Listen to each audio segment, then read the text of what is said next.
Chapter 1. Douluo Continent. Tang Bufan of Haotian Sect I. In the Douluo Continent, 300 miles east of the imperial capital of the Tiando Empire, lies a secluded area surrounded by mountains. The gray stone edifices, resembling formidable fortresses, seem to merge seamlessly with the peaks, dominating the majority of the summits. The grand entrance of the castle is engraved with three powerful characters: Haotian Sect. This is the current abode of the esteemed Haotian Sect, once the most revered sect in the world, now in a state of disarray that is difficult to describe. In the courtyard of the Haotian Sect, all disciples have gathered for their monthly assembly. Led by the sect master, Tang Xiao, and the last remaining elders of their generation, they commence a discourse urging each disciple to diligently cultivate, striving for the day when they may lift their seclusion and restore the former glory of the Haotian Sect. At the back of the crowd, the 5-year-old Tang Bufan stands among the third-generation disciples of the Haotian Sect, attentively absorbing the teachings of the sect master and the elders. This group of disciples ranges from teenagers to mere toddlers. Among them, Tang Bufan stands out particularly. His wise eyes radiate a spark of contemplation, setting him apart from his kin. Lost in thought, a subtle, indescribable smile graces his lips. He is none other than Tang Bufan, once a master on earth, a pinnacle of innate strength. Having been reduced to ashes under the 7th wave of heavenly tribulation, he lost consciousness. Yet unexpectedly, he did not perish, but instead reincarnated, a phenomenon most astonishing. After initially grappling with fear, shock, and disorientation, he gradually regained his composure. In this life, he retains the name Tang Bufan, embodying the hopes of his parents. This aspect brings him considerable satisfaction, for he had borne this name for 30 years in another realm. Rendering it deeply familiar, by the age of 1, he had already mastered the language of this continent, exhibiting remarkable agility and strength. Even when sparring with his elder cousins, he remained undefeated, earning the title of Child King, as no one under 6 could best him, much to his parents' delight. Through diligent reading, he swiftly acquired a preliminary understanding of this land. The continent is known as Douluo Continent. Distinctly different from his previous Earth here, individuals cultivate a form of energy known as soul power, which manifests in myriad ways. It is said that upon reaching the pinnacle of cultivation, one can ascend to godhood, achieving immortality. When he first encountered this account, he was particularly exhilarated, for perhaps the unfulfilled desires of his past life could find fruition in this one. Moreover, unlike Earth, which languished in an age devoid of magic, nearly everyone here possesses the potential to cultivate. Thus, Tang Bufan secretly commenced the practice of his former lives' techniques. Whether it be due to his reincarnation or the result of his previous lives' accumulated spiritual essence, his soul, in this life, is exceptionally robust. He even manifested mental power upon birth. Although still in its nascent stage, it has already enabled him to introspect. From the age of 1, he has slept separately from his parents, striving not to exhibit too much during the day, primarily engaging in the acquisition of knowledge through the study of sect literature.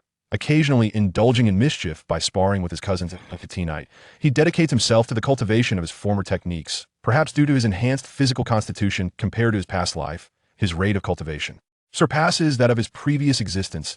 In his previous life, he named his internal martial arts technique the Great Zhou Tian Hunyuan Gong, which consists of 9 levels.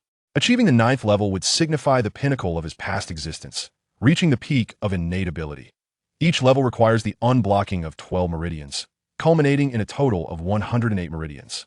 Upon mastering the final level, one would possess the ability to traverse the heavens and the earth in his former life. He could momentarily soar through the air, akin to a celestial being, due to his profound inner strength that he surmised that if he could transcend the innate realm, he would be able to truly float in the air and ride the winds.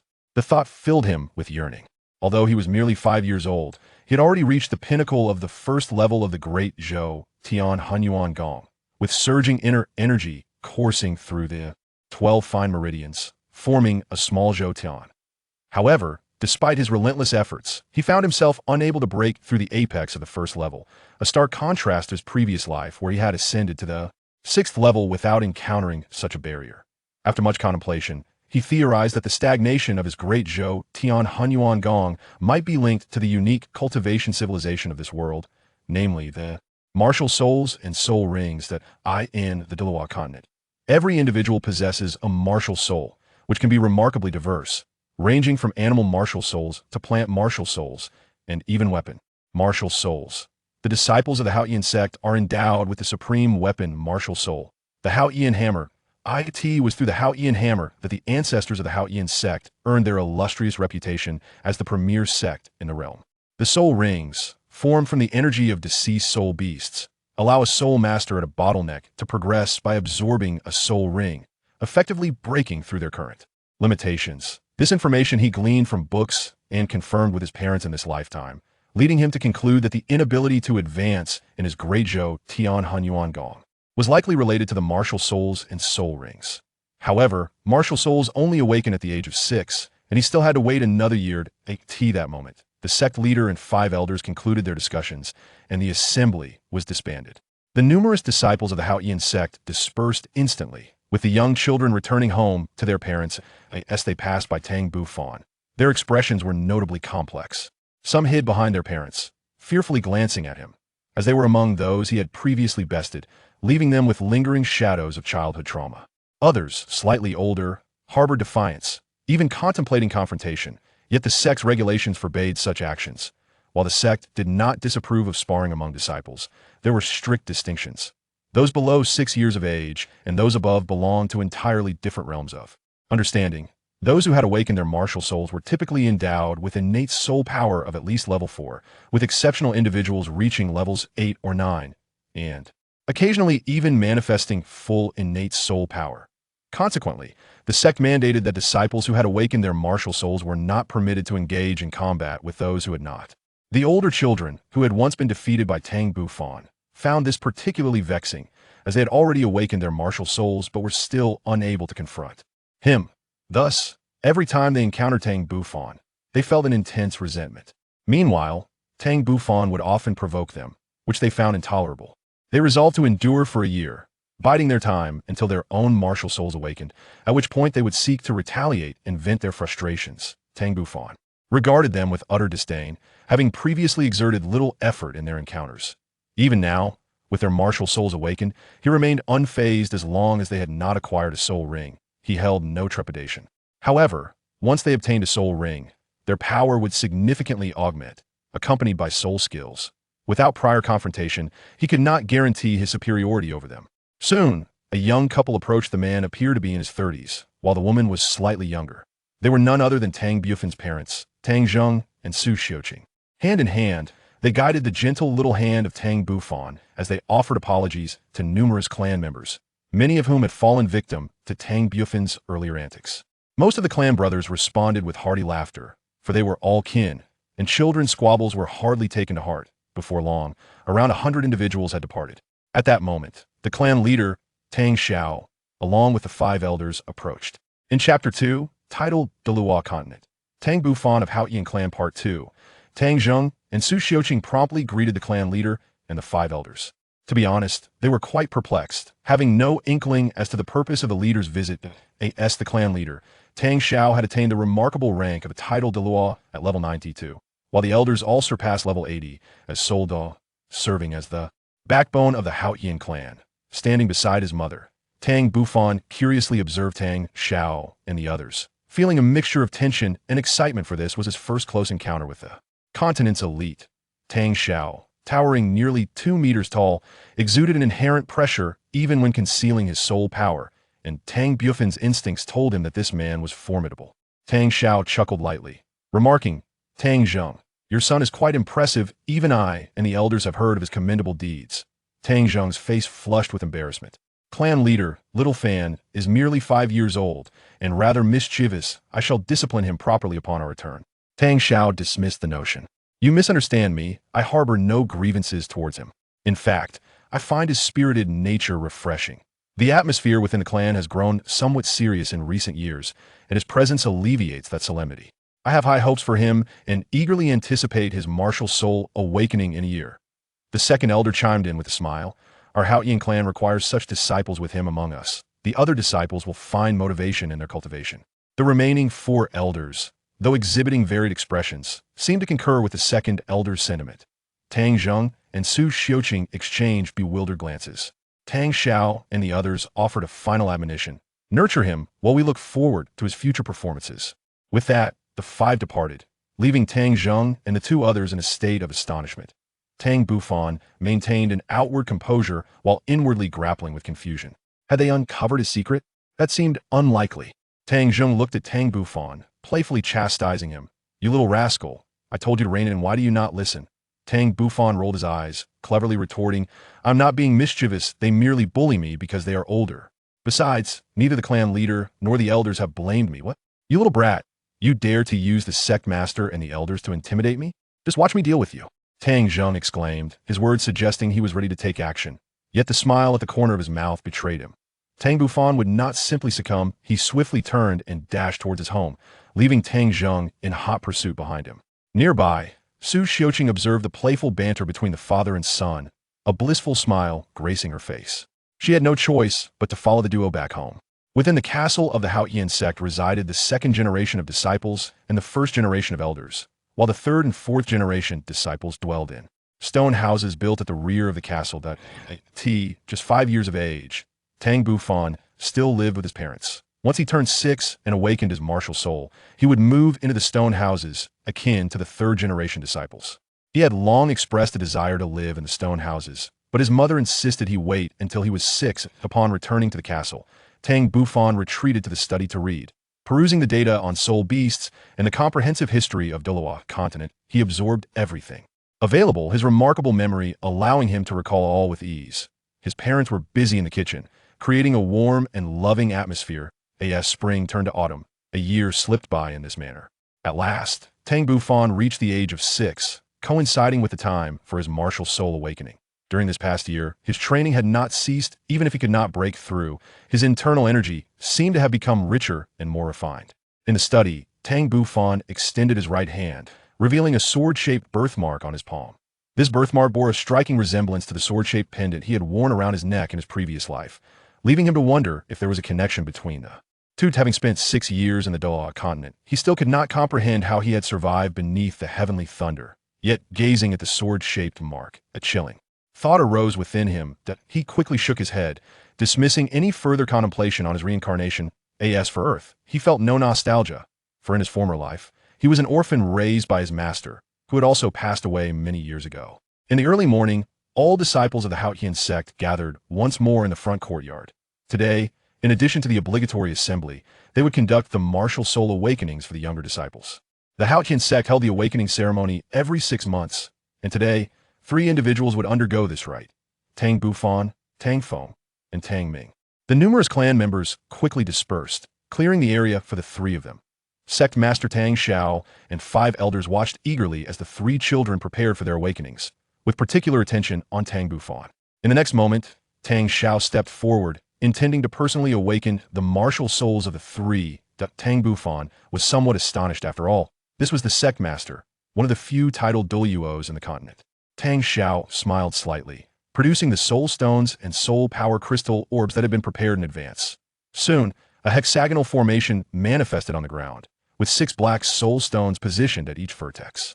As disciples of the Haotian Sect, Tang Bufan, Tang Feng, and Tang Ming were no strangers to this scene. Exchanging glances, it was Tang Ming who took the lead, stepping into the hexagonal formation first. Tang Xiao smiled faintly and, with a wave of his hand, infused 6 substantial soul powers into 6 soul stones. In the next moment, a layer of golden luminescence ascended from the stones, enveloping Tang Ming within a faint golden shield. Subsequently, golden specks of light emerged from the soul stones and entered Tang Ming's body. Initially, he felt a twinge of anxiety, but he soon calmed himself. Then, his body began to tremble. Observing this, Tang Xiao commanded, "Extend your right hand." Tang Ming promptly complied, gently extending his right hand. Instantly, the golden specks that had previously entered his body surged forth, swiftly coalescing into a pitch-black hammer in his grasp. This was not an ephemeral illusion, it was a tangible entity. The handle of the hammer was approximately half a foot in length, and the head was cylindrical, resembling a miniature casting hammer. However, on its obsidian surface, a special radiance emanated and delicate patterns spiraled around the cylindrical hammerhead. This was the esteemed weapon spirit of the Haotian Sect, a legacy passed down through the ages. The surrounding disciples of the Haotian Sect smiled upon witnessing the hammer. Tang Xiao cast a satisfied glance at Tang Ming. "Retract the weapon spirit into your body with your mind and prepare for the soul power test." Tang Ming was well aware of how to retract the weapon spirit, having been taught by his parents long ago. Nevertheless, being his first time, he fumbled for a while before successfully returning the Haotian hammer to his body. Meanwhile, Tang Bufan observed the scene thoughtfully, realizing that this was indeed the Haotian hammer weapon spirit. It seemed likely that his own weapon spirit would also be the Haotian hammer. He was merely uncertain of the level of his innate soul power. Subsequently, Tang Ming pressed his hand onto the blue soul power crystal ball, with Tang Xiao controlling it from below. Soon, the blue crystal began to glow, gradually spreading until it illuminated approximately 70% of the entire soul power crystal ball, radiating a dazzling light. Chapter 3: Awakening of the Weapon Spirit Part 1. The surrounding disciples of the Haotian Sect were astonished by this spectacle. His soul power has reached level 7. Both Tang Xiao and the 5 elders expressed their satisfaction with Tang Ming's aptitude. Although the Haotian hammer was a premier weapon spirit, very few possessed innate soul power exceeding level 7. When Tang Xiao awakened his weapon spirit, his innate soul power was merely level 8, while Tang Hao achieved level 9. Tang Ming's innate soul power reaching level 7 indicated tremendous potential, suggesting that he could at least attain the rank of Soul Douluo in the future. Gazing at the exhilarated Tang Ming, Tang Xiao gestured for him to step down.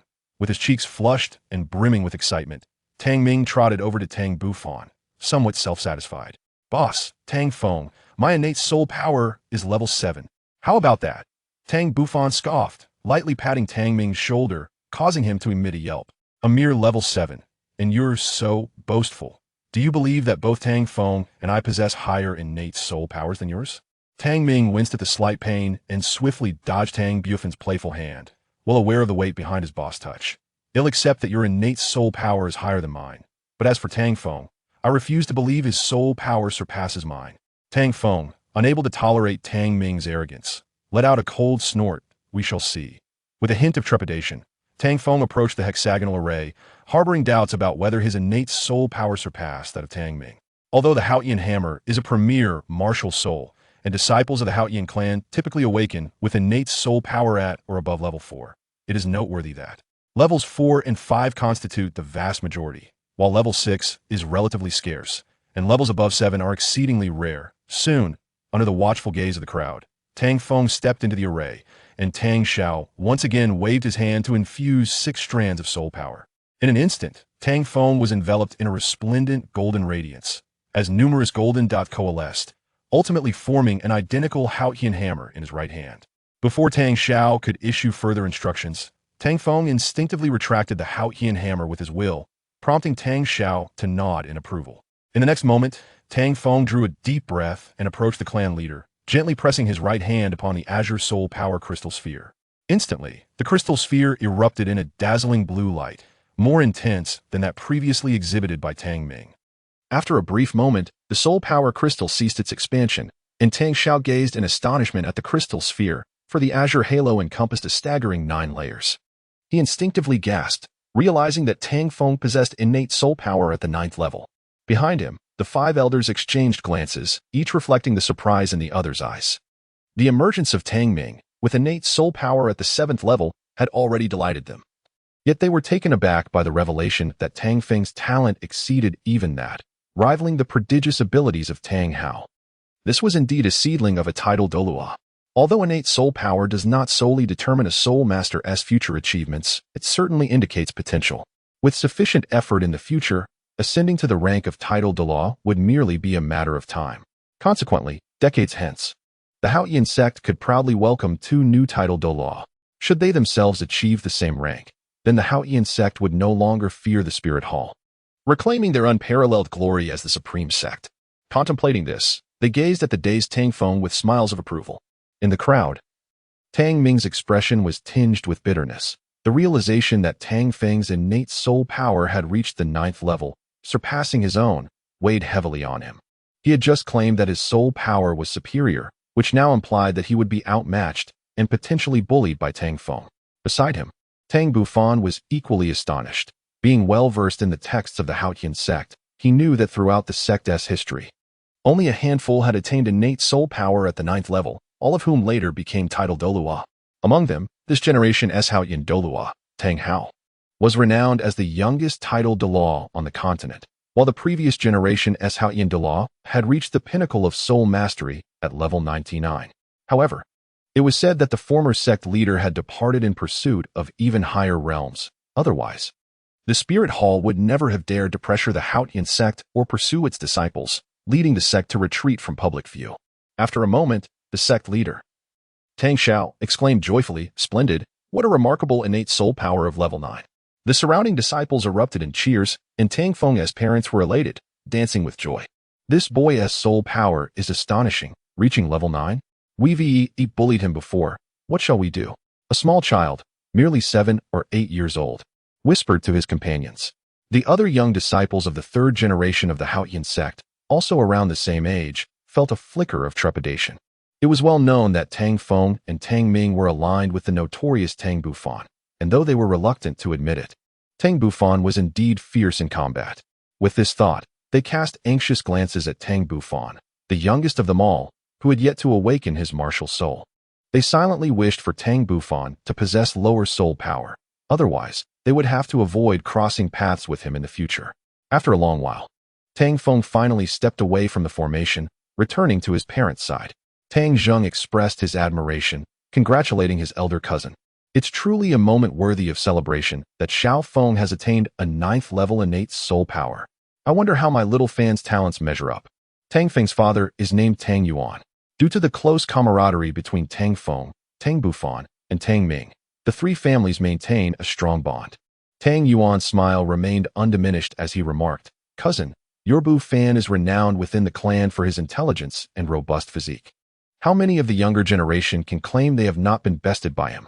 Moreover, in my humble opinion, among the three, Xiao Fan possesses the highest innate talent, perhaps even a complete soul force from birth." After a brief pause, Tang Yuan articulated his perspective. However, in truth, he did not genuinely believe that Tang Bufan was endowed with a complete soul force from birth. A level of 7 or 8 seemed plausible, possibly even 9 at most. The rarity of a complete innate soul force cannot be overstated, especially considering that Tang Zheng and his wife are merely at the Soul King realm. It is implausible for their son to possess such extraordinary capabilities. Tang Zheng smiled wryly and shook his head. "I do not dare to hope for Xiao Fan to achieve the pinnacle of innate soul power. I would be quite content if he attains the 7th level of soul power. After all, this child is genuinely intelligent, and as long as he does not become complacent, his future accomplishments are bound to be remarkable. While I do not aspire for him to become a title Douluo, there remains a significant possibility for him to become a soul Douluo." Tang Bufan listened to his father's words with considerable dissatisfaction. "Father, do you truly lack faith in me? I am determined to become a titled Douluo. I regard a mere soul Douluo with indifference."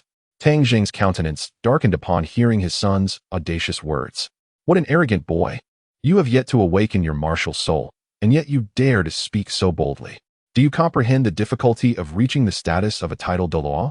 Beside him, Tang Yuan suddenly froze. For a fleeting moment, he sensed an unmistakable confidence in the eyes of the 6-year-old child, a confidence that seemed incongruous with his tender age. In the distance, Tang Xiao, upon hearing Tang Bufan's aspirations, regarded him with admiration. "Tang Zheng, our Haotian sect should indeed nurture more disciples like Tang Bufan, whose ambitions soar high. As soul masters, should not becoming a titled Douluo be the aspiration of us all? You ought not to undermine his confidence." With an expectant glimmer in his eyes, Tang Xiao added, "Very well, Tang Bufan. It is now your turn to awaken your martial soul. Let us see if your talent is worthy of your lofty ambitions." Chapter 4. The Awakening of the Martial Soul, Part 2. Tang Bufan's eyes brimmed with confidence. He had anticipated this moment of martial soul awakening for quite some time, as it would serve to validate a certain hypothesis he harbored. He was well versed in the entire process of martial soul awakening, and thus stepped into the hexagonal formation amidst the gaze of the multitude, awaiting the moment of revelation.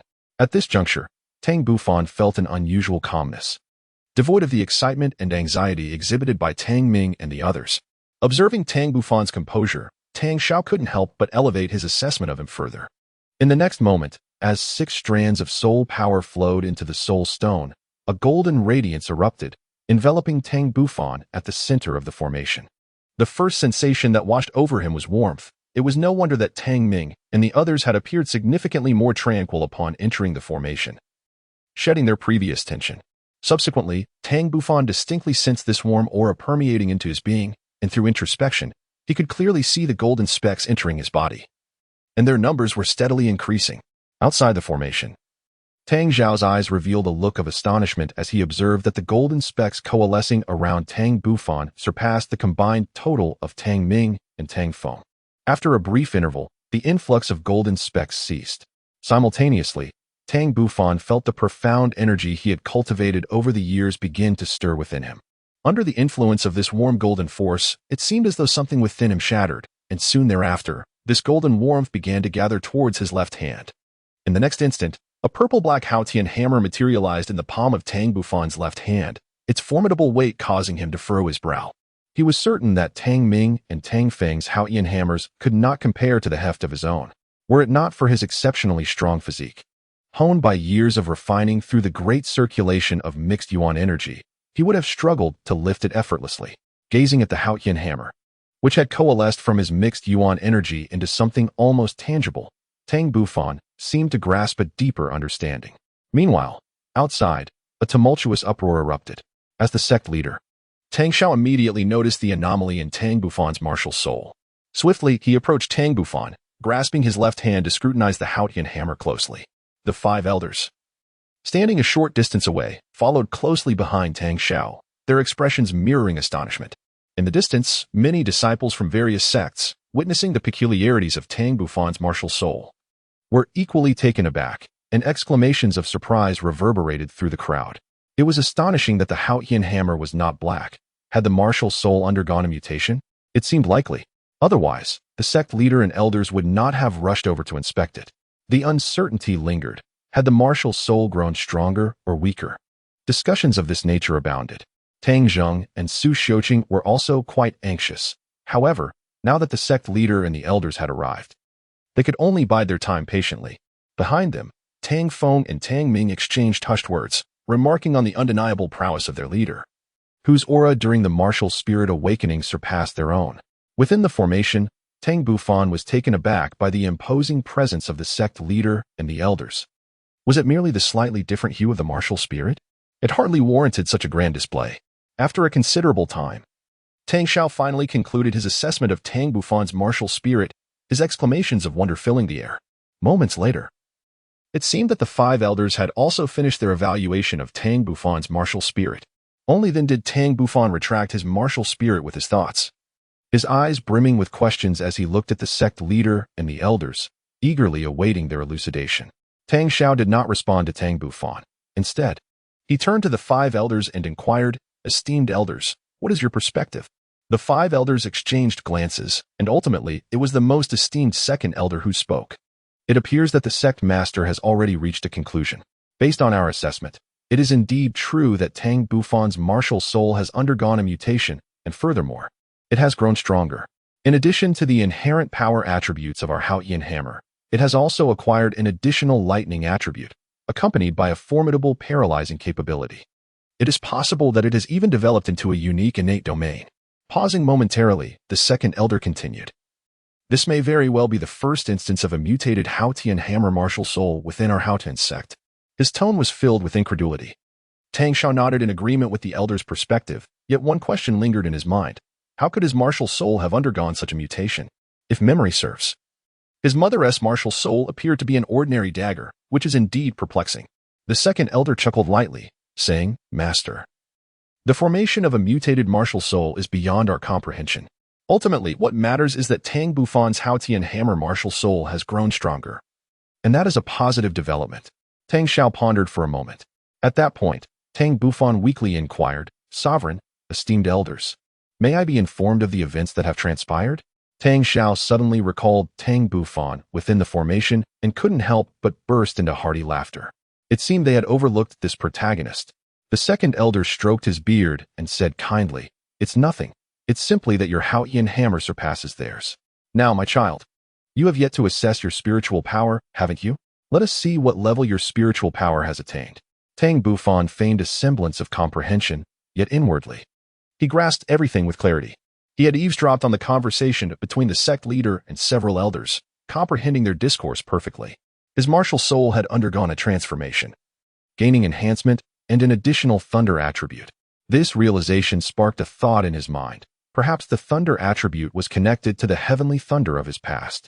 Soon after, the elders dispersed, their gazes fixed intently upon Tang Bufan. They speculated that his innate soul power was likely at its zenith. After all, if his martial soul had been enhanced, his soul power could not be lacking. Indeed, as Tang Bufan pressed his left hand against the soul power crystal, the blue crystal orb emanated an unparalleled brilliance, far surpassing the luminosity witnessed during Tang Feng's earlier examination. The azure radiance enveloped the crystal orb almost instantaneously, leaving all present in awe. Innate full soul power, Tang Xiao and the elders declared, articulating each word with gravity. In the next moment, their eyes gleamed with excitement as they regarded Tang Bufan, this 6-year-old boy who had astonished them immensely today. The mutated Haotian hammer martial soul, combined with his innate full soul power, heralded a future brimming with boundless possibilities. It was certain that he could attain the title of Douluo, though the extent of his journey remained uncertain. Contemplating this, Tang Xiao exchanged glances with the 5 elders. If nurtured properly, this child might indeed be their hope against the spirit hall. Meanwhile, the surrounding crowd had erupted into fervor, incredulous at the revelation of Tang Bufan's innate full soul power, especially since the sect had not seen such a prodigy in many years. The third-generation disciples of the Haotian Sect were oblivious to the implications of this news. Yet the second-generation disciples recognized that Tang Bufan's future was limitless, and that he could very well be the next successor to the sect leader's position. Tang Xiaozong, the master of the clan, remained unmarried, and the successor to the master could only be chosen from among the third-generation disciples. Given Tang Bufan's displayed talents, it would be challenging for the third-generation disciples to compete with him. Only those older than him had a chance. In the background, Tang Zheng and Su Xiuqing beheld their son's innate full soul power, feeling an immense sense of pride. Chapter 5. Twin Martial Spirits. Part 1. Surrounded in the center, Tang Bufan maintained a calm demeanor, showing no signs of anxiety. His eyes sparkled with clarity. He neither reveled in the accolades nor the astonished gasps of those around him due to his so-called innate full soul power. At that moment, all doubts dissipated, and he felt enlightened. Soul power was merely another term for internal strength. Its essence was identical, both being powers cultivated through rigorous training. The so-called innate full soul power was a result of his diligent efforts, thus he held no illusions regarding it.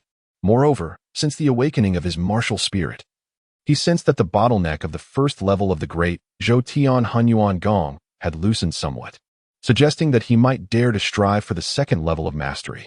Suddenly, a flicker of change crossed Tang Bufan's gaze, and a hint of peculiarity and hesitation appeared on his face.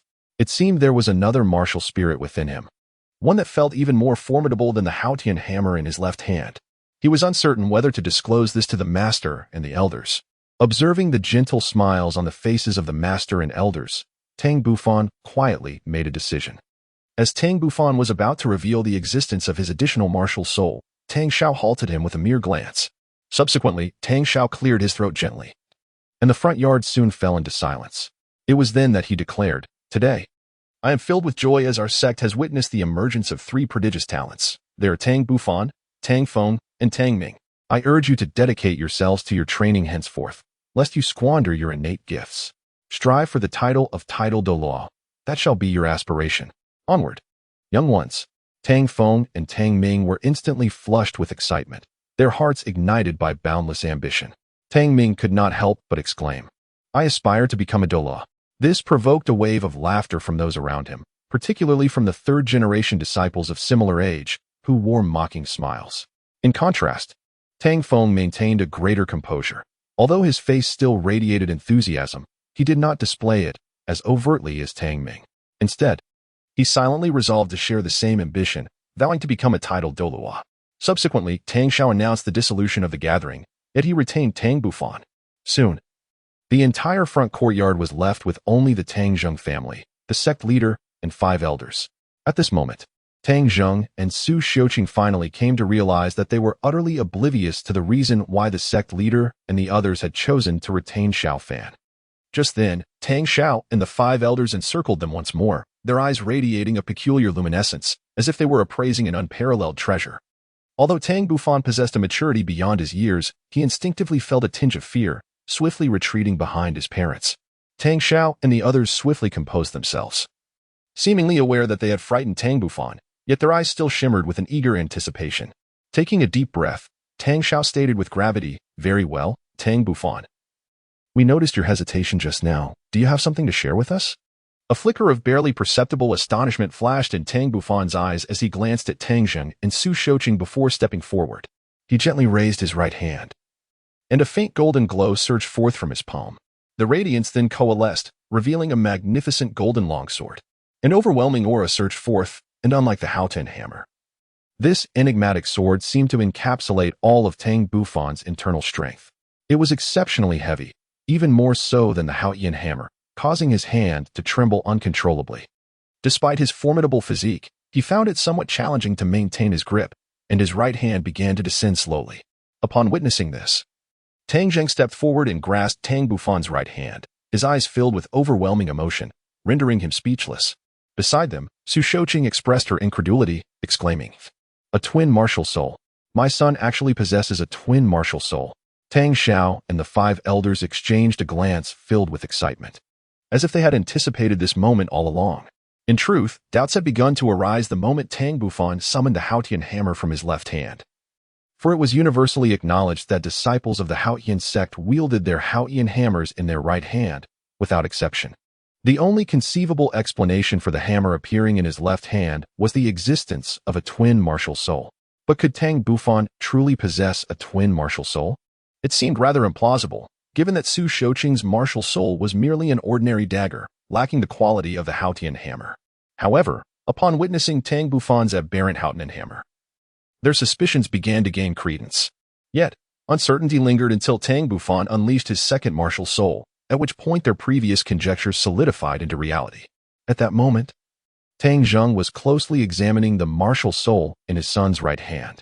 The golden sword bore engravings of the sun, moon, and stars on one side, while the other side depicted mountains and vegetation, with the hilt adorned with mysterious characters unknown to him. His instincts suggested that this enigmatic sword martial soul was on par with the Haotian hammer, undoubtedly a pinnacle weapon martial soul. Though the evidence lay before him, Tang Zheng found it difficult to believe that his son was indeed a twin martial soul bearer. Even if his son had inherited the martial souls of both himself and Su Shouqing, the extent of this transformation was staggering, bordering on incredibility. At that moment, Tang Xiao spoke up, urging, "Tang Zheng, release your grip. Let Tang Bufan retract his martial soul." Tang Zheng finally realized the situation and promptly released his right hand. His son appeared to be somewhat uncomfortable, as this sword martial spirit seemed rather challenging to control. Tang Bufan wiped the sweat from his forehead and, with a mere thought, retracted the enigmatic sword martial spirit. Nevertheless, a tempest raged within his heart. He observed with utmost clarity that this sword martial spirit bore an uncanny resemblance to the sword-shaped ornament he had worn around his neck in his previous life. Indistinguishable from the legendary ancient artifact, the Xianyuan sword. Though he had entertained doubts in the past, over time he had dismissed such notions, perceiving it merely as an ornament, incapable of being the Xianyuan sword. However, today he found himself nearly convinced that the sword-shaped ornament from his former life was indeed the Xianyuan sword, albeit in its true form. The very possibility that his rebirth in this world was orchestrated by the Xianyuan sword lingered in his mind, though this theory remained to be validated, as there were still aspects that defied explanation. After a moment, Tang Zheng and Su Shouqing also withdrew their gazes, turning towards the sect leader and elders, anticipating their elucidation. After all, they too were perplexed as to why Tang Bufan possessed dual martial spirits, and moreover, both were of the variant kind. Though Tang Xiao held certain reservations in his heart, he recognized that his experience paled in comparison to that of the elders present. Consequently, he refrained from responding to the inquiry and turned his gaze towards the second elder. After a moment of contemplation, the second elder expressed his perspective, suggesting that it was possible the interaction between Shouqing's dagger martial soul and the Haotian hammer had induced a mutation. By the time it was passed down to him, this mutation may have already occurred. Furthermore, it might be conceivable that her martial soul experienced a secondary awakening, with the awakened form resembling the sword martial soul that Tang Bufan had just displayed. Su Shouqing nodded in a manner that indicated partial understanding. Yet she recalled no mention of her martial soul having the capacity for a further awakening, and it seemed that all her ancestors possessed dagger martial souls. Meanwhile, The seventh elder, brimming with impatience, interjected, disregarding the intricacies of the situation. What mattered now was that Tang Bufan's dual martial souls had become a tangible reality. The focus should shift to his forthcoming cultivation and future trajectory, as he represented the third instance of dual martial souls on the continent. In concluding his remarks, the seventh elder felt an exhilarating sense of satisfaction, asserting that what significance did the martial soul hold? Was it merely the possession of a dual martial soul? The Haotian Sect possessed it as well, and moreover, both were exceptional attacking martial souls. Tang Xiao let out a soft sigh. Elder 7 was indeed correct. Since Tang Bufan possessed dual martial souls, his extraordinary talent must not be squandered. Chapter 6. The Dual Martial Souls, Part 2.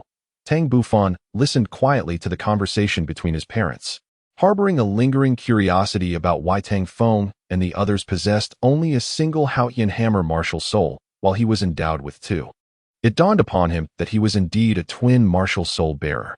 As for the second elder and the sect master's remarks regarding the secondary awakening of martial souls, he merely smiled in amusement. He surmised that he originally possessed only one Haotian hammer martial soul. The other, he was fully aware, was not a manifestation of his mother's martial soul's secondary awakening, but rather a legacy from his previous life.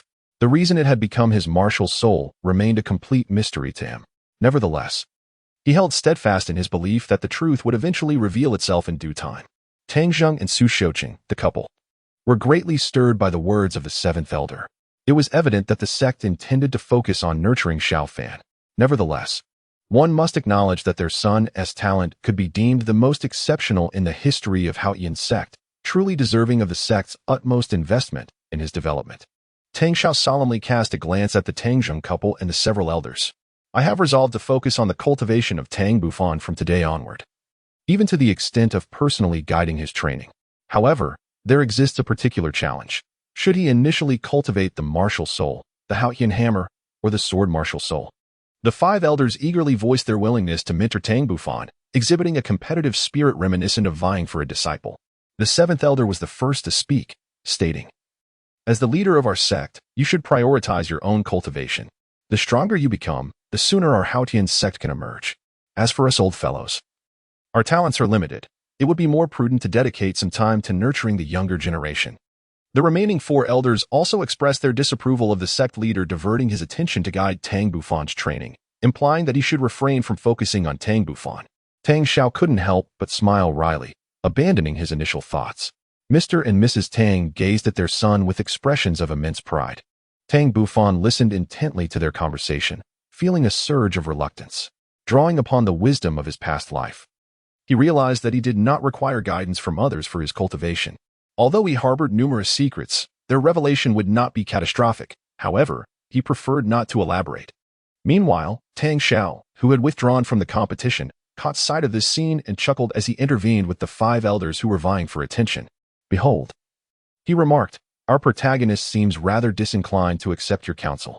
In my view, why not consider this? Given his youth and the nascent stage of his development, it would be prudent to allow him to cultivate independently for the time being.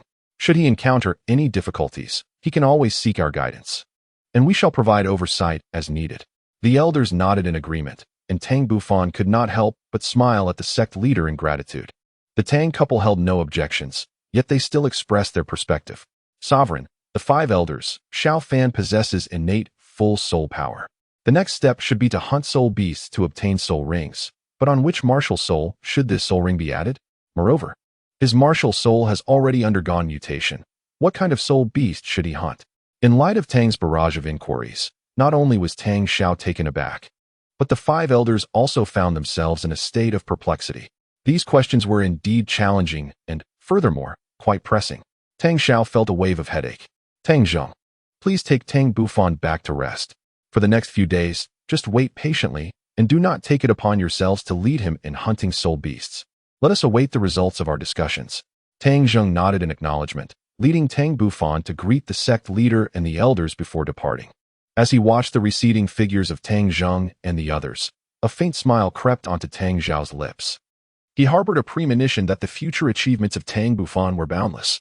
The second elder spoke softly, "Sect leader, we must return to deliberate thoroughly on Tang Bufan's cultivation plan. This matter is of utmost urgency, and allows for no oversight. Tang Xiao withdrew his gaze and proceeded directly to the conference room with the elders. Upon returning home, Tang Zheng and his wife headed to the kitchen to prepare a sumptuous feast, intending to reward their cherished son with a delightful meal. Upon returning to his study, Tang Bufan eagerly commenced his cultivation, for it was intricately linked to his future. Only by mastering the great Haotian technique could he find solace. With a tranquil mind, he continued to circulate the great Haotian technique, directing his soul power to assault the second level of the Hanyuan technique. However, regardless of his relentless efforts, the outcome remained unchanged. He was unable to progress into the second tier of the great Haotian technique. After a prolonged period, he finally ceased his cultivation, a contemplative expression gracing his features. After much deliberation, he concluded that his inability to break through was likely due to the constraints of his soul rings, suggesting that he must wait a few more days. Extending his left hand, Tang Bufan summoned the Haotian hammer once more. The diminutive hammer bore an astonishing weight, with intricate patterns clearly visible upon its surface. One half was black, while the other was purple, presenting a rather unconventional appearance. Suddenly, a faint, ethereal purple aura emanated from Tang Bufan's body, expanding outward until it reached approximately 1 meter before coming to a halt. Tang Bufan furrowed his brow, pondering the limitation of merely 1 meter. It seemed rather inadequate. As the second elder had previously speculated, after the mutation of his Haotian hammer martial soul, the unique innate domain had indeed manifested, known as the Thunder Domain. At present, it possessed but a single skill, paralysis, which would momentarily incapacitate anyone within its confines. Shaking his head, Tang Bufan retracted the Haotian hammer and extended his right hand, summoning forth the golden-hued Xianyuan sword martial soul, which exuded a profound and oppressive aura. Simultaneously, a faint earthy glow began to emanate outward. Indeed, this too was a domain. Specifically the innate domain of the Xianyuan sword martial soul, named the Earth Domain, featuring a solitary skill, gravitational space, which could diminish the speed of adversaries entering its realm by 10%. With dual martial souls and dual innate domains, such prodigious talent may well be unparalleled in history. For he was the third individual on the Douluo Continent to possess dual martial souls. Gazing at the golden sword, Tang Bufan murmured, "Was it you who saved me back then? Are you truly the legendary ancient artifact, the Xianyuan sword?" To Tang Bufan's inquiries, the golden sword remained unresponsive. Ultimately, he shook his head in disappointment, realizing the folly of expecting it to speak or answer his questions. "How naive of me," he chastised himself. "Let me bestow upon you a new name. Henceforth, you shall be called the Haotian Sword. I shall ensure your renown spreads across the seas." With that, Tang Bufan intended to retract the Haotian Sword, when, to his astonishment, the golden blade began to tremble and emit a low, resonant hum. Alas, it lasted only for a brief moment before falling silent once more. Tang Bufan's expression was one of fervent anticipation. "Quickly, answer my question. The Haotian Sword."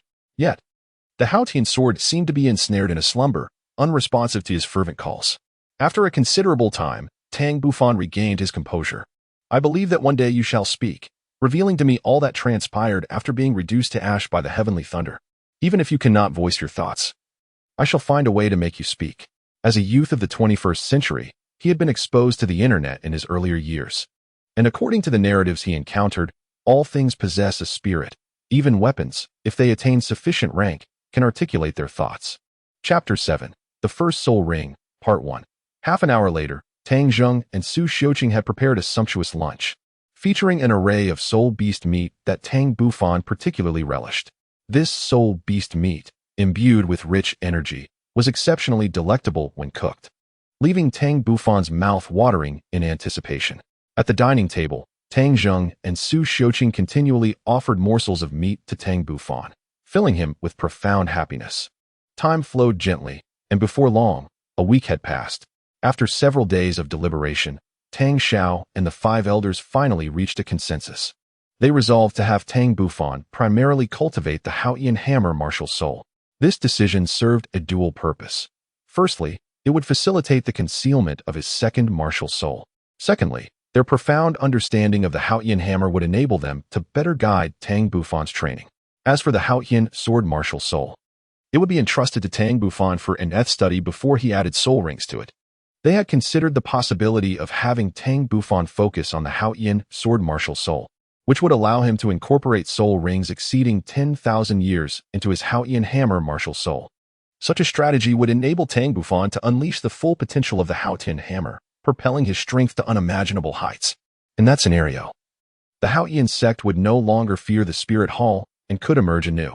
However, this would squander his second martial soul, which, despite their lack of familiarity with it, was undoubtedly a top-tier weapon martial soul. Thus, they ultimately decided that Tang Bufan should concentrate on the Haotian hammer. That morning, the second elder arrived early at Tang Zheng's residence to announce the outcome of their discussions. Tang Zheng respectfully inquired, "Elder Second, have you reached a conclusion in your discussions with the sect master?" "Indeed," came the reply. "We have decided to allow him to focus on mastering the Haotian hammer. Furthermore, I shall personally accompany Tang Bufan on the hunt for soul beasts. You may rest assured in entrusting him to my care." Elder Second smiled faintly. A glimmer of joy spread across Tang Zheng's face as he felt a sense of reassurance. The second elder had ascended to the rank of Soul Douluo many years ago, and he was likely nearing level 90 now. With such prowess, it was unlikely that an ordinary title Douluo would pose a challenge to him. "With you taking action, second elder, I am indeed at ease. I shall fetch Xiaofan immediately." The second elder nodded, then patiently awaited their return. 10 minutes later, Tang Zheng brought Tang Bufan back home. Upon seeing Tang Bufan, the second elder greeted him with a warm smile. Tang Zheng advised, "Xiaofan, shortly the second elder will take you to hunt a soul beast, during which you will acquire your first soul ring. Make sure to heed the second elder's words along the way." Tang Bufan nodded enthusiastically. "Father, you need not elaborate. I understand." It was evident that he could hardly contain his excitement. The second elder, witnessing this, couldn't help but smile gently. He was all too familiar with this scenario. Those disciples eager to advance were invariably filled with such fervor, for having spent years within the sect, the allure of the outside world held immense appeal for them. Tang Zheng felt quite helpless. He initially intended to reprimand for a moment, but after some contemplation, he decided against it. Subsequently, the second elder led Tang Bufan to the front courtyard, where others awaited their arrival. This time, among the disciples of Haotian Sect, there were two others who had reached the 10th level, although both were older than Tang Bufan. Interestingly, Tang Bufan was well acquainted with these two, having previously engaged in skirmishes with them. They were the 9-year-old Tang Xiong and the 8-year-old Tang Ying. Tang Bufan greeted with a smile, "Hello, it's been a long time." Tang Ying and Tang Xiong. Tang Ying stood tall, approximately 1 meter and 20 centimeters, while Tang Xiong was slightly shorter, around 1 meter and 10 centimeters, albeit more robust in build. The two had long noticed their clan brother, Tang Bufan, yet neither bestowed him with a pleasant demeanor. Previously, before the awakening of their martial souls, they were unable to best Tang Bufan. Following the awakening, their age prevented them from engaging him directly. Now that Tang Bufan has awakened his martial soul and achieved innate full soul power, they find themselves on equal footing, igniting their jealousy. After all, it took them 2 to 3 years of arduous training to reach the 10th level of soul power. Tang Bufan smiled nonchalantly. Beside him, the parents of Tang Ying and Tang Xiong imparted a few words of caution before departing, leaving their children in the capable hands of the second elder to hunt soul beasts, which put them at ease. Subsequently, the second elder guided Tang Bufan, Tang Ying, and Tang Xiong away from the Haotian Sect's residence towards the soul beast forest. On the continent of Douluo, numerous soul beast forests exist. Yet the truly formidable soul beasts are concentrated in the 3 major gathering sites. The Misty Forest, as it is termed by the Haotian Sect, lies behind their sect. Due to the perpetual fog that envelopes the area, it is typically not until midday that the mist begins to dissipate. The Misty Forest is situated several dozen kilometers from the Haotian Sect, requiring approximately 3 hours of travel for Tang Bufan and his companions. At the forefront of the narrow path, the second elder walked while elucidating the precautions necessary for hunting soul beasts and absorbing soul rings. As Tang Bufan embarked on his maiden journey away from the Haotian Sect, he gazed in wonder at the surrounding scenery. The ancient flora and towering trees left him utterly astonished. Centuries-old specimens were ubiquitous, and even millennia-old trees could occasionally be seen. Walking beside him, Tang Xiong noticed that Tang Bufan was distracted, seemingly oblivious to the words of the second elder. An idea occurred to him, one that would bring Tang Bufan into disrepute. In the next moment, Tang Xiong respectfully exclaimed, "Second elder, Tang Bufan has been paying attention to your words." The second elder, Well aware of the antics of the three youngsters, recognized that Tang Bufan was indeed a source of concern. With this in mind, he resolved to put him to the test. Tang Bufan, he inquired, tell me, what type of spirit beast should we target for the Haotian hammer? And what age of spirit beast would be most suitable for your first spirit ring? Tang Bufan cast a glance at Tang Xiong, realizing that the little brat held quite a grudge. After all, it was merely a past incident where he had bested him. Regarding the second elder, he continued, our Haotian hammer martial spirit is inherently a power-type spirit. It is only fitting that we hunt soul beasts of the power attribute. For that is how we can fully harness the unique characteristics of our Haotian hammer. The optimal choice for the first spirit ring is undoubtedly a century-old soul beast. According to the sect's records, soul beasts around 400 years old represent the utmost limit our bodies can endure. The second elder nodded in satisfaction, affirming, well said. It seems you have perused the sect's records on soul beasts with remarkable accuracy. In conclusion, the second elder urged both Tang Ying and Tang Xiong to learn from Tang Bufan and to delve deeper into the knowledge concerning soul beasts. Tang Ying and Tang Xiong nodded in agreement, somewhat disheartened, in response to the second elder. Tang Bufan playfully made a face at the two, provoking an irate response from Tang Ying and the others. After a moment of silence, Tang Bufan continued, Grandfather second elder, I believe that while the knowledge recorded by the sect is accurate, it should ultimately be tailored to the individual. The second elder gazed at Tang Bufan in astonishment, pondering the meaning of this personalization. Tang Bufan pondered for a moment before cautiously stating, taking myself as an example, I believe my physical condition is not inferior to that of those esteemed soul masters. Hence I aspire to absorb a soul ring of approximately 1,000 years for my first. The second elder, upon hearing this, could not help but erupt in anger, exclaiming, nonsense! This is utterly absurd. Your audacity knows no bounds. Do you comprehend the formidable strength of 1,000-year soul beast? Can you truly contend with it? Tang Bufan remained remarkably calm. After a brief moment, he confidently proposed, Elder, let us engage in a wager.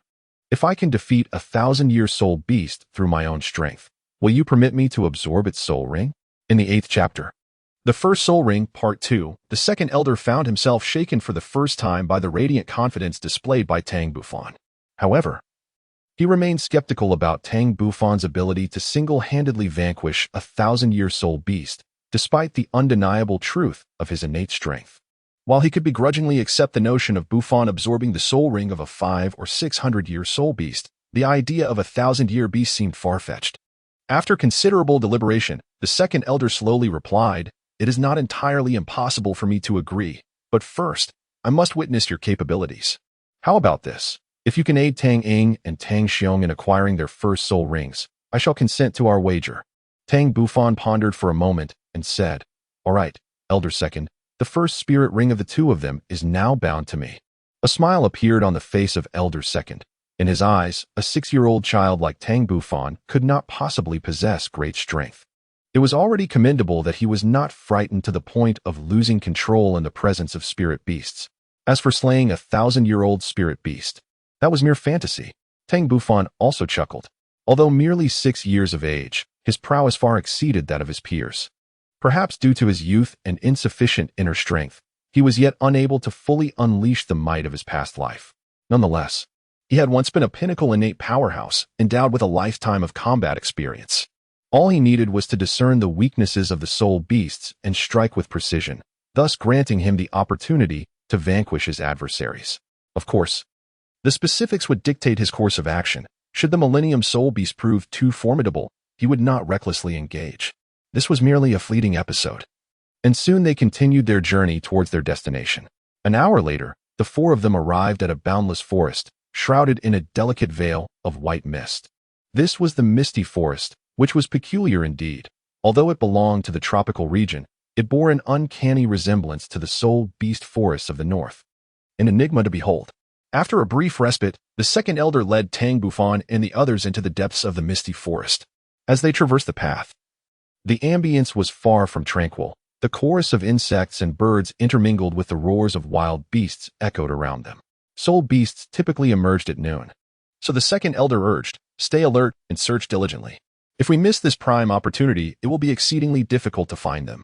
Tang Bufan walked at the rear, his demeanor serene, his gaze calmly surveying the surroundings while simultaneously searching for suitable spirit beasts for them.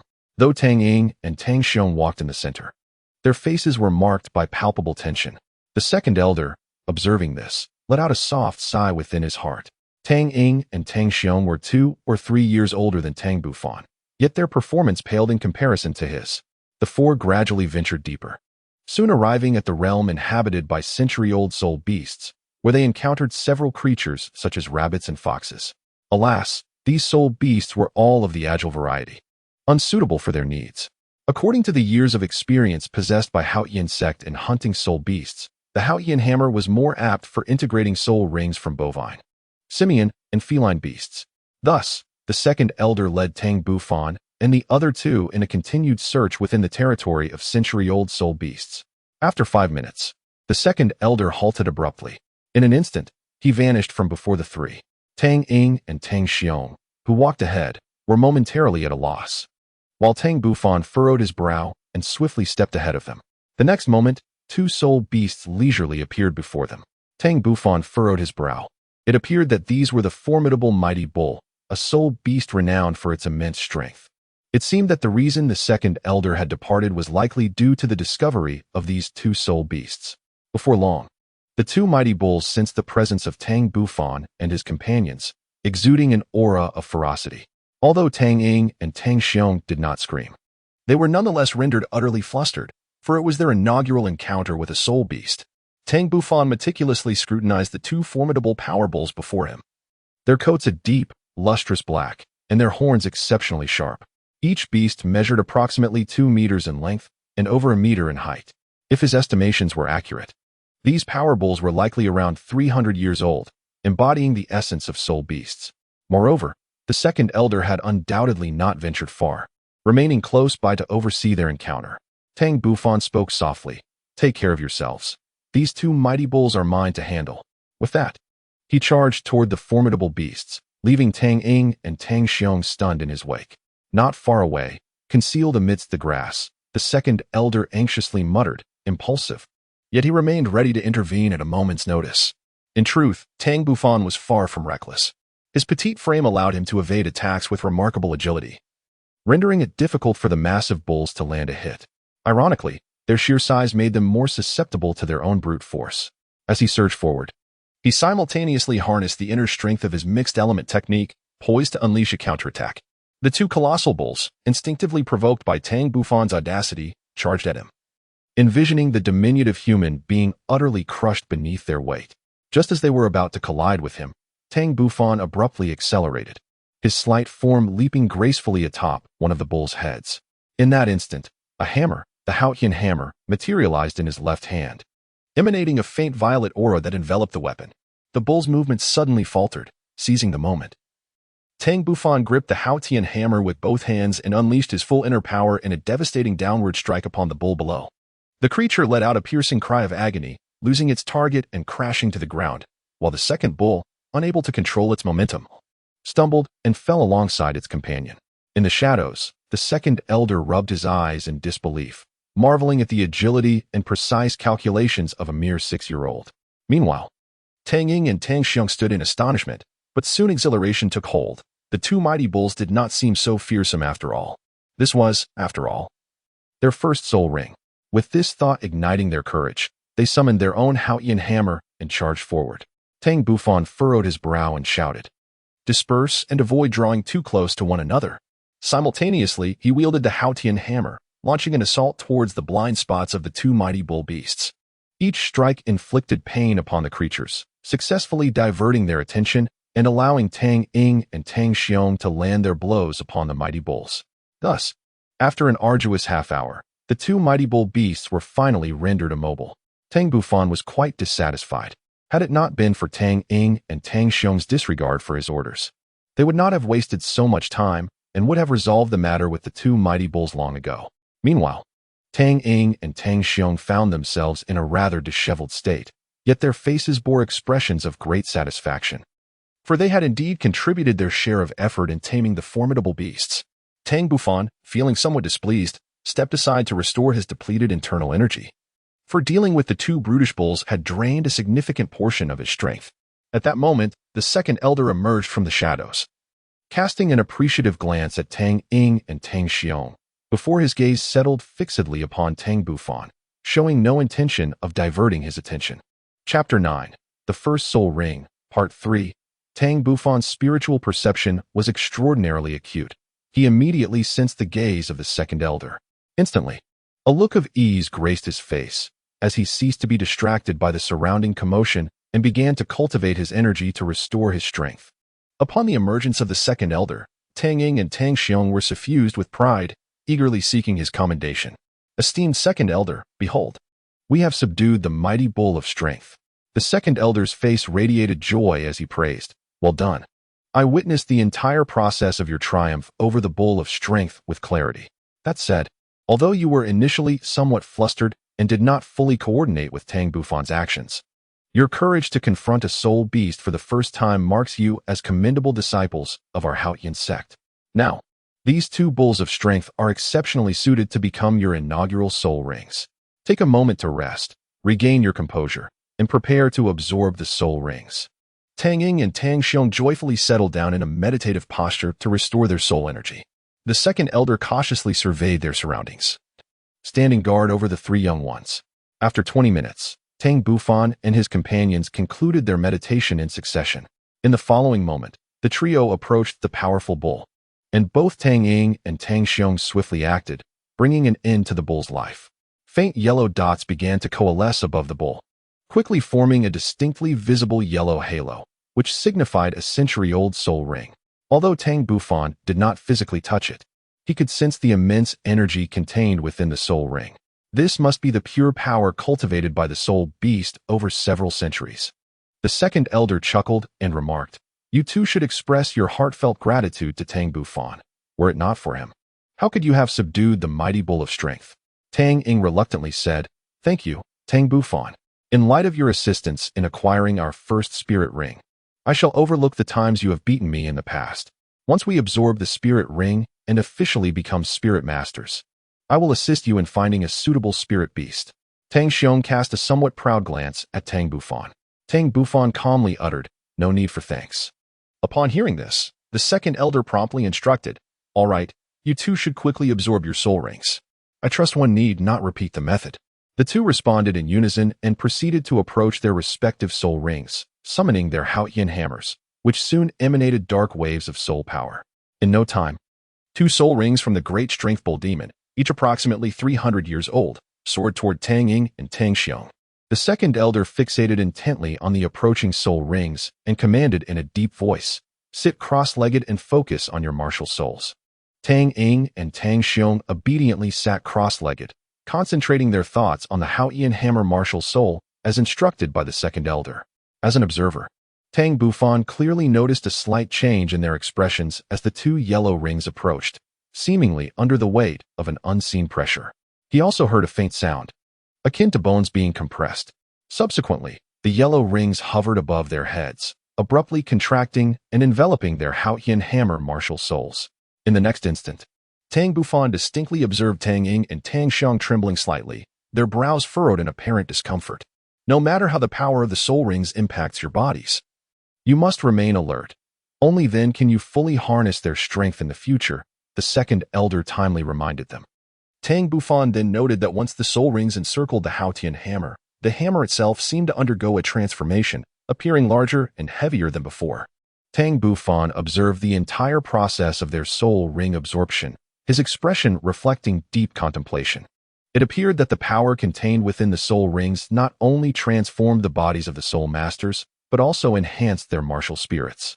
Suddenly, a frown creased Tang Bufan's brow. He noticed that when Tang Ying and Tang Xiong absorbed the soul rings of approximately 300 years, their bodies seemed to tremble slightly. It seemed that the power of the soul rings was far more formidable than he had anticipated, leaving him uncertain whether his own body could withstand the strength encapsulated within a 1,000-year soul ring. Nevertheless, he acknowledged that his current physique was indeed extraordinary, possessing innate divine strength and remarkably robust bodily functions, nearly akin to his previous life's physical prowess. It was worth noting that in his past life, Tang Bufan had reached the peak of innate talent and had practiced for over 20 years, his body having been meticulously honed by true energy to an exceptional state. The fact that he was so close to that level of physical capability in this life, after only a brief period of cultivation, was truly astonishing. However, after several years of introspection, he had begun to formulate some hypotheses. The residents of Douluo Continent inherently possessed superior physical qualities compared to humans on Earth, and his reincarnation was shrouded in mystery. He surmised that the remarkable strength of his physique was undoubtedly linked to the Xianyuan sword, now known as the Haotian sword, which may have utilized its own power to refine and rejuvenate his body. In truth, Tang Bufan's conjecture was not far from the truth. When the Haotian sword bore his nascent spirit to this continent, it had nearly expended all its strength, even fracturing his original form, which scattered across various locales on the continent. Ultimately, after rejuvenating the newly born Tang Bufan, it had exhausted its energy and succumbed to slumber. Shaking his head, Tang Bufan resolved not to dwell on these matters any longer. His priority was to find a suitable soul beast. During his contemplation, Tang Ying and Tang Xiong had completed their soul ring absorption and officially became soul masters. Tang Bufan observed that both Tang Ying and Tang Xiong had undergone a subtle yet profound transformation, as if they had grown slightly taller. Most notably, their eyes shone with a newfound brightness, far surpassing their previous demeanor. Tang Bufan couldn't help but silently scoff. Could acquiring a soul ring truly bring about such a significant transformation? This was merely the first soul ring. Yet, to attain the rank of title Douluo, one must endure 9 such trials. It seems that in this world, the power of a title Douluo indeed surpasses that of innate strong beings.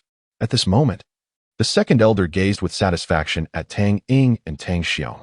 What are the first soul abilities you two have obtained, and how effective are they? Tang Ying appeared somewhat exhilarated. Second elder, my first soul skill is named Thousand June. Its sole effect is to augment my strength by 80%. Tang Xiong remarked that his abilities were comparable to those of Tang Ying, both enhancing strength.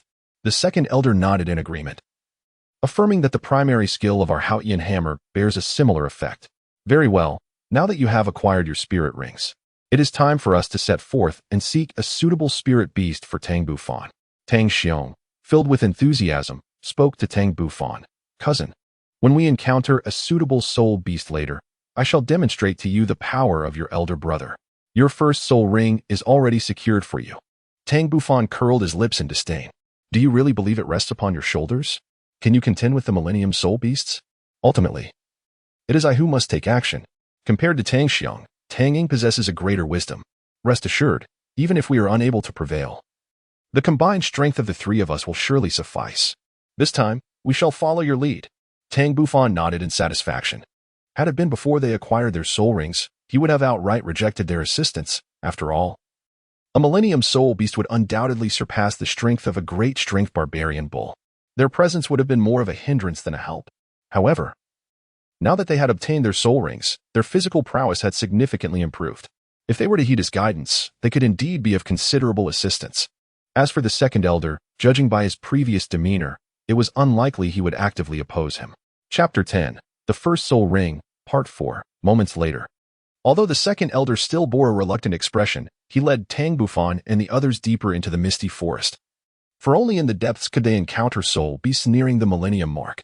After all, Tang Bufan had fulfilled his wager by aiding Tang Ying and Tang Xiong in acquiring their soul rings. As an elder, he could hardly go back on his word. Moreover, it was not yet the critical moment for such a decision, as they had yet to locate a suitable Millennium Soul Beast. Even if they did find one, there was no guarantee they could defeat it. Half an hour swiftly elapsed, and suddenly, a roar echoed ahead, suggesting a fierce struggle among soul beasts. The second elder, walking in the lead, abruptly turned to cast a meaningful glance at Tang Bufan, thinking to himself that the lad was indeed fortunate, for not far ahead, 2 soul beasts were embroiled in a fierce battle, seemingly contending for territory. Coincidentally, both of these soul beasts were quite suitable to serve as Tang Bufan's first soul ring, aligning perfectly with his lofty aspirations. They were Millennium Soul Beasts, each not exceeding 1100 years of age. These 2 creatures were a thunderhorn rhinoceros and a 4-armed demon ape. Notably, both were not ordinary soul beasts. They possessed the bloodlines of top-tier soul beasts. The thunderhorn rhinoceros, with its formidable lightning horn, wielded a portion of thunderous power, and legend has it that should it evolve to its utmost potential, its might would be unimaginable. The 4-armed demon ape was similarly extraordinary, being a descendant of the elite 8-armed demon ape. Should it continue to grow, it would ultimately evolve into an 8-armed demon ape itself.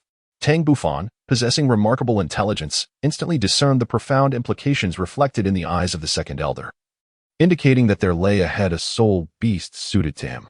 He hurriedly made his way forward, parting the dense underbrush that obstructed his view. And soon 2 soul beasts came into sight. One of them bore a striking resemblance to a rhinoceros from Earth in a previous life. Yet it was adorned with purple scales, and atop its head sprouted a single, sharp purple horn measuring approximately 30 centimeters. The other soul beast bore an uncanny likeness to a gorilla, yet it was endowed with 4 robust and powerful arms, its fur a disquieting shade of black, exuding an almost demonic aura. The 2 soul beasts had evidently been engaged in combat for some time, their breaths were labored, and numerous wounds marred their bodies, suggesting that the clash had been intensely fierce. Tang Bufan possessed extraordinary eyesight, enabling him to discern a gaping wound in the chest of the 4-armed soul beast, from which dark blood flowed. Similarly, the rhinoceros-like soul beast had shed a considerable amount of its purple scales.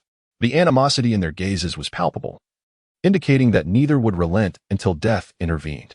This situation inadvertently favored Tang Bufan, as both soul beasts appeared formidable adversaries. However, he might seize the opportunity to play the role of a cunning observer.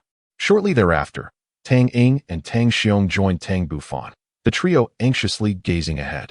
The 2 soul beasts fixated fiercely on one another, seemingly poised to unleash their attacks at any moment, which only heightened the tension felt by the 3 onlookers, much to the amusement of the second elder. As time trickled by, approximately 3 minutes elapsed before the 4-armed magic ape could no longer contain its agitation and launched an assault on the 1-horned thunder rhinoceros. With remarkable agility, it propelled itself forward, its 4 muscular arms swinging to strike at the 1-horned thunder rhinoceros. In stark contrast, the 1-horned thunder rhinoceros remained remarkably composed, its sturdy limbs displaying considerable strength. Instead of retreating, it advanced, aiming its sharp horn directly towards the chest of the 4-armed magic ape. Remarkably, this time, its purple horn was enveloped in crackling purple lightning, reminiscent of a soul master unleashing a soul skill. Tang Bufan and his companions gazed at the second elder with expressions of bewilderment. Could it be that spirit beasts are capable of unleashing soul skills as well? The second elder, equally taken aback, admitted that despite his decades of life experience, he had never encountered a millennium-old spirit beast endowed with skills. After a brief silence, he spoke softly. Indeed, spirit beasts possess unique abilities akin to our soul skills. These may be regarded as innate talents. Generally, only those spirit beasts exceeding 10,000 years in age are bestowed with such skills. Though certain apex spirit beasts at the pinnacle of their hierarchy may also exhibit innate abilities. As he concluded, the second elder could not help but smile wryly, confessing that, like them, this was his first encounter with a millennium-old spirit beast possessing innate skills. Tang Bufan felt a surge of relief within. Realizing that he had previously underestimated the 1,000-year soul beasts, he had not anticipated that they possessed innate skills. Initially, he believed that despite the formidable power of these 1,000-year soul beasts, with a touch of agility, he would still stand a chance to vanquish them. It now appeared that he was gravely mistaken. The second elder, observing Tang Bufan deep in contemplation, imparted wisdom. Do you now comprehend how naive your previous thoughts were? Even if the 3 of you joined forces, you would still be unable to contend with any one of them. Tang Ying and Tang Xiong stuck out their tongues, their faces filled with trepidation, for they had just witnessed the swift and powerful movements of these 2 spirit beasts with their own eyes. Tang Bufan nodded, acknowledging the second elder's words. At that moment, the sharp horn of the unicorn thunder rhinoceros erupted with violet lightning, striking the 4-armed demon ape. The electric currents relentlessly coursed through its body, rendering it momentarily numb and incapacitated. Panic flashed across the face of the 4-armed demon ape. But the unicorn thunder rhinoceros seized the opportunity, forcefully ramming its sharp horn into the creature's body, quickly creating a small puncture. Before long, the 4-armed demon ape regained its mobility, likely due to the cessation of the lightning's effect. Sensing the fleeting nature of its life, a fierce expression emerged in the eyes of the 4-armed demon ape. It tightened its grip around the neck of the unicorn thunder rhinoceros with one arm and opened its massive jaws, gathering a swirling orb of violet soul energy. Tang Bufan felt a renewed sense of astonishment. Could it be that this soul beast possessed innate abilities as well? The unicorn thunder rhinoceros continued its reckless charge, seemingly sensing imminent danger and attempting to break free. Yet, how could the 4-armed demon ape allow it to escape? In the next moment, It unleashed a burst of violet energy from its mouth, the purple light slicing directly towards its neck, eliciting a painful grunt from the unicorn thunder rhinoceros. Consequently, it exerted even greater effort in its relentless assault against the demon ape. A minute later, the demon ape collapsed to the ground, its life extinguished, while the unicorn thunder rhinoceros emerged victorious but at a grievous cost, as blood continued to flow from its neck. At that moment, the second elder emerged from the thicket, accompanied by Tang Bufan, their gaze firmly fixed upon the unicorn thunder rhinoceros. In the next instant, a colossal Haotian hammer struck the unicorn thunder rhinoceros, rendering it utterly devoid of combat capability. Tang Bufan, resolute and unwavering, delivered the final strike to the unicorn thunder rhino, extinguishing its life. In its last moments, the creature cast a defiant glance at Tang Bufan, unable to fathom its demise at the hands of a seemingly feeble human. Had it not engaged in a fierce battle with the four-armed demon ape, the outcome might have been different. Nevertheless, even without its injuries, the conclusion would have remained unchanged. Soon, two violet soul rings materialized above the fallen soul beasts. The second elder scrutinized Tang Bufan once more, inquiring if he truly intended to absorb a 1,000-year soul ring. He warned that should Tang overestimate his physical capabilities, he might be overwhelmed by the energy of the 1,000-year soul ring, resulting in catastrophic consequences. How could he explain such a tragedy to the boy's parents? Chapter 11. The First Soul Bone, Part 1. Beside them, Tang Xiong also offered his counsel. Tang Bufan. Though we have often found ourselves at odds, I too wish to see you unharmed. The energy of a 300-year soul beast is already formidable. I fear the energy of a 1,000-year soul ring may far exceed our expectations. Tang Bufan's gaze was resolute, unwavering in the face of their scrutiny. He regarded them with earnestness. You ought to trust me. My willingness to absorb a millennium soul ring is backed by sound reasoning, and I have no desire to perish.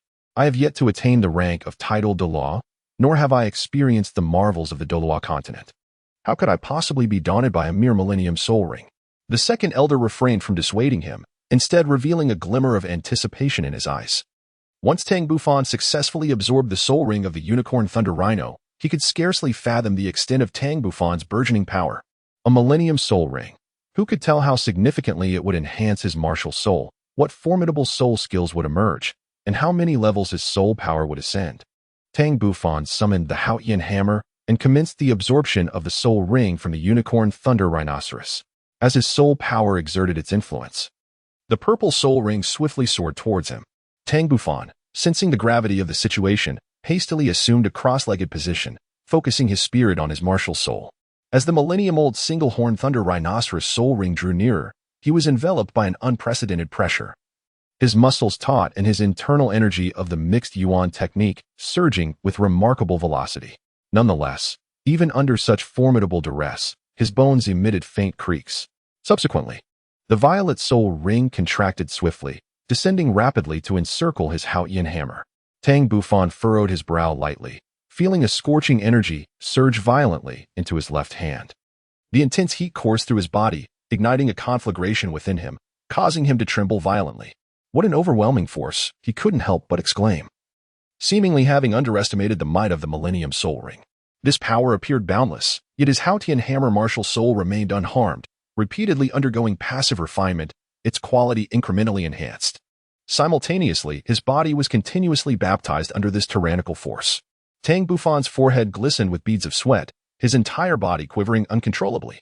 A closer inspection would reveal the prominent veins bulging beneath his skin, a testament to the immense pressure he was enduring. Were it anyone else, the energy from a Millennium Soul Ring would likely overwhelm them upon entry, resulting in catastrophic consequences. The second elder observed Tang Bufan intently, based on his extensive experience. He believed that Tang Bufan indeed had a chance to absorb the soul ring of the unique Thunder Rhino, yet he knew patience was essential until the final moment. The outcome remained uncertain. Throughout history, the Douluo Continent has never been devoid of prodigies, and many harbored ambitions akin to Tang Bufan's. However, the outcomes were often tragically grim, with no successful examples to speak of. As more power surged into his body, the agony Tang Bufan felt intensified. By the end, he bit down on his lip, his body spasming violently, tiny droplets of blood beginning to surface on his skin, while the sound of cracking bones echoed within him. One could only imagine the torment he endured. Despite the overwhelming pain, Tang Bufan's consciousness remained lucid. He diligently channeled the great Haotian Sect technique, guiding the searing energy to merge with his internal force, following the predetermined pathways without pause. Before long, he heard the familiar sound of cracking, an unmistakable herald of his entry into the second level of the great Haotian Sect technique. He then directed the energy within him to surge through his meridians. This was a fortuitous opportunity, one he had meticulously planned for. He had contemplated the absorption of a Millennium Soul Ring for quite some time, fully aware of the tremendous power it contained, which is why he chose to take the risk. Firstly, he had confidence in the resilience of his own body. Secondly, even if he had overestimated his physical limits, he could leverage the abundant energy to assist in clearing the meridians necessary for advancing in the second level of the great Haotian Sect technique. Time flowed slowly as Tang Bufan utilized the surge of energy to unblock 12 meridians. The soul power coursed through these channels, eventually converging in his dantian after several cycles. Attuning himself to the shifts within his body, Tang Bufan realized that future breakthroughs would likely depend on the soul rings, yet he felt undeterred. At this moment, he was invigorated, as if every pore in his body had opened, sensing a significant enhancement in his soul power. With a smile, he opened his eyes and exclaimed, "Grandpa Second Elder, I have succeeded." The Second Elder's emotions were a complex mix of excitement and astonishment. He had not anticipated the boy's success. Simultaneously, he felt grateful for not having opposed him with full force, for otherwise, the Haotian Sect would have lost an unparalleled genius.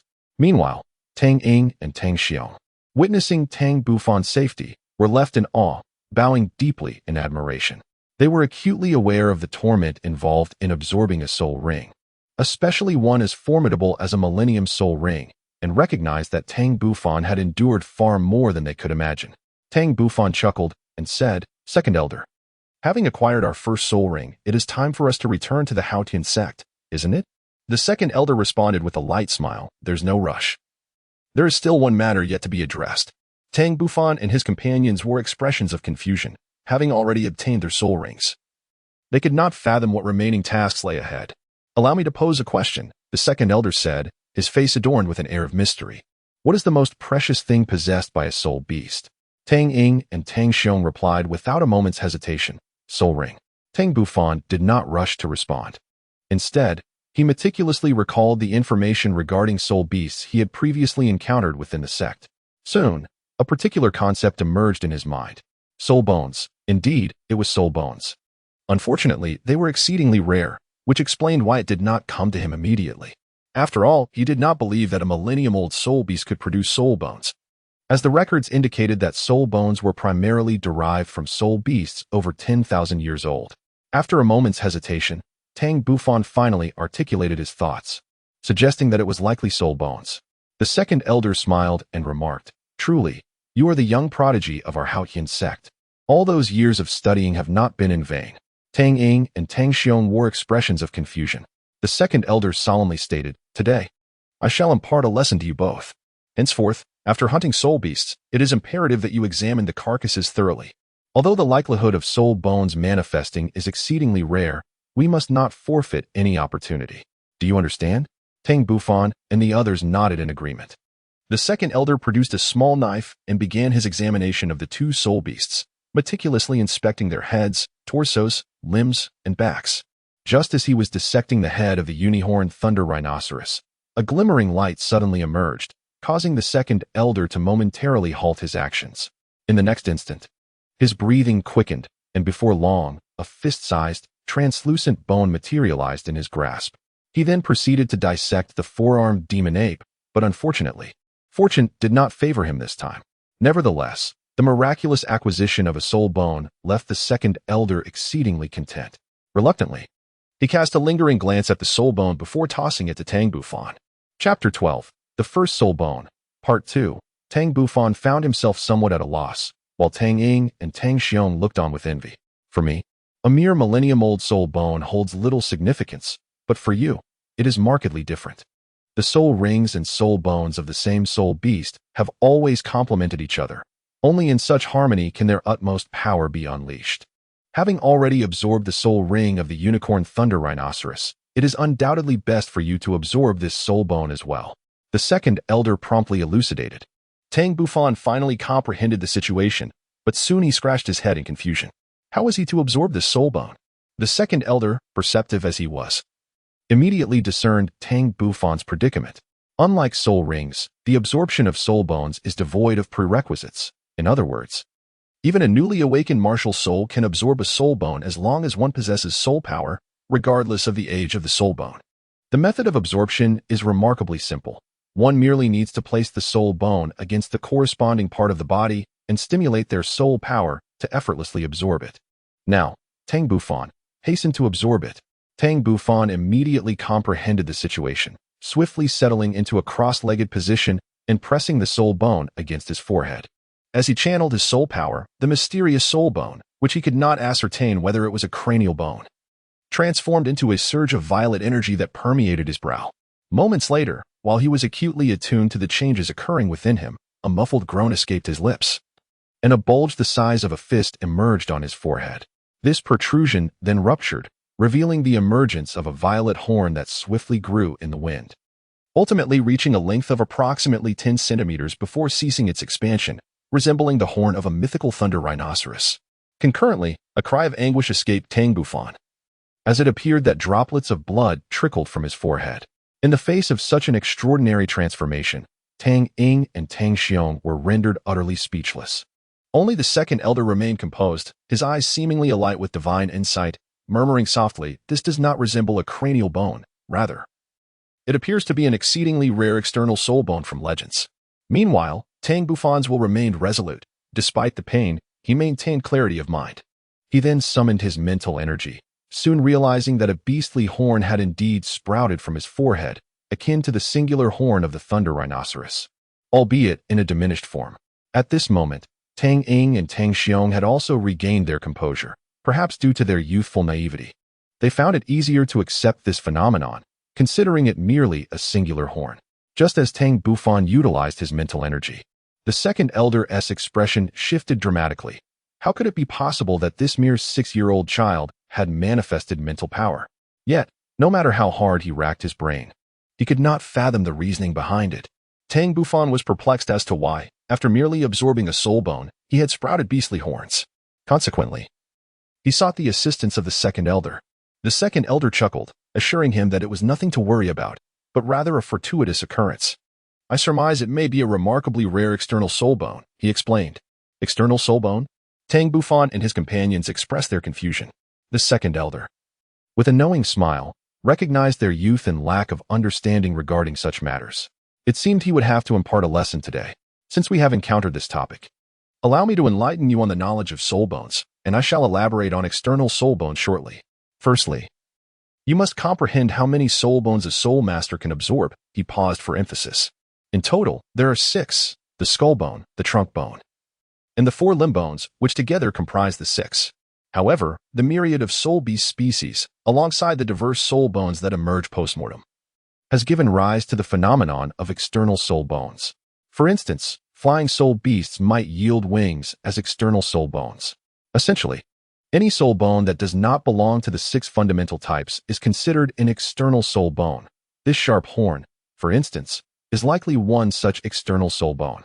As he concluded, a smile appeared on the second elder's face. Tang Bufan unexpectedly acquired an extraordinarily precious external soul bone.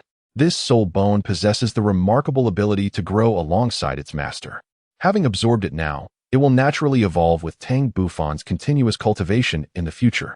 Tang Bufan, Tang Ying, and Tang Xiong nodded in a manner that suggested both understanding and confusion. Subsequently, the second elder led the trio back to the Haotian Sect.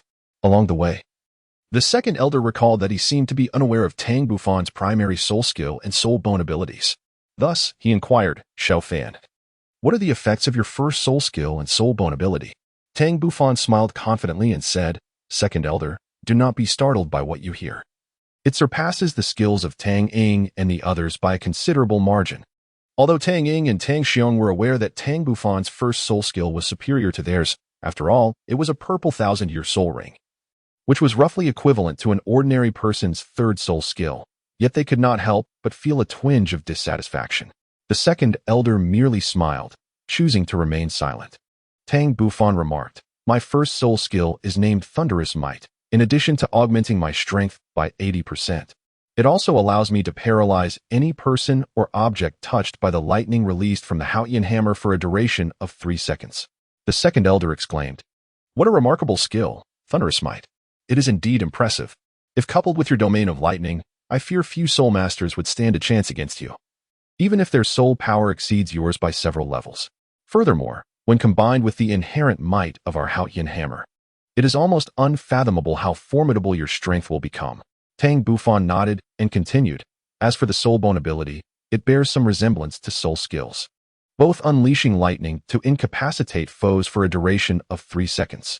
Moreover, this ability can be activated 3 times a day." The second elder pondered thoughtfully, "Xiaofan, your skills at present seem to lean more towards control, offering little enhancement to offensive capabilities." Tang Bufan held a differing opinion. Elder Second, "I believe that although these skills may exhibit some redundancy in effect, they nonetheless enhance our control capabilities, as long as I can restrict the enemy's movements. With my Haotian hammer in hand, I am confident that few can rival me." The elder pondered this and agreed. "Indeed, this time we have reaped significant rewards. Let us hasten our pace to ensure our return to Haotian Sect before nightfall." Tang Bufan and his companions swiftly channeled their soul power towards the Haotian Sect, closely followed by the second elder, who trailed them closely. After 3 hours, they finally caught sight of the grand gates of the Haotian Sect, along with their parents awaiting them at the entrance. They should have returned much earlier, but during their journey, they had unwittingly engaged in a provocation of soul beasts, which delayed them considerably. However, this encounter allowed them to become well acquainted with their respective soul skills, particularly Tang Bufan's formidable lightning abilities, whose effects were nothing short of terrifying. Even a millennium-old soul beast found itself constrained. As for the century-old soul beasts, once ensnared by his skills, they were nearly powerless to escape, left to await the lifting of the effects before they could regain their mobility. At this moment, not only were Tang Zheng and his wife present at the gates, but also the parents of Tang Ying and Tang Xiong. After bidding farewell to the second elder, Tang Zheng and his wife escorted Tang Bufan home. The second elder, watching Tang Bufan's receding figure, let out a soft sigh before making his way to the sect master's study. Chapter 13. Soul Power Test upon returning home. Tang Zheng eagerly inquired, "Xiaofan, please reveal your soul rings for your mother and me to see. Are you certain you wish to witness them? I fear I might frighten you." Tang Bufan replied mysteriously. Tang Zheng disdainfully remarked, "Are you trying to frighten us? Is it possible that your first spirit ring is not a century ring, but a millennium ring instead? Spare us the nonsense and unleash your martial spirit." Beside them, Su Shouqing found the exchange between father and son amusing. Tang Bufan couldn't help but chuckle inwardly, wondering if he would receive accolades for his own brilliance upon witnessing his soul ring. Subsequently, he summoned his Haotian hammer, which displayed a striking purple-black hue, crowned by a prominent purple aura. Both Tang Zheng and Su Shouqing were momentarily taken aback, their eyes reflecting a sense of incredulity, leaving them in a state of bewilderment for quite some time. Tang Bufan, filled with pride, exclaimed, "Father, I was not mistaken, was I? It is bound to astonish you. And yet you remain unconvinced." As he spoke, an unsettling shift in the atmosphere caught his attention. In the next moment, his mother enveloped him in a tight embrace, remaining silent for what felt like an eternity. Finally, after a prolonged pause, Su Shouqing released Tang Bufan, her eyes glistening with unshed tears. "Little fan," she implored, "promise me you will never absorb a soul ring beyond your level. You cannot be unaware of the dire consequences that such an act entails. Should your body fail to withstand the overwhelming power of the soul ring, it could lead to your untimely demise." Tang Bufan initially intended to offer an explanation, yet upon witnessing the concern reflected in his mother's gaze, he resolutely swallowed his words. "I understand, mother. I shall not behave this way again." At that moment, Tang Jing interjected, "Xiaofan, retract your martial soul. Although the first soul ring is indeed a millennium soul ring, unparalleled in history, and has elevated your power to a certain extent as your father, I would prefer that you absorb a mere century soul ring rather than risk the peril of a millennium soul ring. Do you comprehend?" After a brief pause, Tang Jing continued, "From your childhood, I have recognized that you are no ordinary child, and upon your martial soul awakening, my conviction was further solidified. You possess dual martial souls, and they are not only unique but also exceptionally powerful. It was then that I realized your future is boundless. As your father, I naturally aspire for your journey ahead to be as far-reaching as possible, But I have but one request. You must take good care of yourself. All we desire is for you to remain safe and sound. Do you understand? Upon hearing this, Tang Bufan could not help but feel deeply moved, nodding vigorously. Subsequently, he returned to his chamber, intending to relocate to the stone house the following day to officially commence his journey of cultivation. A sleepless night ensued, during which Tang Bufan immersed himself in his training. The inner strength derived from the great Zhoutian Hunyuan Gong manifested as a chaotic hue. However, as he absorbed the soul rings and soul bones, this energy began to shimmer with a hint of purplish lightning. Simultaneously, his physique underwent yet another transformation, attaining an astonishing level of strength, with his meridians becoming broader and more resilient. The fusion of his inner strength and the power of the soul rings rendered him even more formidable and tenacious. As for the external soul bone affixed to his forehead, he could manipulate it at will. Otherwise, it would indeed be peculiar to sport a beastly horn atop his head. In the morning, just as Tang Bufan had finalized his choice of the stone house for his future cultivation, he was hurriedly whisked away by the second elder. Before long, he found himself led by the second elder to a study on the second floor of the sect. As Tang Bufan stepped into the room, he immediately sensed the weight of 5 gazes upon him, an overwhelming pressure enveloping him. It did not take long for him to identify the sources of those piercing looks, which belonged to the sect leader and the 4 esteemed elders. Tang Bufan could distinctly perceive the unusual glimmers in their gazes. It seemed that the events transpiring within him had been divulged by the second elder. The sect leader, Tang Xiao, smiled and urged, "Xiao Fan, swiftly unleash your martial soul for us to behold." His tone carried an unmistakable sense of urgency. Tang Bufan first greeted the sect leader and several elders before unleashing his martial soul. Suddenly, the Haotian hammer, characterized by its striking purple and black hues, materialized before them, with its purple soul ring distinctly visible and remarkably solid. A smile graced Tang Xiao's face, and the elders erupted into hearty laughter, their spirits remarkably elevated. It is truly unimaginable how you managed to absorb a millennium soul ring. This marks the very first instance in the Douluo Continent of a prodigious talent possessing a first soul ring of such extraordinary age. At this moment, the third elder spoke. "Xiao Fan, employ your first soul skill to launch an attack on me." Tang Bufan hesitated to launch an attack on the third elder until Tang Xiao nodded in approval, prompting him to strike. In an instant, the dark purple heaven's hammer erupted with arcs of lightning, which struck the third elder without delay. However, the third elder's formidable prowess rendered the paralysis effect of the lightning utterly ineffective against him. Subsequently, he effortlessly caught Tang Bufan's heaven's hammer with his palm. Following the indication from the sect leader, Tang Bufan retracted his martial soul. "Uncle, how do you feel?" Tang Xiao inquired. The third elder's face bore a look of astonishment. "Let us first address the lightning on the heaven's hammer. Its paralyzing effect is remarkably potent. It is likely to affect anyone below the 60th level. Moreover, the sheer power of the heaven's hammer is sufficiently formidable, nearly rivaling that of our sect's soul master disciples." Tang Xiao and the other elders displayed expressions of sheer disbelief. The notion that a mere level 10 Haotian hammer could rival the soul master level Haotian hammer seemed utterly implausible. After a prolonged moment of contemplation, the second elder remarked that while Tang Bufan's Haotian hammer may not yet measure up to the soul master level disciples of their sect, its quality was inherently superior to that of an ordinary Haotian hammer. Furthermore, having absorbed the soul ring of the millennium-old unicorn thunder rhinoceros, it had consequently ascended to its current quality. The other elders, upon further reflection, concurred with this assessment.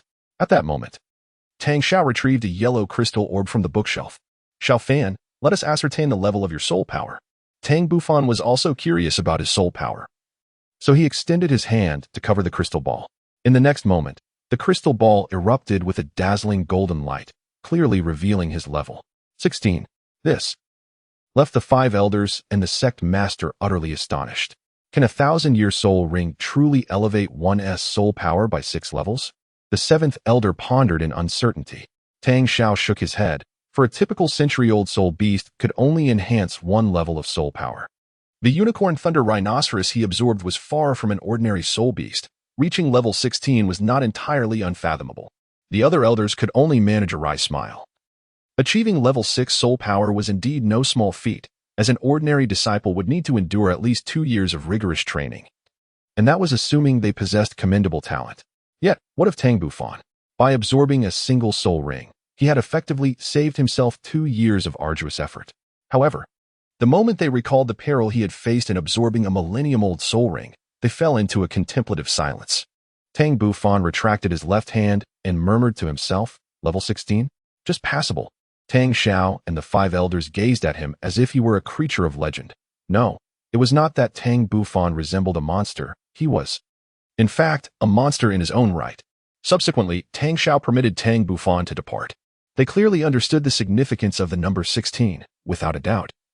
With Tang Bufan's extraordinary talent, he would obtain another soul ring within 2 years at most.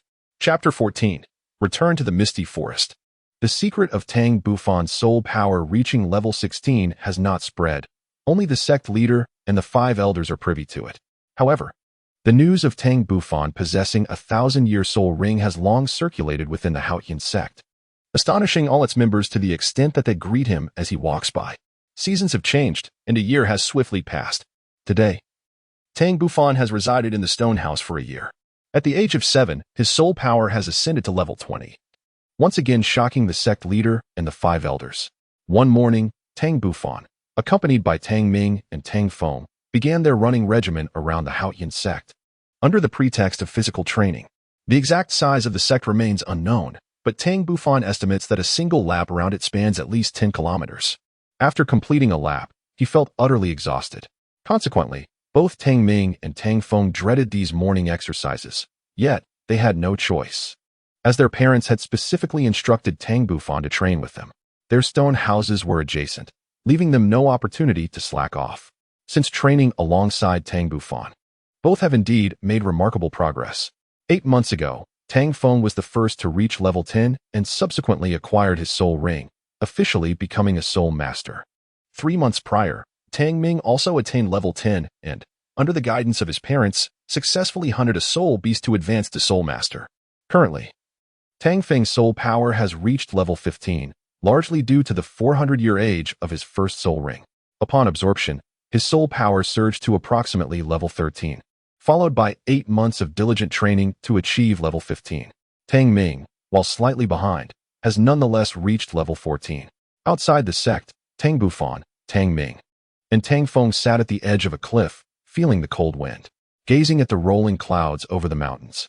Tang Bufan felt a newfound curiosity about the world beyond the sect, yet he was aware that the sect leader forbade disciples from leaving. A rule he learned from Tang Zheng, who explained that the sect leader's brother, the youngest titled Douluo in the continent, Tang Hao, had slain the Pope of the Spirit Hall, which triggered a series of events. Many occurrences followed, leading to the Haotian Sect being forced to retreat into the depths of the mountains, significantly diminishing its influence, leaving only a few hundred outer disciples and affiliated disciples in the village below. It is worth noting that during its peak, the Haotian Sect boasted 4 major affiliated sects, with the total number of soul masters exceeding 10,000. Regrettably, the Spirit Hall proved to be more powerful, and the Haotian Sect did not dare to engage in battle, ultimately retreating to this secluded location. At that moment, Tang Ming whispered, "Big brother, do you know what the world outside the sect is like? Apart from hunting soul beasts, I have never left the sect. Neither have I. I wonder when the sect will lift its restrictions so we can explore the outside world." Tang Feng echoed, his heart also yearning for adventure. Nevertheless, remaining within the sect does not seem so bad after all. Tang Bufan's gaze was profound, and he estimated that it would be a while before the strength of our Haotian Sect could rival that of the Spirit Hall. I firmly believe that day is not far off. In that moment, Tang Bufan suddenly found himself harboring a certain disdain for the Spirit Hall, as it had kept him on the Douluo Continent for so long without any knowledge of the world beyond. Tang Ming and Tang Feng both nodded. "Boss, your soul power has already reached level 20. When will you embark on the hunt for soul beasts?" Tang Ming remarked, a hint of envy in his voice. "Let us wait a few more days," Tang Bufan replied after a moment's contemplation. "You two must strive diligently in your training, or you may find yourselves unable to keep pace with me. Who knows, one day I might leave the sect to venture into the outside world, and then you shall have no reason to blame me for not bringing you along." Tang Ming and Tang Feng both displayed expressions of astonishment. "Boss, do you intend to sneak out?" "However, our parents would never consent, and the sect leader would certainly not permit it." Tang Bufan made a shushing gesture, exclaiming, "You are truly foolish. Can't you devise a way to sneak out on your own? Moreover, I currently have no intention of venturing outside. At the very least, I plan to wait until I reach around level 40 before contemplating any escapades in the outside world. When that day arrives, should you fail to attain level 40, I shall not take you along, lest you hinder my progress. Tang Ming, with an insistent demeanor, implored, Boss, you must take me with you. If you refuse to bring me along, I shall consider informing the sect leader. He chuckled mischievously. Tang Bufan's face turned an ashen hue, and with a disdainful snort, he turned on his heel and made his way home. Tang Ming and Tang Feng exchanged a glance, revealing a triumphant smile as their scheme bore fruit. And they swiftly followed suit. Time passed swiftly, and soon 7 days had elapsed. On this day, the second elder once again departed from the Haotian Sect with Tang Bufan, provoking envy among many third-generation disciples.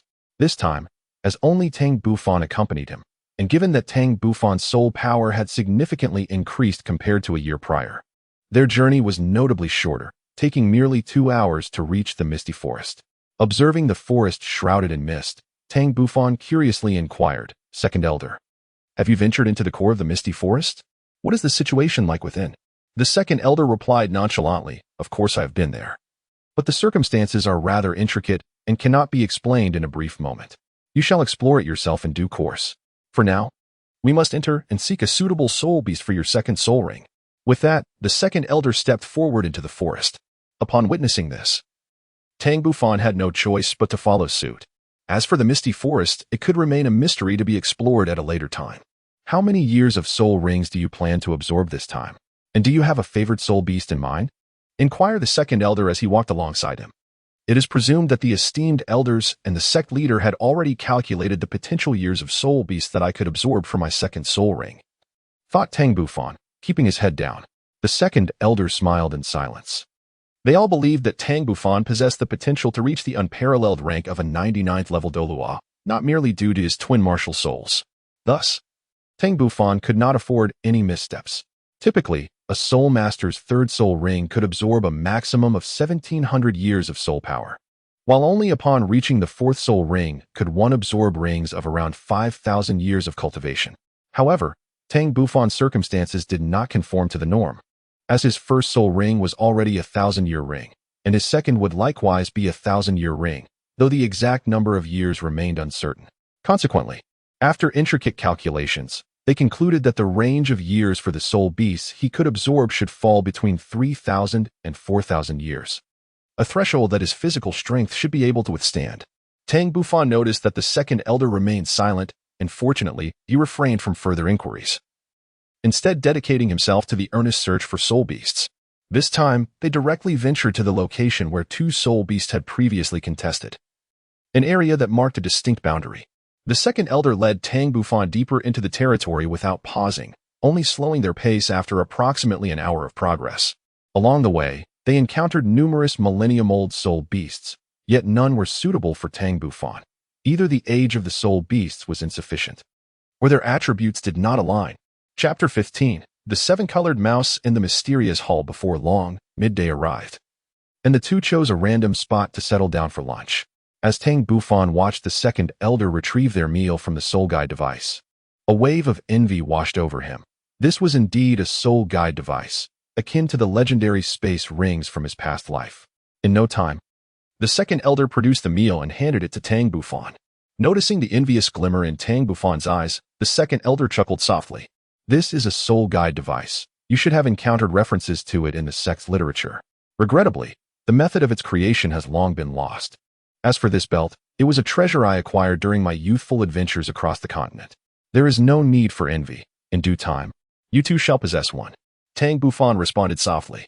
Their lunch consisted of well-preserved cured meat, exuding an enticing aroma and proving to be quite delectable. Unbeknownst to them, a kilometer away, a vividly colored mouse delicately sniffed the air, seemingly detecting something intriguing. In the next instant, it dashed silently toward Tang Bufan and his companion, without a trace of soul power to detect. Moments later, just as Tang Bufan was about to savor the final and largest piece of cured meat, a flash of colorful motion appeared, and the delicacy in his hand vanished without a trace. The next moment, a plump, multicolored mouse was relishing his cured meat a mere few meters away, devouring it in a few bites, and, upon finishing, licking its lips as if still savoring the flavor. Tang Bufan could not help but feel a surge of anger. This was his first encounter with such a brazen rodent. Not only did it show no fear of humans, but it also dared to seize their food. One could not help but ponder whether to commend its audacity or to deem it suicidal. Tang Bufan refrained from acting impulsively, for he discerned that this soul beast was extraordinary. He hastily turned his gaze towards the second elder, who was equally perplexed. The second elder could not identify the species of this rodent-like soul beast, nor could he ascertain its age. Logically, given its size, comparable to an ordinary wild rabbit, it should be a 10-year soul beast at most, or perhaps 100 years. Yet, even a 100-year soul beast should not have been able to approach them undetected. Moreover, it was peculiar that even now, he could not sense any fluctuations of soul power emanating from this creature. Upon observing that the second elder remained silent, Tang Bufan decided to disregard the matter. This little rascal dared to seize his belongings, and it was imperative to impart a minor lesson. Thus, he subtly channeled his soul power and lunged towards the vibrant seven-colored mouse. To his astonishment, the mouse displayed no fear. Instead, it wore a mischievous, anthropomorphic grin. Endurance had its limits, and Tang Bufan resolved to teach it a proper lesson once he captured it. Just as he believed he was on the verge of seizing the colorful rodent, it nimbly evaded his grasp with a delicate sidestep. Tang Bufan's body suddenly lost its aim, and he fell to the ground, experiencing a fleeting pang of pain. Tang Bufan was instantly filled with rage, having been mocked by a mere mouse. Rising to his feet, he once again pursued the creature. The colorful mouse cheekily raised its hindquarters at Tang Bufan before swiftly darting into the depths of the forest. Tang Bufan, consumed by rage, hastily accelerated in pursuit without a moment's hesitation. The second elder, finally sensing the disturbance, realized it was too late to deter Tang Bufan. Reluctantly, he hurried after him to prevent any unforeseen calamities. The man and the colorful mouse quickly plunged into the depths of the forest. Yet no matter how fiercely Tang Bufan exerted himself, he could not catch up to the vibrant creature. At this moment, he began to sense something amiss. Just as he contemplated abandoning the chase and retracing his steps, a thick fog suddenly enveloped him, obscuring the second elder from view. Gazing at the colorful mouse before him, a myriad of thoughts flooded Tang Bufan's mind. In that instant, the mouse, noticing Tang Bufan's stillness, unexpectedly turned around and approached him, chattering away as if eager to convey a message. Although Tang Bufan could not comprehend the beast's language, his exceptional intelligence allowed him to swiftly deduce its meaning, which seemed to imply that he should follow it. Tang Bufan hesitated for a moment, gazing into the impenetrable fog behind him. Ultimately, he resolved to follow the enigmatic, multicolored mouse, eager to uncover the destination it intended to lead him to. Thus, under the guidance of the vibrant rodent, Tang Bufan set forth once more, swiftly vanishing into the depths of the mist. On the other hand, the second elder had initially dismissed Tang Bufan's pursuit of a mere mouse, believing that no unforeseen events would transpire, given the strength he possessed. However, to his astonishment, the duo found themselves wandering through the labyrinthine fog, ultimately stumbling into a realm of obscurity. By the time he decided to call out to Tang Bufan, it was too late. Both he and the mouse had already ventured inside. In a sudden panic, the second elder hastily followed after them, fervently hoping that no harm would befall Tang Bufan. Strangely enough, upon entering the mist-laden area, his mental acuity seemed to falter, rendering him unable to discern the path with his naked eye. After wandering for quite some time without locating Tang Bufan, he reluctantly retraced his steps out of the fog. Had it not been for his vigilance and diverse skills, he too might have become ensnared in the mist, unable to find an exit. Gazing into the seemingly endless expanse of white fog, a look of concern etched itself onto the second elder's face.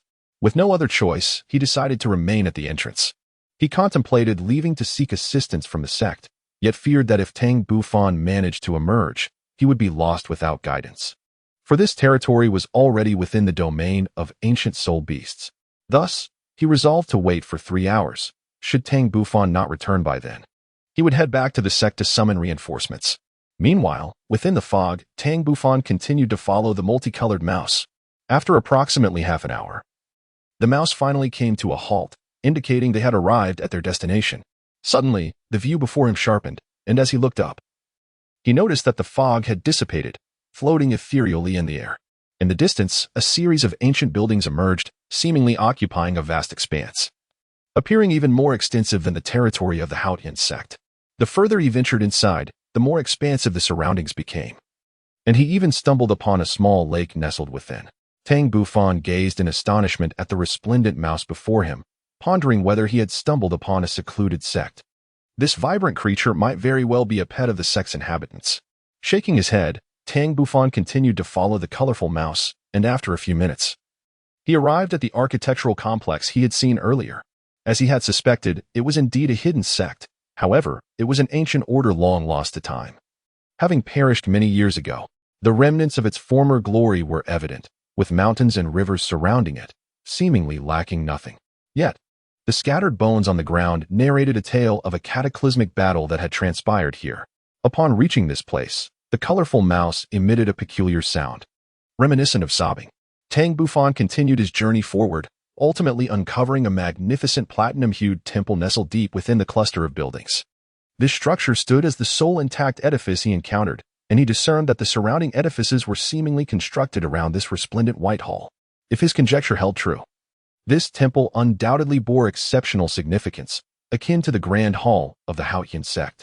The entrance of the temple was firmly sealed, pristine, and unblemished.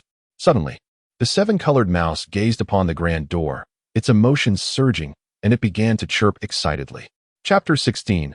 Abundant Harvest. Tang Bufan's gaze flickered slightly. Are you asking me to push open this grand door? The colorful mouse, as if comprehending human speech, earnestly nodded its head. At that moment, Tang Bufan was truly astonished. He had not anticipated that the colorful mouse could be so intelligent. It seemed his previous conjectures were indeed quite accurate.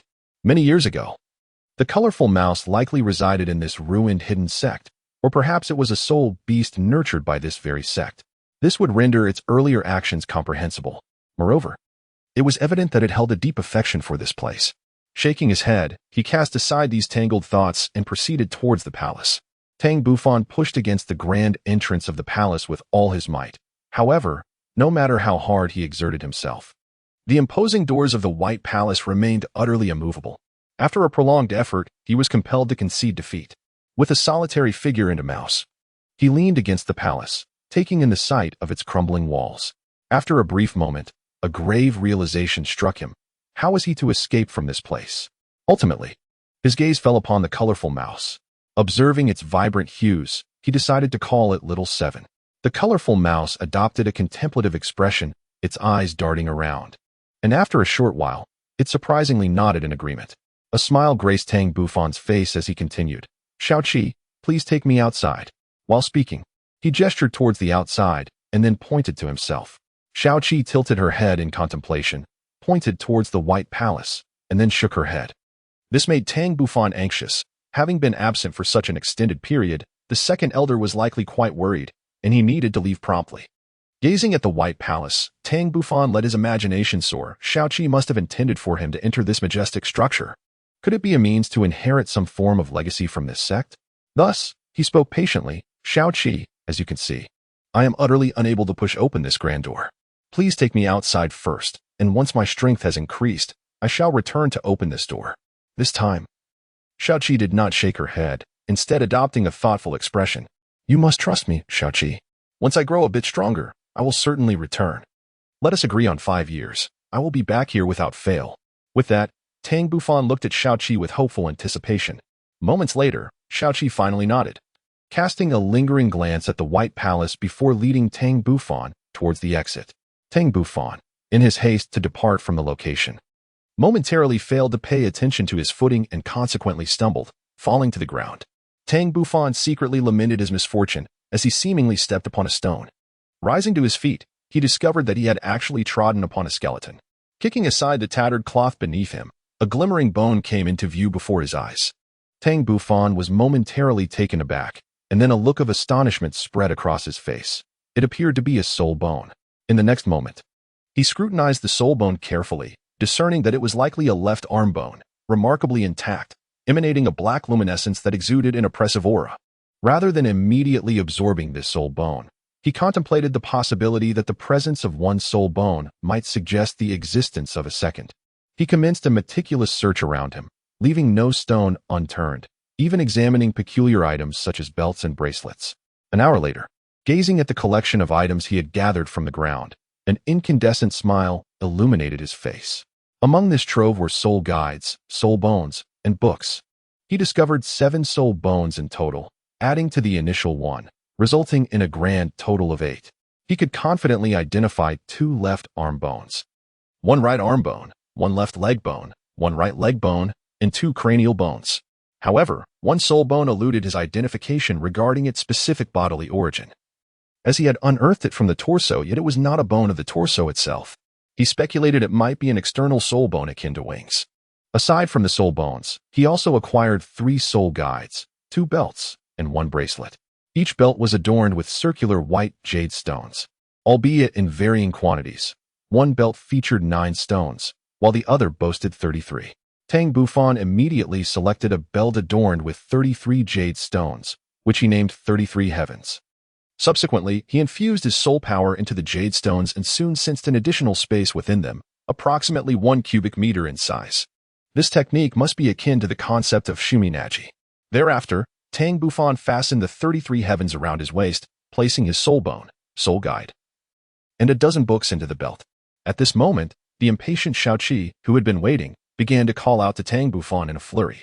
Tang Bufan hurriedly reassured the creature, and then, under its guidance, vanished into the depths of the mist. Outside the fog, the second elder had been waiting for 3 hours.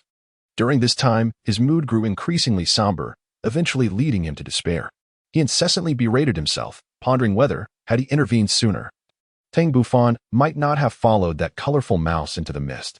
Just then, as he was prepared to depart, he suddenly heard the squeak of a mouse, and a flicker of hope ignited in his dimmed eyes as he fixated on the misty expanse. Moments later, a figure and a mouse emerged from the fog. Who else could it be but Tang Bufan and the vibrant mouse? The second elder gazed at this scene with disbelief. Could it be possible for humans and spirit beasts to coexist in harmony? As Tang Bufan stepped out of the mist, he immediately spotted the familiar silhouette not far away. It was none other than the second elder. Tang Bufan whispered to Shaoqi, "You should return quickly. I shall come back in 5 years." After speaking, he felt a sense of trepidation as he approached the second elder. Shaoqi, lingering with a wistful glance at Tang Bufan, then vanished back into the mist. Faced with the second elder's peculiar gaze, Tang Bufan steeled himself and said, "Grandfather second elder, I have returned. I apologize for causing you worry." The second elder sighed, his reproachful words lingering on the tip of his tongue. Yet he refrained from uttering them. Thankfully, Tang Bufan was unharmed. Otherwise, he would have found it difficult to account to Tang Zheng and his wife. Very well. Do not act so recklessly next time. Now, what exactly transpired during this period? Tang Bufan pondered for a moment before responding, "Second elder. Little Seven brought me before a white palace within the mist and urged me to push open its doors." Little Seven, a white palace? The second elder inquired, perplexed. Tang Bufan hastily clarified, "Shaoqi refers to the colorful mouse, while the white palace is located at the deepest part of this misty region." The second elder softly exclaimed in acknowledgement, casting a sidelong glance at Tang Bufan's new belt, secretly marveling at the young man's fortuitous luck in having discovered a soul-guiding device within it. Tang Bufan, noticing the second elder's discovery of his belt, could not help but display a hint of pride. "Grandfather second elder, I now possess my own soul-guiding device." The second elder, however, was not swayed by the youthful exuberance for material possessions.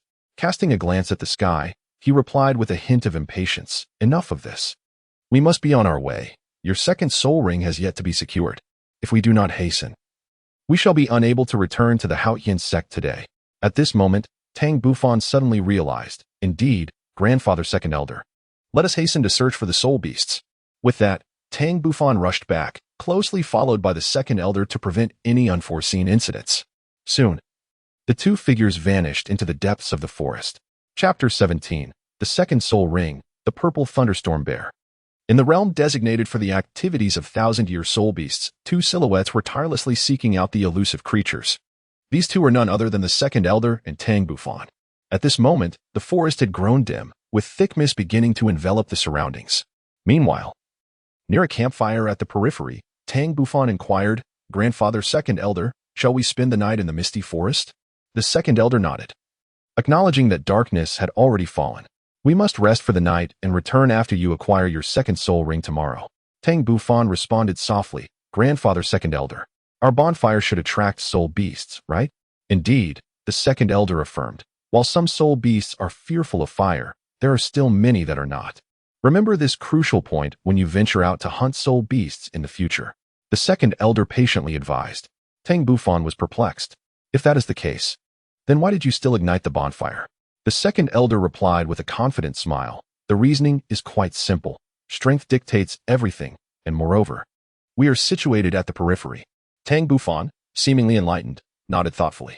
As night descended, he settled into a cross-legged position and commenced his practice of the great Haotian Hunyuan technique. His inner strength flowed like a gentle stream along a complex path, ultimately converging in his dantian. Time slipped away until the dawn approached, marking the end of his training and the beginning of his rest. The second elder, who had witnessed Tang Bufan's entire cultivation process, let out a soft sigh, recognizing that success indeed has no shortcuts, even for the prodigy acknowledged by the Haotian Sect. Tang Bufan, hard work and determination were indispensable, hidden beneath the surface. At the break of dawn, Tang Bufan rose early, wielding the Haotian hammer in his left hand while practicing the chaotic cloak hammer technique. With each strike, he poured forth his efforts until perspiration coated his brow. And only when his soul power was nearly depleted did he cease, transitioning into meditation to restore his strength. The second elder couldn't help but smile wryly. This young man was truly diligent in his training, and it was no wonder he achieved such remarkable feats. Furthermore, this little fellow had almost mastered the chaotic cloak hammer technique, displaying an extraordinary talent that, if he continued on this path, would likely see him fully perfect the technique in just a few years. Currently, the eldest of the third-generation disciples within the sect was Tang Long, age 17, possessing a soul power level of 35. Given Tang Bufan's rate of advancement, it would not be long before he caught up with Tang Long. Driven not only by his exceptional talent and unwavering dedication, but also by his ability to absorb soul rings beyond his level. The first soul ring had augmented his soul power by 6 levels. It remained to be seen how many levels this latest one would grant him. An hour later, Tang Bufan had successfully restored his vitality. He relished the thrill of pushing his limits, finding that each time he exhausted his entire soul power before resuming his training. The results seemed particularly rewarding. The second elder extended some provisions to Tang Bufan, saying, "Xiaofan, it is time for breakfast. After we have eaten, we shall set out in search of soul beasts." Tang Bufan softly uttered an acknowledgement. Half an hour later, the second elder set out once more with Tang Bufan. Fortune seemed to favor them today, as they discovered a suitable soul beast merely an hour into their search. Before them stood a nearly 4,000-year-old purple thunderstorm bear, endowed not only with ferocious strength but also formidable electrical abilities. Observing the purple thunderstorm bear, Tang Bufan quietly contemplated whether his strength was sufficient to vanquish the creature. The second elder, noticing Tang Bufan's eager disposition, promptly dismissed his thoughts. Although this purple thunderstorm bear was merely close to 4,000 years old, its defenses were exceptionally robust, and its power immense. An ordinary 4-ringed soul master would hardly stand a chance against it. "Stay right here and await my signal. I shall severely wound it first, and then you may strike." Tang Bufan let out a helpless sigh. "Elder second, I shall dutifully follow your instructions." The elder second, content with his response, exited the room, swiftly drawing the attention of the purple thunderstorm bear. Unbeknownst to the creature, peril loomed ahead, yet it boldly charged towards the elder second. Tang Bufan silently cursed the foolish bear. The second elder was no longer a mere soul Douluo. He had attained the esteemed rank of title Douluo. The immense Haotian hammer bore 9 soul rings, each exuding a disquieting aura of power. Without employing any soul skills, the second elder struck lightly, gravely injuring the purple thunderstorm bear and diminishing its strength considerably. He then withdrew the Haotian hammer, entrusting the finishing touches to Tang Bufan. Despite being merely 7 years of age, Tang Bufan's true potential remained a mystery to the second elder. Nevertheless, numerous disciples of the Haotian Sect, each above the 20th rank, had fallen before him, their second soul skills proving futile against his prowess. Although Tang Bufan possesses only a single soul skill, its quality rivals that of a third soul skill, rendering its effects extraordinarily formidable. Any disciple struck by his thunderous might would find themselves akin to lambs awaiting slaughter. Meanwhile, Tang Bufan summoned the Haotian hammer and charged directly towards the purple thunderstorm bear. Each step he took was deliberate and purposeful, his form oscillating with an ethereal grace, a technique honed in his previous life. This art of shifting shapes reached its zenith, rendering his true form nearly imperceptible to all. Even in his past existence, he had only achieved a significant mastery, still falling short of the utmost pinnacle. However, in this life, bolstered by the foundation of his previous experiences, he had now reached the 3rd level of mastery, sufficient to contend with an injured soul beast. The purple thunderstorm bear cast a fearful glance at the second elder, and upon seeing no intervention, a flicker of savagery ignited in its eyes as it suppressed its pain and lunged at Tang Bufan. With each punch it unleashed, a flicker of lightning danced upon its knuckles, and a direct hit would surely result in paralysis. Furthermore, with its immense strength, a single blow could incapacitate Tang Bufan. Alas, Tang Bufan's movements were agile. He not only evaded the bear's strikes, but also mounted a successful counterattack. With each execution of thunderous might, the bear's injuries intensified, ultimately culminating in its defeat by a decisive strike from Tang Bufan's hammer. In the next moment, a violet aura coalesced, prompting Tang Bufan to sit cross-legged, entering a meditative state to recover. After 10 minutes, he regained his power and began the process of absorbing the soul ring. The purple soul ring, drawn by his will, swiftly descended upon his Haotian hammer, flooding his body with a torrent of volatile soul energy.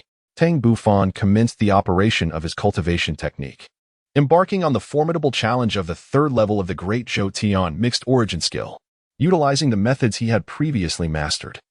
Tang Bufan adeptly absorbed the soul ring of the purple thunderstorm bear. Moreover, his Great Haotian mixed origin skill ascended to the third tier, once again unblocking the 12 meridians within his body, both manifest and concealed, thereby further accelerating his cultivation pace. The soul power from the soul ring also rejuvenated his physical form, fortifying his body to an even greater degree. After a considerable duration, Tang Bufan finally emerged from his meditative state. The second elder, observing Tang Bufan's successful absorption of the soul ring, wore a smile of approval. With eager anticipation, the second elder inquired about the nature of his second soul skill. Grandpa Second Elder, my second soul skill is named Thunderclap, which augments my strength by 100% and simultaneously doubles the range of the lightning power unleashed through the Haotian hammer, retaining the ability to paralyze foes for 3 seconds. The second elder sighed deeply, reflecting, traditionally, our Haotian Sect disciples are known for being fierce assault-type soul masters. Yet, it seems you have chosen to incorporate a control ability. I wonder if this will ultimately prove beneficial. Tang Bufan curled his lips. His martial soul had undergone a mutation. If he were to add spirit rings as he did in the past, the lightning attribute of the Haotian hammer would be entirely squandered. Chapter 18. The Decision Suddenly. The second elder had a moment of inspiration and took out a yellow crystal ball. Xiaofan, let us see what level your spirit power has reached. Observing the eager expression on the second elder's face, Tang Bufan reluctantly placed his hand upon it. In the next instant, the yellow crystal ball clearly displayed the level 25. The second elder was somewhat perplexed. Why had it only increased by 5 levels? Shouldn't it have increased by 6? Tang Bufan found it somewhat amusing. Second elder, being at level 5 is already quite commendable. Moreover, the soul power I possess has been cultivated through my own diligent efforts, making it far more adept for me. Upon my return, I shall not rush into further cultivation. Instead, I will wait until I have thoroughly mastered the power within me before continuing my training. A flicker of astonishment passed through the second elder's eyes. He had not anticipated that someone so young could possess such profound insight, displaying a maturity that was truly beyond their years. Tang Bufan felt a twinge of guilt and hastily remarked, "All right, second elder, we should return now." The second elder pondered for a moment and realized that they had indeed been away for over a day. It was time to head back to the Haotian Sect. In just 2 hours, they made their way back to the Haotian Sect. Tang Bufan first assured his mother of his safety before returning to his modest stone abode. The dwelling features a reception area of approximately 7 to 8 square meters, along with a bedroom and a bathroom. Equipped with all necessary living essentials, this is the standard configuration for the third-generation disciples of the Haotian Sect. Subsequently, Tang Bufan retrieved the 23 volumes of books he had acquired from the 33 heavens. After half an hour of diligent study, he gained a preliminary understanding of these texts and uncovered the entirety of the enigmatic sect shrouded in mist. This hidden sect is known as the Mist God Sect, which has existed for roughly a millennium, boasting a lineage that spans several centuries. Indeed, it predates the Haotian Sect. Their concealment is attributed to the discovery of a white palace, referred to as the Mist God Palace, a sanctuary left behind by a deity known as the Mist God. Upon discovering the Mist God Palace, the ancestors of the Mist God Sect relocated their sect and adopted the new name. Their occupation of the palace was driven by the aspiration to inherit the legacy of the Mist God. However, the mist god is merely a tier 3 deity, not on par with the likes of the sea god or angel gods, and has left behind only a temple without any guardians. Furthermore, the prerequisite for inheriting his divine position is to cultivate one's soul power to the 99th level. Although the Mist God sect is formidable and has produced numerous titled Douluos over the centuries, none have managed to reach the 99th level. This was of little concern. As long as the sect continued its transmission, it was believed that one day a 99th level Douluo would emerge. Alas, betrayal struck the sect one fateful day. A traitor led enemies into their midst, intent on seizing the Mist God Palace. The then leader of the Mist God sect, consumed by fury, rallied the disciples to bravely confront the invaders, resulting in mutual annihilation, and from that day forth, the existence of the Mist God Palace faded into obscurity. In Tang Bufan's eyes, a brilliant divine light radiated. Mist God, is this the deity that commands the clouds and fog? At that moment, he finally grasped the significance of a soul master's cultivation. It was the ascent to divinity at the 100th level. However, did deities only inherit the divine positions of their predecessors? He speculated that this might not be the case. Inheriting a divine position was merely one method among many. After all, how did the first generation of deities achieve their godhood? Reflecting on it now, it seemed that when Shaoqi urged him to unlock the Mist God Temple, she likely intended for him to inherit the position of the Mist God. Yet, Shaoqi's true identity remained shrouded in mystery, even to the Mist sect. It was said that when they discovered the Mist God Temple, Shaoqi was already present in its vicinity, leading them to conjecture that she might be a soul beast nurtured by the Mist God. Consequently, the Mist sect refrained from hunting her to acquire her soul ring. For Shaoqi was no ordinary soul beast. Her cultivation had surpassed 10,000 years, yet she had not reached 100,000. Although she could not speak, she comprehended human language. Simultaneously, he uncovered records of soul bones within those texts. The Mist sect possessed 4 ancestral soul bones, 1 cranial bone, 2 left arm bones, and 1 right arm bone, all of which were over 10,000 years old, with the cranial bone exceeding 50,000 years. As for the remaining 4 soul bones, it was easy to deduce they belonged to their adversaries. Furthermore, the text proved invaluable to Tang Bufan, containing information on various soul beast species, knowledge of martial spirits, maps of the continent, and accounts of perilous locations and ruins. In summary, Tang Bufan's gains from this venture were immense. Taking a deep breath, he compelled himself to calm down. He needed to contemplate his future path carefully. Since this world harbored deities, he resolved to set a modest goal, to attain godhood. Next, how should he handle these soul bones? Should he submit them to the sect, or retain them for himself? And should he disclose the existence of the Mist God Temple to the sect? As time passed, myriad thoughts swirled in Tang Bufan's mind. After much consideration, he decided to discuss his thoughts with his parents during lunch. At noon, Su Qiqing had prepared the meal. At the dining table, Tang Zheng and his wife beamed at their son, who appeared to have grown taller and sturdier. Xiaofan, why did you spend a whole day and night in the misty forest? Are soul beasts suitable for your second soul ring truly that difficult to find? Their concern did not stem from worry about Tang Bufan's safety. After all, the second elder was a titled Douluo, and a formidable assault-type Douluo at that. Tang Bufan set down his chopsticks and, with a serious expression, said, "Father, Mother, I have something to discuss with you." Tang Zheng and his wife were somewhat taken aback, for it was the first time they had witnessed their son wearing such a serious expression. Could it be that something significant had transpired during the hunt for the spirit beast? Tang Zheng could not help but inquire, "What has transpired?" Tang Bufan remained silent. Yet amidst their astonished gazes, he retrieved 8 soul bones, and an overwhelming surge of soul energy instantly filled the entire living room. Tang Zheng and Su Qiqing stood up in astonishment, taking a considerable time to regain their composure. The first thing they did was instruct Tang Bufan to stow away his soul bone. Tang Bufan is no fool. He swiftly returned the soul bone to the 33 heavens. Tang Zheng gazed intently at his son and said solemnly, "Xiaofan, how did you acquire these soul bones? Does the second elder know?" "Father, Mother, I have yet to inform the second elder about this matter. As for these soul bones, I obtained them from a relic within the misty forest." What relic could possibly yield such an abundance of soul bones? Our Haotian Sect has only possessed 3 soul bones throughout its long history. This is simply inconceivable. Su Qiqing exclaimed in astonishment. Reluctantly, Tang Bufan recounted the entire incident to his parents, knowing that failing to do so would lead to endless explanations. After hearing the full story, Tang Zheng and his wife found themselves at a loss for how to proceed. Ultimately, Tang Zheng expressed his thoughts. Xiao Fan, as your father, I naturally wish for you to absorb all these soul bones to enhance your strength. However, as a disciple of the Haotian Sect, we must not forget the support our sect has provided us. Do you understand my meaning? Xiao Fan, do not heed your father's words. Absorb the 8 soul bones you can, and surrender the rest to the sect. Only by strengthening your abilities can you better serve the sect in the future, perhaps even leading it back to greatness on the continent. Su Xiuqing shot a fierce glare at her husband. Tang Bufan let out a bitter smile, momentarily at a loss as to whose advice to heed. Chapter 19, The Second Soul Bone, Fiery Eyes. Taking a deep breath, Tang Bufan gazed earnestly at his parents. Father, Mother, you both present valid arguments. After careful deliberation, I have resolved to entrust the 4 soul bones to the sect. Tang Zheng exclaimed in astonishment. For soul bones? It seems nearly complete. However, which 4 soul bones do you intend to absorb? Tang Bufan smiled and said, Father, Mother, I intend to absorb the soul bones from the skull and that uncertain part of the body. You both should select a soul bone to absorb as well.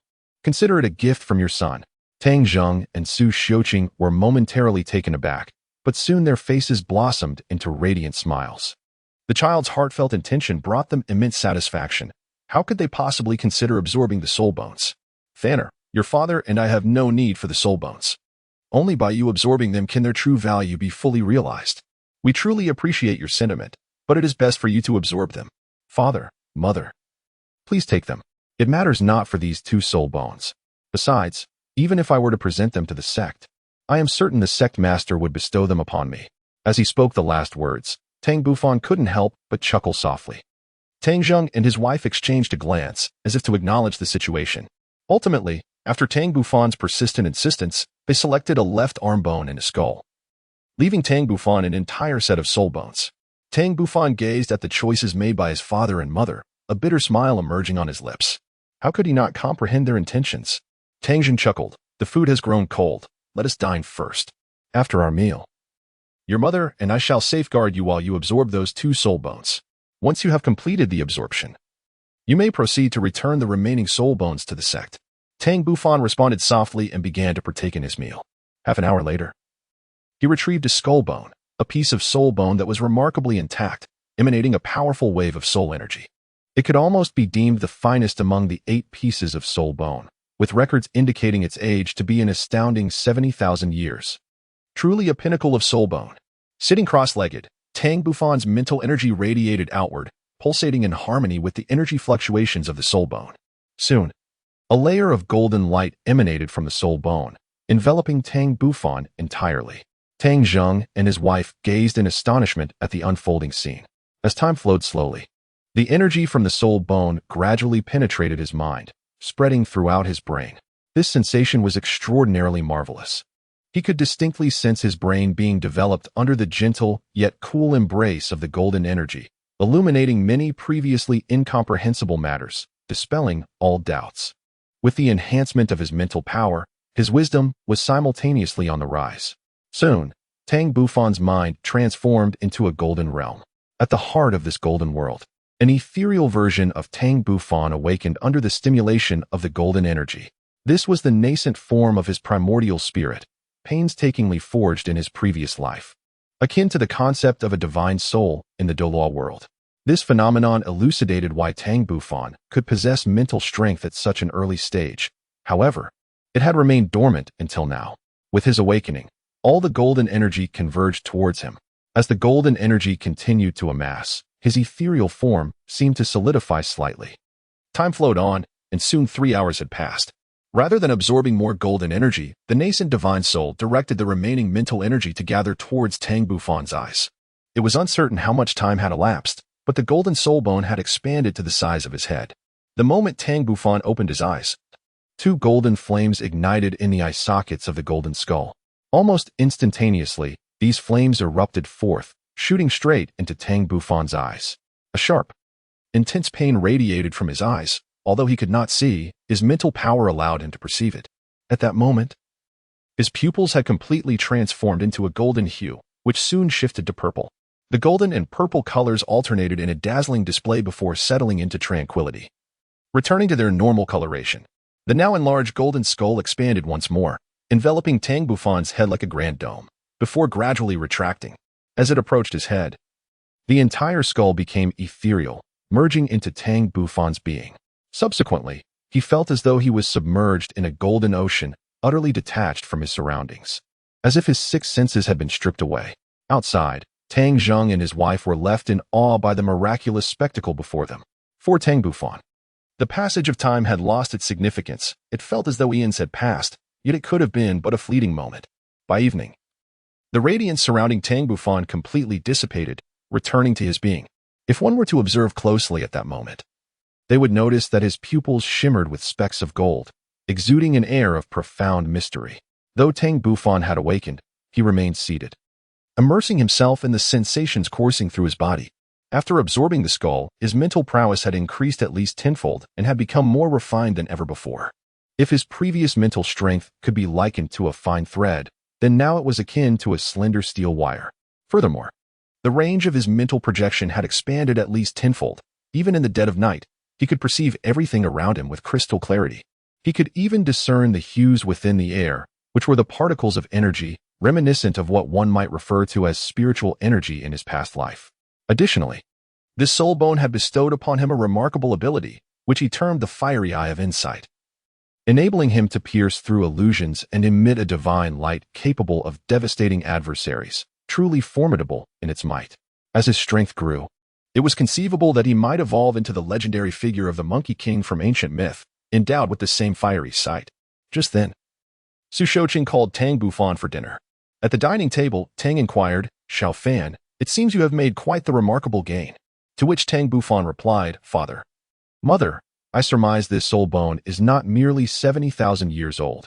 It may very well originate from one of those exceedingly rare variant soul beasts. Its effects are undeniably powerful." Tang Bufan appeared exceedingly exhilarated. Tang Zheng and his wife smiled, feeling a sense of pride for their son. "Xiao Fan, remember to remain composed. No matter how exceptional the soul bone may be, it is merely an external force. Cultivating your soul power is the true path. Let us eat quickly. In the evening, make sure to absorb the other piece of soul bone as well.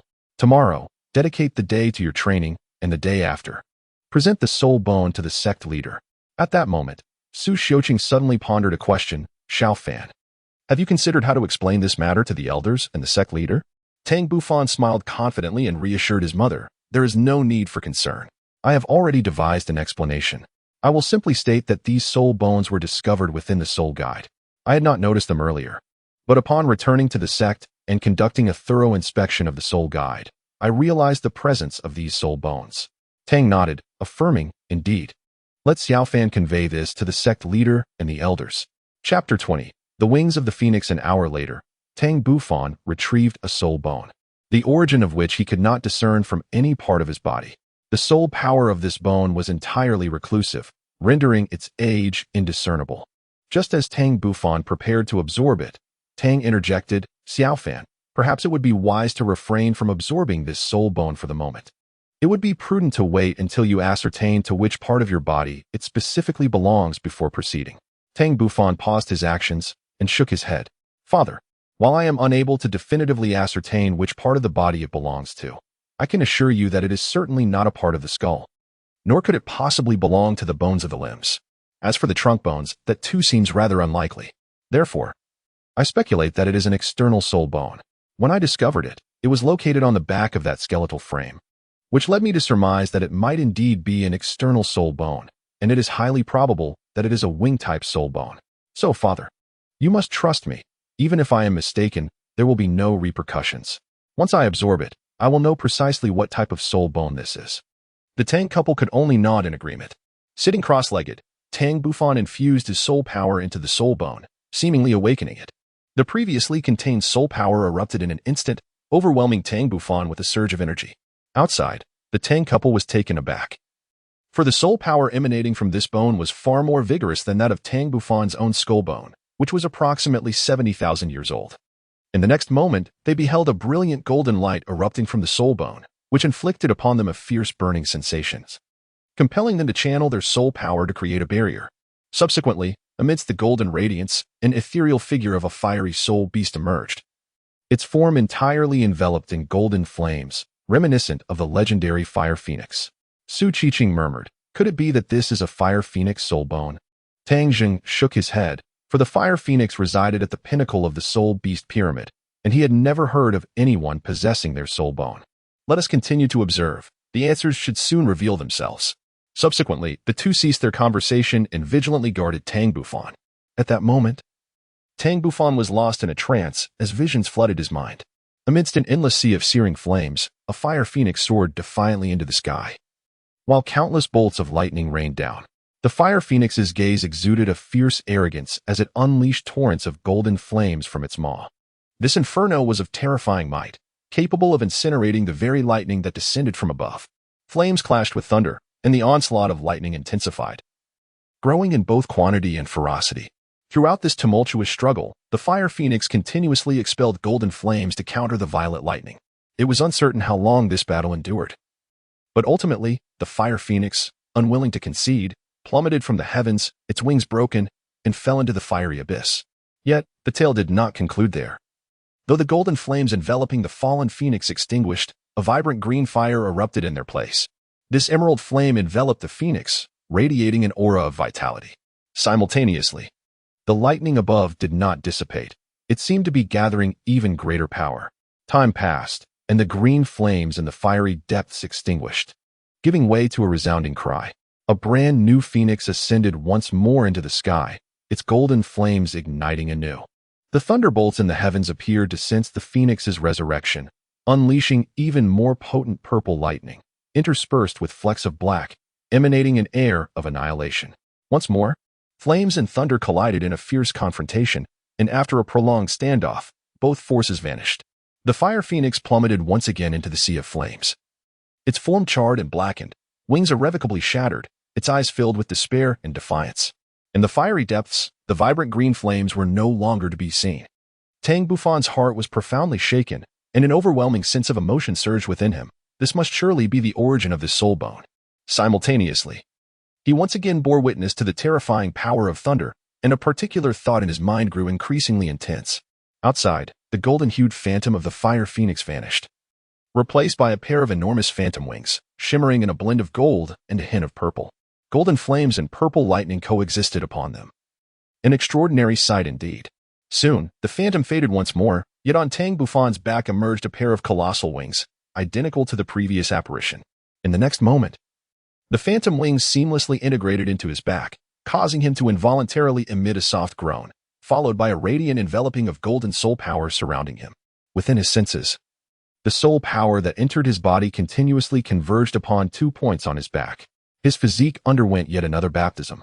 Even the internal energy of the great Zhou Tian Hunyuan Gong began to exhibit a transformation, imbued with flecks of gold, seemingly becoming more refined.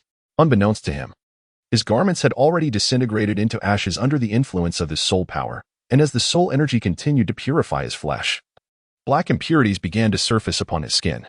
Thus, an entire night passed, and Tang Bufan remained in slumber. The Tang couple spent an entire night without slumber, vigilantly watching over their son.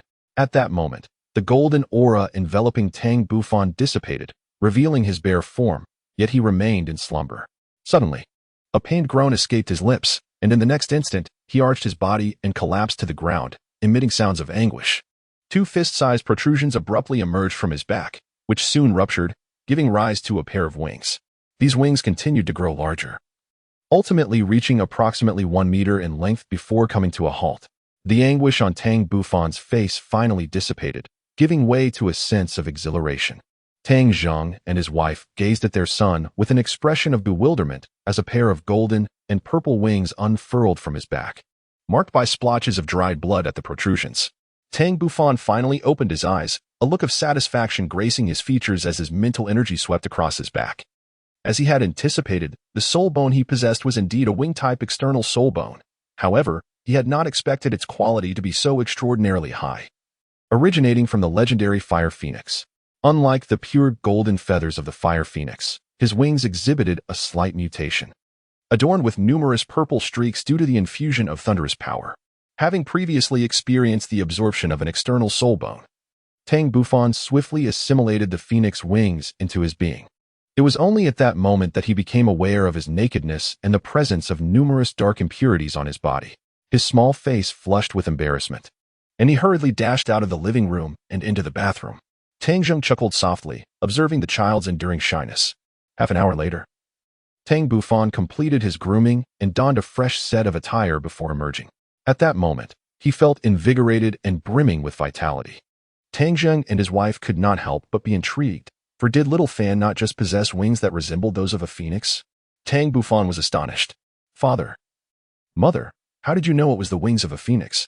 You manifested the ethereal image of a fire phoenix while absorbing the soul bone, which led us to conclude that it was indeed the wings of a phoenix. You have devoted an entire night to this endeavor. Now, it is time for you to return and rest. As for the soul bone, it can be handed over to the sect tomorrow. Tang Bufan nodded, taken aback by the realization that it was already the following day. This implied that his parents had vigilantly watched over him throughout the night, which filled him with profound gratitude. Father, Mother, you have worked tirelessly. You should rest for a while. I shall take my leave now. With that, Tang Bufan made his way towards his stone abode. Chapter 21. The shock of the sect upon departing from the castle where his parents resided. Tang Bufan did not return to his stone house for rest. Instead, he proceeded to the backyard, preparing to practice the chaotic wind hammer technique. This technique was crafted by the ancestors of the Haotian Sect based on the Haotian hammer martial soul, designed to maximize the power of the Haotian hammer. Mastery of this technique allowed one to unleash a succession of 81 hammers without interruption, each strike surpassing the last in might. The final blow, in particular, amplified its force to an unimaginable degree, rendering it truly terrifying. From Tang Bufan's perspective, the chaotic wind hammer technique could be categorized into 5 distinct levels: entry, minor accomplishment, major accomplishment, perfection, and transcendence. Over the past year, he had observed many disciples and relatives within the sect practicing this technique. While many were able to execute the 81 hammers of the chaotic wind hammer, Tang Bufan noted numerous flaws through the lens of his keen mental acuity. Were he to stand as an adversary to the Haotian Sect, he would have countless methods to counter the chaotic wind hammer. Thus, he considered those disciples capable of performing the 81 hammers as merely having achieved minor accomplishment, for they had yet to fully harness the potency of the technique. Instead, they were led astray by its force. The hallmark of major accomplishment lay in one's ability to exert complete control over each strike, unaffected by the chaotic nature of the technique. Perfection signified a profound mastery of the essence of the hammering art, allowing for the seamless execution of strikes at will. As for transcendence, it represented an even higher realm, where one's understanding of the technique rivaled or even surpassed that of its creator, enabling them to transcend the constraints of the original forms and innovate a version of the chaotic wind hammer more suited to their own nature. Before Tang Bufan absorbed his second soul ring, he had already demonstrated his innate talent and formidable physical prowess by executing 63 strikes of the Haotian hammer. In contrast, other disciples of the Haotian Sect would require at least level 40 to achieve the same feat. Generally speaking, those who have attained a minor accomplishment in hammer techniques, capable of unleashing the 81 hammer tempest, possess soul power exceeding level 50. He retrieved the Haotian hammer and commenced his practice, striking one blow after another. Although he did not utilize soul power, the weight of the Haotian hammer was considerable, resulting in a terrifying display of hammer techniques. As time flowed by, his morning training soon concluded. After a brief recovery of stamina, he departed from the back courtyard. Unbeknownst to him, in a corner of the courtyard, the sect leader Tang Xiao and 5 elders were observing his practice of the hammer tempest. The second elder chuckled, "Sect leader, do you now believe that I have not deceived you? Little Fan is already capable of executing 63 strikes of the hammer tempest, far more formidable than his previous performance in the Misty Forest. It won't be long before he fully masters the hammer tempest and achieves a minor accomplishment in his hammer techniques." Tang Xiao smiled wryly. The little prodigy, Tang Bufan, repeatedly reshaped his worldview. After having breakfast, he returned to his stone abode to practice the great Zhou Tian mixed element skill. The vast energy of this technique flowed unimpeded through the 36 meridians within his body. In his previous life, before reaching mastery, he was no different from other martial artists. His internal energy circulated solely through the 8 extraordinary and 12 primary meridians, practicing a technique also referred to as mixed element skill. It was only later that he discovered the hidden minor meridians within his body and developed the great Zhou Tian mixed element skill, thus failing to fully harness its potential. In this life, Starting anew with the great Haotian mixed element skill, he could completely unleash its power. Now he had opened all 36 meridians, yet in reality, only a portion of the 20 principal meridians, the 8 extraordinary and 12 primary, had been fully activated. The Rin and Du meridians of the 8 extraordinary remained uncharted, and he had only opened 6 of the 12 primary meridians. However, he remained unhurried, understanding that cultivation requires gradual advancement. With each day of practice, his internal energy steadily grew. The following morning, Tang Bufan, unusually, did not engage in his training. Instead, he ventured alone to the Master's study, serendipitously finding the 5 elders present. "Master, esteemed elders, I have an important matter to discuss." The elders regarded Tang Bufan with admiration. This little one, merely 7 years old, had already attained the rank of a level 25 Great Soul Master, truly a marvel. Tang Xiao smiled at his son. "Little fan, what brings you to us today?" Tang Bufan remained silent, instead producing the meticulously prepared 9-fold heaven belt and presenting it to the sect leader. Tang Xiao, somewhat perplexed, accepted the belt, which appeared to be a spatial soul-guiding artifact. As the leader of the Haotian Sect, he possessed such a device himself and was well aware of its functionality. He infused his soul power into the white jade embedded in the belt, and in the next moment, 5 items materialized within his mental perception. The emergence of the first 4 items caused his breath to quicken, his body to tremble, and disbelief to wash over his face. Observing Tang Xiao standing there in a daze, visibly astonished, the 5 elders could not help but feel curious.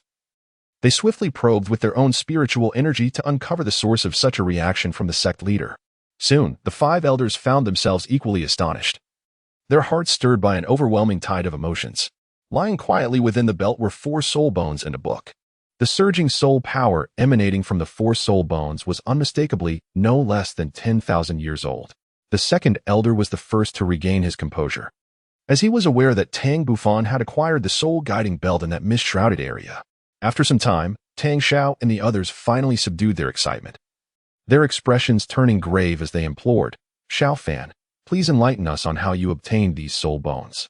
Tang Bufan observed the astonished expressions on the faces of the sect leader and the elders, which struck him as somewhat amusing. After all, it was merely 4 soul bones. Their astonishment seemed rather excessive. Nevertheless, he proceeded to provide a detailed explanation. "Respected sect leader, on the day when the second elder accompanied me to acquire my second soul ring, I inadvertently ventured into a misty area at the heart of the foggy forest while chasing a colorful mouse. This belt was discovered within that realm.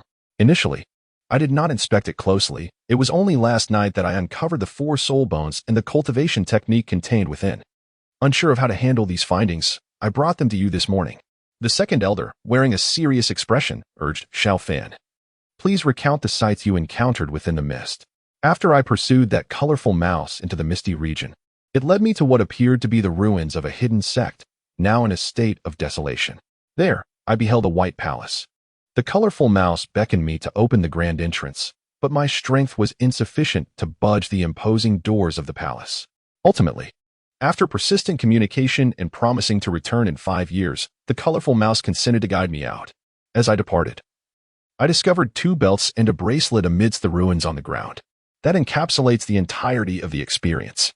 Tang Xiao and several elders fell into silence upon hearing this, lingering in contemplation for an extended period, as if pondering something profound. Chapter 22. The Primordial Skill. Tang Bufan maintained a composed expression and reminded, "Master, have you perhaps placed too much emphasis on the soul bones, neglecting another vital element? In my view, that book is far more significant than the soul bones. What book could possibly hold greater importance than 4 soul bones?" Tang Xiao and several elders reacted with disbelief, their faces reflecting utter skepticism. Tang Bufan, wearing a smile, mysteriously remarked, "Master, why not take out the books and see for yourselves?" Tang Xiao did not hesitate. He promptly retrieved the book. It was an ancient tome that bore the marks of time, its cover inscribed with the 3 prominent characters, Hunyuan Gong. Tang Xiao exchanged glances with the 5 elders, their eyes shimmering with anticipation. Could it be a meditation technique? Subsequently, Tang Xiao opened the tome, and together with the 5 elders, they began to peruse the teachings within. As soon as they turned to the first page, all 6 of them were captivated by the words and illustrations, entranced and unable to extricate themselves. Tang Bufan observed the scene before him, a mysterious smile gracing his lips. The Hunyuan Gong was the very technique he had initially cultivated in his past life. It was a premier internal martial art, characterized by its ability to embrace all things. This method surpassed the meditative practices of this world by leaps and bounds. The meditation techniques here remained rudimentary, lacking effective pathways for soul power to circulate, suggesting that they were still groping in the dark. Consequently, they had not maximized the potential of the soul power they cultivated, merely passively enhancing their physical attributes. In contrast, internal martial arts actively sought to unlock the latent potential of the human body, thereby improving physical capabilities. The disparity between the two was glaringly evident. Once the disciples of the Haotian Sect began to practice Hunyuan Gong, their cultivation speed could at least double, and their foundations would be far more robust. Tang Bufan had contemplated the release of Hunyuan Gong for quite some time, but had not encountered an opportune moment until now. When he submitted the soul bone to the sect, a spark of inspiration struck him, prompting him to include the prepared Hunyuan Gong manual within the soul guide, claiming it had been discovered alongside the soul bone. With the introduction of Hunyuan Gong, the strength of the Haotian Sect could experience rapid enhancement. Although achieving the title of Douluo would still be a formidable challenge, reaching the ranks of Soul Sage or Soul Douluo might no longer be a distant dream. Many of the uncles might now have the potential to strive for the title of Douluo. Thus, it would not be long before the Haotian Sect could lift its prohibitions and re-emerge on the Douluo Continent. After a while, Tang Xiao and the 5 elders finally withdrew their gazes from the Hunyuan Gong manual, their faces aglow with excitement and their expressions brimming with fervor. Tang Bufan smiled and said, "Master, am I not correct? The value of this Hunyuan skill surpasses that of the soul bone, does it not?" Before Tang Xiao could utter a word, the 7th elder, filled with excitement, exclaimed, "With this cultivation technique, it would be no challenge for our Haotian Sect to add 10 more Douluo in the future. Indeed, this technique is exceedingly refined. I find myself utterly eager to begin my cultivation at once." The other elders also manifested their palpable enthusiasm. Tang Xiao took a deep breath as the sect leader. His vision extended far beyond the immediate. The value of the Hunyuan technique transcended the mere increase of a few Douluo ranks. It possessed a deeper significance.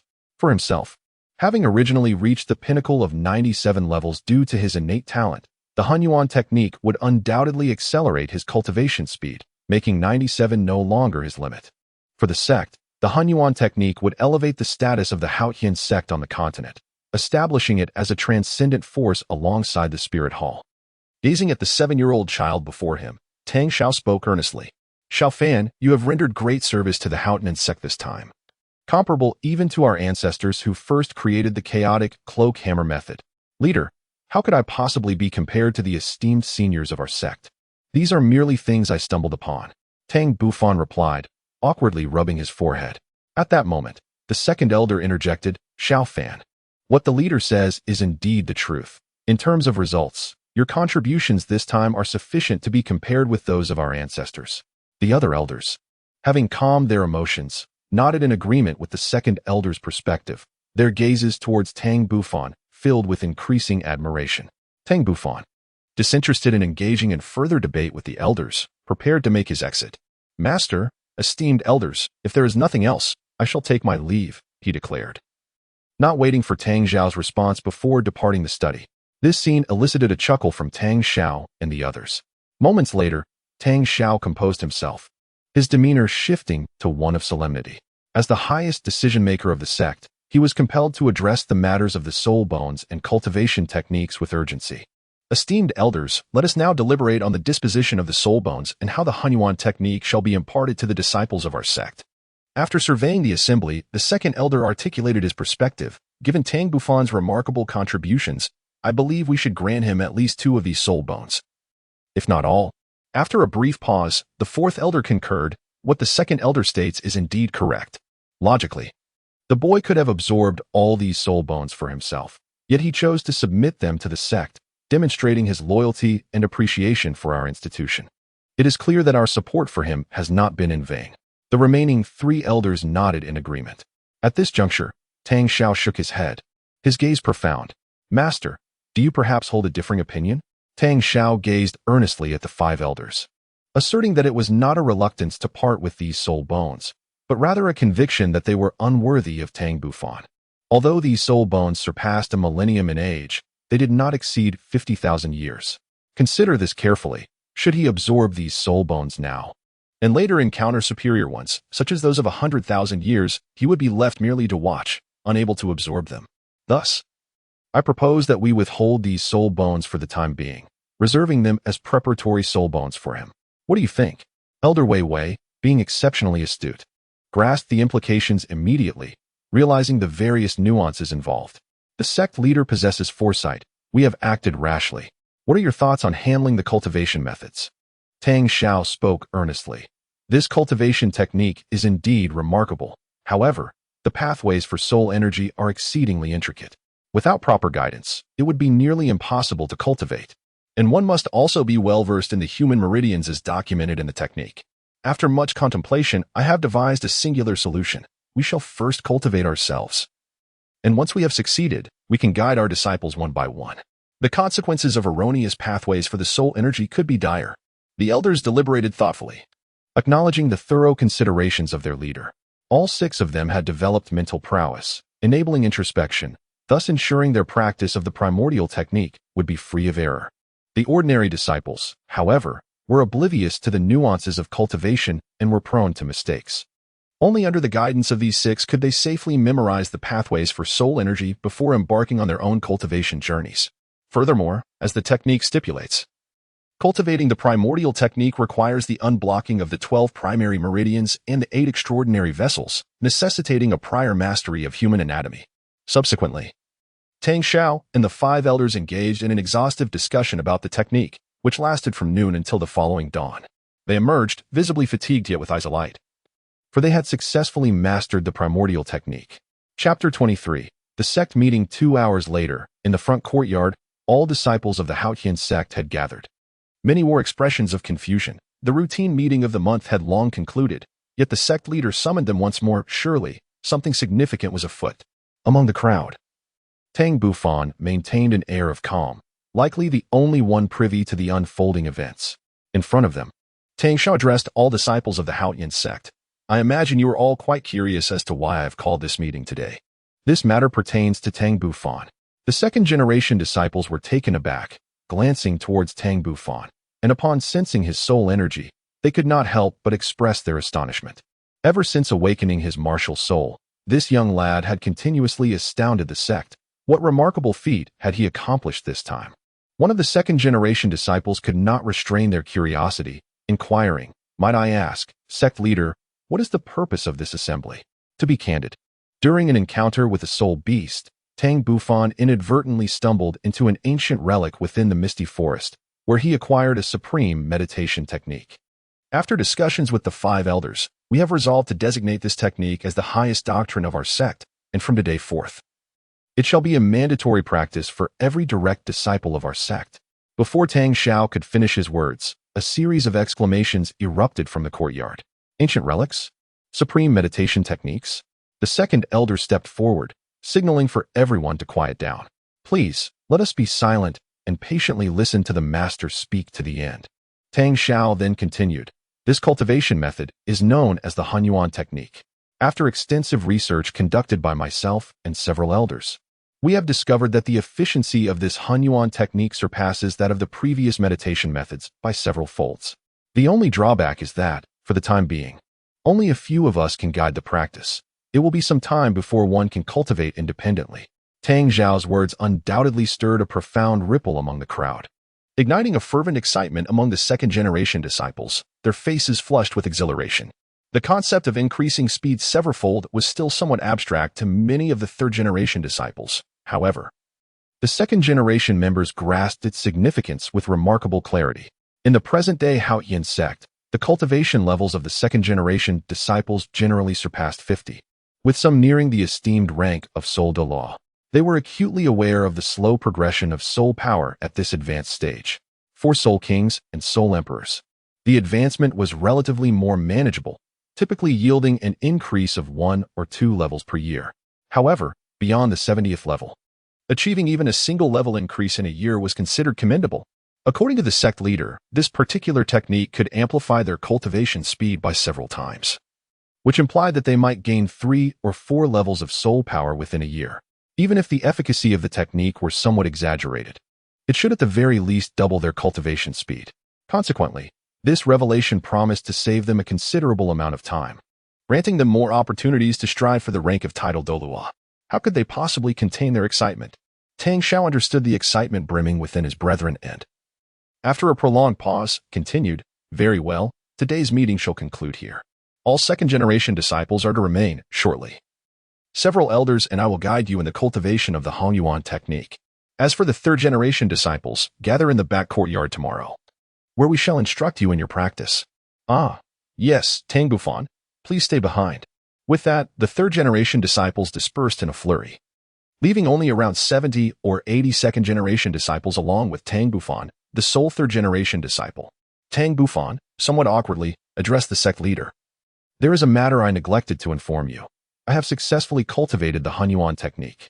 As you are aware, I possess extraordinary talent and have long since developed my spiritual power. Thus, I could not resist the urge to practice according to the prescribed pathways of the technique. And it appears that my cultivation has progressed quite smoothly." Tang Xiao and several elders wore peculiar expressions, as they found their cultivation to be unexpectedly smooth. However, the reality was far from their belief, for it was their first encounter with the intricacies of inner martial arts, and their unfamiliarity with the human meridian system had led them to toil for quite some time before achieving any success. Fortunately, each of them possessed a strong mental acuity, which prevented any significant errors. Moments later, the second elder, filled with disbelief, stepped forward to examine Tang Bufan's physique, anxious about potential mistakes. After a minute, the second elder's face was filled with astonishment as he exclaimed, "Master, it appears that Xiao Fan has cultivated even more smoothly than we have. His energy pathways are functioning perfectly."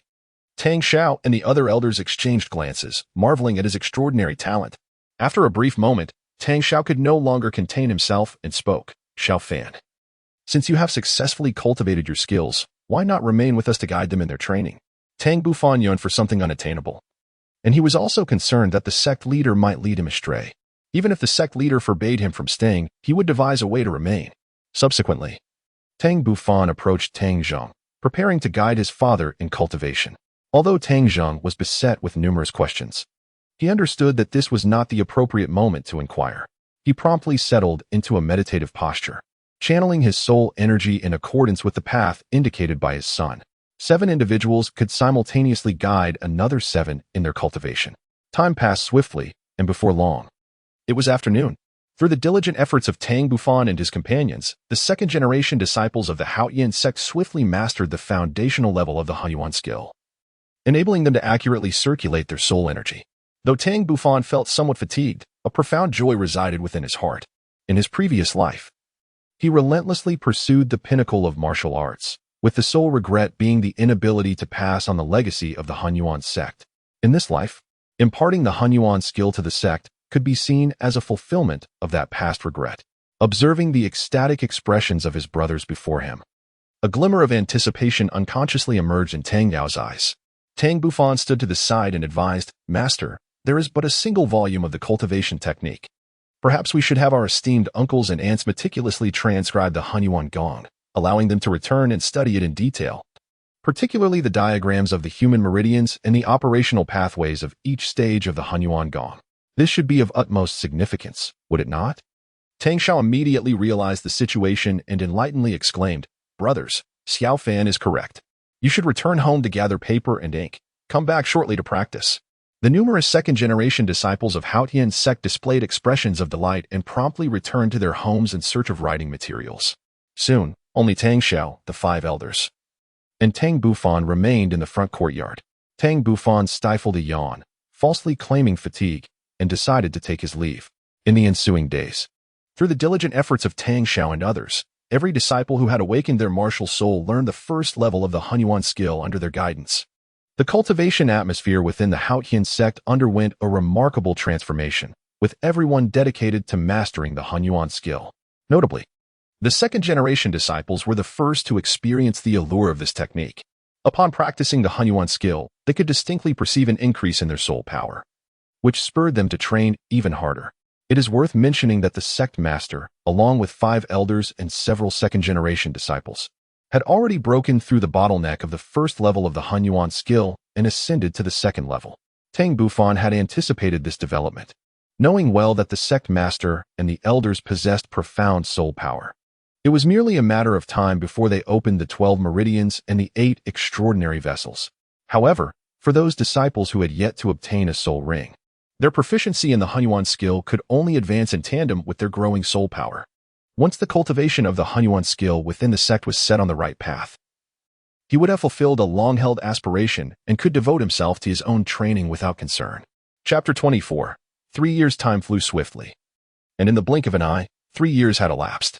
In the back courtyard of the Haotian Sect, Tang Bufan, wielding the Haotian hammer, was engaged in an intense battle with Tang Long. Although Tang Long is the eldest among the third-generation disciples, his talent is equally remarkable, particularly after mastering the Haotian technique. At merely 20 years of age, his soul power is approaching the formidable 50-level mark, surpassing all others in the third generation of the Haotian Sect. Of course, one must exclude the prodigy, Tang Bufan, from this comparison. In previous years, Tang Bufan refrained from participating in the monthly ranking tournaments held within the sect, as everyone acknowledged his formidable strength. However, his youth was a limiting factor. This year, however, was different. 10-year-old Tang Bufan took the initiative to enter this month's ranking battle. With only the chaotic wind hammer technique at his disposal, he consistently defeated his senior brothers, ultimately advancing to the finals to contend with Tang Long for the position of the foremost disciple of the third generation. In the courtyard, all clan members who received news gathered to witness the duel between Tang Bufan and Tang Long. In the arena, the two did not employ soul techniques or soul power. Instead, they engaged purely through the chaotic wind hammer technique. After 3 years of rigorous training, Tang Bufan had perfected this technique to a remarkable level. And coupled with his formidable mental strength, he was able to anticipate Tang Long's every attack and counter effectively. Within just a few exchanges, Tang Long found himself defeated. Tang Long would never concede defeat. Uncommon younger brother, I shall now employ my soul power and soul skills. You need not hold back any longer. Allow me to witness your true strength. Tang Bufan broke into a smile and said, Brother Tang Long, I shall not hold back. As he spoke, 3 soul rings, 2 purple and 1 black, rose from his body, emanating a powerful surge of soul energy that could be felt from afar. The surrounding clansmen widened their eyes in disbelief, gazing at Tang Bufan in awe. Truly, he was a prodigy of the Haotian Sect. Having surpassed level 30 in soul power by the tender age of 10, it was as if a myth had come to life. Tang Long's lips curled into a bitter smile. Tang Bufan, if I am not mistaken, your soul power should be nearing level 40, am I correct? Hee, Brother Tang Long. You are indeed perceptive. 3 days ago, my soul power just broke through to level 40. Taking a deep breath, Tang Long summoned his Haotian hammer. He understood that he was likely to lose this battle, yet he yearned to ascertain the extent of his disparity with Tang Bufan. Subsequently, for soul rings 2 yellow and 2 purple, the optimal combination rose from beneath his feet, forming a stark contrast with Tang Bufan's 3 soul rings. In the distance, Tang Xiao and the 5 elders watched with amused expressions. This child, Tang Long, possesses considerable strength, but alas, he faces the little monster Tang Bufan, who leaves him with no chance of victory. Indeed, the difference in their soul power was merely 6 levels, insufficient to create a significant gap. On the contrary, the quality of Tang Bufan's soul rings far surpassed that of Tang Long's, especially the 3rd soul ring, which was a 10,000-year soul ring. Once the 3rd soul skill was unleashed, Tang Long would face nothing but defeat. Tang Xiao chuckled, reminding them not to forget that Tang Bufan possessed 2 innate domains, which were not constrained by the dual martial souls. In my opinion, he might not even need a 3rd soul skill to triumph over Tang Long. The elders pondered this thoughtfully, and it indeed seemed plausible, especially considering that the thunder domain, which Tang Bufan primarily cultivated, would likely see its potency enhance further with his training. Bufan, I shall not hold back. With that, Tang Long darted swiftly towards Tang Bufan, his speed exceedingly remarkable. Tang Bufan remained remarkably composed, his mental energy already unleashed, patiently awaiting Tang Long's entry into his domain. Tang Long smiled faintly, and at this moment, the distance between him and Tang Bufan had diminished to merely 3 meters. His 3rd spirit ring flickered gently, and he hurled the Haotian hammer towards Tang Bufan. The 7th elder shook his head. Tang Long was indeed too reckless. Without fully comprehending his opponent's capabilities, he charged forward, and defeat seemed imminent in an instant. As an elder, They were well aware of the formidable power of Tang Bufan's domain, having even experienced the might of his first spirit skill, which could undoubtedly incapacitate Tang Long for 3 seconds. One should not underestimate these 3 seconds, for in a contest of masters, every moment counts. And 3 seconds could very well determine the outcome of a battle. Indeed, just as the 7th Elder had predicted, as Tang Long prepared to strike, the world around him suddenly transformed, as if he had entered a realm of thunder. Countless tiny arcs of lightning materialized within several meters of him, surging forth to strike. Tang Long understood that there was no escaping this fate. He swiftly activated the primordial power to shield his entire being. In the next moment, a violet lightning bolt struck his body, instantly paralyzing him. Even the incessant flow of the primordial power within him came to a halt. No matter how he struggled, he found himself utterly immobilized. A look of horror instantly spread across Tang Long's face, and his heart plummeted to the depths of despair. At that moment, Tang Bufan moved. In the blink of an eye, he vanished, the 3-meter distance rendered inconsequential. In the next instant, he reappeared beside Tang Long, the imposing Haotian hammer poised to strike at any moment. A grim smile involuntarily appeared on Tang Long's face. He never anticipated such a devastating defeat, especially since his opponent hadn't even employed their soul skills. "I concede," Tang Long said, his head hanging low in despondency. Tang Bufan retracted the Haotian hammer and the thunder domain. "Brother Tang Long, there is no need for such formality. Your unfamiliarity with my abilities has led you into my domain, rendering your body paralyzed and devoid of mobility. Bufan, there is no need for explanations. In battles among soul masters, it is common to be unfamiliar with one another's capabilities. It is my oversight for forgetting that your Haotian hammer had undergone a mutation. Moreover, even if I were aware of your thunder domain, I would still be unable to defeat you without engaging closely," Tang Long replied calmly. "Indeed, you are correct.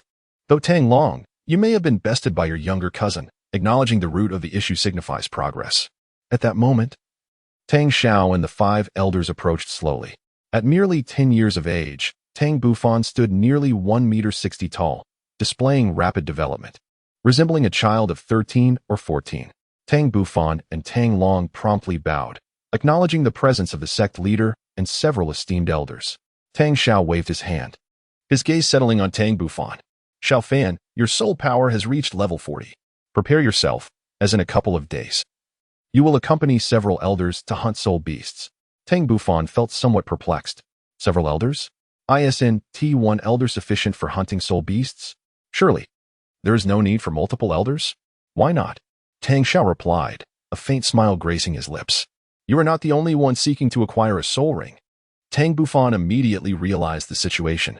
Is it possible that one of the elders has reached the formidable level of 90 in soul power and intends to acquire the 9th soul ring? Indeed, you are correct. It is largely thanks to your influence. Ever since we commenced our training in the primordial technique, the advancement of our soul power has accelerated significantly. Just yesterday, Elder 4 achieved the remarkable milestone of level 90. If all goes as anticipated, within 3 years, the other elders will also successively attain level 90 and ascend to the rank of title Douluo. At this juncture, Tang Xiao's face radiated with excitement. Within the entire Haotian Sect, he had made the most substantial progress. As a title Douluo, he had cultivated the primordial technique to its 9th level and successfully opened the Ren and Du meridians. Currently, his soul power had reached an impressive level of 96. Nearing 97. Chapter 25, Star Do Forest, Part 1. It has been 2 days since Tang Bufan triumphed over Tang Long, securing his position as the 3rd-generation chief of the Haotian Sect. The Tang couple remained enveloped in joy. Initially, Tang Bufan had no intention of participating in the ranking battle. However, unable to resist their persistent entreaties, he reluctantly acquiesced to their wishes. At the dining table, Tang Zheng wore a broad smile. "Xiao Fan, you mustn't focus solely on your cultivation. The significance of becoming the 3rd-generation chief is extraordinary. Surely, you understand this? Father, your son possesses unparalleled talent. How could I possibly be oblivious?" Tang Bufan replied. The esteemed Tang Xiaozong had never married, and the position of 3rd-generation chief was essentially a predetermined inheritance for the sect, signifying the next generation's leader. Setting down his bowl and chopsticks, Tang Bufan sighed. "Knowing this, why do you not strive for it? Do you intend to relinquish the position of sect leader?" Tang Zheng expressed his confusion. By the end of the conversation, even Su Xiuqing cast a curious glance their way. Since they had cultivated the primordial skill, their powers had surged remarkably.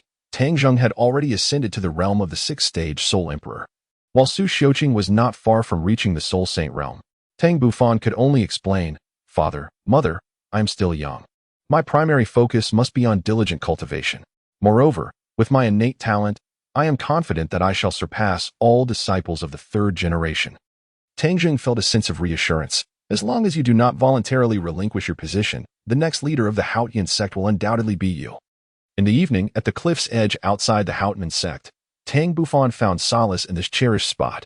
Whenever he gazed upon the distant mountains shrouded in mist, a profound tranquility enveloped his heart. From this vantage point, one could behold the majestic peaks that rose in layers, and according to the elders of the clan, those who had reached the age of 16, there were 4 formidable mountains surrounding the Haotian Sect, serving as a barrier to venture into the outside world. One must traverse these perilous heights. At the foot of the outermost mountain lay a quaint village, the dwelling place of the outer disciples of the Haotian Sect. Sitting atop Haotian Peak, the yearning to explore the outside world once again stirred within Tang Bufan. Just then, the sound of footsteps approached from behind, without even turning. He knew who it was. There were no others besides Tang Ming and Tang Feng. "Big brother, are you here admiring the scenery again?" Soon, 2 boys of similar age joined him at his side. It was indeed Tang Ming and Tang Feng. Over the past 3 years, they too had matured significantly.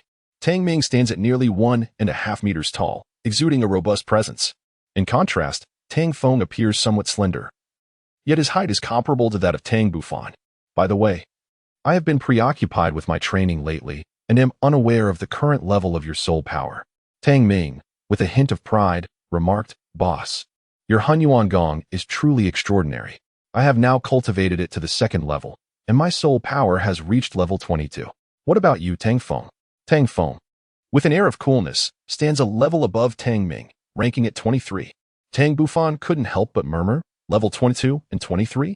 That's rather low, isn't it? Boss, do you think everyone is a monster like you? A 10-year-old at level 40? I've never even heard of such a thing." Tang Ming couldn't resist commenting. Tang Feng cast a respectful glance at Tang Bufan and retorted, "Tang Ming, are you aware of the arduous dedication the boss puts into his cultivation?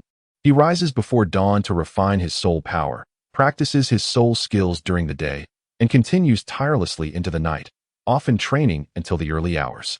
Moreover, each time he absorbs a soul ring, he does so by surpassing levels, resulting in an enhancement of his soul power that exceeds our wildest imaginations." Though Tang Ming may appear somewhat carefree, he is well aware of these matters. Moreover, despite the fact that he and Tang Feng are not as diligent as Tang Bufan, they have indeed exerted considerable effort. Otherwise, they would not have achieved their current accomplishments. Tang Bufan smiled nonchalantly, just as Tang Feng had remarked. The prowess he exhibited was the fruit of countless hours of arduous training and perspiration. Outsiders only beheld his 40th level soul power at the tender age of 10. Yet they remained oblivious to the immense risks he faced each time he absorbed a soul ring. Particularly with his 3rd soul ring, he had initially miscalculated its age, leading to complications during absorption that nearly cost him his life. Fortunately, his indomitable will allowed him to endure the tribulations of soul power, even when at least 40% of his blood had evaporated, leaving him on the brink of collapse. Yet, he persevered and successfully absorbed the soul ring. As the adage goes, the greater the sacrifice, the more substantial the reward. His 3rd soul ring originated from a rare ironback thunder dragon, which had cultivated for over 12,000 years. Otherwise, Tang Bufan would not have faced such peril. Originally, it was planned that he could absorb a soul ring no older than 11,000 years, but to his astonishment, the ironback thunder dragon exhibited slight mutations, leading to a misjudgment by the 2nd elder and himself. Thankfully, Tang Bufan ultimately succeeded in absorbing its soul ring. At that moment, Tang Ming suddenly glanced around, his eyes gleaming with excitement, and whispered, "Boss, now that you've reached level 40, are you preparing to venture into the continent for adventures?" Tang Feng approached, his eyes glimmering with brilliance. Tang Bufan was momentarily taken aback, his gaze shifting as he observed the 2 individuals who remained silent for an extended period. "Boss, please speak up and provide us with a response. Your silence is driving me to the brink of despair." Tang Ming's temperament betrayed a hint of impatience. Tang Bufan retracted his gaze and turned his attention to the distance, his tone remarkably serene. "I have yet to make a definitive decision. Everything shall be addressed once I acquire the 4th soul ring. Even if I contemplate making a clandestine escape, it is impossible to take you along, for your strength is insufficient." Bringing you with me would undoubtedly lead to our elders in the sect apprehending us. Tang Ming's face was etched with despair. What should be done? Although Tang Feng yearned to accompany Tang Bufan on his adventures, he understood that neither he nor Tang Ming possessed the strength to traverse the perilous four towering peaks ahead. Tang Bufan could only console them, saying, "All right, you two should focus on your cultivation. Even if you manage to escape by sheer luck, your current strength is insufficient for self-defense. Should our identities be revealed and we fall prey to the pursuit of the spirit hall, it would be tantamount to courting death." Upon hearing this, Tang Ming and Tang Feng fell into silence. Even if they yearned to venture out and embark on adventures, the prerequisite was the possession of self-preservation abilities. Tang Bufan glanced at the two individuals before turning back, allowing them some time to regain their composure. In truth, he possessed the capability to take them both along. However, due to safety concerns, he felt compelled to decline their request. With his current level of comprehensive strength, he was more than capable of contending with the Soul King. And even a Soul Emperor might struggle to hold him back, particularly since the second soul bone, the Phoenix Wing, had bestowed upon him the gift of flight. This was the foundation of his audacity to traverse the continent. After dinner, Tang Bufan returned to his stone abode and resumed his cultivation of soul power. His great Zhou Tian Hunyuan skill had reached the pinnacle of the 4th level, with only 2 meridians of the 12 main meridians remaining to be opened. As for the 8 extraordinary meridians, only the Ren and Du meridians stood unbroken. Based on his calculations, upon acquiring his 5th soul ring, he would be able to open the Ren and Du meridians, significantly enhancing his cultivation speed. Furthermore, at that juncture, he would be capable of externalizing his internal energy, thus further augmenting his strength. The following day, Tang Bufan rose early once again to cultivate his soul power. After concluding his morning practice, he returned home to partake in a meal. As time gradually passed, the elder members finally arrived close to noon. A total of 3 elders were present this time. The second elder, possessing a soul power level of 93, the 4th elder at 90, and the 7th elder at 87. Tang Bufan expressed a slight grievance, saying, "Elders, why have you only now arrived? By the time we reach the Misty Forest, it will be afternoon. This time, we shall not venture into the Misty Forest, as the variety and quantity of soul beasts there are somewhat lacking." The second elder replied kindly. Tang Bufan was taken aback. "If we do not venture into the Misty Forest, then where shall we go?" At that moment, the 4th elder spoke up. "Today, we shall take you to the largest gathering of soul beasts on the Douluo Continent, the Douluo Forest." The Douluo Forest? Does that not mean we must leave the Haotian Sect? Tang Bufan immediately realized this and responded with delight. How could he not be aware of the Douluo Forest? He had diligently studied all the texts of the Haotian Sect. According to the records of the Haotian Sect, the Douluo Forest is renowned as one of the 3 major gathering places for soul beasts on the Douluo Continent. Its expanse is vast, straddling the borders of the Tiando Empire and the Xinglua Empire. Of this area, 2/5 lies within the Tiando Empire, while 3/5 is located in the Xinglua Empire. It is a colossal primordial forest characterized by its complex terrain, which includes wetlands, swamps, and more. The soul beasts there are exceedingly formidable. The closer one approaches the center of the forest, the more powerful the soul beasts become. It is said that even soul beasts over 100,000 years old can be found within. Any soul master, provided they possess sufficient strength and a stroke of luck, may discover the soul ring that is most suitable for them. The second elder nodded gently, noting that the Douluo Forest is quite a distance from our Haotian Sect. Therefore, we may be away for a month or so. Speaking of which, you younger 3rd-generation disciples have yet to witness the world beyond the sect. This time, we shall broaden your horizons. A glimmer of anticipation sparkled in Tang Bufan's eyes as he followed the 3 elders from the Haotian Sect. The 4 soon arrived at the precipice, where beneath their feet lay a rugged iron cable, extending downward to another steep peak. The air in the mountains was frigid, and one could observe icicles forming upon the iron cable. The descent was straightforward. One simply needed to tread upon the cable. However, ample safety measures were in place.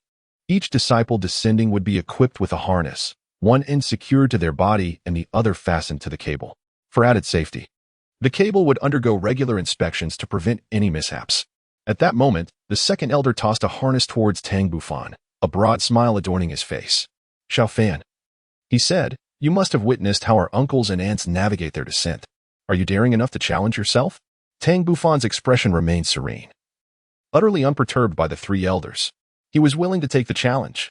With that, he deftly secured the noose, and amidst the astonished gazes of the elders, he soared into the air, his toes lightly brushing the iron cable as he sped towards the horizon. The elders, unable to intervene in time, hastily followed to prevent any mishap from befalling Tang Bufan. In truth, with Tang Bufan's mastery of lightness skill, the noose was unnecessary. However, its presence provided the elders with a sense of reassurance. Amidst the swirling mists, Tang Bufan moved with the grace of a swallow, and after several leaps and descents, he was the first to reach the second peak. Behind him, the three elders displayed expressions of utter astonishment. Indeed, he was the prodigy of their Haotian Sect, demonstrating such exquisite control over his powers, entirely unlike the novice he had been on his first descent. Soon, the three elders also ascended to the opposite peak. The seventh elder exclaimed in admiration, "Truly, he is a marvel of our Haotian Sect, exhibiting extraordinary adaptability. It appears our concerns were unwarranted." Tang Bufan chuckled lightly, choosing not to respond. Subsequently, the three elders guided him across 3 towering peaks. Each mountain was connected by massive iron chains, shrouded in swirling mist, presenting a daunting sight. Standing atop the outermost peak, Tang Bufan turned to gaze upon the verdant expanse between the mountains, interspersed with gorges. In that moment, he grasped why the Haotian Sect chose to seclude itself in such a perilous location. The terrain was indeed treacherous, making it easy to defend yet difficult to assault. Even though the Spirit Hall possessed far greater power than the Haotian Sect, annihilating them would undoubtedly exact a grievous toll, severely weakening their own forces.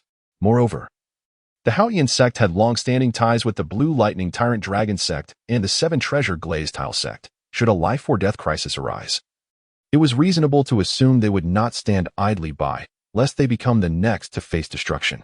Thereafter, under the guidance of the 3 elders, Tang Bufan arrived at a village at the foot of the mountain. This village was an affiliated branch of the Haotian Sect, serving as a forward outpost. The villagers welcomed the 3 elders with open arms, and after a brief exchange of pleasantries, the elders led Tang Bufan down the main road, disappearing from sight. The Star Do Forest lay to the south of the Heaven Do Empire, with the Haotian Sect positioned to the east of Heaven Do City. Thus, Tang Bufan and his companions were compelled to travel southward. The 4 hired a carriage and proceeded along the official road, stopping only occasionally to replenish their supplies of food and fresh water. Even so, Tang Bufan was able to gain a preliminary understanding of the Douluo Continent. To him, the environment bore a resemblance to ancient Earth, with city walls that were not significantly different, though the styles and customs leaned towards Western culture. The distinction lay in the fact that the natural environment of Douluo was vastly superior to that of his previous world, suffused with abundant energy. It was precisely this reason that enabled the flora, soul beasts, and even humans of Douluo to cultivate and thrive. In his estimation, soul beasts could be likened to the legendary spirits and mythical creatures of lore. Within the carriage, Tang Bufan, filled with curiosity, suddenly inquired, "Elders, can you tell me how many millennia of history the Douluo Continent has?" The 4th elder chuckled, "Little fan, how could we possibly know? At the very least, it has been several million years. After all, soul beasts can live for 100,000 years. The 2nd elder then added with a meaningful tone, "Little fan, having witnessed the splendor of the continent, what do you believe should be the future development of our Haotian Sect?" The 4th and 7th elders immediately perked up, attentively regarding Tang Bufan. The resurgence of the Haotian Sect was inevitable. However, once re-emerged, they would inevitably face the retaliatory strike from the Spirit Hall, a confrontation that could not be avoided. Yet, the Haotian Sect was no longer at its zenith. Once, they had possessed over 10,000 soul masters. But a calamity over a decade ago had forced them to abandon the 4 single attribute affiliated sections. It was likely that even if they were to rise again, those 4 sects would not realign with them, as the events of the past had truly chilled their hearts. Tang Bufan's thoughts swirled in his mind, and he even began to contemplate the issue from the perspective of a sect leader. "I find that Haotian Peak is rather desolate. Ultimately, we must return to the continent." The 2nd elder sighed softly, saying, "Do you think we do not wish to? However, the Martial Soul Hall possesses overwhelming strength, with the number of tidal Douluos far surpassing ours. Most importantly, the Martial Soul Hall is home to an unparalleled tidal Douluo of level 99. Chapter 27, Star Do Forest, Part 3, a tidal Douluo of level 99, indeed? Tang Bufan comprehended that this was the true reason behind the Haotian Sect's choice to seclude itself from the world. Although the 3 elders, each a peerless Douluo at the 99th level, were formidable, He believed they were not insurmountable. The second elder, taken aback, inquired, "Could it be that you possess a means to contend with a 99th level peerless Douluo?" Tang Bufan pondered for a moment and then inquired, "Elders, do you believe that an alliance between our Haotian Sect, the Blue Electric Tyrant Sect, and the Seven Treasure Glazed Tile Sect could rival the Spirit Hall?" The three elders fell into deep contemplation, but soon shook their heads in unison. "While our relationships with these two sects are amicable, should the Spirit Hall declare war upon us, they may not be inclined to offer their utmost support, considering the implications for their own sect's prosperity and decline." Tang Bufan pondered for a moment and concurred, recognizing that they might not be steadfastly aligned with their cause, given the competitive nature among the three sections. However, if even a couple of elders or uncles were to ascend to the rank of title Douluo, then our Haotian Sect would boast nearly 10 title Douluo, fundamentally altering the dynamics at play. It is likely that the attitudes of the two other sects would shift dramatically. At that juncture, with the three major sects united, their collective number of title Douluo would exceed 10. With the formidable offensive power of our Haotian hammer, complemented by the auxiliary capabilities of the Seven Treasures Glazed Pagoda, the Spirit Hall would undoubtedly have to reconsider its position. Even if that formidable rank 99 title Douluo were to launch an assault, should our sect leader falter, the synergy with the Seven Treasures Glazed Pagoda would ensure a safe retreat, rendering any fear of confrontation unnecessary. The three elders, after absorbing Tang Bufan's analysis, were momentarily illuminated with hope, only for their expressions to dim soon after. The crux of the matter rested on the condition that they all attain the rank of title Douluo, which would grant the Haotian Sect a foundational capacity to resist the Spirit Hall. After a brief pause, the second elder turned to Tang Bufan and remarked, "Xiaofan, your analysis is astute, yet still lacks a measure of prudence. We have long deliberated this matter with the sect leader, ultimately deciding to await the moment you ascend to title Douluo before making our move. The decisive factor lies with you." Tang Bufan was momentarily taken aback, realizing that he had perhaps overstepped his bounds. Undoubtedly, the elder and the sect master had deliberated this matter countless times. "Xiaofan, when do you believe you will attain the rank of title Douluo?" The seventh elder inquired abruptly, his gaze keenly fixed upon his eyes. Tang Bufan had indeed not pondered this question before. After some contemplation, he articulated a rather conservative figure, 25. The three elders exchanged glances, their eyes reflecting astonishment. The notion of a title Douluo at the tender age of 25 was beyond their wildest imaginings. Even the most celebrated title Douluo, the Haotian Douluo, was 44 when he attained that esteemed rank. A profound silence enveloped the carriage. 7 days later, at the southern border of the Greenland province, outside the bustling town of Suvil, a carriage gracefully entered the town. The Greenland province bordered the Balik Kingdom and shared a portion of its territory with the Stardow Forest. Geographically, Suvil was situated on the outskirts of the Stardow Forest, over 100 miles from the actual forest, serving as both the gateway to the forest and the soul supply town. This unique position rendered the town extraordinarily prosperous, frequented by numerous soul masters. The shops and taverns within were abundant, predominantly catering to industries related to soul masters. For instance, there were specialized vendors selling weapons, armor, detoxification, and restorative potions, and even clothing designed with multiple pockets to accommodate various items, ideal for soul masters. As Tang Bufan traversed the town, he found himself dazzled by the myriad of offerings, many of which he had only encountered in books, starkly contrasting with reality. Clad in gray, Tang Bufan was quite the sight, his youthful visage betraying his age. Despite standing nearly 1.60 meters, he appeared no older than 12, accompanied by 3 distinguished elders. It was unmistakable that he was yet another young nobleman venturing forth to hunt soul beasts for soul rings. Before long, the 3 elders guided Tang Bufan to a modest inn. The establishment was 2 stories high, with a dining area on the first floor and accommodations above. They secured a room for 4 and casually settled down to dine. The dinner was lavish, featuring a plethora of dishes. And although it did not rival the offerings of larger cities, it was quite palatable. By this time, the dining area was nearly full, with only a couple of vacant seats remaining. At that moment, a group of 4 captured the attention of Tang Bufan and his companions. Leading the group was a middle-aged man, whose attire suggested he was a teacher from some academy. Following him were 2 young ladies and a young man, who appeared to be of similar age, perhaps only a year or 2 older than Tang Bufan. Tang Bufan's attention was drawn to these individuals because his Haotian sword martial soul within him quivered slightly, resonating with an increasing intensity as the three approached, as if it yearned to break free from his body. It seemed that there was something about these three that captivated its essence. Tang Bufan had no choice but to exert all his inner strength to suppress the Haotian sword martial soul, thereby averting any unforeseen incident. The second elder and his companions had turned their attention to the trio as they sensed the fluctuations of soul power emanating from the two girls and the boy. In their perception, all three possessed a soul power exceeding level 20, with the eldest boy astonishingly reaching level 30. A 12-year-old with level 30 soul power was a feat only Tang Bufan had achieved within the entire Haotian Sect. It was likely that Tang Ming and Tang Feng could as well. However, judging by their attire, which was quite ordinary, they could not possibly be noble disciples, but rather commoners.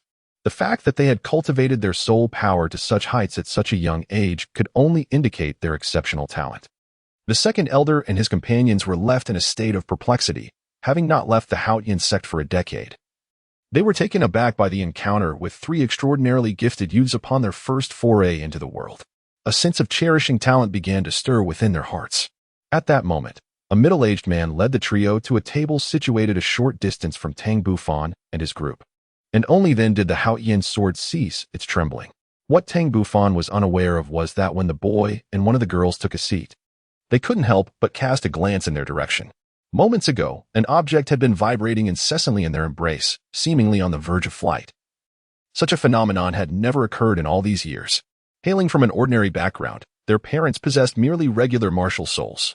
Yet, the boy, as the elder sibling at the age of 12, had already attained a soul power of 30, while his 10-year-old sister was not far behind, boasting a soul power of 24. They speculated that the mutation of their martial souls was due to the two fragments of what appeared to be some sort of weapon they held. Consequently, they had carried these shards with them all these years, even going so far as to secure them slightly. This journey was intended to accompany their teacher to the Douluo Forest to acquire their third soul ring, yet they had not anticipated such an unexpected turn of events. After finishing dinner, Tang Bufan cast a lingering gaze at the four individuals before heading upstairs to rest, for they would need to set off early the next day. Chapter 28, First Encounter, Part 1. In the early morning, the sun rose slowly from the east, its radiant light dispelling the darkness and enveloping the earth in warmth. Exhaling a breath of stale air, Tang Bufan concluded his morning exercises. After breakfast, the two elders, along with the others, guided Tang Bufan as they hastened their journey. Half an hour later, the quartet finally arrived at the Douluo Forest. From a distance, Tang Bufan felt a wave of fragrant air enveloping him, while the towering trees, dense and imposing, obscured the sky, a testament to their existence over countless years. He could distinctly sense the myriad of energy particles floating above the forest. No wonder this location had become a gathering place for the three great soul beasts of the Douluo Continent. Indeed, the spiritual essence of the heavens and the earth was the primary factor, a truth applicable in any realm. Soon, the four of them stood before the forest, and as they gazed around, they beheld trees soaring over 20 meters high, their dense canopies merging into an impenetrable expanse, under the heavy shadows cast by the foliage. Finding a path was nearly impossible, obscuring the true nature of the scene within. However, with their awakened mental powers, these concerns became trivial. At that moment, the second elder looked at Tang Bufan with concern, saying, "Xiaofan, after such a long journey, you must have exhausted quite a bit of your soul power. Shall we take a moment to rest?" Tang Bufan shook his head, addressing the three elders. "You are well aware of the characteristics of the Haotian technique. I have scarcely expended any soul power. Let us continue on our journey." The second elder chuckled heartily and took the lead into the forest, while Tang Bufan positioned himself in the middle, with the fourth and seventh elders bringing up the rear. Upon entering the forest, the second elder enveloped his palm with a thick layer of soul power, effortlessly cleaving through the thorns and weeds ahead, thus forging a pathway for passage.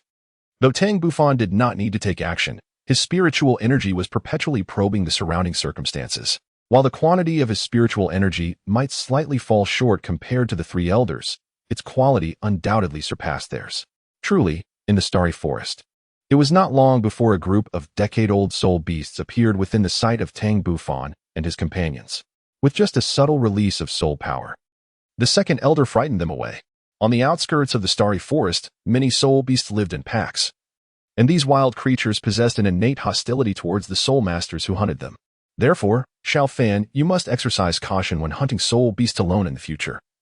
Never allow yourself to be surrounded by a horde of soul beasts. Even though you may possess great strength, once encircled, you could suffer severe consequences. If not meet your demise.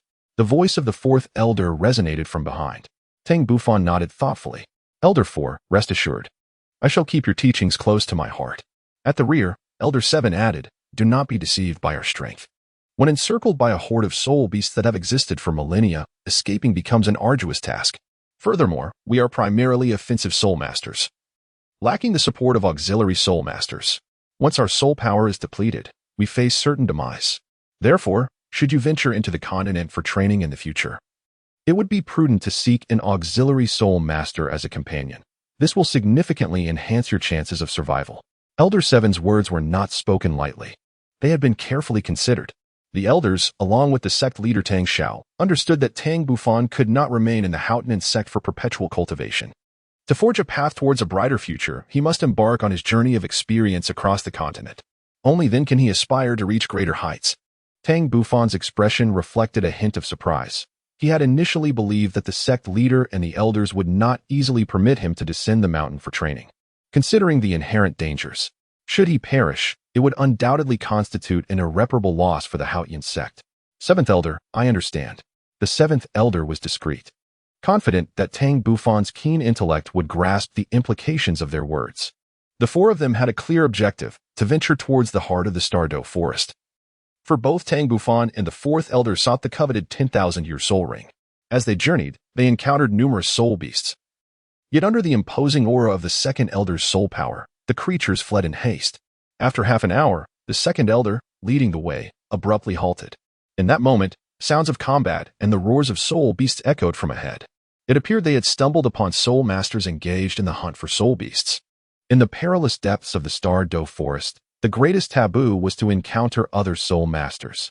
Naturally, the three elders were undaunted, yet to avoid complications, they chose to remain concealed. Tang Bufan stepped forward, parting the grass to reveal the scene before him. A look of astonishment spread across his face as he beheld a middle-aged spirit master accompanied by three young apprentices engaged in the hunt for a soul beast. Coincidentally, these four were the very individuals who had captured his attention the previous day at the hotel. At this moment, the middle-aged mentor stood watch, while the three youths took the initiative against their adversary, a purple heart flame lion, a soul beast of over 1,000 years of cultivation. The purple heart flame lion, a rare and formidable variant of the flame lion, is the quintessential soul beast coveted by fire-type spirit masters.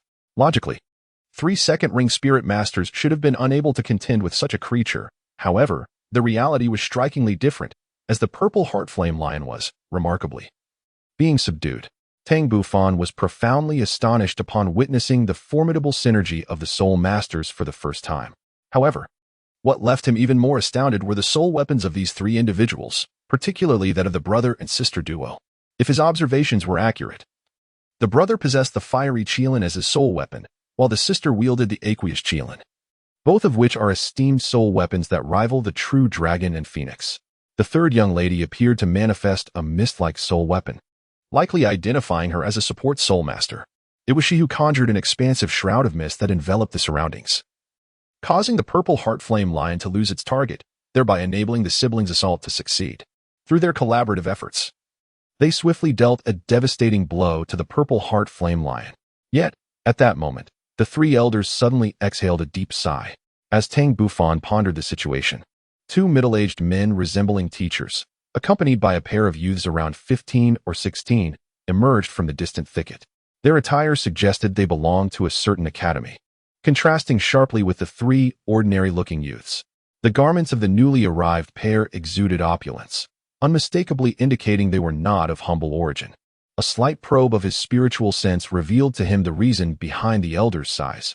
These 4 individuals had also set their sights on the purple heart fire lion. The 2 young individuals were of little consequence, possessing only around 30 levels of soul power. Yet the 2 teachers emanated a far stronger aura than the middle-aged man opposite them.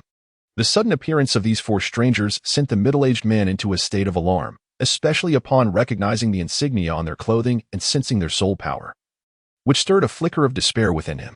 Nevertheless, as a teacher, he stepped forward resolutely. "Gentlemen, this soul beast is our quarry, and we kindly ask you to depart." The 2 middle-aged men, however, paid no heed to his words, their gazes fixated intently on the purple heart fire lion. Wuxuang. This purple heart fire lion is exceptionally suited for you. Proceed to absorb its soul ring. Upon witnessing their indifference, the middle-aged man's fury ignited. If I am not mistaken, you are teachers from the Blaze Academy of the Four Elements Academy, are you not? This is rather overbearing. One of the middle-aged men turned with a smile, responding, Who claims the soul beast is yours? Do you possess any evidence?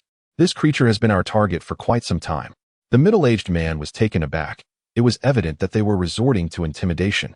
Seeking to seize the soul beast they had painstakingly pursued. Who says there is no evidence? I am the evidence. A somewhat youthful voice suddenly rang out. The middle-aged man was momentarily stunned. Were there others concealed nearby? The two teachers from Blaze Academy initially displayed a hint of panic. But soon their expressions morphed into mocking smiles as they gazed toward Tang Bufan and his companion's hiding place. Who is there? Step forward. Tang Bufan emerged from the thicket. His expression one of disdain as he regarded the two teachers from the Blaze Academy. It is often said that one should rise in defense of the unjust. A fundamental principle of a chivalrous spirit. The actions of these instructors incited a flicker of anger within him. His presence was prompted by the need for answers from the siblings possessing the Chilean martial soul. The two teachers from Blaze Academy stood momentarily stunned. Before them was merely a young boy, his cherubic visage suggesting he was no older than 12. Yet, this seemingly insignificant child dared to intervene, an anomaly in itself, as he lacked the requisite power or confidence. Upon closer inspection, they noted that although he was clad in simple gray attire, his demeanor was strikingly distinguished. Even in the presence of a Soul King and a Soul Emperor, he maintained an air of composure. A shared glance between the two revealed their understanding that this youth was no ordinary individual. He undoubtedly hailed from a prestigious sect or a prominent family, as only such lineage could nurture a talent of his caliber. They also realized that such an extraordinary young man would not venture into the Stardew Forest alone. There must be formidable protectors from his sect or family shadowing him. Contemplating this, they cast a serious glance toward the concealed location of the second elder and his companions. Friends over there is no need to hide. Please come forth. The second elder, along with his companions, chuckled lightly as they stepped out from the underbrush, approaching Tang Bufan with an air of ease. The expressions of the two teachers from Blaze Academy shifted dramatically, beads of sweat beginning to form on their foreheads. From these three elders, they sensed a surge of soul power that far surpassed their own. Were they soul saints? Or perhaps soul Douluos or title Douluos? The two dared not show any disrespect, addressing the trio with utmost reverence. I am Haotian, the headmaster of Blaze Academy. It is an honor to meet the three esteemed elders. May I inquire as to your identities?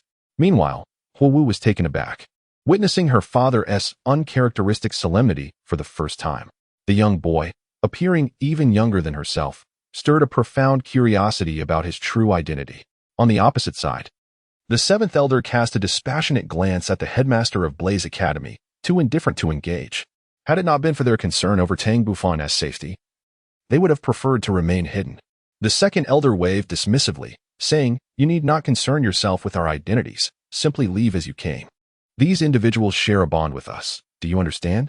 Haotian hurriedly replied, I understand, esteemed elders. We shall take our leave at once. With that, he hastily retreated with his son, daughter, and another teacher in tow. At this moment, the teachers of the three young men finally emerged from their astonishment. We thank you, esteemed elders, for your timely intervention. I am Su-Hu. The second elder, with a curious glint in his eyes, replied, No need for formalities. Let us first allow that young man to absorb his soul ring. Other matters can be addressed later. The two elders harbored their own ambitions. Even if Tang Bufan did not intervene, they would still act to obstruct. The exceptional talents of the two girls and the boy were undeniable. Should they be absorbed into the sect and nurtured properly, they could potentially become three candidates for the title of Douluo. They could discern that these three youths came from ordinary backgrounds, yet held great promise for admission into the sect. Su-Hu promptly urged, Qinshan, quickly absorb the soul ring. And Qinyu and Zihan, you both have expended considerable soul power. Sit down and meditate to recover. The youth called Qinshan immediately ended the life of the Zixin flame lion and began to absorb its soul ring. Meanwhile, Tang Bufan finally comprehended the reason behind the tremor of the Haotian sword martial spirit. It turned out that each of the siblings possessed a shard of it. He pondered how many fragments the Haotian sword had originally shattered into and whether he would be able to collect them all in the future. At this moment, he was faced with the dilemma of whether to reclaim the shards from the siblings and how to do so. It was only then that he took a serious look at the trio's appearances, having previously only cast a cursory glance. Qingshan was the boy with a soul power level of 30, appearing somewhat malnourished, dark and thin.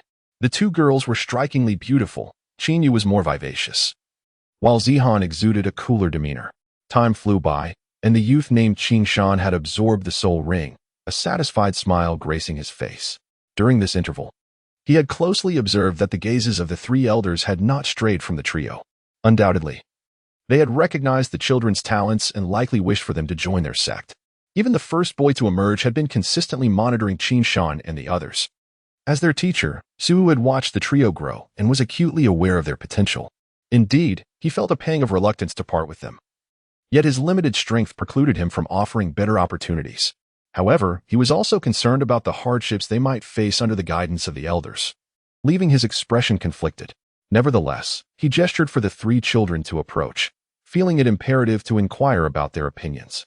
Qingshan, Qingyu, and Zihan stepped forward with a sense of trepidation, uncertain of why their teacher had summoned them. The second elder regarded them with appreciation, speaking in a gentle tone. "Young ones, are you willing to join our sect?" The trio was taken aback, casting glances at their teacher. "Esteemed elders, may I inquire to which sect you belong?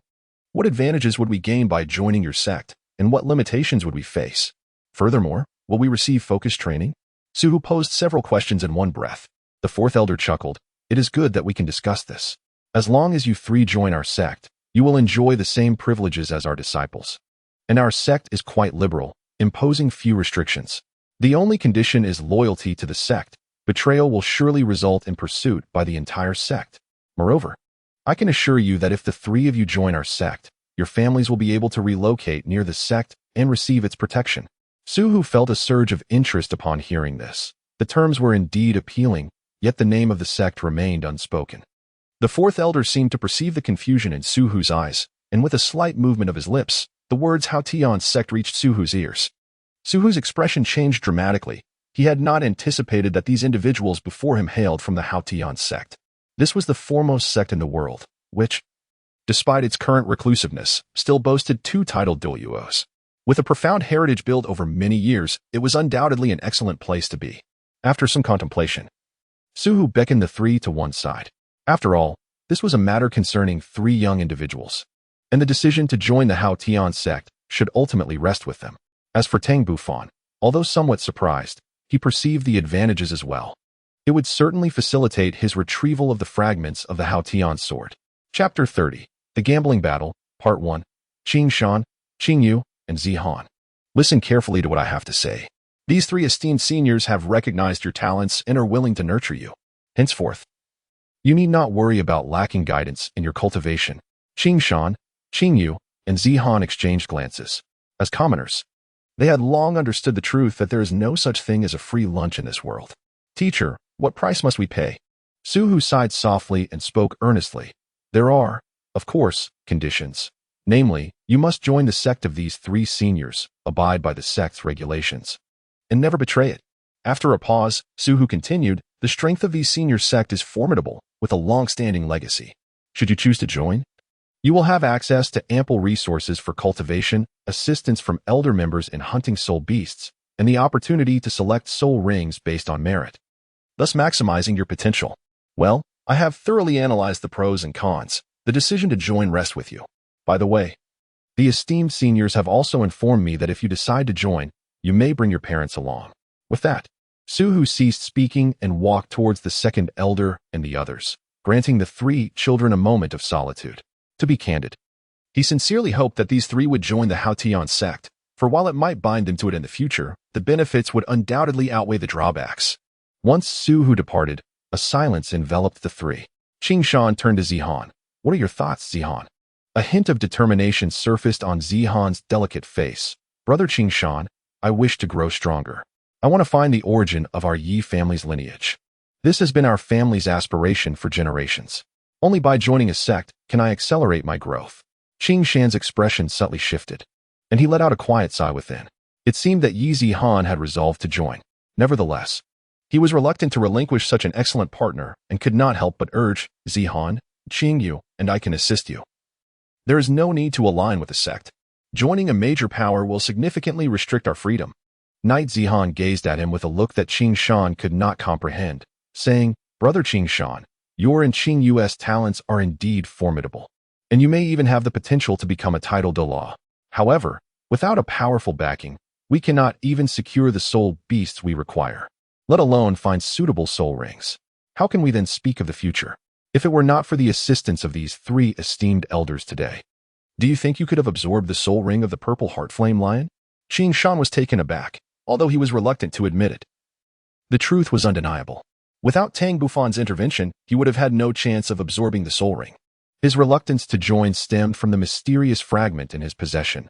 They believed that with its aid, they could surely soar to great heights in the future. Yet, he overlooked the fact that he was merely a commoner, devoid of any supporting faction, making the path to rise exceedingly arduous. At that moment, the second elder spoke. Young ones, have you considered your decision carefully? Qing Shan, Qing Yu, and Knight Zihan were aware they had kept the esteemed elders waiting and quickly approached them. Please share your decision, the second elder urged kindly. Knight Zihan stepped forward decisively. Esteemed elder, I am willing to join the sect. But may I bring my parents with me? Yes, that is certainly possible, the second elder replied after a moment of contemplation. His gaze then shifting to the Qing Shan siblings with eager anticipation. With a conflicted expression, Qing Shan hesitated before ultimately declining the second elder's offer. Esteemed elder, I am truly sorry, but my sister and I do not wish to join the sect at this time. Disappointment flickered across the faces of the second and fourth elders. Suddenly, Tang Bufan's voice cut through the tension. You short-sighted fool. Without our assistance, you wouldn't even be able to secure a soul ring. Do not think that possessing a top-tier martial soul like the Qilin guarantees you strength. Do you believe that even if you and your sister joined forces, you would be a match for me? Qing Shan felt a surge of anger. He was belittled by someone younger than himself. Even Qing Yu, standing beside him, shot an irritated glare at Tang Bufan.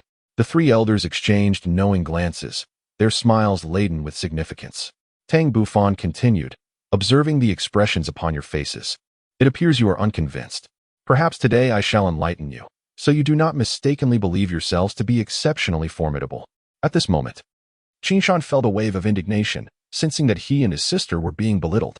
At merely 12 years of age, he had already attained the 30th level and, after absorbing his soul ring, had now reached the 31st level. Such remarkable talent undoubtedly afforded him a sense of pride. Since embarking on his cultivation journey, he had encountered no peers capable of matching him. Even those a few years his seniors struggled to pose a challenge, let alone this youth before him, who was evidently younger. Thus, he retorted boldly, who fears whom? There is no need for my sister to intervene. I alone am more than sufficient to handle you. Tang Bufan nonchalantly remarked, you are too weak on your own. Perhaps summoning your sister would allow you to endure a while longer. Tang Bufan's arrogant tone immediately incited Qing Yu's wrath. Brother, let us do as he wishes and join forces to teach him a lesson. Qing Shan, equally enraged, nodded vigorously in agreement. Tang Bufan's face revealed a mysterious smile. Before taking action, do you dare to wager with me? At this moment, Qing Shan had calmed down considerably, for some reason. He felt as though he and his sister were being led by the nose. Nevertheless, he was confident that, united with his sister, they could not possibly be defeated by an opponent younger than himself. Thus, Qing Shan boldly inquired, what shall we wager? It's quite simple, Tang Bufan replied slowly. If you win, I shall promise on behalf of the elders to provide you with all the resources for your future cultivation at no cost. However, if you lose, you must join our sect. A glimmer of excitement sparkled in Qing Shan's eyes. Such a seemingly guaranteed victory was impossible to refuse. Beside them, Su Hu was left in shock, casting a glance at the three elders nearby, who appeared unconcerned. How could this be? Did this child truly possess the capability to defeat Qing Shan and Qing Yu? Su Hu was acutely aware of Qing Shan's strength and found it hard to believe that any child of the same age could prevail, even if he hailed from the world's foremost sect, especially given that he was younger and facing two opponents at once. Taking a deep breath, Qing Shan nodded vigorously. Tang Bufan chuckled, for the fish had taken the bait. Oh, how amusing. Today, I shall impart a lesson to you, lest you find yourselves sold by others while counting their riches. The second elder and his companions swiftly cleared a space for the three contenders to engage in combat. With a low roar, Qing Shan emanated a circle of searing red light from his brow, as countless flames danced around him. In that instant, a fiery mark appeared on his forehead, and the next moment, 2 yellow and 1 purple soul rings ascended from beneath his feet. Subsequently, Qingshan's right arm transformed into a robust Kirin arm, adorned with a dense layer of scales, enveloped in flickering flames, showcasing a thorough beastly transformation. Simultaneously, his 3 soul rings encircled his right arm, indicating that his first 3 soul skills would be unleashed through it. I am Qingshan, a 31st level powerful assault-type battle soul master. I await your guidance. Chapter 31. The Gamble, Part 2. Tang Bufan was slightly taken aback, yet remained unfazed. Instead, turning his gaze towards Qingyu, the implication unmistakable. Qingyu suppressed the fury boiling within her, pondering whether he could maintain his composure in due time. Suddenly, she let out a low growl, and a dazzling azure light emanated from her brow, enveloping her entire being. A fluid azure aura danced around her, with a water-like emblem marked upon her forehead. Unlike Qingshan, she underwent a transformation in her left arm, where vibrant blue scales adorned her entire hand, complemented by 2 golden soul rings encircling her left arm. It appeared that both of them harnessed their soul skills through their arms. One commanded fire, while the other wielded water, hinting at an intriguing confrontation. I am a level 22 assault system soul master. I welcome your guidance.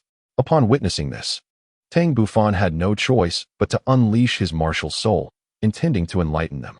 In the next moment, a layer of purplish-black radiance enveloped his left hand, materializing into a hammer of the same hue, the Haotian hammer. Subsequently, 3 soul rings, 2 purple and 1 black, ascended from beneath his feet. A rank 40 assault-type battle soul master, I humbly seek your guidance. In the arena, aside from the 2 elders, the Qingshan siblings, Su Hu and Yi Zihan, were utterly astounded. Not only was the terrifying rank 40 soul power shocking, but the mere presence of those 3 soul rings, which defied their expectations, left them breathless. Could the first soul ring possibly be a 1,000-year soul ring? Su Hu's mind buzzed with disbelief. How could this be possible? Only a monster could withstand the overwhelming power of a 1,000-year soul ring. At that moment, his gaze towards Tang Bufan transformed into one of sheer astonishment. No wonder Tang Bufan had spoken with such audacity earlier. It seemed he truly possessed formidable confidence. It appeared that Qingshan and Qingyu would have no choice but to join the Haotian Sect, though Tang Bufan possesses merely 3 soul rings. The exceptional quality of these rings endows him with a soul power that significantly surpasses that of the Qingshan siblings. This battle, it seems, will harbor no suspense. The 2nd elder, 4th elder, and 7th elder were quite pleased with the expressions of Su Hu and his companions, for this was precisely the outcome they desired. Qingshan and Qingyu exchanged wry smiles, fully aware that they had fallen victim to the devious machinations of their adversaries. However, they were resolute in their refusal to concede defeat, especially considering they had a secret weapon at their disposal. Tang Bufan gazed at the Qingshan siblings, who appeared to be stubbornly resisting, with a faint smile. What? Do you 2 not intend to surrender directly? Could it be that you possess some ultimate technique capable of countering me? Qingshan let out a cold snort, remaining watchful. Then, under Tang Bufan's scrutiny, Qingshan's right arm and Qingyu's left arm glowed simultaneously. The 2 began to jog rhythmically before colliding with one another. The red flames and blue waters intertwined in a marvelous fusion, giving rise to a colossal red and blue Qilin. This magnificent creature glared fiercely, an invisible aura enveloping Tang Bufan, rendering him immobile. The 3 elders observing nearby could not suppress their astonishment, exclaiming, "This is dire. They have unleashed a martial spirit fusion technique." At that moment, victorious smiles adorned Qingshan and Qingyu's faces as they spoke in unison, water and fire shockwave. In the next instant, the red and blue Qilin unleashed a formidable shockwave towards Tang Bufan. This wave emanated both scorching heat and chilling cold, a truly bizarre phenomenon. Confronted with the overwhelming presence of the colossal Qilin, Tang Bufan's brow furrowed slightly. The great Zhou Tian Hunyuan technique surged into action, awakening the golden spirit within his mind. Combined with his level 40 soul power, it erupted instantaneously, breaking through the Qilin's imposing aura, much to the astonishment of the Qingshan siblings. At that moment, the water and fire shockwave was already upon him. Miraculously, Tang Bufan's form blurred in an instant, and the next moment, he had sidestepped several meters away, evading the terrifying strike. Upon striking the ground, the shockwave did not explode but splashed outwards like falling water, leaving in its wake frozen shards or charred ash. Its power truly fearsome. However, this martial spirit fusion technique had drained Qing Shan and Qing Yu of their soul power entirely. Tang Bufan cast a lingering glance at the ground, relieved that he had employed the art of displacement at the last moment to evade the strike. Otherwise, even if he had survived, he would have been left severely injured. Beside him, the second elder and the other two also exhaled in relief. Tang Bufan gazed at the weary Qing Shan and Qing Yu, a devilish smile creeping across his face. In the next moment, he unleashed the realm of thunder, which enveloped the Qing Shan siblings. A flicker of lightning erupted, causing their bodies to tremble violently before they succumbed to unconsciousness. Tang Bufan retrieved the Haotian hammer, and only then did his taut spirit gradually begin to relax. Su Hu and Yi Zihan gazed at Qing Shan, while Qing Yu, having fainted, was quickly rushed over to be examined carefully. It was soon discovered that he had merely been stunned by the lightning. Half an hour later, Qing Shan and Qing Yu awoke, their expressions filled with bewilderment as they surveyed their surroundings. It was not until some time had passed that they finally grasped the reality of their defeat at the hands of that young boy. Tang Bufan stepped forward and said softly, "You must be Qing Shan and Qing Yu. Welcome to our Haotian Sect." Qing Shan appeared somewhat dejected, yet reassured. "Rest assured. My sister and I will honor our wager and join your sect. However, before we commit, we must return home to inform our parents." The second elder's face broke into a satisfied smile. "Naturally. First, you should recuperate your soul power, and then accompany us to hunt soul beasts. Once this endeavor is successfully concluded, we shall escort you home." As Qing Shan gazed at the amiable second elder, he felt that joining the sect might not be so bad after all, especially since he and Zihan would not have to part ways. After half an hour, both Qing Shan and Qing Yu had fully restored their soul power. Subsequently, the group of 7 began their journey into the depths of the forest, while Su Hu had already departed. Somewhere on the outskirts of the Star-Do Forest, the dean of the Fire Academy earnestly addressed his children. "Wu Shuang, Huo Wu, upon your return to the academy, you must train with even greater diligence." Huo Wu Shuang's eyes still harbored a hint of reluctance. "Father, that purple flame lion was such a pity. It ended up in the hands of that commoner." Hua Tian sighed with exasperation. "I understand your frustration, but as your father, I am powerless in this regard. In the world of soul masters, strength reigns supreme. Those 3 elders are far too formidable. There is nothing I could do. Enough of this. You have witnessed the prowess of those 3 commoner youths. They are several years younger than you, yet their soul power is no less than yours. Upon returning, temper your noble attitudes and devote yourselves to training." Huo Wu Shuang clenched his fist in silence. Huo Wu then whispered, "Father, which faction do you think those individuals belong to?"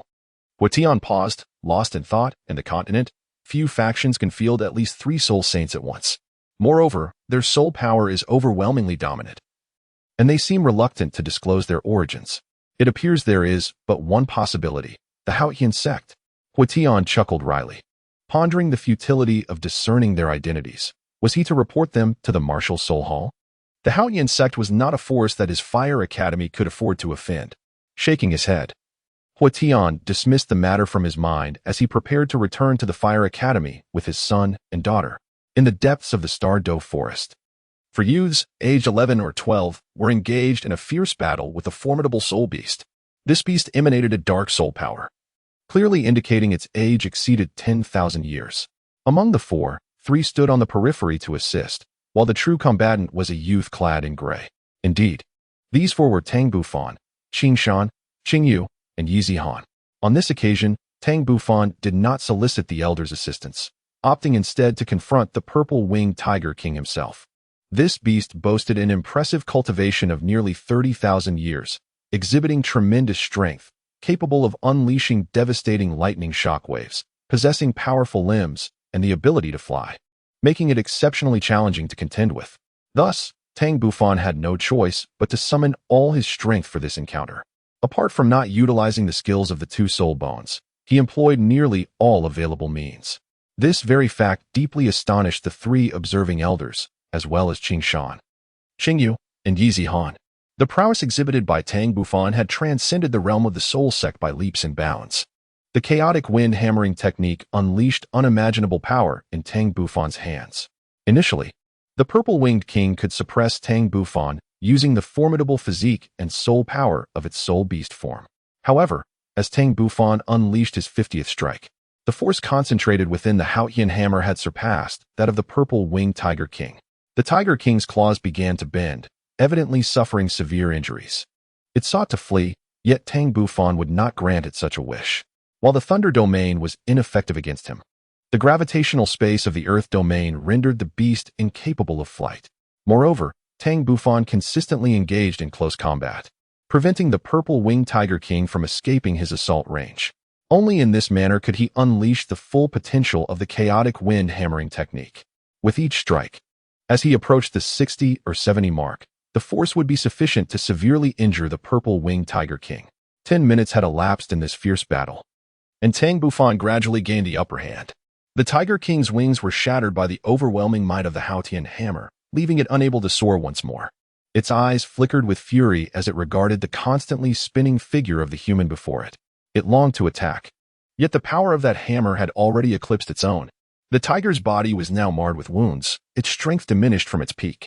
The thought of escape crossed its mind, but 3 formidable humans blocked its path. As a sole beast of 30,000 years of cultivation, it understood all too well the terror possessed by those 3 elderly figures. Its only hope lay in tearing apart the human before it. Regret washed over its eyes as it contemplated this. Initially, it had underestimated this human, approaching the encounter with a sense of mockery. Coupled with the interference of the 3 insignificant beings outside, it had inadvertently allowed the gray-clad youth to successfully unleash this powerful soul technique. By the time it realized the need to intervene, it was already too late. The gray-clad youth flickered about, rendering every one of its attacks futile.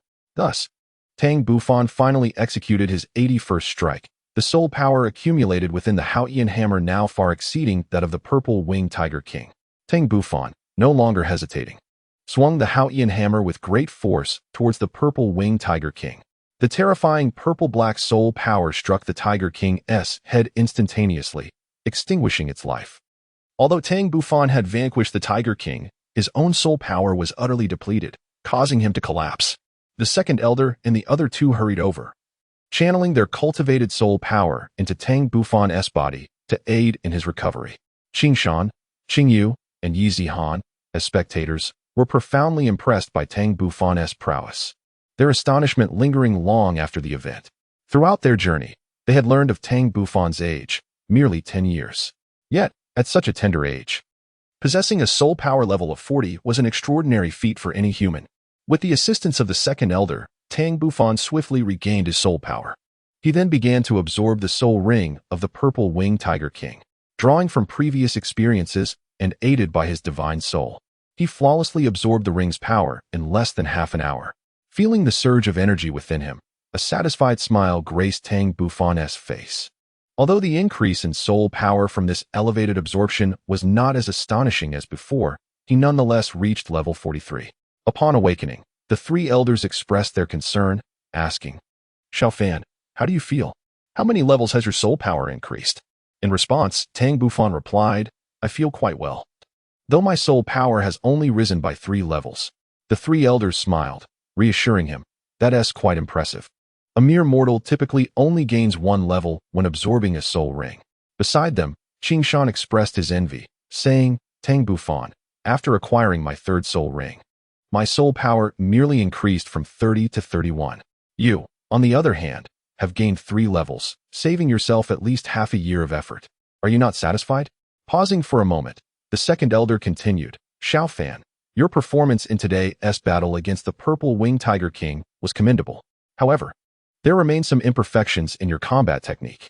Had this soul beast not underestimated you, along with the assistance of Qing Shan, Qing Yu, and Yi Zihan, you might not have been able to execute the storm hammer technique to its full extent, unleashing unparalleled power to defeat the Tiger King." Tang Bufan nodded in agreement. The second elder had articulated the truth.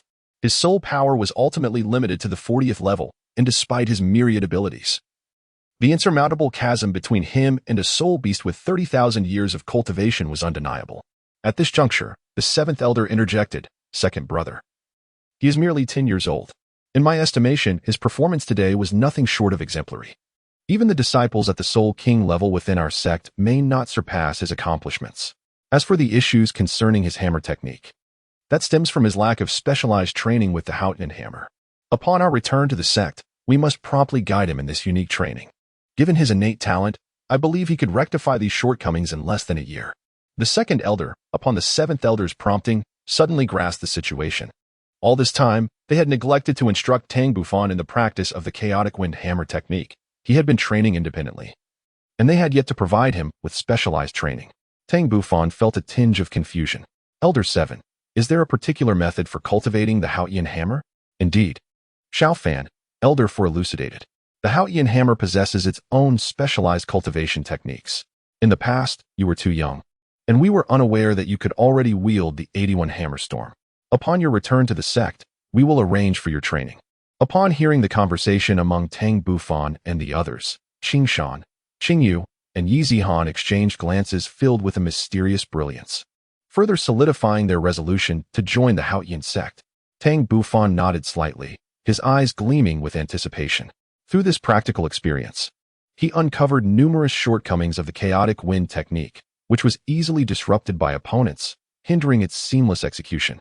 However, if he were to integrate his footwork with chaotic wind, maneuvering around his adversaries during the pauses between strikes, he could potentially overcome its flaws. Of course, this was merely a theoretical concept. Actualizing it would necessitate countless hours of practice. Only through such diligence could he render chaotic wind devoid of weaknesses, perhaps reaching the pinnacle of martial arts cultivation, an ethereal state of mastery. Chapter 33. Qingshan Village 3 days later, Qingshan, Qingyu, and Yi Zihan gazed back at the Stardow forest with a sense of nostalgia.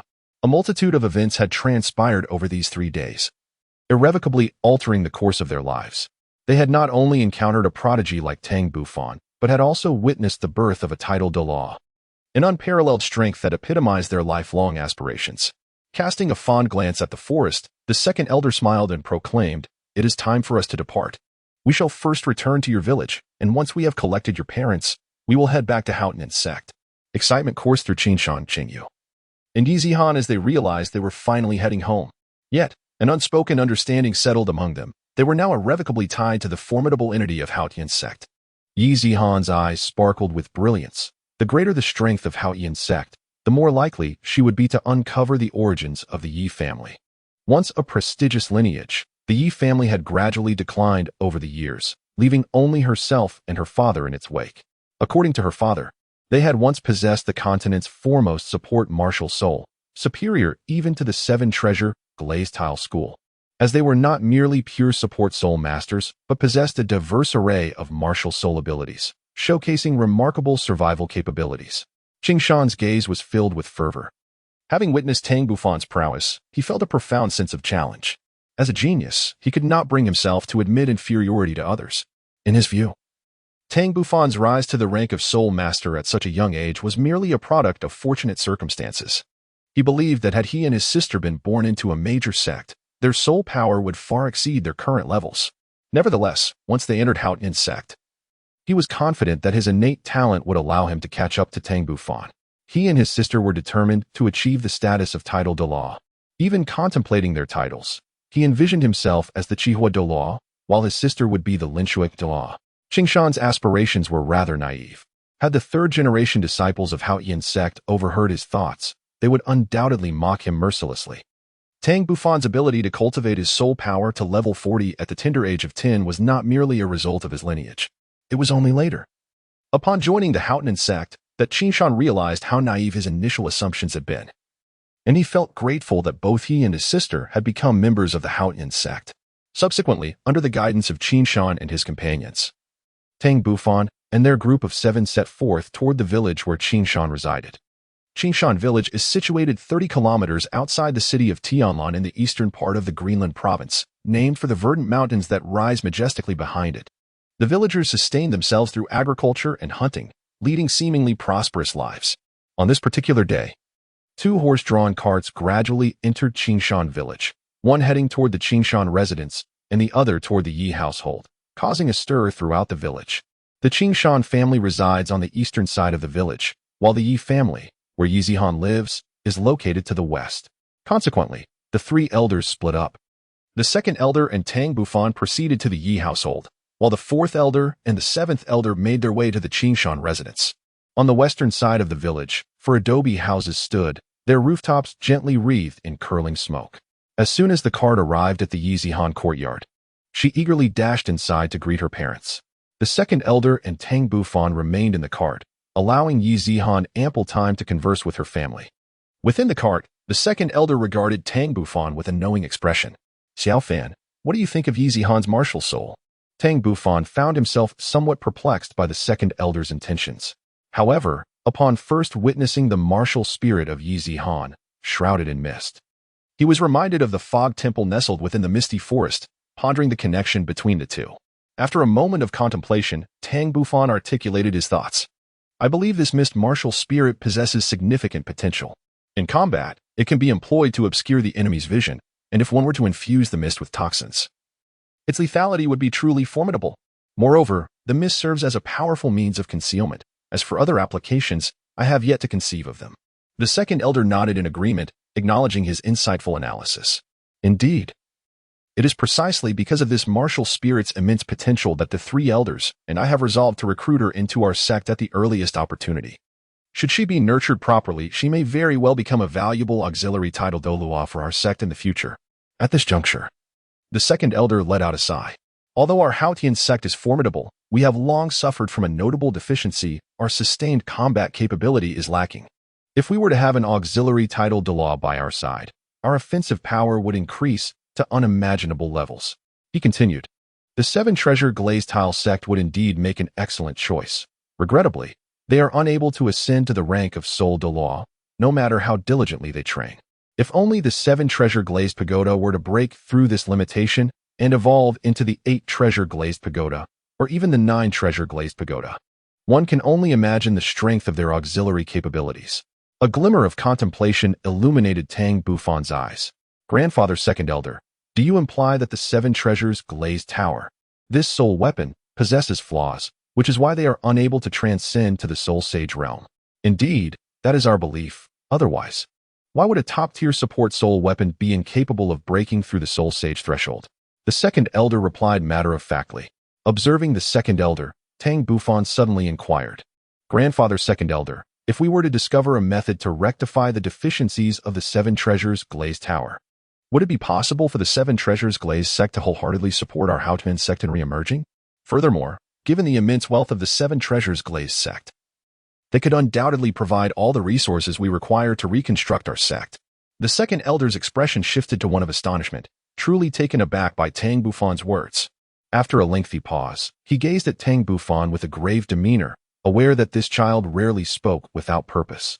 Xiaofan, you have yet to even behold the 7 Treasures Glazed Tower soul weapon. Do you truly possess a means to resolve their weapon's shortcomings?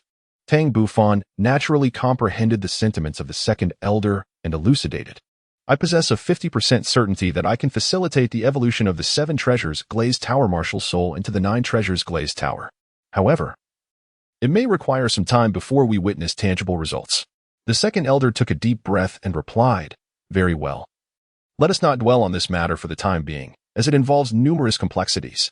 We shall discuss it in detail upon our return to the sect. At that moment, Yizihan seemed to have successfully persuaded her parents, as she had packed her belongings and was ready to accompany them to the Haotian sect. Approaching the carriage, Yizihan announced, Second Elder, my parents have consented to my joining the Haotian sect, and we may set forth. The second elder nodded with a smile, signaling for Yizihan's parents to board the carriage. Yizihan's father was a middle-aged man in his 30s, exuding a polite demeanor and an air of nobility. And he was a soul master with a soul power surpassing 20 levels. Her mother, although an ordinary person, possessed striking beauty. Chapter 34. Discovered movements on the eastern side of Qingshan village. Qingshan's father welcomed the 4th elder and the 7th elder into the living room. In the living room, the 4th elder spoke candidly. Qingshan's father, I trust that Qingshan and Qingyu have already informed you of their intention to join our Haotian sect. As we are currently in seclusion, their departure may take several years. To prevent separation, I had previously agreed to escort you back to the Haotian sect, allowing you to care for them at all times. Qingshan's father, a simple and earnest middle-aged man, expressed some hesitation after hearing the 4th elder's words. Respected elders, my wife and I have lived here for many years, and the thought of leaving now is indeed difficult. Moreover, we are uncertain if we will adapt to a new environment, as we are not familiar with our surroundings. The fourth elder responded reassuringly, "You need not worry about that. Our disciples at the Haotian Sect are inherently open-minded and easy to get along with. For your safety, it would be best if you accompanied us." Qingshan and Qingyu, naturally reluctant to part from their parents, endeavored to persuade them. After half an hour, Qingshan's parents finally acquiesced to depart with their children, setting forth towards the Haotian Sect. An hour later, the fourth elder and the second elder convened, both displaying satisfied smiles, as matters had concluded favorably, and it was time for their return to the Haotian Sect. Subsequently, 2 horse-drawn carriages departed from Qingshan village, carrying Tang Bufan and his entourage of 11. Embarking on their journey back to the Haotian Sect, the Spirit Hall, revered as the sanctuary all soul masters long for across the continent, has established a presence in every city, offering free assistance to ordinary individuals in awakening their martial spirits. The Spirit Hall is stratified into 6 levels. Small cities possess the lowest tier, known as Spirit Branch Halls, where the Hall Master wields the strength of a soul sovereign. Medium-sized cities host the second-tier Spirit Subhalls, while large cities are home to the third-tier Spirit Main Halls. The imperial capitals of the 2 great empires boast the 4th-tier Spirit Sanctuaries, with only the Pope Hall and Douluo Hall ranking above. Tianlong City, being a medium-sized city, is naturally equipped with a Spirit Subhall, presided over by Hall Master Zhou Long, a formidable Soul King of level 53. As the Hall Master, he possesses a significant understanding of the talented Soul Masters within Tianlong City, particularly focusing on Qingshan, Qingyu, and Yi Zihan. However, due to unforeseen circumstances, the personnel responsible for awakening the martial spirits of these 3 children failed to timely report to him, resulting in their acceptance as disciples by Su Hu, a teacher from the prestigious Academy of Senior Soul Masters in Tianlong City. Although he extended invitations to these children to join the Spirit Hall for reasons unbeknownst to him, they ultimately declined his offers. Nonetheless, he refused to relinquish his pursuit, for among these children, 2 possessed top-tier beast martial spirits, each with innate soul power reaching level 9, while the third, albeit an auxiliary spirit, boasted full innate soul power. He had initially believed he could secure their allegiance, yet ultimately faced failure. Consequently, he submitted their records to the Superior Spirit Main Hall. When Su Hu returned alone to the academy after taking the 3 children on a quest for soul rings, he sensed something amiss. Through various means of inquiry, he eventually managed to bribe a teacher at the academy to intoxicate Su Hu, extracting the whereabouts of the 3 children from him. To his astonishment, he discovered that these youths had caught the attention of disciples from the Haotian Sect, who had sought to recruit them. He had not anticipated uncovering news of an elder from the Haotian Sect, which he deemed a significant achievement. Thus, he promptly reported this information to the higher echelons of the Spirit Hall, claiming the discovery of 4 disciples from the Haotian Sect, and subsequently dispatched personnel to monitor the movements of Qingshan village. Just half an hour ago, he had received reports from his subordinates. 2 carriages entered Qingshan village, carrying members of the Haotian Sect, the Qingshan siblings, and Yi Zihan. However, he dared not move. The elders of the Haotian Sect were at least soul saints of level 70 or higher, while he was merely a soul king, too timid to approach and risk his life. He could only await the arrival of a significant figure from the Spirit Hall. This wait extended for 4 hours, until evening, when a large contingent of soul masters clad in Spirit Hall uniforms finally arrived in Tianlong City. Zhou Long, not daring to be negligent, promptly welcomed these esteemed individuals into the Spirit Hall subtemple in Tianlong City. He cast a discreet glance at the personnel dispatched by the Spirit Hall, a shiver running down his spine. Truly, as expected of the Spirit Hall's main temple, apart from the temple master, a soul saint, at least a dozen soul masters possessed greater soul power than he, including formidable soul emperors. In the main conference hall, Camp, donned in an ornate white robe, spoke with a grave expression. Zhou Long, did you truly discover disciples of the Haotian Sect as stated in your letter? If I have made this journey for naught, the consequences shall be yours to bear. Zhou Long hastily replied, Lord Camp, every word in my letter is absolutely true, with not a hint of falsehood. Furthermore, according to the villagers of Qingshan, there are 4 individuals from the Haotian Sect, 3 elderly gentlemen in white robes, and 1 young lad, approximately 11 or 12 years of age, dressed in gray. Unmoved, Camp responded, since the Haotian Sect vanished a decade ago, their direct disciples have not been seen on the continent. Zhou Long, tell me, how do you know they are indeed disciples of the Haotian Sect? Did you happen to witness their Haotian hammer martial spirit? It is not that I doubt you, But if they are indeed elders of the Haotian Sect, how could you possibly survive to tell the tale? As he spoke, Camp's tone grew increasingly severe. Beads of sweat began to form on Zhou Long's forehead. He needed to clarify this matter or risk being charged with false reporting. Realizing this, he quickly explained, "Lord Camp, I have a witness." Camp's expression softened slightly. "Very well. If you have a witness, summon him forth. I am eager to hear the account of this matter." Zhou Long felt a surge of anxiety. Suhu was not someone he could simply summon at will, and given that Suhu was sober now, he might not acknowledge the statements he had made previously. With this in mind, Zhou Long recounted how he had seen Suhu leading 3 students toward the Stardo forest, only to return alone, which aroused his suspicion, and he had subsequently dispatched someone to investigate the entire affair. Camp's gaze turned distant as he contemplated the veracity of Zhou Long's words. He believed Zhou Long lacked the audacity to deceive him. It seemed likely that the 3 elders of the Haotian Sect had ventured to the Stardo forest to hunt soul beasts and encountered the 3 youths led by Suhu. Upon recognizing the talents of those youths, the elders must have recruited them into the Haotian Sect and subsequently returned to Qingshan village to take the parents of those youths away, having unraveled the entire incident. Camp's expression grew solemn. "Zhou Long, I shall send several soul emperors with you to bring Suhu here. I wish to interrogate him personally." Chapter 35. The Golden Generation of the Spirit Hall. After Tang Bufan and his companions departed from Qingshan village, they journeyed northward, expecting to return to their sect in approximately 7 or 8 days. Within the carriage, Tang Bufan furrowed his brow, a flicker of perplexity evident in his gaze. Even upon their arrival at Qingshan village, he sensed that soul masters lay in ambush along both sides of the road. Initially, he did not believe these soul masters were targeting them, as their identities were unknown to anyone. If they were not after them, it could only mean they were pursuing the trio from Qingshan. However, logically, no one should be aware of their identities or movements, save for Suhu, the teacher of the Qingshan trio, who, as their mentor, would hardly dare divulge their whereabouts. Was there something transpiring that they were unaware of? At that moment, the voice of the second elder resonated in Tang Bufan's ears. "Xiaofan, you have also noticed the soul masters trailing us, haven't you? Elder, what is happening? Our identities must have been exposed. These spies outside are mere lackeys of the Spirit Hall. It appears someone has leaked information to them. Are you suggesting that Suhu has betrayed us? Surely he wouldn't dare offend us. Do not fret over such matters. Tianlan City is merely a mid-sized city. The forces the Spirit Hall can muster are limited. Even if they pursue us, it would only lead to their demise. We need not concern ourselves with them. However, since our whereabouts are compromised, we must hasten our return to Haotian Sect to avoid any further complications." Subsequently, the 7th elder swiftly dealt with the pursuing spies of the Spirit Hall, and they altered their route accordingly. In a cell of the Spirit Hall in Tianlan City, Campu regarded Suhu with a cold detachment. "You are Suhu. Reveal the identities of those Haotian Sect disciples, and I shall grant you your freedom."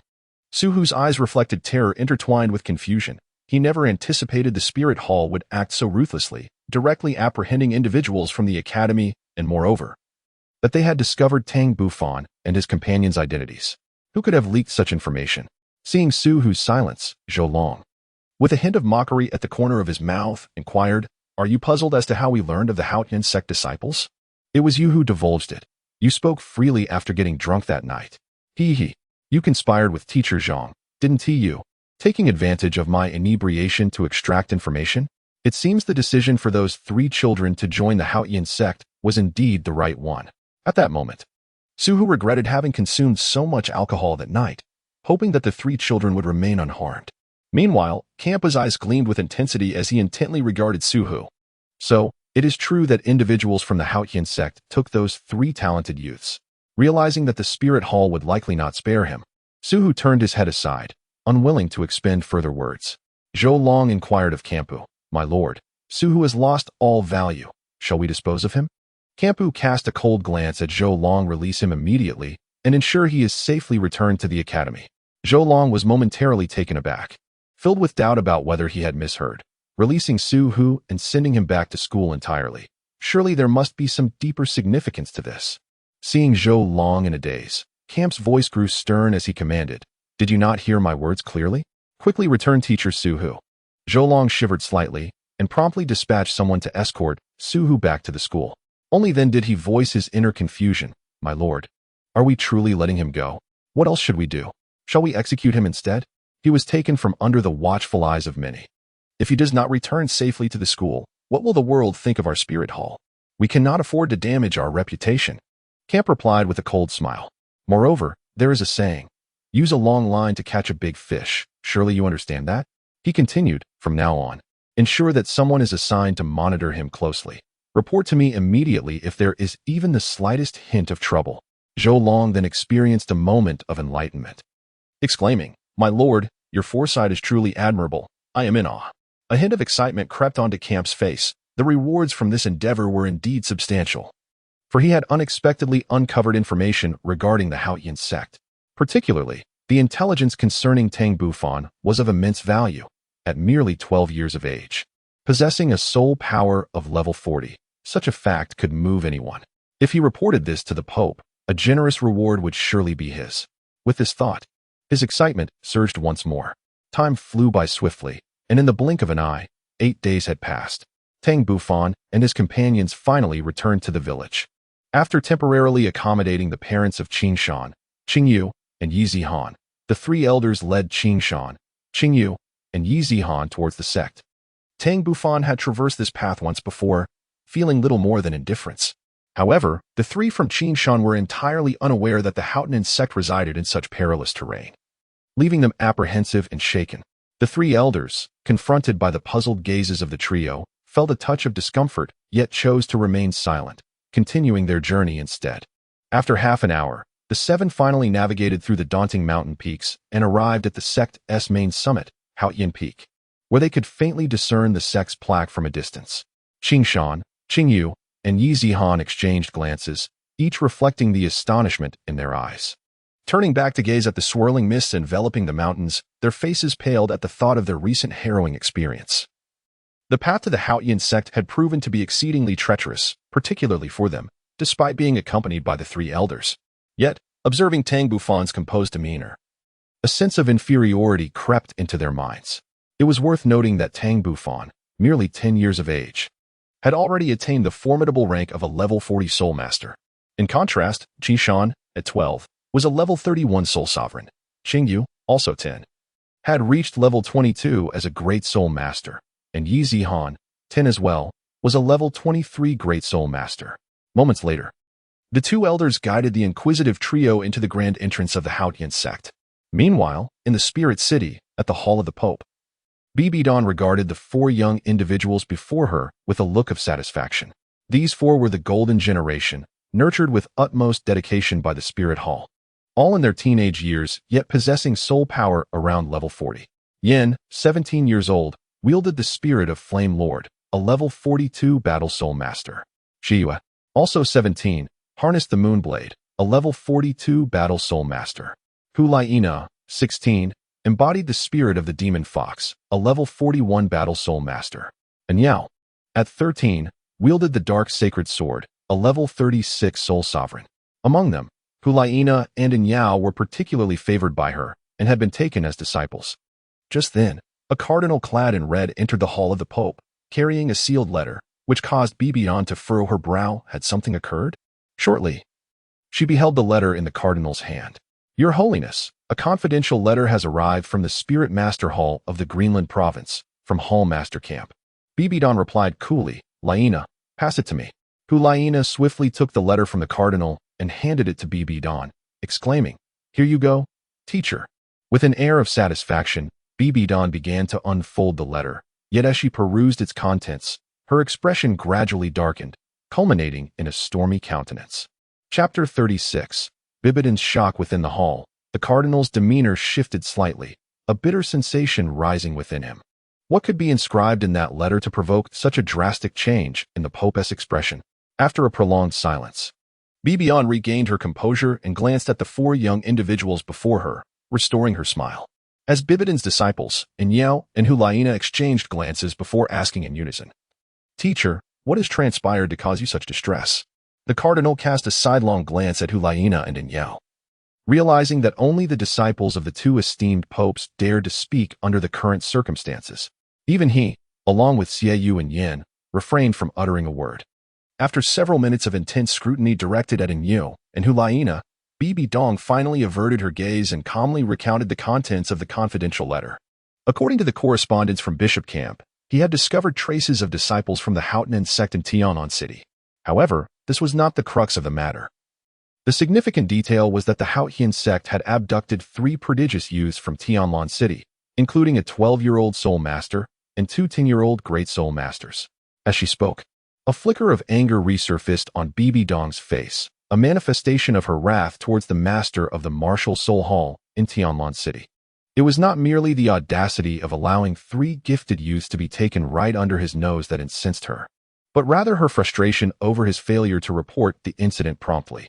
Had he done so, she could have dispatched a team to rescue them, thereby preventing the loss of 3 talented soul masters to the martial soul hall. The cardinal was taken aback. "Your Holiness, could it be that the Haotian Sect has resurfaced?" Bibi Dong let out a soft snort, acknowledging their potential but cautioning against underestimating them. Over the past decade, they had covertly trained a disciple with a soul power level of 40 at the tender age of 12. This revelation was the true crux of Bishop Camp's letter. Upon hearing this, a profound silence enveloped the Pope's chamber, as the attendees collectively gasped in disbelief. Even the martial soul hall's foremost prodigy, Yao, had only reached level 33 at 12, a considerable distance from 40. Furthermore, achieving a soul power level of 40 signified the potential to acquire a 4th soul ring. This implied that the Haotian Sect had successfully nurtured a 12-year-old soul master. In that moment, the assembled individuals finally comprehended the extent of Bibi Dong's ire.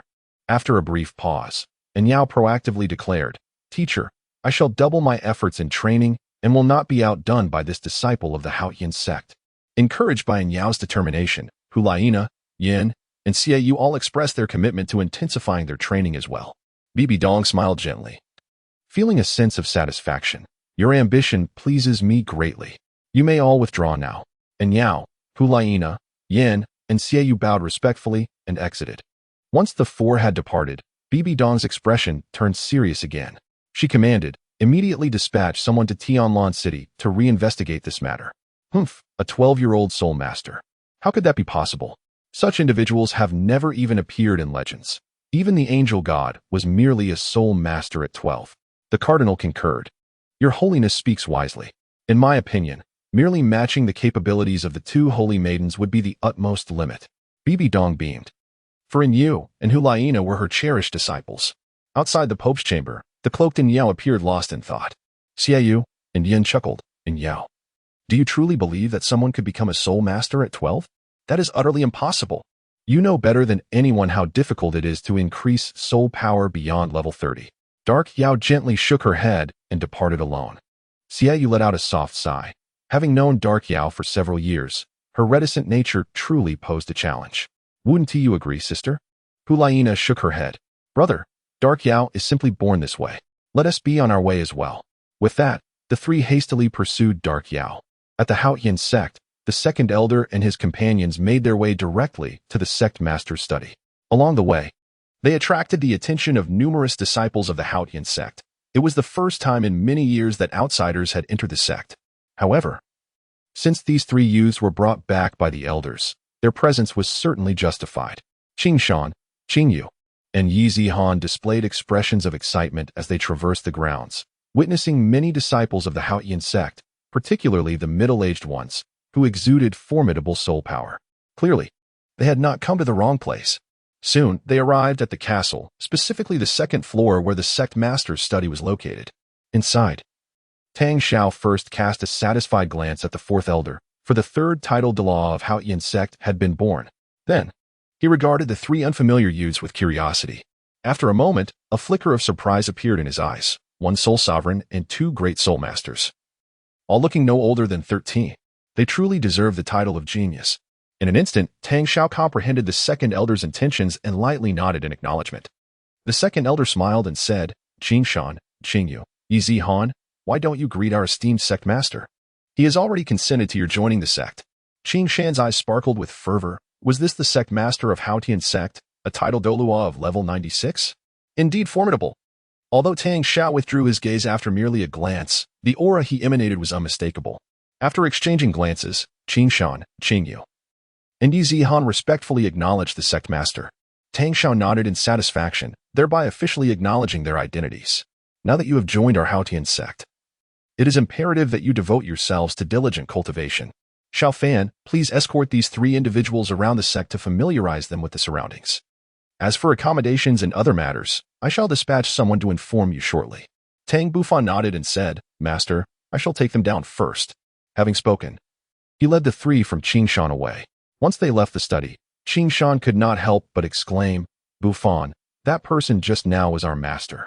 He emanates such formidable strength. Tang Bufan rolled his eyes, remarking, isn't that merely stating the obvious? The master possesses a soul power of an astounding 96 levels, far surpassing your feeble capabilities by countless magnitudes. Merely 96 levels. I shall undoubtedly reach such heights one day, Qingshan declared with unwavering confidence. Now, let us proceed. I will show you the surroundings of the Haotian Sect, Tang Bufan urged. Qingshan nodded in agreement. Subsequently, Tang Bufan guided the 3 of them through the castle, first arriving at the front courtyard, and then making their way to the rear courtyard. Behold, this is where our Haotian Sect disciples typically cultivate. We belong to the 3rd generation of disciples, numbering around 100. The sect places great emphasis on practical combat, hence battles are quite frequent. You will have your share of it. The trio, Qingshan, Qingyu, and Yi Zihan, exchanged glances filled with excitement. The vastness of the Haotian Sect's rear courtyard rivaled that of their previous academy. As they surveyed the scene, at least 100 practitioners were visible, with middle-aged men exuding a wild aura, each possessing soul powers that exceeded that of their teacher, Su Hu. The arrival of Tang Bufan had long captured the attention of his uncles and cousins. However, upon hearing that these 3 youths were brought back by the elders, they merely cast a brief glance before averting their gazes. Chapter 37. The strength of Tang Bufan in the distance, within the training area for the 2nd-generation disciples. Tang Jing observed Tang Bufan and his companions with an expression of peculiar intrigue. Beside him, Tang Yuan jested, Brother, your little Bufan has returned after more than half a month, bringing back quite the bounty. Not only has he acquired the 4th spirit ring, but he has also returned with 2 daughters-in-law. After delivering this quip, he could no longer contain his laughter, prompting the other brothers nearby to join in the merriment. Tang Jing sighed helplessly, remarking, You all, foolish as you are, how can you expect Xiao Fan, who is merely 10 years old, to contemplate such matters at this tender age? His primary focus should be on cultivation. Moreover, these 3 children were brought into the sect by the 2nd elder. They represent the fresh blood of our lineage. With that, Tang Zheng averted his gaze and resumed his training. Meanwhile, Tang Ming and Tang Feng ceased their cultivation and hurried over. Eldest brother, you have finally returned. It has been over half a month since you left. Tang Bufan chuckled and said, What? Do you really think that I would depart and never return? Tang Ming nodded earnestly, as he indeed harbored such thoughts. Meanwhile, Tang Feng remained cool and silent, quietly observing the 3 unfamiliar youths. In Tang Feng's perception, Qing Shan's spiritual power surpassed his own, whereas the other 2 girls possessed similar levels of spiritual energy, likely around 20 levels. Sensing Tang Feng's confusion, Tang Bufan swiftly interjected, Tang Feng, Tang Ming. Allow me to introduce you. These 3 are Qingshan, Qingyu, and Yi Zihan. From this moment forth, they shall be disciples of our Haotian Sect. Please take a moment to get acquainted. Tang Ming, possessing a naturally affable disposition, took the initiative to speak first. Greetings, everyone. My name is Tang Ming, and I extend a warm welcome to you all as you join the Haotian Sect. Tang Feng cast a sidelong glance at Tang Ming and coolly proclaimed, I am Tang Feng. Welcome to you all. Nearby, Qingshan could discern that Tang Ming and Tang Feng, disciples of the Haotian Sect, were quite familiar with Tang Bufan, or else they would not have taken the initiative to greet him. As for the others in the distance, while they were indeed paying attention, they did not approach immediately. Thus, he introduced himself as well. Greetings, I am Qingshan, a level 31 battle soul sovereign. My martial soul is the fire Qilin. Beside me is my sister, Qingyu, a level 22 great soul master with the water Qilin as her martial soul. And then we have Zihan, a level 23 support type great soul master, whose martial soul is mist. Tang Feng and Tang Ming were slightly taken aback as they witnessed Qingshan introducing himself in such a formal manner. They hastily followed suit, formally presenting their martial spirits and soul power, for as disciples of the Haotian Sect, they could not be perceived as impolite. In no time, Tang Ming and Qingshan found themselves engrossed in conversation. One was entirely oblivious of the sect, while the other was unaware of the outside world. As they exchanged words, a sense of mutual admiration blossomed between them. Tang Bufan gazed at the scene before him with a radiant smile. He then proceeded to guide the trio through the vast expanse of Haotian Sect, traversing from the rear courtyard to the front, and ultimately to their accommodations. Along the way, he elaborated on the sect's regulations, introduced notable figures, and shared essential precautions. Meanwhile, Tang Xiao sat in conference with 5 elders, deliberating on the arrangement for the 3 youths from Qingshan. Sectmaster, that summarizes the situation. As for the arrangements regarding the parents of these 3 children, the decision rests with you. Tang Xiao pondered for a moment and decided to have their parents brought over. As for the 3 children, they would reside in the stone house, much like the 3rd generation of disciples. Tomorrow, I shall convene all members of the sect to hold a welcoming ceremony for them. As for the Hunyuan Gong, it would be prudent to wait for a while before imparting it. The elders all nodded in agreement with the sect master's arrangements. At this juncture, the second elder spoke once more, saying, "Sect master, I have an important matter to report. Previously, when I spoke with Xiao Fan regarding the 7 treasure glazed tile sect, he mentioned that he possesses a method to rectify the deficiencies in their martial souls, potentially elevating them to the 8 treasure or even 9 treasure glazed tile sect. He has even contemplated using this as a condition for collaboration between our sect and the 7 treasure glazed tile sect." As he spoke, the second elder's expression grew considerably grave, and the other elders also bore serious countenances. Tang Xiao shuddered, realizing that this matter allowed for not a single misstep. If the child's claims were indeed true, they could profoundly impact both the Haotian Sect and the 7 treasure glazed tile sect. However, this entailed numerous considerations that required careful deliberation before reaching a decision. After a prolonged silence, Tang Xiao slowly spoke. "Second uncle, we must not rush this matter, and it is not yet the time for our emergence. Allow me to ponder it further." However, the news of Xiao Fan's nearly perfected chaotic wind hammer technique can be addressed forthwith. Starting tomorrow, I shall seal his soul power and personally guide him in his cultivation. Although several elders were eager to instruct Tang Bufan, Tang Xiao's expertise in hammer techniques far surpassed theirs, making him the most suitable mentor for Tang Bufan's training. At midnight, Tang Bufan concluded his training and began to assess and analyze his current strength. He was now at the 43rd level of the Soul Master rank, possessing 2 purple soul rings and 2 black soul rings, along with 4 soul skills. The first soul skill, Thunderbolt of 1,000 June, enhanced his strength by 80% and bestowed a paralyzing effect, rendering his opponent immobile for 3 seconds within a 3-meter radius. The second soul skill, Thunderbolt of 10,000 June, doubled the strength enhancement to 100% while maintaining the paralyzing ability, expanding the effective range to 6 meters. The third soul skill, Thunder God Shockwave, unleashed a lightning beam through the Haotian hammer, obliterating all life in its path. The fourth soul skill, Gravity Hammer, allowed him to summon multiple Haotian hammers of immense weight to strike his foes. In addition, he possessed 2 innate domains and 3 soulbone skills.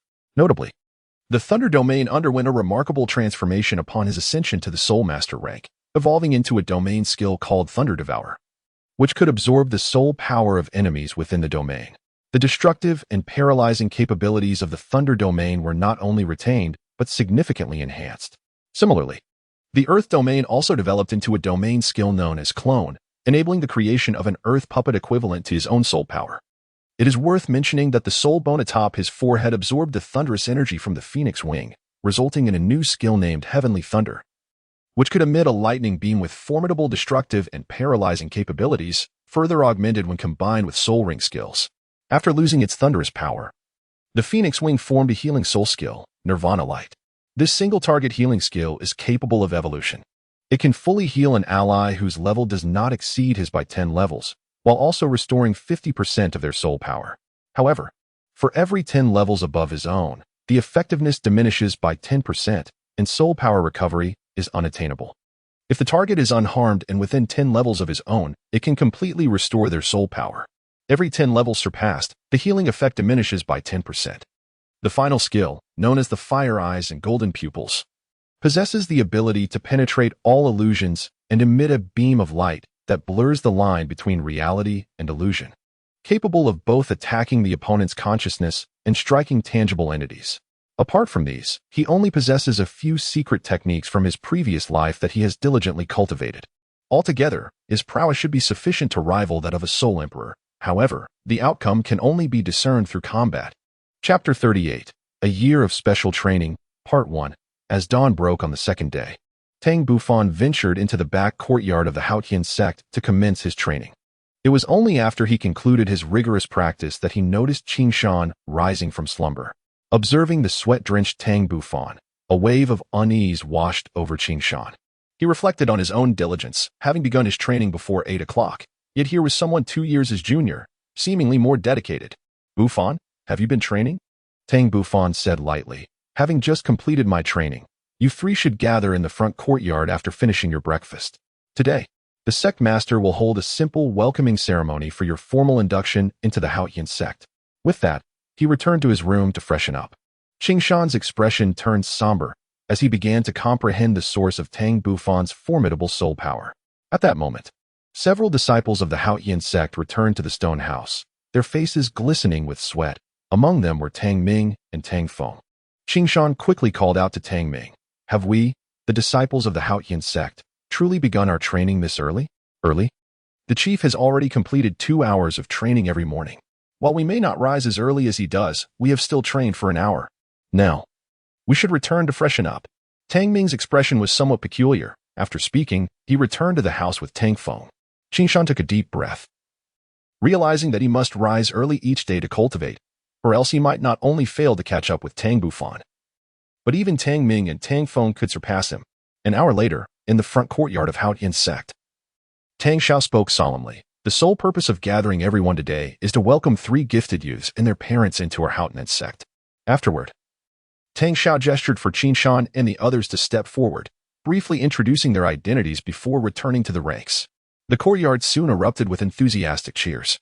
Subsequently, Tang Xiao announced the dismissal, leaving only Tang Bufan behind.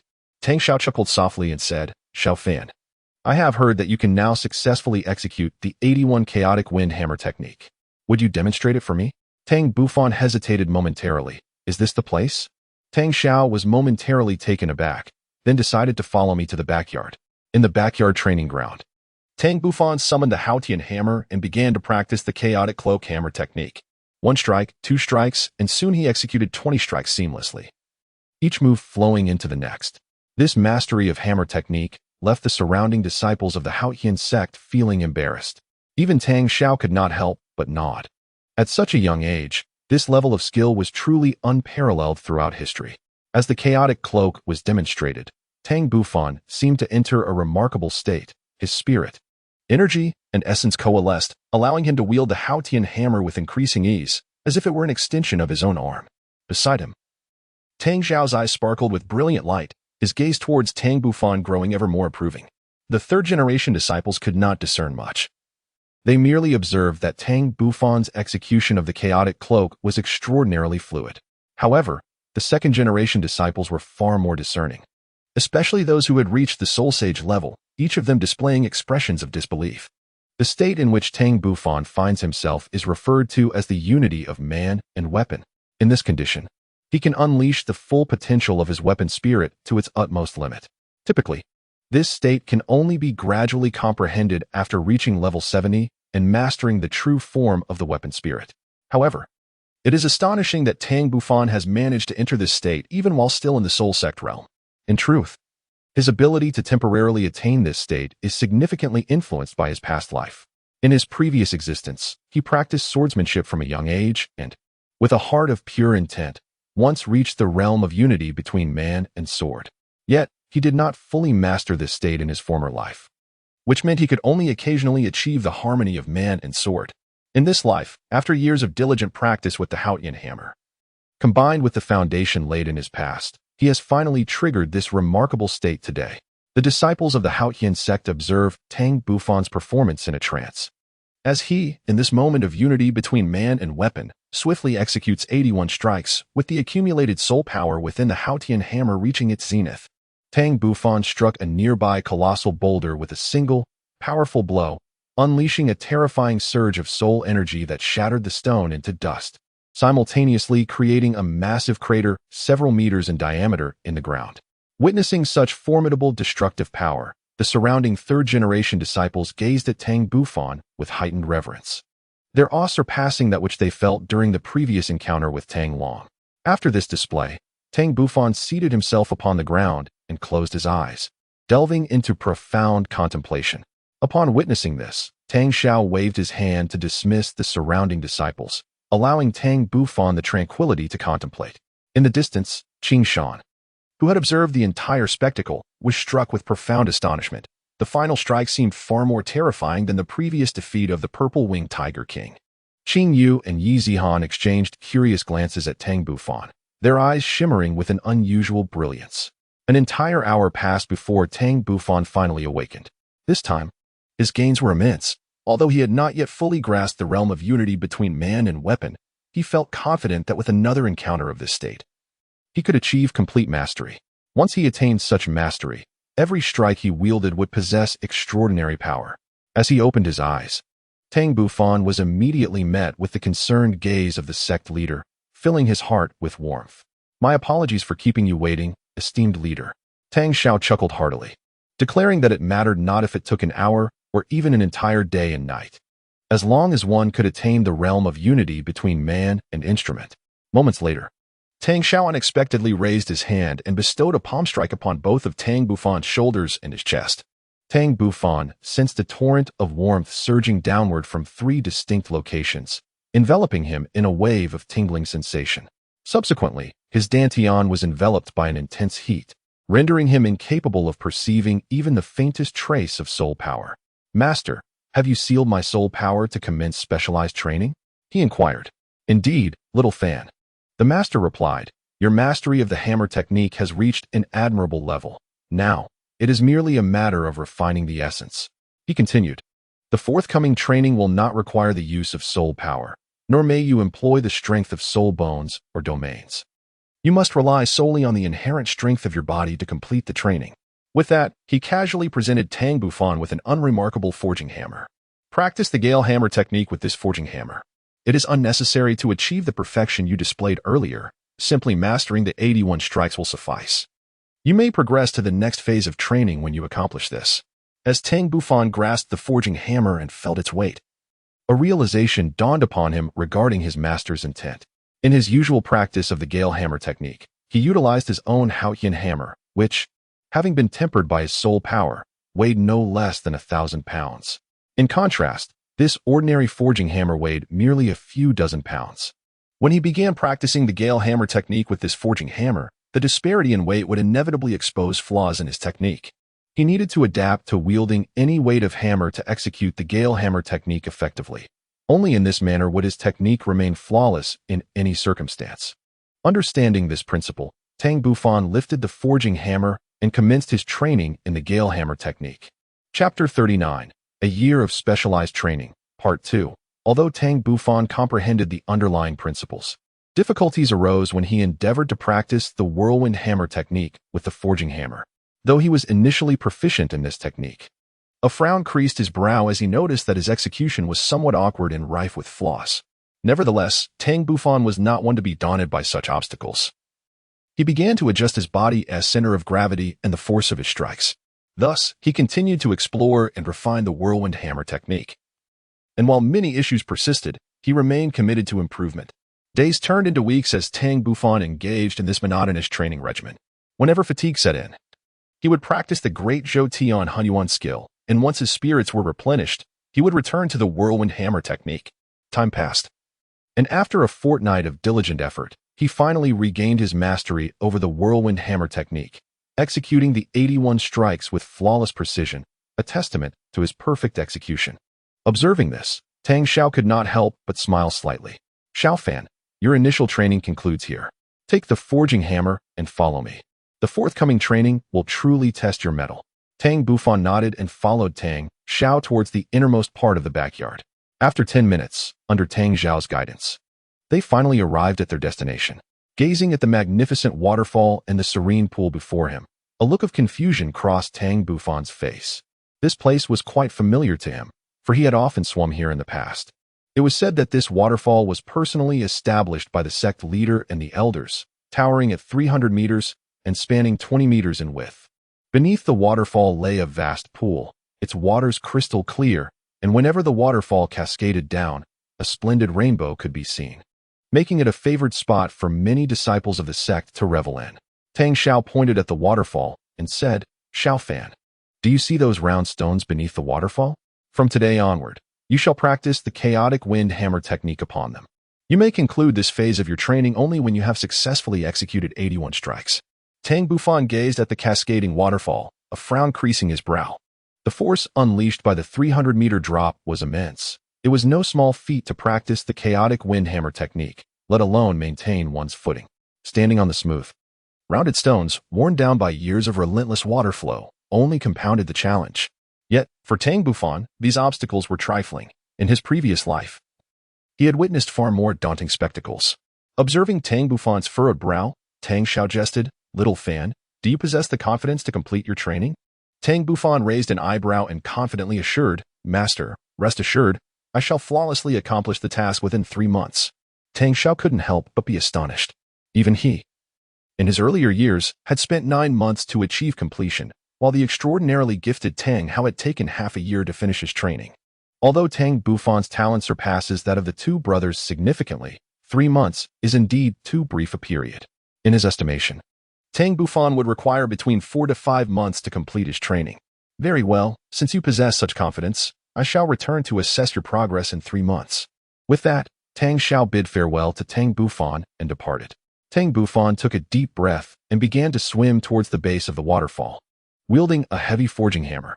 At the outset, he was swept away by the cascading waters before even approaching the colossal circular stone. The waterfall plummeted 300 meters, and only those who have truly experienced its force can comprehend its ferocity. Were it not for his extraordinary physical resilience, compounded by the weight of the hammer he bore, he would have been carried far away by the torrent, his strength depleted in mere moments.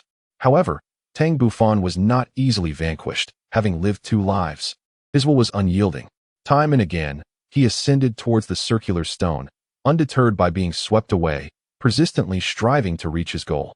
Thus, whenever fatigue overcame him, he would return to the shore to cultivate his spiritual energy, and once rejuvenated, he would resume his ascent. In this manner, for days swiftly elapsed. During this time, Tang Bufan explored countless methods, even employing his unparalleled mental acuity. He calculated how to minimize the force exerted upon him while climbing, strategized how to use different parts of his body to dissipate the waterfall's impact, and analyzed which direction of the current exerted less force. In essence, he left no stone unturned. Perhaps the heavens reward the diligent, for on the 5th day, he finally reached the summit of the circular stone. Although he was soon swept away again by the waterfall, a smile of triumph adorned his face. As the saying goes, the beginning is often the most challenging. Once the first step is taken, the remaining journey becomes significantly easier.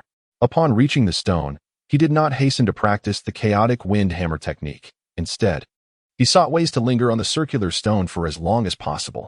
Only after achieving this would he prepare to refine his skills in the technique. Although Tang Xiao mentioned that he would only come to observe Tang Bufan's cultivation results after 3 months, he could not resist the urge and arrived at the waterfall after merely 8 days. Watching Tang Bufan cultivate his soul power beneath the cascading water, a gentle smile graced Tang Xiao's lips. It seemed this child truly required no cause for concern. As days turned into weeks, Tang Bufan spent increasingly longer periods atop the circular boulder, ultimately mastering the ability to remain there at will. He even began to harness the waterfall's force to refine his physical body. On the 25th day of his time at the waterfall, Tang Bufan commenced his practice of the chaotic wind hammer technique. With a resounding splash, a massive spray erupted under the impact of his forging hammer, which spun around before returning to its original position. Though he succeeded, Tang Bufan did not allow himself to revel in joy, for he recognized that this was merely the first strike. Indeed, as he swung his hammer for the 3rd time, a wave surged forth, sending him tumbling into the pool below. After a moment of contemplation, Tang Bufan climbed back onto the circular boulder to continue his practice of the chaotic wind hammer technique. Initially, his strikes sent water splattering everywhere, but as he persisted, the splashes diminished in size, and his movements became increasingly fluid. Eventually, he managed to create a circular canopy with his hammer, under which not a single drop of water escaped. Thus, 3 months swiftly elapsed, and with a powerful roar, Tang Bufan finally executed the 81st strike of the Haotian hammer. Even without the enhancement of soul power, and regardless of it not being the true Haotian hammer, the force of this strike was nothing short of formidable. As he completed the final swing, his body shot upward against the waterfall like a cannonball. The terrifying strength propelled him 10 meters aloft, causing the water within that range to surge upward in response, accompanied by a resounding roar. Bathed in sunlight, a splendid rainbow arched into view, and a slight smile curled upon Tang Bufan's lips. After 3 months of diligent training, he had finally succeeded. In the distance, Tang Xiao and the 5 elders gazed on with astonishment and delight, witnessing the fulfillment of the promise Tang Bufan had made just 3 months prior. Simultaneously, Tang Bufan emerged from the pool, spotting Tang Xiao and the others. Tang Xiao smiled and praised, "Xiao Fan, you have performed admirably. However, you must continue to exert yourself as you prepare for the next phase of training." Upon finishing his words, Tang Xiao and the 5 elders conjured 5 distinct wooden forging hammers, each varying in size and shape, with their centers of gravity entirely unique. "Masters, elders, surely you do not intend for me to wield these hammers beneath the waterfall and execute 81 strikes again, do you?" Tang Bufan's face contorted into a wry smile. Observing his expression, Tang Xiao and the 5 elders erupted into hearty laughter. Reluctantly, Tang Bufan embarked on yet another arduous training regimen, drawing from prior experience. He refrained from acting impulsively this time. Instead, he meticulously gauged the weight of each forging hammer before commencing his practice of the chaotic cloak hammer technique. Due to the nature of the wooden hammers, it was not long before they succumbed to the overwhelming force of the waterfall, shattering under the pressure. Consequently, Tang Bufan was compelled to venture into the forest to craft a new one. Thus, day after day, he diligently trained. 9 months swiftly passed. Tang Bufan had dedicated a full year to intensive training. On this particular day, a robust figure surged upstream from beneath the waterfall, wielding a colossal hammer that radiated unparalleled strength, causing the entire waterfall to rise. In that moment, the man and the hammer seemed to fuse into one, achieving a true synergy of human and instrument. Only with the amplification of the chaotic cloak hammer technique could he command the waterfall's might. On the riverbank, Tang Xiao stood in astonishment. Tang Bufan had perfected his hammer technique to an extraordinary degree, surpassing even Tang Xiao's own prowess. For Tang Bufan had genuinely realized the unity of man and instrument. Coming to his senses, Tang Xiao called Tang Bufan back, ready to lift the seal. Tang Bufan hastily discarded the forging hammer and swiftly approached the sect leader. Over the span of a year, he had grown nearly 10 centimeters taller, reaching a height of 1.70 meters. His once pristine skin had transformed into a sun-kissed bronze, exuding an aura of robust health. However, the most remarkable change lay in his remarkably strong physique. Beneath the bronze skin seemed to lie an unimaginable explosive power. Throughout the year, under the rigorous training of the waterfall, every part of Tang Bufan's body underwent a tremendous enhancement, continuously evolving at an imperceptible pace. Tang Xiao raised his hand and lightly tapped on Tang Bufan's left shoulder. Instantly, Tang Bufan felt a surge of immense power coursing through him, causing his body to involuntarily turn. Almost immediately, a scorching hand pressed against his back. A dense, searing flow of energy permeated his being, swiftly entering his dantian. Before Tang Bufan could fully comprehend the situation, the energy within his dantian erupted forth like a volcanic eruption. Focus your mind, calm your spirit, and cultivate your soul power. Tang Bufan did not dare to be negligent. He quickly sat cross-legged and began to circulate the great Zhou Hunyuan technique. Over the past year, although he had diligently practiced his internal energy daily, the sealing had obscured his understanding of the extent of his accumulated power. At this moment, with the seal lifted, the pent-up internal energy surged forth like a torrential flood, rampaging through his meridians. Fortunately, Tang Bufan's physique was robust, his meridians remarkably resilient, and his mental fortitude formidable enough to easily reign in this chaotic energy. Subsequently, under his control, this internal energy traversed the great Zhou pathway, flowing through the phoenix wings of his soul bone along his back, ascending past the unicorn thunder rhinoceros soul bone on his forehead, and ultimately descending back to his dantian. As soul bones, these entities could continuously evolve in tandem with Tang Bufan's soul power enhancement. The colossal internal energy circulated throughout his body repeatedly from dawn till dusk. And after 5 days of this relentless cycle, his soul power finally stabilized. During these 5 days, his body underwent a transformative metamorphosis of immense significance. On the first day, a greasy layer of gray and black substances began to emerge from his skin, as if expelling impurities from within. By the second day, these impurities coalesced into clumps, which continuously shed, revealing the luminous skin beneath, where hints of radiant light could be discerned. In the subsequent 3 days, all impurities had completely sloughed off, unveiling a crystalline physique that shimmered with an inner brilliance, illuminating even the bones beneath. In the outside world, Tang Xiao was exceedingly pleased with Tang Bufan's performance. The method he employed to compress soul power was a unique secret technique of the Haotian Sect, typically utilized during the 40th to 50th levels of soul power, where its efficacy was most pronounced. Coupled with Tang Bufan's body having been honed to a certain threshold, such a dramatic transformation was achievable.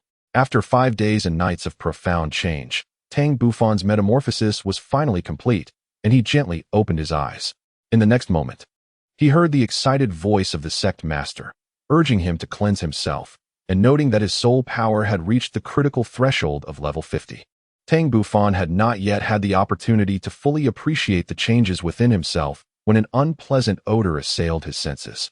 It was not long before he discovered the unsightly dark clumps clinging to his body, prompting him to leap into the nearby pool to cleanse himself. 10 minutes later, Tang Bufan emerged, adorned in a fresh set of garments. Only then did he take a moment to reflect upon the transformation he had undergone. Indeed, as the sect master had indicated, his soul power had ascended to level 50. With the acquisition of a soul ring, he would attain the realm of a soul king, thereby establishing himself as a minor expert on the vast Douluo Continent. In addition to the remarkable increase in his soul power, Tang Bufan sensed a significant enhancement in his physical attributes. Not only had his bodily strength improved dramatically, but every meridian within him had also grown thicker and more resilient, rendering his soul power even more refined. As for any further changes, it was likely that only time would unveil their mysteries. At that moment, Tang Xiao approached, gently exclaiming his surprise. "I never imagined you would complete your training in just a year and increase your soul power by 7 levels. Truly a stroke of fortune." Tang Bufan gently touched his forehead, astonished by his own revelation. Achieving a 7th level soul power typically requires approximately 2 years of diligent cultivation under normal circumstances. "Master, is there further training to be undertaken?" Tang Xiao gently shook his head, his tone slightly serious as he remarked. "Although you reached level 50 at the tender age of 11, one must not become complacent. It is essential to recognize that as one's soul power advances, the path of cultivation becomes increasingly arduous. Moreover, the transition from level 50 to 60 represents a significant threshold. Once this boundary is surpassed, the journey ahead will become considerably more manageable." Tang Bufan nodded gently and said, "Master, I comprehend. You have worked tirelessly these past few days." Tang Xiao laughed and scolded. "What hardships have you endured? Well then, after a year of toil, it's time to return and rest for a few days." Chapter 41. The changes in each over the past year. Aside from returning home for meals, Tang Bufan spent nearly all his time beneath the waterfall, his spirit perpetually tense. Even after living 2 lives, upon concluding his cultivation, he felt a wave of exhaustion wash over him. Upon returning to the stone house, he rested for a full 3 days before his vitality returned to its peak. At Haotian Peak, on the edge of the cliff, Tang Bufan lay on the grass with his hands cradling his head, staring vacantly at the mist-shrouded mountains. Once he acquires the 5th soul ring, he might consider embarking on an adventure beyond the Haotian Sect. Moreover, the tomes he obtained from the Mist God Sect contain numerous records of ancient ruins, perilous lands, and treacherous locales. However, the pressing question remained, should he inform the sect leader and others? If he were to disclose his intentions, it was uncertain whether they would permit him to venture out, especially considering he was merely 11 years old. If that were not possible, he would have to devise his own means to leave the Haotian Sect. Suddenly, Tang Bufan's ears perked up. He discerned 5 distinct rhythms of footsteps approaching him from afar. Without needing to look, he recognized that it must be Tang Ming, Tang Feng, Qing Shan, Qing Yu, and Yi Zihan. He was not surprised that the 5 had come together. The trio of Qing Shan had just arrived, unfamiliar with the surroundings, and had only met him, Tang Ming, and Tang Feng. Yet, having dedicated an entire year to training by the waterfall, his interactions with them had been nearly non-existent. Conversely, Tang Ming and Tang Feng had engaged more with the trio, as their proximity to the stone house and shared training made familiarity inevitable. Thus, after a year of collective cultivation, the five had grown quite accustomed to one another. Although he recognized their presence, Tang Bufan did not turn around, for his spiritual sense had already detected the five. Over the course of the year, each of them had undergone significant changes. Tang Ming's physique has become more robust, and he has also grown significantly taller, now only slightly shorter than Tang Bufan. The most remarkable change lies in his soul power, which, under Tang Bufan's perception, has astonishingly risen from level 22 to level 25. As for Tang Feng, his soul power remains a notch above Tang Ming, reaching level 26. The most noticeable transformation in Tang Feng is his height, which has now approached 175 centimeters, making him slightly taller than Tang Bufan, although he still retains a slender frame. However, the most remarkable changes have occurred in the trio of Qingshan. Their demeanor and presence have undergone a dramatic shift from their previously delicate appearances. Even the young ladies, Qingyu and Yi Zihan, now exude an air of determination, their brows adorned with a newfound boldness. At 13, Qingshan stands nearly 180 centimeters tall, embodying a semblance of adult poise. As for Qingyu and Yi Zihan, they too have experienced a significant growth spurt, reaching heights close to 165 centimeters. Yet, their faces remain youthful and unblemished, unmistakably marking them as minors. Nevertheless, their features are exquisitely refined, and one can easily foresee that they will blossom into breathtaking beauties in the future. Boss, you have finally emerged. It has been an entire year since we last saw you. Soon, the excited voice of Tang Ming resonated from behind. Tang Bufan rose to his feet, greeting the five individuals with a warm smile. Tang Ming and Tang Feng rushed over at once, surrounding Tang Bufan with intense scrutiny. Although they were aware that Tang Bufan had been training deep within the backyard, they had refrained from visiting the waterfall to observe him. For Tang Xiao had instructed that no disciple of Haotian Sect was to disturb Tang Bufan's cultivation. Not far away, the trio of Qingshan also cast secretive glances at Tang Bufan, their expressions revealing astonishment. After a year apart, Tang Bufan had grown taller, his youthful visage maturing gradually, his eyes radiating clarity and brightness, exuding an aura of mystery from within. Meanwhile, Tang Bufan's gaze swept over the five of them, and with a light chuckle, he remarked, "I only completed my training 3 days ago. Who would have thought that after a brief moment of idleness, I would be caught by you all?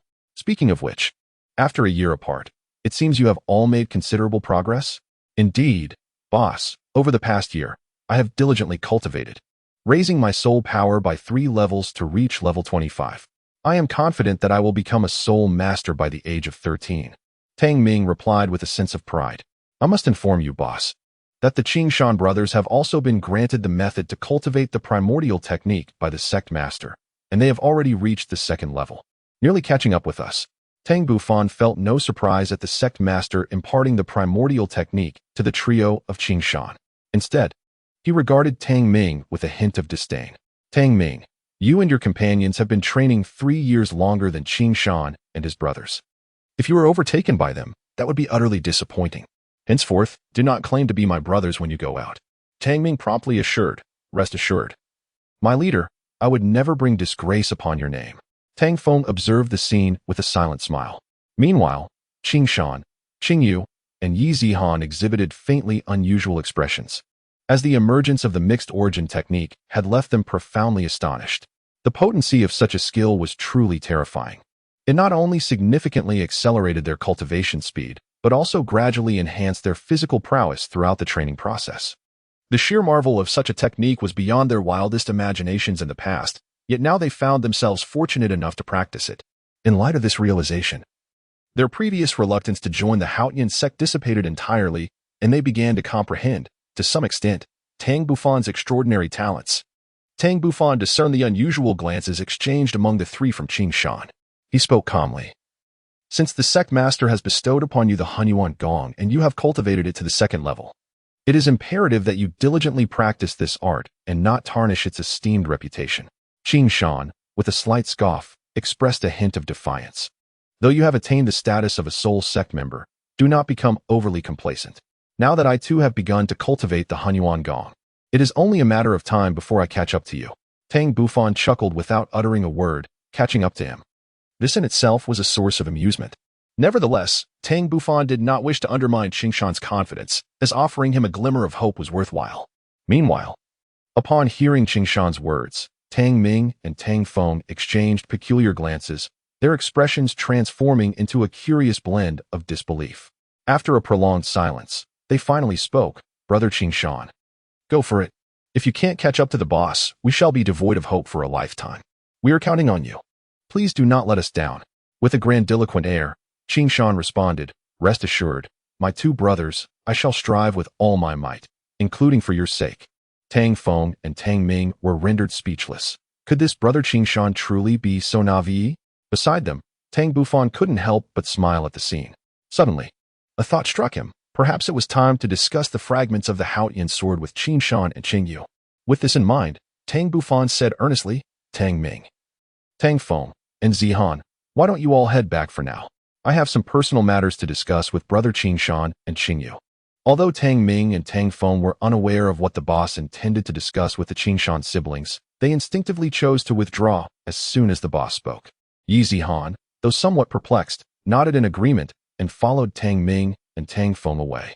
Chapter 42. The scene. Qingshan and Qingyu exchanged glances, both perceiving the mutual confusion reflected in each other's eyes, uncertain of the purpose behind Tang Bufan's summons. Tang Bufan was well aware of the siblings' perplexity, yet he offered no explanation, merely stating, "Brother Qingshan, you possess mutated martial spirits, do you not?" "But Bufan, did you not already know this? Why pose such a question?" Qingshan inquired, somewhat perplexed. Their father had merely an ordinary beast martial spirit, that of a deer, while their mother possessed the blue-silver grass. Yet, both he and his sister bore the supreme beast martial spirit of the Qilin, which could hardly be believed to be anything but a mutation. They had contemplated the reasons behind their martial spirit mutation, recalling that prior to the age of 6, they had encountered no extraordinary circumstances, save for the 2 fragments of unknown weapons they had discovered that fateful year. At this juncture, Qingshan and Qingshui felt a tightening in their hearts, their faces betraying a look of anxiety. Could it be that Tang Bufan had unearthed their secret? However, as they considered the presence of the Haotian Sect, a sense of relief washed over them, and a bitter smile graced their lips.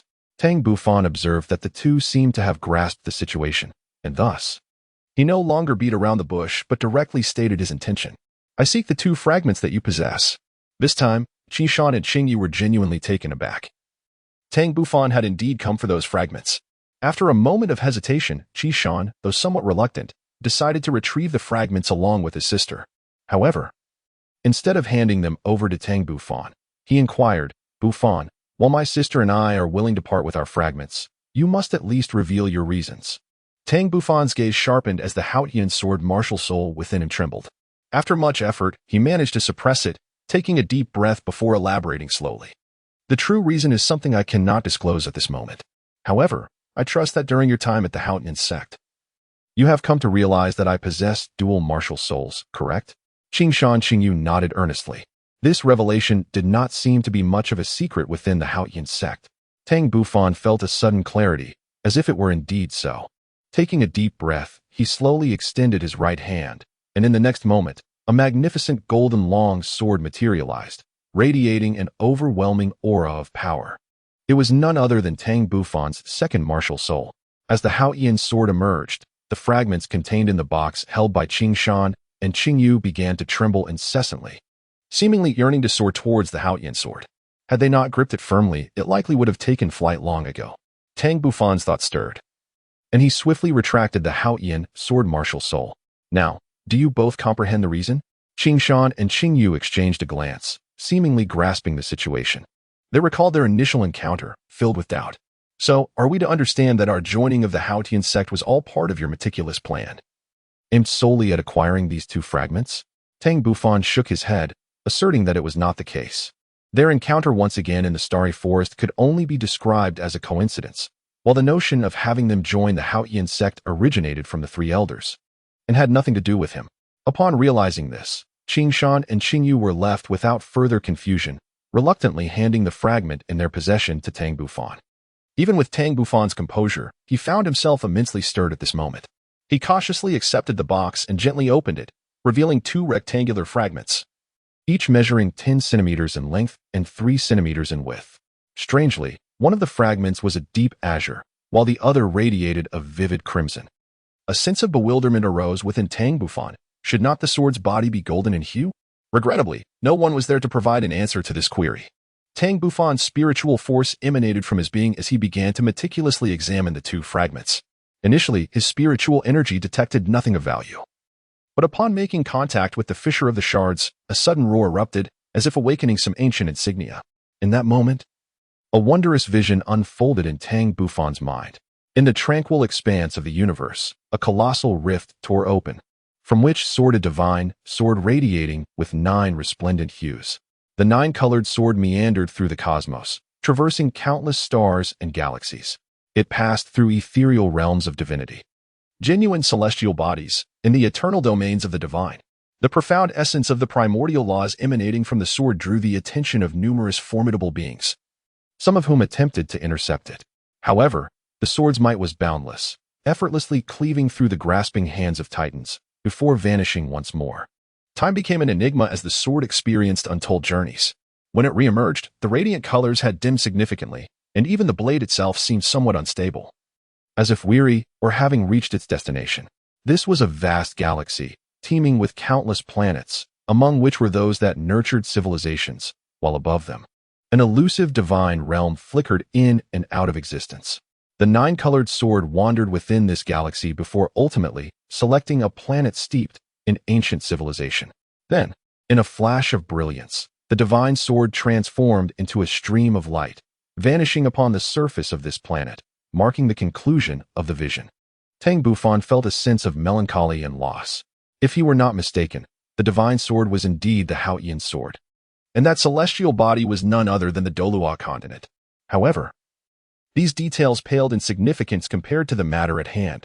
The Haotian sword had shattered into several fragments. Where might those shards reside? He was determined to gather all the pieces to reconstitute the essence of the Haotian sword. Only by uncovering this information could he gain a modicum of confidence and avoid unnecessary detours on his journey. Tang Bufan, consumed by a growing sense of dissatisfaction, shifted his gaze, directing his mental energy towards another fragmented shard. As he anticipated, his mental force reignited the imprint, and yet another sequence of images materialized within his mind. High above a certain region of the continent, the 9-colored divine sword trembled violently for reasons unbeknownst to him, teetering on the brink of collapse. Indeed, it was not long before the 9-colored divine sword completely shattered, transforming into 9 luminous orbs of varying hues that dispersed in all directions. Tang Bufan's lips curled into a slight smile. Could this be considered good news? The Haotian sword had shattered into 9 distinct fragments, each exhibiting a unique hue. Coupled with the visuals he had previously witnessed, Tang Bufan could no longer assert with certainty that the Haotian sword was indeed the Xianyuan sword. It might merely be a replica.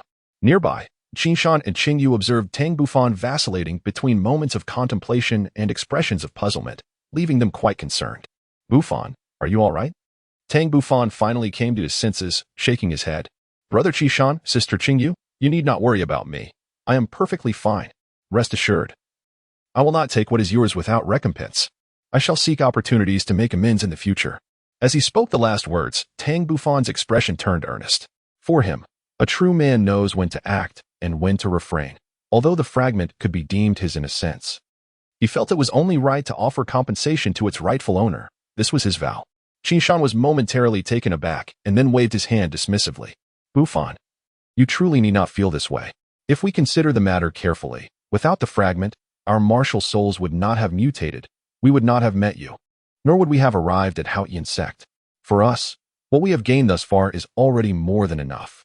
Qingyu added, "Bufan, my brother speaks wisely. If we were to truly assess the situation, we ought to express our gratitude to you. Let these 2 fragments serve as a token of our appreciation for your assistance in the Stardow Forest." Tang Bufan silently observed the 2 siblings, a smile increasingly blooming at the corners of his mouth. They were truly friends worth cherishing for a lifetime. Chapter 43, The 7 Treasure Glazed Tile Sect. In the study of Tang Xiao, the 5 elders of the Haotian Sect convened once more to initiate a new round of discussions. The Sect Master, Elder 3, Elder 4, and I have all attained the rank of Title Douluo, while Elder 5 has reached a soul power level of 89, and Elder 7 has also achieved 88. Furthermore, 3 soul Douluo have emerged among the second-generation disciples. I believe it is high time to establish contact with the Blue Lightning Tyrant Dragon Sect and the Seven Treasures Glazed Tile Sect, Elder 2 remarked with a grave expression. Tang Xiao was slightly taken aback. Second uncle, it might be a tad premature, don't you think? The second elder clarified, Master. I am not suggesting we lift the confinement just yet. Rather, I propose we establish some rapport and, in doing so, gauge the support from the two sects regarding our resurgence. Moreover, this opportunity may allow Xiao Fan to observe the martial souls of the Seven Treasure Glazed Tile Sect. If he can indeed rectify their martial soul deficiencies, the reconstruction of the Haotian Sect would become significantly easier. If it cannot be resolved, we stand to lose nothing. Tang Xiao's expression was one of understanding. Second uncle, do you mean to take Xiao Fan to visit the Blue Electric Tyrant Sect and the Seven Treasure Glazed Tile Sect? Might this not be too perilous? After all, Xiao Fan is our trump card. Should his talent be revealed, it would inevitably incite jealousy and animosity. The second elder countered. Sectmaster, I believe your concerns are somewhat unwarranted. While your reasoning holds merit, you have overlooked a crucial point. With our possession of 4 titled Douluos, our sect's strength significantly surpasses that of the Seven Treasure Glazed Tile Sect and the Blue Electric Tyrant Sect. They would never act so foolishly. Furthermore, it is not certain that Xiao Fan's talent will be exposed. Even if it were, they would never conceive that he possesses twin martial souls. Tang Xiao pondered for a moment before nodding emphatically. Second uncle, given the circumstances, how many individuals do you intend to send out for the visit? At this juncture, the fourth elder interjected. Sovereign, we have deliberated on this matter. The number shall not be excessive to avoid drawing the attention of the Spirit Hall. Besides myself and my second brother, the 2 esteemed elders of the first generation, we shall also include 2 disciples of the second generation. As for the third generation disciples, I believe bringing along Xiao Fan will suffice. Tang Xiao pondered for a moment and said, Fourth uncle, your considerations are quite thorough. Let us proceed with this plan. I shall compose 2 confidential letters, which you may deliver to the leaders of these 2 sections 3 days later, at the foot of Haotian Sect's mountain.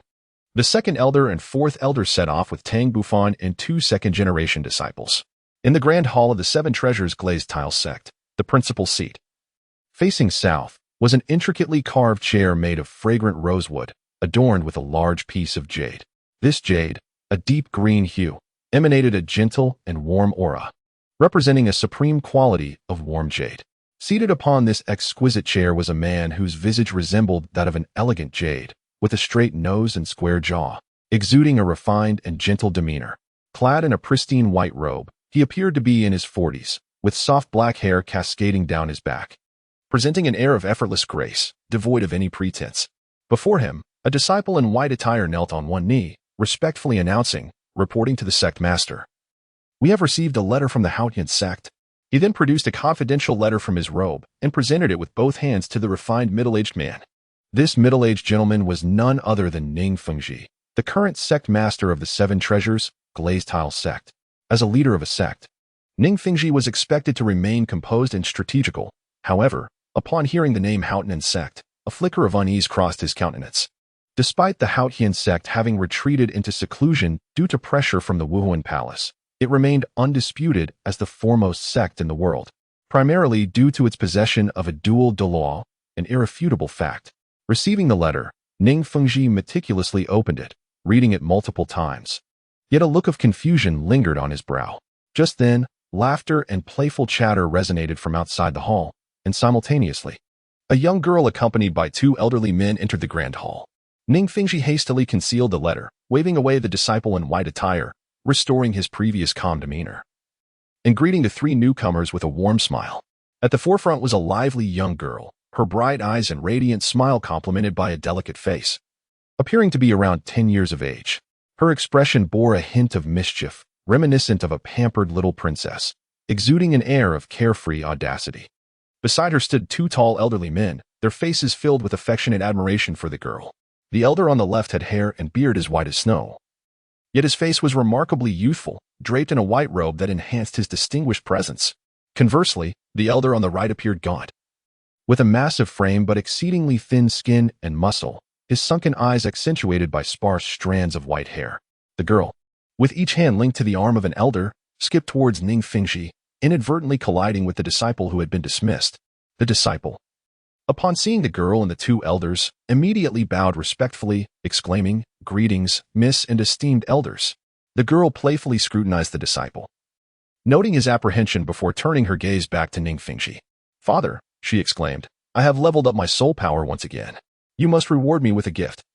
And it must be even better than the last." Ning Fengji indulged with a hint of affection, saying, "My dear Rongrong is truly remarkable. Your father has already prepared a gift, safely nestled in your room, far more precious than the treasures of last time."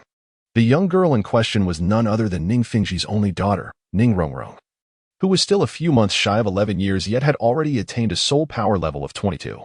She was the most gifted individual of the 7 treasure glazed tile school in centuries and enjoyed the utmost favor from Ning Fengji.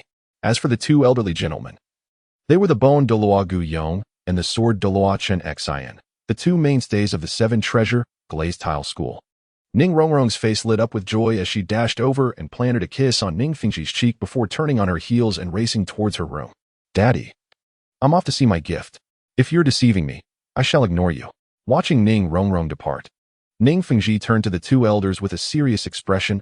"Uncle Gu, Uncle Chun, you've arrived just in time. I have something to show you." With that, Ning Fengji retrieved a confidential letter from his bosom and handed it to the 2 Douluos. After a long pause, Guyong and Chen Xian exclaimed in astonishment. "The Haotian school actually intends to pay us a visit?" Ning Fengji chuckled wryly. "I can't fathom what scheme the Haotian school is concocting. Ever since that incident, not a single direct disciple of the Haotian school has traversed the continent for a full 11 years. Now they suddenly send word that they wish to pay us a visit. It's quite perplexing." Chen Xian speculated. Could it be that the Haotian school has significantly increased its strength over the years and wishes to reemerge? Within just 11 years, how much could their strength possibly rise? Unless several tidal Douluos have been born, even then, they would need to ally with us in the Blue Lightning Tyrant Dragon School to barely contend with the Spirit Hall. Guyong immediately countered. Upon hearing this, both Ning Fengji and Chen Xian's expressions shifted. Could it be that the Haotian school had indeed been industrious over these years, and some individuals had secretly broken through to the level of tidal Douluo? Seeing Ning Fengji and Chen Xian lost in thought, Guyong chuckled. "I was merely speculating. It is not so easy to give birth to a tidal Douluo, is it?" Ning Fengji quickly regained his composure, acknowledging, "Uncle Gu is right. Our speculation is of little use. We shall understand their intentions once the people from the Haotian school arrive." Guyong and Chen Xian nodded in agreement. Chapter 44. The Thunder Canyon. In a vast canyon surrounded by towering mountains, occasional flickers of lightning dance through the air, suffusing the atmosphere with a hint of electric energy, making it an ideal locale for training with lightning-type martial souls. Outside the canyon, a young boy clad in gray gazed curiously at the magnificent chasm before him. "Second Elder, is this the ancestral home of the Blue Lightning Tyrant Dragon family? What a splendid place!" An aged man with white hair, donning a white robe, marveled.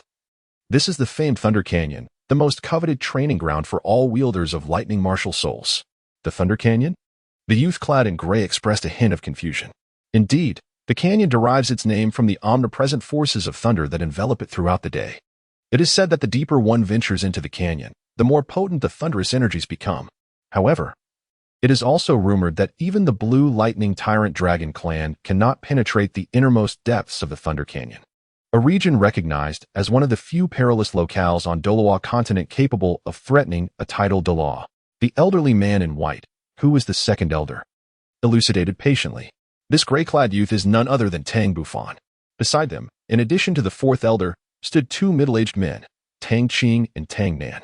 Tang Qing, an 82nd rank Soul Douluo, is the most distinguished son of the 2nd elder, while Tang Nan, a 75th rank Soul Sage, is the most accomplished son of the 4th elder. Both are older than Tang Jing, which is why Tang Bufan addresses them as Uncle Qing and Uncle Nan. A glimmer of contemplation flickered in Tang Bufan's eyes. This Thunder Canyon undoubtedly harbored colossal secrets. Tang Qing expressed a sense of regret, lamenting that this place had long been claimed by the Blue Electric Tyrannosaurus family. Even if there were secrets to uncover, they would have undoubtedly been discovered by others long ago. Suddenly, the 4th elder's expression shifted, his gaze directed towards the entrance of the Thunder Canyon, where an elderly man accompanied by several middle-aged men approached. At the entrance of the Thunder Canyon, Yu Luomian regarded the 5 individuals before him with a grave countenance. The foremost 2 were undoubtedly the 2nd elder and 4th elder of the Haotian Sect, followed closely by their respective sons, as mentioned in the previous correspondence. As the 2nd in command of the Blue Electric Tyrannosaurus family, Yu Luomian had already ascended to the rank of Soul Douluo. his soul power reaching an impressive 85. Yet, he found himself unable to discern the true capabilities of these two men. The two middle-aged men were formidable in their own right, although not as equals. They were certainly not to be underestimated. One was a soul sage, the other a soul Douluo, while the young lad among them was altogether overlooked. A multitude of thoughts surged through Luomian's mind as he pondered the purpose of the Haotian Sect's visit. Ultimately, he gently shook his head, as the host. He could not afford to be impolite. It would be best to welcome them inside first. With this resolve, Luomian strode forward with purpose. A smile gracing his face as he said, "Esteemed guests, I apologize for the wait. It is the fault of these gatekeeping disciples for their lack of consideration." The second elder chuckled, "Not at all. It is we who must apologize for our sudden arrival." Luomian scrutinized the second and fourth elders closely, and his heart gradually sank. Standing before these two Haotian Sect elders evoked a sensation akin to facing his elder brother, though the pressure they imposed was somewhat less daunting. Nonetheless, it was still quite formidable. Though he was reluctant to acknowledge it, it was highly probable that these two elders had ascended to the rank of titled Douluo. Should that be the case, the Haotian Sect would indeed be a formidable force. The Haotian Sect was already a dual-soul Douluo sect, firmly established at the pinnacle of the top three sections. If two more titled Douluo were to join their ranks, a reassessment of the Haotian Sect's strength would be inevitable. Contemplating this, a bitter feeling welled up within Luomian. The blue electric Tyrannosaurus family seemed to have weakened considerably over the years, lacking even a single notable talent within their ranks. Were it not for his elder brother's support, they might have already fallen from the upper echelons of the sections. Casting aside these gloomy thoughts, Luomian quickly led Tang Bufan and the others deeper into the Thunder Canyon. Tang Bufan walked behind, continuously surveying the surrounding environment. The violet energy particles in the air multiplied as they advanced, instilling in Tang Bufan an overwhelming urge to sit down and cultivate. Tang Bufan took a deep breath, suppressing the impulses within. As they advanced, he observed numerous stone houses surrounding the canyon, resembling training chambers. After approximately half an hour, under the guidance of Luomian, Tang Bufan and his companions arrived before a magnificent cluster of buildings. Unlike the ancient simplicity of the Haotian Sect, the architectural ensemble of the Blue Lightning Tyrant Dragon family was resplendent, predominantly adorned in shades of purple, with towering purple palaces dotting the landscape. Notably, the 5 ancient characters of Blue Lightning Tyrant Dragon inscribed above the sect emanated an unparalleled grandeur, exuding a unique charm. In Tang Bufan's eyes, the 5 characters Blue Electric Tyrannosaurus transcended mere words, morphing into a colossal dragon enveloped in purple lightning, roaring fiercely at him. Tang Bufan found himself enveloped in a peculiar predicament, as his thunder domain was instinctively unleashed, forming a violet sphere around him. Within this domain, tiny bolts of lightning appeared to coalesce, as if they were gathering for a significant purpose. Beside him, Luomian gazed in astonishment at this spectacle, an innate domain, and moreover, the coveted thunder domain they had long desired. It was only at this moment that he truly scrutinized the young disciple of the Haotian Sect. Upon sensing the boy's soul power, Luomian was utterly taken aback. The young man, with an air of profound composure and deep contemplation, possessed a soul power that had astonishingly reached level 50. Despite his mature demeanor, his youthful visage suggested he could not be older than 16. Even if this boy were indeed 16, a soul king of such age was utterly astounding, something he had never even heard of before. Observing the anxious expressions of the 4 from the Haotian Sect, he began to comprehend the situation. As time passed, the violet lightning within Tang Bufan's thunder domain seemed on the verge of solidifying. Just then, Tang Bufan furrowed his brow, opened his eyes, and his expression was filled with a sense of regret. Simultaneously, the violet domain around him dissipated, along with the lightning that had been poised to take shape. The second and fourth elders exchanged glances, revealing faint smiles of resignation. They had never anticipated that Tang Bufan would so swiftly reveal his innate domain and his thunderous talent. As for his soul power, they had never intended to conceal that. Luomian cast a profound gaze at Tang Bufan and, addressing the second elder, remarked meaningfully, "An anomalous martial soul, an innate domain, and level 50 soul power. Congratulations to your esteemed sect. May I inquire about the age of this young friend?" "This is Tang Bufan, the chief disciple of our Haotian Sect's 3rd generation, who is 16 years old this year," the second elder replied, maintaining his composure. The true age of Tang Bufan is something he could never disclose to Luomian. A flicker of doubt lingered in Luomian's heart. He suspected that this young lad might not actually be 16. However, upon hearing the second elder affirm Tang Bufan's age, he found himself convinced to a considerable extent. Although a Soul King at the age of 16 still seemed preposterous, he was willing to accept it. After all, their blue electric Tyrannosaurus family had once produced a soul zone at the age of 15. According to family records, that elder had reached a soul power of level 30 by the age of 13 and subsequently experienced fortuitous encounters, ultimately ascending to soul zone at 15. In Yu Luomian's view, Tang Bufan might have shared a similar destiny, having encountered extraordinary circumstances that allowed him to attain a soul power of 50 by the age of 16. Chapter 45. The Path of the Thunder God. The Thunder Hall, serving as the main hall of the Blue Electric Tyrannosaurus Sect, is the venue for discussions and the reception of esteemed guests. At this moment, the atmosphere within the Thunder Hall was one of tranquility. The sect's leader, Yu Yuanjin, along with Yu Luomian, the second elder, and the fourth elder, were seated in a manner that distinguished hosts from guests. There were 11 individuals present in the hall, aside from the 5 individuals accompanying Tang Bufan. There were 4 direct descendants of the Blue Electric Tyrannosaurus Sect, consisting of 2 middle-aged men and 2 youths. One of the middle-aged men was Yu Yuanjin's eldest son, Yu Qinglong, while the other was Yu Luomian's eldest son, Yu Qingtiger. The 2 youths were Yu Tianheng and Yu Tianxin, with Yu Tianheng being the eldest son of Yu Qinglong and the eldest grandson of Yu Yuanjin. Meanwhile, Yu Tianxin was the eldest son of Yu Qitiger and the eldest grandson of Yu Luomian. Tang Bufan quietly stood aside, observing Yu Tianheng and Yu Tianxin, who were significantly older than him, approximately 17 or 18 years of age. However, their soul power was only in the 30s, which left Tang Bufan somewhat disappointed. As a third-generation disciple of the Blue Lightning Tyrant Dragon Sect, it was disheartening to find that they were merely soul sovereigns, falling short in comparison to their peers in the Haotian Sect. Notably, among the third-generation disciples of the Haotian Sect, aside from Tang Bufan, there were also Tang Long and Tang Hu, both soul kings, with even more soul sovereigns present. At the main seat, the sect leader of the Blue Lightning Tyrant Dragon Sect, Yu Yuanjin, regarded the second elder and the fourth elder with a peculiar gaze. It was surprising to see that after a decade, both had managed to ascend to the rank of titled Douluo, a commendable achievement. Yu Yuanjin and the second elder were contemporaries, having known each other in their youth. Their reunion sparked a wave of nostalgia within him. Indeed, the sect leader is being modest. Our ascension to titled Douluo is also due to the pressure from the Spirit Hall. Had it not been for their relentless pursuit, we would not have trained so fervently over the years, ultimately achieving this fortunate elevation to titled Douluo. The second elder spoke with a hint of pride. Beside Yu Yuanjin, Yu Luomian's expression darkened upon hearing the second elder and the fourth elder acknowledge their attainment of titled Douluo. As peers, their strengths had once been comparable. Yet now they found themselves surpassed by the Haotian Sect, which weighed heavily on his heart. Yu Yuanjin, however, maintained a calm demeanor, concealing his true thoughts. Fortune and misfortune are interdependent. Where there is loss, there is gain. The second elder fixed his gaze on Yu Yuanjin and suddenly spoke with significance. Sect leader, our Haotian Sect intends to make a resurgence on the continent. What do you think? Draped in purple robes, surrounded by crackling lightning, Yu Yuanjin emanated an imposing presence.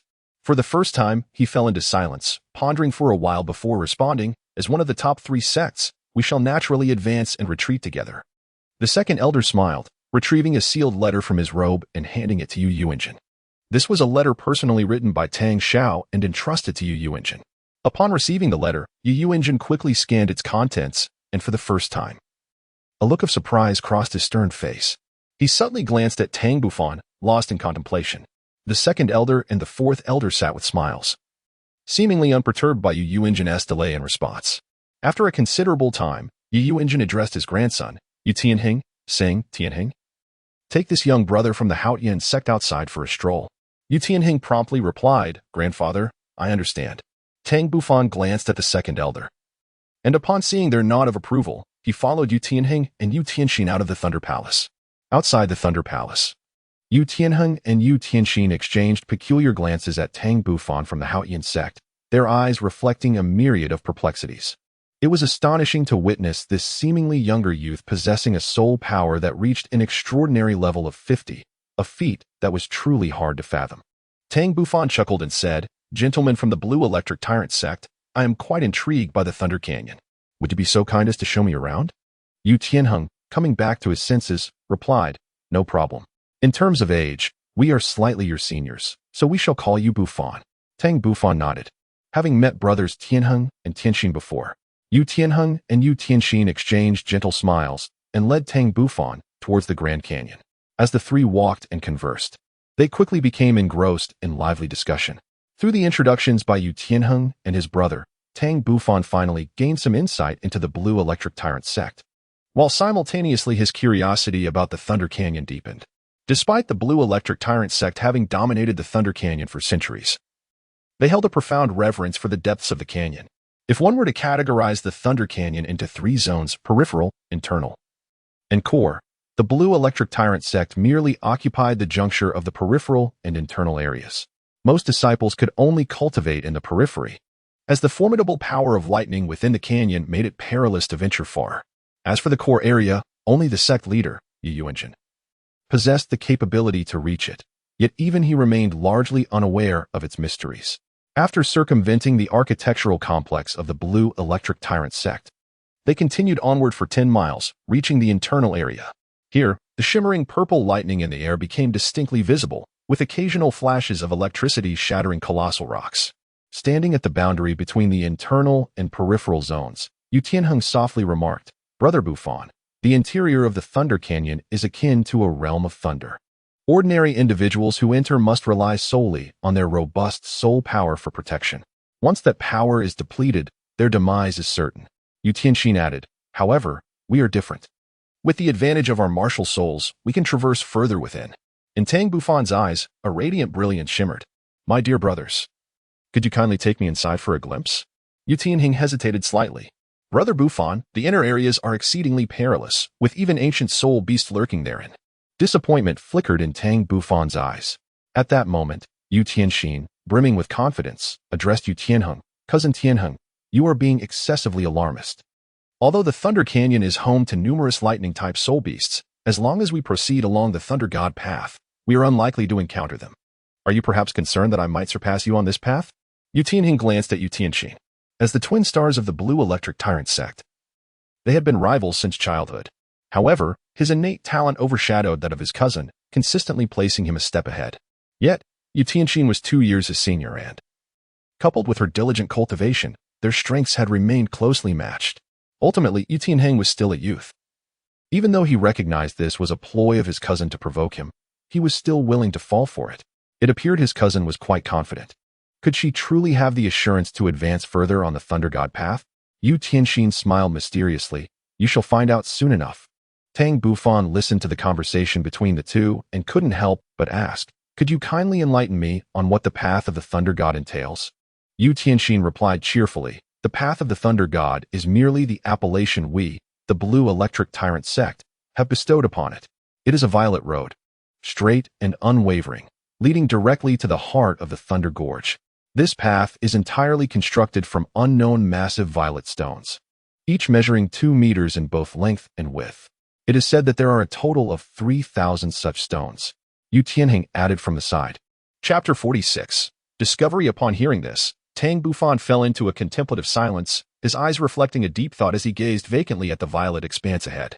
In truth, he had already harnessed his mental energy and ventured forth, discovering that the interior of the Thunder Canyon was starkly different from its exterior. The entire area was shrouded in a faint violet mist, rendering anything beyond 5 meters almost indistinguishable. Before long, he discerned the path referred to by Yu Tianheng and the others, the road of the Thunder God, an avenue laid with colossal purple stones that stretched deep into the canyon's depths.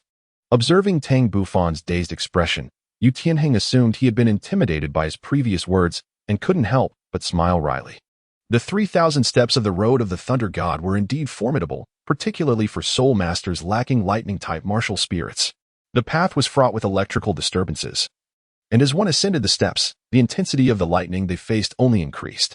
Furthermore, the road of the Thunder God was profoundly enigmatic. Despite the Blue Lightning Tyrant Dragon Sect's exploration over several centuries, their understanding remained limited. Nonetheless, it was undeniable that the road could fortify their physical prowess and enhance their mastery over lightning, and if fortune favored them, they might even attain the Thunder Domain along the way. Of course, these benefits were most pronounced for soul masters with lightning attributes, those of other attributes.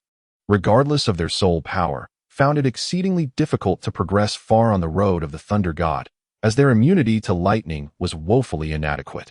According to their knowledge, even titled Douluos struggled to traverse the inner region of the Thunder Canyon, where violent lightning was omnipresent. At this moment, Tang Bufan retracted his mental energy and regained his composure. Elder brother Tianheng, elder brother Tianxin. I wonder how far you two could traverse the road of the Thunder God given your formidable prowess? Yu Tianheng smiled ruefully, expressing his modesty. Currently, I can only manage to reach the 580 steps. 575 steps. Although somewhat discontent, Yu Tianxin still revealed his own accomplishments on the road of the Thunder God. Tang Bufan was slightly taken aback. Dear brothers, having approached the 600th step, how would you assess this achievement? Yu Tianheng, with a hint of melancholy, replied, my performance can only be deemed mediocre. The trial of the Thunder God measures a soul master's mastery over the power of thunder. The level of soul power does not encompass all. Those with lower soul power may surpass those with higher soul power and distance traveled. Tang Bufan seemed to have an epiphany. Although the path of the Thunder God is arduous, it is likely that many have traversed it over the course of centuries. Yu Tianxin looked at Tang Bufan with a sense of disdain. For those who have not experienced the terrors of the Thunder Goddess path can never truly comprehend its horrors. Allow me to enlighten you. Ever since our Blue Electric Overlord sect discovered the path of the Thunder God, no one has ever reached its ultimate destination. Tang Bufan gazed incredulously at Yu Tianxin. Could it be that even a titled Douluo could not reach the end? Although my grandfather managed to reach the core area, even he could only ascend to the 2600th step. Yu Tianheng gently nodded. How could this be possible? Tang Bufan found it hard to believe. Yu Tianxin and Yu Tianheng exchanged a knowing glance. They fully understood Tang Bufan's feelings, yet the truth remained undeniable. After a moment, Yu Tianxin smiled and said, come with us. Once you embark on the path of the Thunder God, you will comprehend the reality. In Tang Bufan's eyes sparkled a hint of eager anticipation. He sensed that the path of the Thunder God was far from simple, perhaps even the legacy of a deity of thunder. Both Yu Tianheng and Yu Tianxin noticed the excitement in Tang Bufan's gaze and exchanged a knowing smile, dismissing it lightly. Even if one's soul power reached the formidable 50 level, one's performance on the path of the Thunder God might not surpass theirs. Of course, they were oblivious to the fact that Tang Bufan's martial soul had undergone a mutation, endowing him with the power of thunder. Had they known, they might not have brought him here. Accompanied by Yu Tianheng and Yu Tianxin, Tang Bufan soon embarked upon the path of the Thunder God. As soon as he set foot on this path, he keenly observed that the surrounding thunder elements had become vibrant, instilling within him a sensation akin to intruding upon another's domain, accompanied by an inexplicable sense of oppression. A solemn expression emerged in Tang Bufan's eyes. He possessed two formidable domains and was profoundly acquainted with the power they wielded. Furthermore, his spiritual strength, even when compared to that of a titled Douluo, was undoubtedly formidable. For he had already cultivated a divine consciousness within his mind, rendering any misperception impossible. Yu Tianxin regarded Tang Bufan with a smile and inquired, Brother Bufan, how do you feel? Tang Bufan said gravely, I feel a sense of oppression. That feeling of oppression is precisely correct. Now, let us embark on the journey through the Thunder God's path. If you feel it is too much to bear, you may return the way you came. Yu Tianheng replied without turning back as he gazed into the depths of the Thunder God's path. Subsequently, he and Yu Tianxin soared forward into the heart of the Thunder God's path. Tang Bufan's lips curled into a smile. For the departure of Yu Tianheng and Yu Tianxin suited his intentions perfectly, allowing him to pursue the mysteries of the Thunder God's path with unrestrained fervor. Tang Bufan gradually advanced forward, pausing at each step to deeply contemplate his surroundings. In the blink of an eye, half an hour had elapsed. At the 100th step of the Thunder God's path, he found himself engulfed by a torrent of dense lightning. From a distance, one could see a vast expanse of purple lightning. In the midst of this storm, Tang Bufan was bathed in radiant lightning, his left hand wielding the Haotian hammer martial spirit, which had already been unleashed. Furthermore, he employed his thunder domain, not out of an inability to withstand the terrifying lightning, but rather due to a significant discovery. As he traversed the Thunder God's path, his martial spirit radiated with exceptional vigor. The immense gathering of lightning was primarily attributed to the Haotian hammer. Countless bolts of lightning struck the Haotian hammer, yet it remained unscathed, even absorbing the essence of the lightning. As the power of the lightning was assimilated, the purple patterns on the Haotian hammer appeared to come alive. Not only the Haotian hammer underwent transformation, but Tang Bufan's domain was also subtly evolving. Soon, the sea of lightning surrounding him dissipated. With a gentle sigh, Tang Bufan rose and continued his journey forward. At each step, he paused to absorb the experience before progressing. Time flew by, and 3 hours had passed in an instant. At the 600th step of the Thunder Goddess path, Yu Tianheng was the first to break through, sitting alone to recuperate his soul power. Meanwhile, Yu Tianxin lagged slightly behind, standing on the 599th step. Taking a deep breath, Yu Tianxin ascended to the 600th step. It was evident that countless bolts of lightning struck the Thunder Goddess path around them, compelling both Yu Tianheng and Yu Tianxin to exert their utmost effort to withstand the surrounding tempest. At that moment, from the direction they had come, a figure strolled towards them with an easy gait. Clad in gray, his handsome visage bore an expression of indifference to praise or blame, as fine bolts of lightning could not approach within a meter of his body, as if an invisible barrier surrounded him. Upon recognizing the approaching figure, both Yu Tianheng and Yu Tianxin could not help but exclaim in astonishment, "Brother Bufan." Indeed, the figure was none other than Tang Bufan. Tang Bufan nodded gently. "Brother Tianheng." "Brother Tianxin, it has been a long time." Chapter 47. The mysterious forest. Yu Tianheng and Yu Tianxin were utterly astonished. In their eyes, it was already remarkable that Tang Bufan had managed to ascend to the 500th step, yet he had astonishingly reached the 600th step, appearing completely at ease, suggesting he could continue to advance further. How could this be possible? Suddenly, Yu Tianheng and Yu Tianxin's pupils constricted as they finally discerned the secret surrounding Tang Bufan. A violet world enveloped him, shielding him from the rampant lightning. With their erudition, it was impossible for them not to recognize this as a domain. And a thunder domain at that. Yu Tianheng smiled wryly and said, "Brother Bufan, you have kept this from us for so long. You actually possess the thunder domain." Tang Bufan scratched his head, feeling somewhat awkward. "Brother Tianheng, Brother Tianxin, you never inquired of me, so I inadvertently neglected to mention that I possess a mutated martial soul, one imbued with the power of lightning." Upon hearing this, Yu Tianxin and Yu Tianheng were instantly rendered speechless, astonished by the revelation that his martial soul now simultaneously wielded the attributes of both strength and thunder. Tang Bufan could only nod gently. "You truly are something else." Both Yu Tianheng and Yu Tianxin remarked in unison. Tang Bufan cast his gaze around, feigning ignorance to the surrounding chatter. After a considerable pause, Yu Tianheng and Yu Tianxin finally regained their composure. "Brother Bufan, since you too possess a lightning-type martial soul and command the thunder domain, would you mind taking us along?" Yu Tianxin suddenly chuckled. Yu Tianheng's eyes lit up as well. This indeed seemed to be an excellent idea. Tang Bufan smiled faintly and said, "No problem. My two elder brothers." Yu Tianxin expressed his gratitude. "Thank you, Bufan. Perhaps this time I can count on your good fortune to elevate my soul power by a level. With your strength, Bufan, you might even be able to strive for the 1,000-tier Thunder God path." At this point, a mysterious glimmer sparkled in Yu Tianheng's eyes. Tang Bufan remained unperturbed as he approached Yu Tianheng and Yu Tianxin, enveloping them within his domain. The trio continued to advance together. Within Tang Bufan's domain, both Yu Tianheng and Yu Tianxin felt the pressure of the Thunder Goddess path significantly diminish, prompting them to exchange a glance filled with a deeper yearning for the sanctuary of the domain. While the burden on Yu Tianheng and Yu Tianxin lightened, Tang Bufan found the pressure upon himself intensifying. Around him, an increasing number of lightning strikes descended, compelling him to remain vigilant. He gently cautioned Yu Tianheng and Yu Tianxin, and the three of them moved forward in synchronized steps. As they progressed, a layer of lightning gradually formed above the Thunder Goddess path.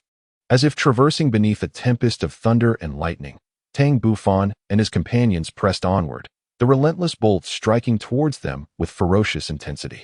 The formidable force compelled Tang Bufan to exert his full power, diligently compressing the boundaries of his domain. This endeavor drained his soul energy.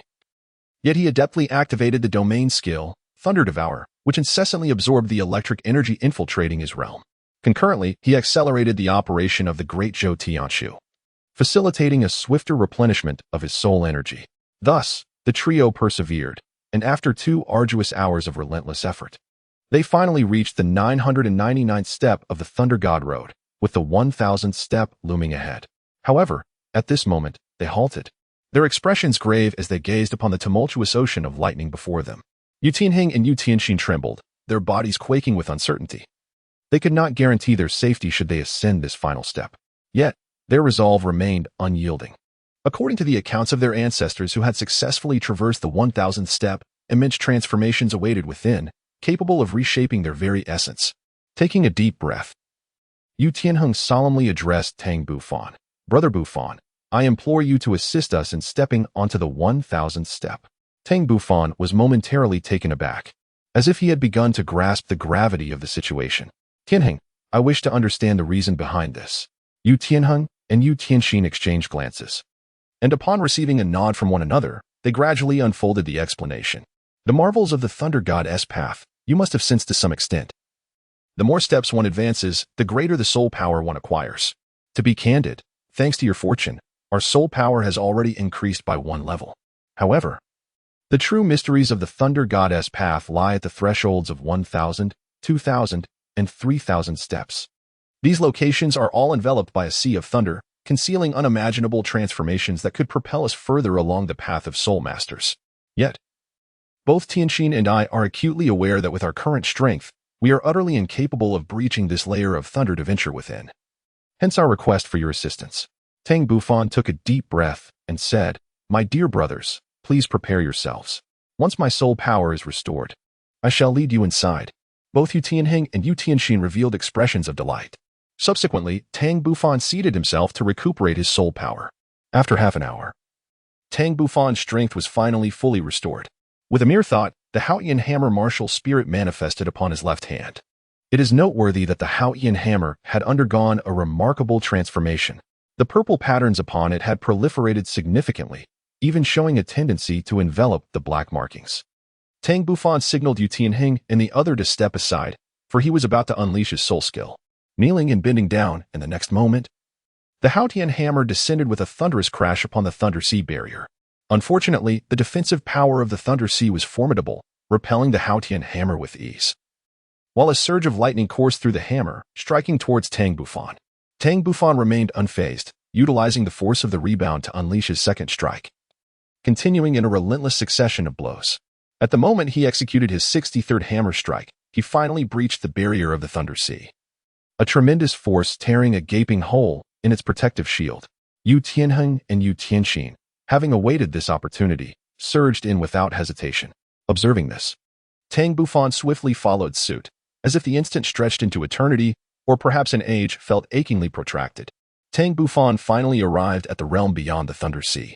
To his astonishment, it resembled an entrance to a forest, where Yu Shenheng and Yu Xiangxin, who had entered before him, stood awkwardly in place. Before them lay a primordial forest, vibrant with hues of purple. Every element within it was suffused with this color. Upon closer inspection, one could discern that these purples were manifestations of the condensed power of thunder. Beneath their feet, a path forged from purple or extended toward the heart of the forest, while intermittent roars of beasts echoed from within, imbued with an inexplicable and unsettling pressure. Behind them loomed the Thunder Sea, a conduit connecting heaven and earth. Tang Bufan could not help but inquire, Dear brothers, could you enlighten me about the circumstances here? Both Yu Tianheng and Yu Tianxin revealed expressions of bitterness.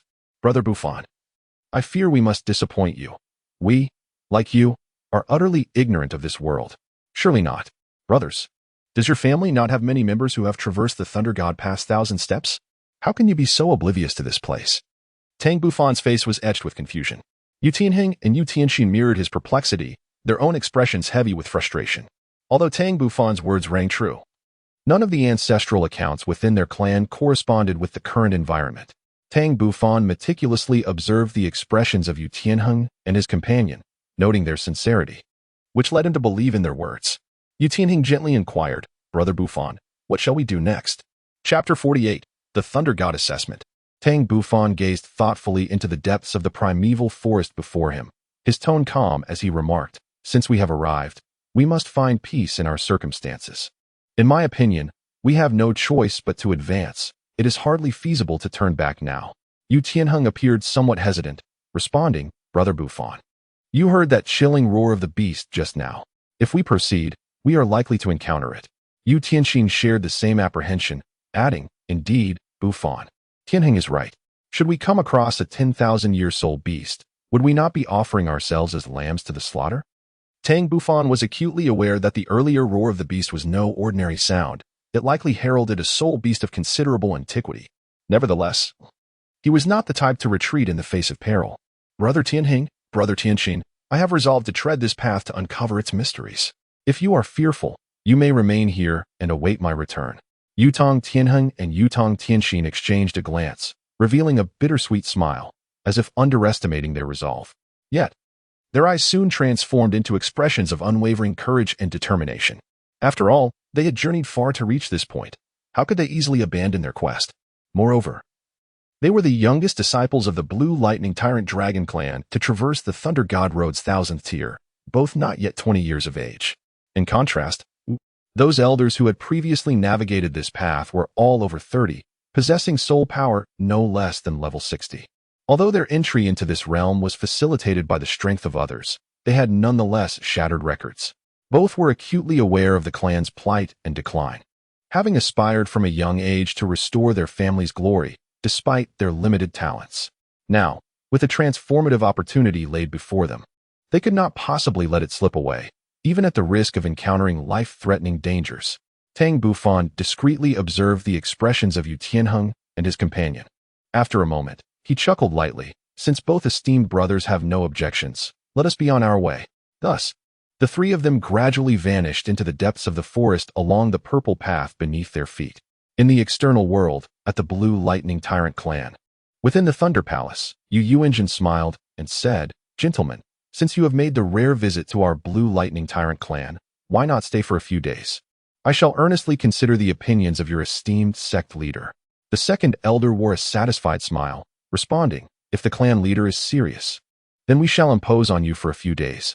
Yu Yuanjin replied indifferently, "You are too kind. I shall have someone arrange rooms for you to rest in, and shortly, we shall extend a warm welcome to you. Qinglong, please attend to our esteemed guests from the Haotian Sect, and also summon Tianheng and the others back."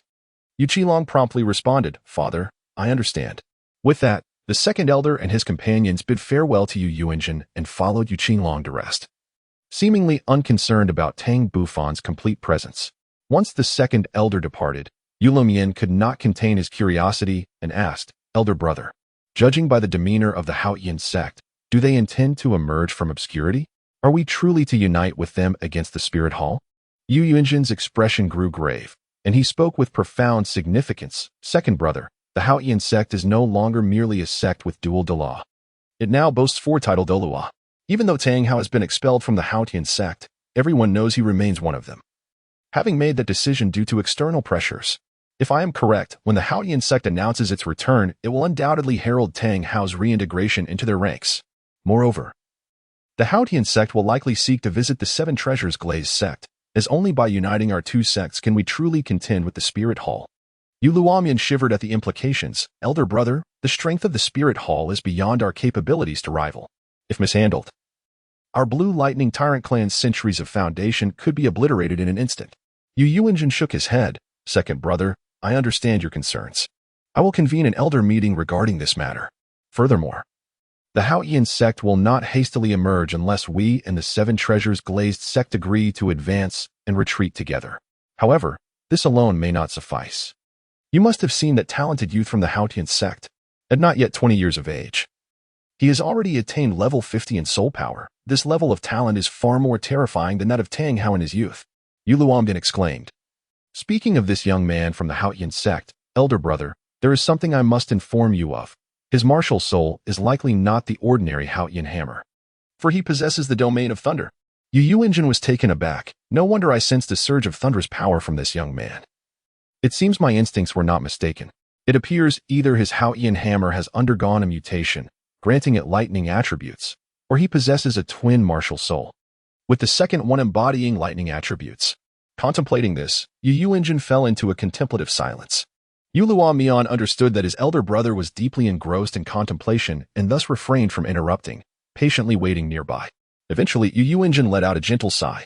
Regardless of the circumstances, as long as this young man does not falter along the way, the Haotian Sect is destined to gain another title Douluo within the next 2 decades, one of formidable power, no less. How could Yu Luomian not sense the melancholy woven into his brother's words? In recent decades, the Blue Lightning Tyrant Dragon Sect had steadily dwindled, lacking even a single disciple with the potential to become a title Douluo. Among this generation, Yu Tianheng and Yu Tianxin possessed the strongest innate talents.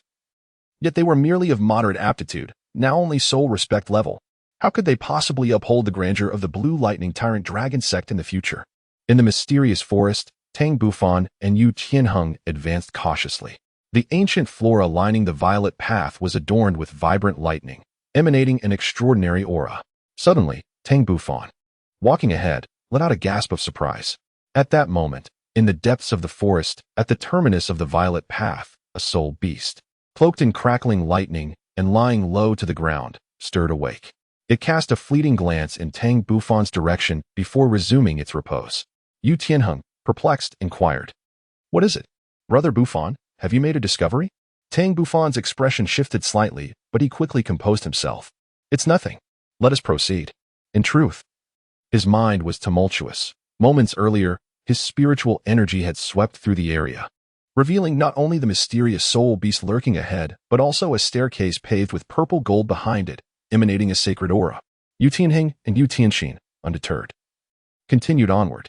10 minutes later, the trio arrived at the terminus of the violet path, and upon witnessing the scene before them, their faces displayed astonishment. A purple six-pointed star array stood prominently ahead, with each of its 6 corners adorned by a massive purple crystal. At the center of the array rose a white cylindrical pillar. Beside the array lay a colossal soul beast in a prone position, while behind the array loomed a staircase of purple gold, radiating an air of dignity and sanctity. Suddenly, a voice of formidable authority echoed in the ears of Tang Bufan and his companions. "Fortunate humans, welcome to the true path of the Thunder God. Prepare to partake in the grand assessment of the illustrious Lord Thunder God." As the voice reverberated, the previously prostrate mysterious soul beast opened its eyes and rose, revealing its complete form. It resembled a leopard, approximately 3 meters in length and 1 meter in width, its body cloaked in purple lightning coursing through its fur, with a single, closed lightning eye positioned at its forehead. This creature was none other than the legendary three-eyed thunder leopard, a rare apex soul beast from ancient lore, said to possess the devastating power to judge all things through its third eye. Yu Tianheng and Yu Tianxin were utterly awestruck by the fearsome voice and the overwhelming presence of the three-eyed thunder leopard. Only Tang Bufan maintained a solemn demeanor. He sensed an immense pressure emanating from the soul beast, even more terrifying than that of the blue lightning overlord sect's leader. It was evident that this three-eyed thunder leopard was a soul beast of a staggering 100,000 years, exceedingly rare within the realm of soul masters. The three-eyed thunder leopard surveyed the trio, its gaze ultimately resting upon Tang Bufan. It sensed within him a vast ocean of spiritual energy, akin to the probing soul force it had detected earlier. The other 2 humans possessed such feeble soul power that they failed to pique its interest, and they appeared nearly paralyzed with fear. Yet, the youngest boy, despite his serious expression, exuded an air of calmness. After a brief moment, Yu Tianheng and Yu Tianxin regained their composure, their expressions less panicked. The three-eyed thunder leopard regarded the 3 diminutive humans before it, retracting its menacing aura, now appearing somewhat disinterested. "Very well, you 3 insignificant humans may approach to accept the great Lord Thunder God's trial." Yu Tianheng and Yu Tianxin exchanged hesitant glances, their trust in the three-eyed thunder leopard's words wavering, as they instinctively turned to Tang Bufan, seeking his opinion. Tang Bufan signaled to Yu Tianheng and Yu Tianxin not to worry, then turned his attention to the three-eyed thunder leopard. "Esteemed elder, as newcomers to this realm, we are unfamiliar with everything here. We kindly request your guidance." A flicker of impatience glimmered in the eyes of the three-eyed thunder leopard, causing Yu Tianheng and Yu Tianxin to experience a moment of trepidation. However, after a brief silence, the three-eyed thunder leopard proceeded to elucidate. It turned out that the Thunder Canyon was a trial ground established by the Thunder God with a singular purpose: to select a worthy successor to the Thunder God. Only those who could ascend the Thunder God's path, surpassing 1,000 steps and under the age of 25, would qualify to enter this sacred place for the Thunder God's assessment. Those who did not meet the selection criteria were simply unable to reach this location. The three-eyed thunder leopard was one of the 3 guardians of the Thunder Goddess path. Yu Tianheng and Yu Tianxin suddenly understood.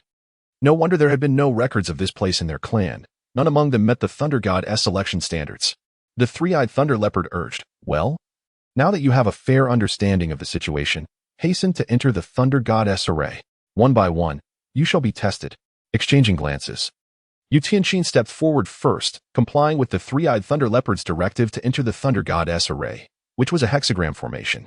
Subsequently, Yu Tianxin leaped onto the white cylindrical pedestal and sat cross-legged. In an instant, 6 purple crystals illuminated simultaneously, emitting a fine cascade of lightning. All at once, the bolts of lightning converged upon Yu Tianxin atop the white cylinder. Instantly, it became evident that Yu Tianxin's body was quaking violently. However, her expression bore no sign of anguish. Rather, she appeared quite elated.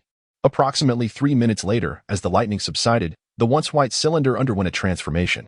The base began to emanate lightning, gradually extending upwards. Tang Bufan and Yu Tianheng, perplexed and uncertain, could only bide their time in patience.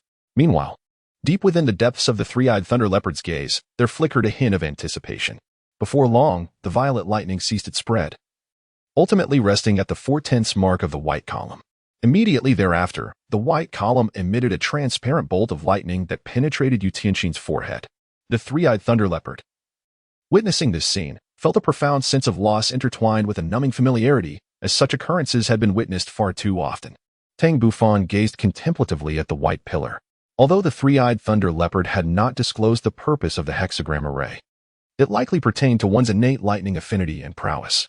Yu Tianxin could only allow the lightning to extend to 1/4 of the white pillar, suggesting that her results were likely less than satisfactory.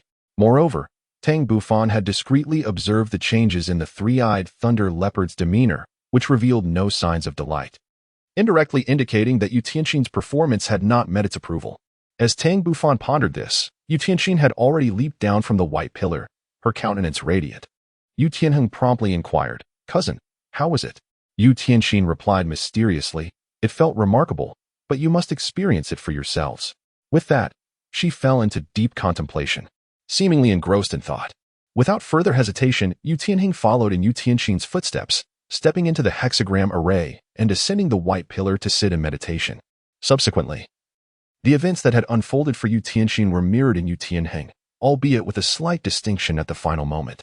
While Yu Tianxin could only elevate the purple lightning to 1/4 of the white pillar, Yu Tianheng managed to raise it to 1/5, nearing 1/6 of its height.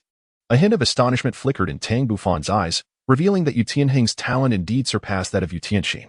Meanwhile, a trace of regret appeared in the eyes of the three-eyed thunder leopard. Subsequently, Yu Tianheng descended from the white pillar, and he seemed to have transformed in some inexplicable manner. It was evident that he had undergone a certain enigmatic change. Tang Bufan was genuinely intrigued this time.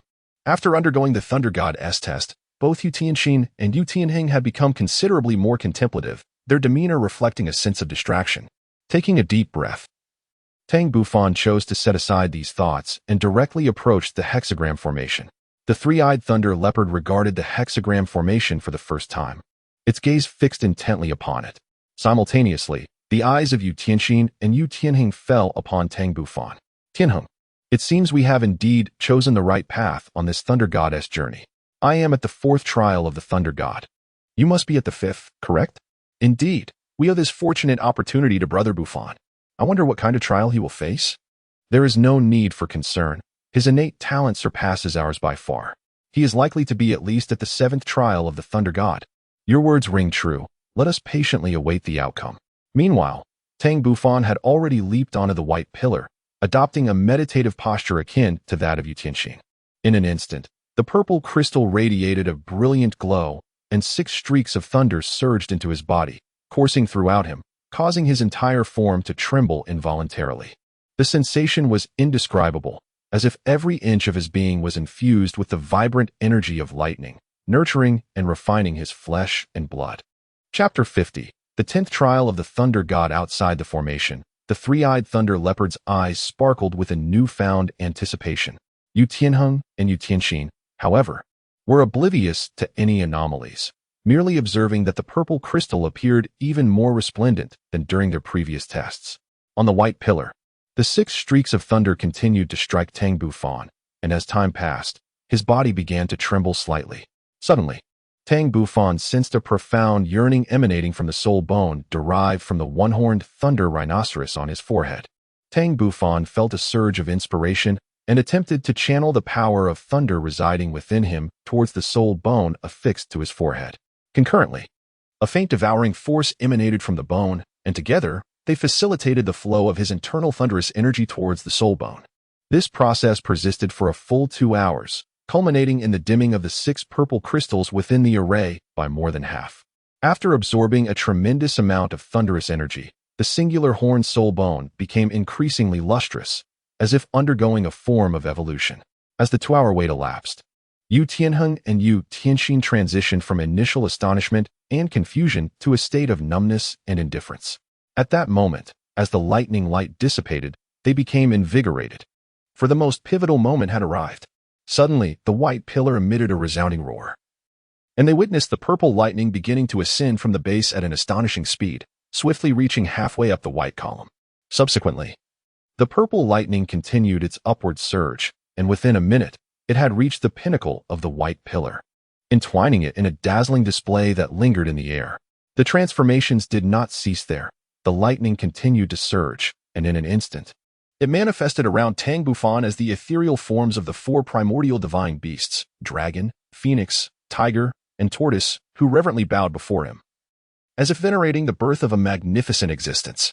Moments later, the 4 divine beast apparitions collided, erupting into a celestial beam of light that shot skyward. Simultaneously, in other mysterious locales within the Thunder Canyon, pairs of eyes began to open slowly, revealing expressions of incredulity.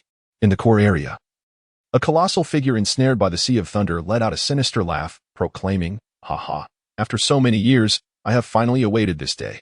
It seems the moment of my liberation is not far off." The voice brimmed with uncontainable pride, yet it was soon drowned out by the thunderous sea, failing to escape.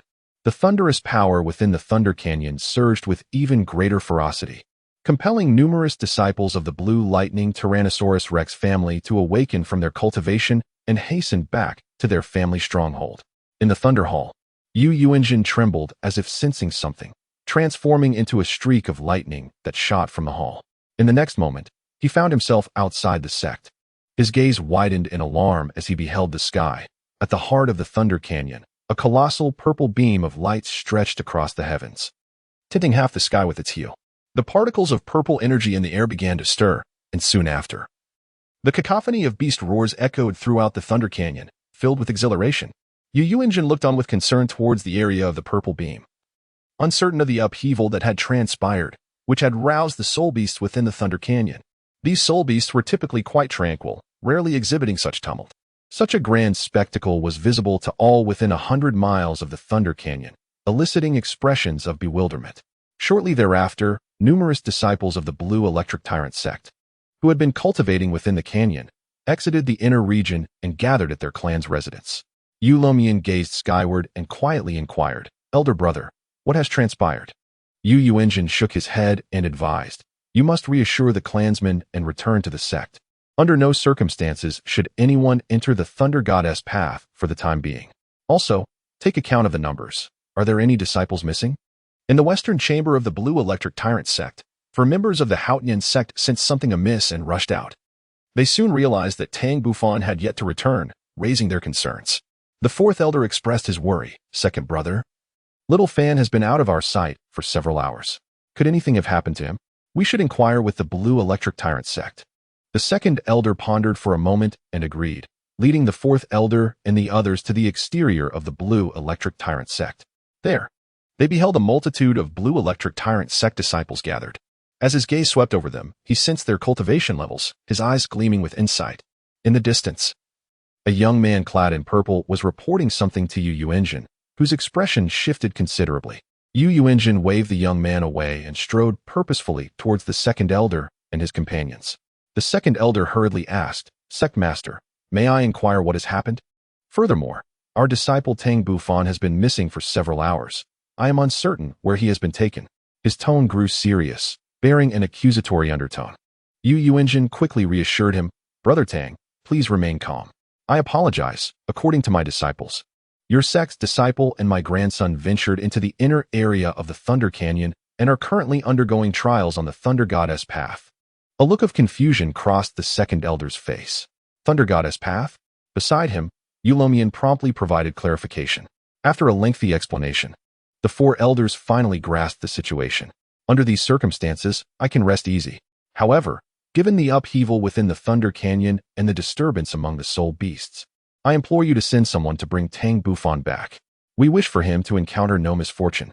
Yu Yuanjin hesitated briefly, glancing at the second elder and fourth elder. How about this? You two accompany me to the Thunder Goddess path to retrieve them.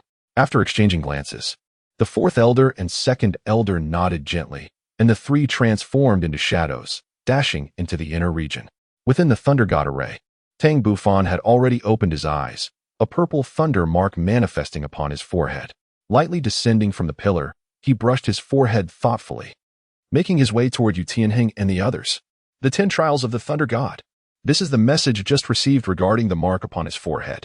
He need only sequentially complete the 10 trials set forth by the Thunder God to inherit the divine position of the Thunder God, thus becoming an immortal deity. To be candid, he is exceedingly exhilarated. After all, this entails immortality. Though uncertain as to whether the deities of this world surpass those from the mythological legends of his previous life, the mere prospect of immortality is sufficiently compelling. Furthermore, this Thunder God is a remarkably formidable first-tier deity, far superior to a third-tier deity like the Fog God. Alas, even a being as powerful as the Thunder God succumbed to grave injuries in a divine conflict. Before his demise, the Thunder God tore through the celestial realm and descended into the Thunder God Canyon, hastily arranging various trials before meeting his end. At this moment, Yu Tianheng and Yu Tianxin have long since emerged from their astonishment, observing Tang Bufan as he approaches them step by step, sensing an inexplicable transformation within him.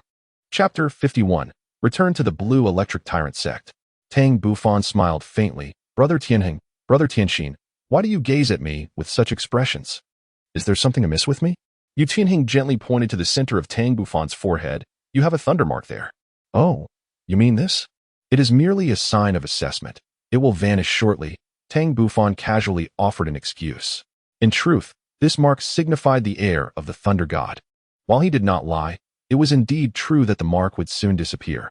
At that moment, a resounding clatter of hooves echoed behind Tang Bufan, heralding the arrival of the three-eyed thunder leopard, the guardian. In this instant, the three-eyed thunder leopard had long since shed its previous arrogance, particularly in the way it regarded Tang Bufan with utmost reverence. Tang Bufan turned around and, with utmost respect, inquired, Predecessor, we have successfully passed the test. May I ask what our next course of action should be? The three-eyed thunder leopard slightly shifted away from Tang Bufan, unable to bear his reverence, and quickly shook his head, saying, Your Highness, this is entirely unwarranted. You have now gained the esteemed recognition of the great Lord of Thunder and have officially become his successor, equivalent to the future Thunder God. Henceforth, you must not prostrate yourself in such a manner. I am unworthy of it. You may simply refer to me as Lei Yi, a name bestowed upon me by the Lord of Thunder. Upon hearing this, not only was Tang Bufan taken aback, but even Yu Tianheng and Yu Tianxin were stunned. The implications of the three-eyed thunder leopard's words were monumental. Tang Bufan had indeed become the successor of the Thunder God. Yu Tianheng and Yu Tianxin exchanged complex glances, their expressions a tumultuous blend of astonishment, envy, relief, and regret. Had they not brought Tang Bufan to the path of the Thunder God, he would never have ascended to such a status. Yet, without Tang Bufan, they would not have uncovered the true secrets of the Thunder Goddess path, nor participated in the trials set forth by the Thunder God. The intricate web of causality was challenging to unravel. It remained unclear who truly reaped the greater benefit. On the other hand, Tang Bufan found the three-eyed thunder leopard's demeanor perplexing, but upon reflection, it was not difficult to comprehend. His elevation to the status of the Thunder Goddess heir had significantly altered his standing, and as the guardian, the three-eyed thunder leopard naturally felt compelled to exhibit greater deference, hence the notable shift in his attitude. After contemplating these matters, Tang Bufan decided, very well. I shall call you Lei Yi from now on. You need not address me as Your Highness. Simply call me Tang Bufan, or Unfathomable, or even Little Fan if you prefer. The three-eyed thunder leopard's eyes revealed a hint of unusual expression. This prince seemed remarkably approachable, unlike the stern and rule-bound Lord of Thunder. However, he dared not address Tang Bufan by his name directly and quickly responded, That is out of the question, Your Highness. As a subordinate, how could I presume to address you so informally? The Lord of Thunder has already instructed us to assist Your Highness diligently in completing the tenfold trials. Tang Bufan, witnessing the unwavering determination of the three-eyed thunder leopard, reluctantly decided to relent, stating, Since you are so resolute, I shall defer to your wishes. Now, please enlighten us about the matters concerning the Thunder God's assessment. The three-eyed thunder leopard's expression grew serious as its gaze swept over Yu Tianheng and the others before returning to Tang Bufan. Your Highness, I believe the details and requirements of the Thunder Goddess assessment have already been ingrained in your minds, so I shall refrain from reiterating them. Tang Bufan gently nodded, affirming your astute guess. Although I remain unaware of the details concerning the 9 subsequent assessments of the Thunder Goddess 10 trials, the specifics of the first trial have vividly emerged in my mind. Yu Tianheng and Yu Tianxin echoed in unison. We, too, have recently learned of the first trial's requirements. The three-eyed thunder leopard gestured towards the golden-purple staircase behind him with a subtle smile. Do you see the staircase? It marks the true path of the thunder god. After a brief pause, the three-eyed thunder leopard continued. The thunder god is exceedingly merciful towards each participant. There is no obligation for them to complete the trial to depart from this place. Each participant simply needs to fulfill the trial within the time stipulated by the thunder god, and they may leave at any moment. Tang Bufan felt a stirring in his heart. Lei, are you suggesting that we can leave now without having to participate in the assessment immediately? The three-eyed thunder leopard nodded. Your Highness, that is precisely my intention. That is indeed a relief. Tang Bufan sighed with relief. I was worried that being trapped here would cause my loved ones to worry. The three-eyed thunder leopard chuckled. Your Highness, you need not be concerned about that. You have already passed the test and can leave at any time. Moreover, you bear the mark of Lord Thunder God, allowing you unrestricted access here.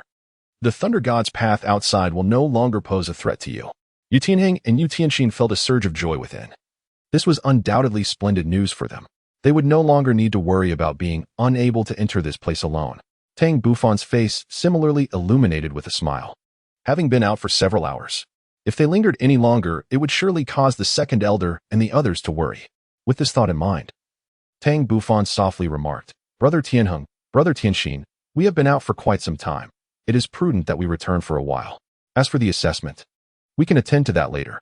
Yu Tianheng and Yu Tianxin were suddenly enlightened, realizing only now that they had indeed been away for quite a stretch.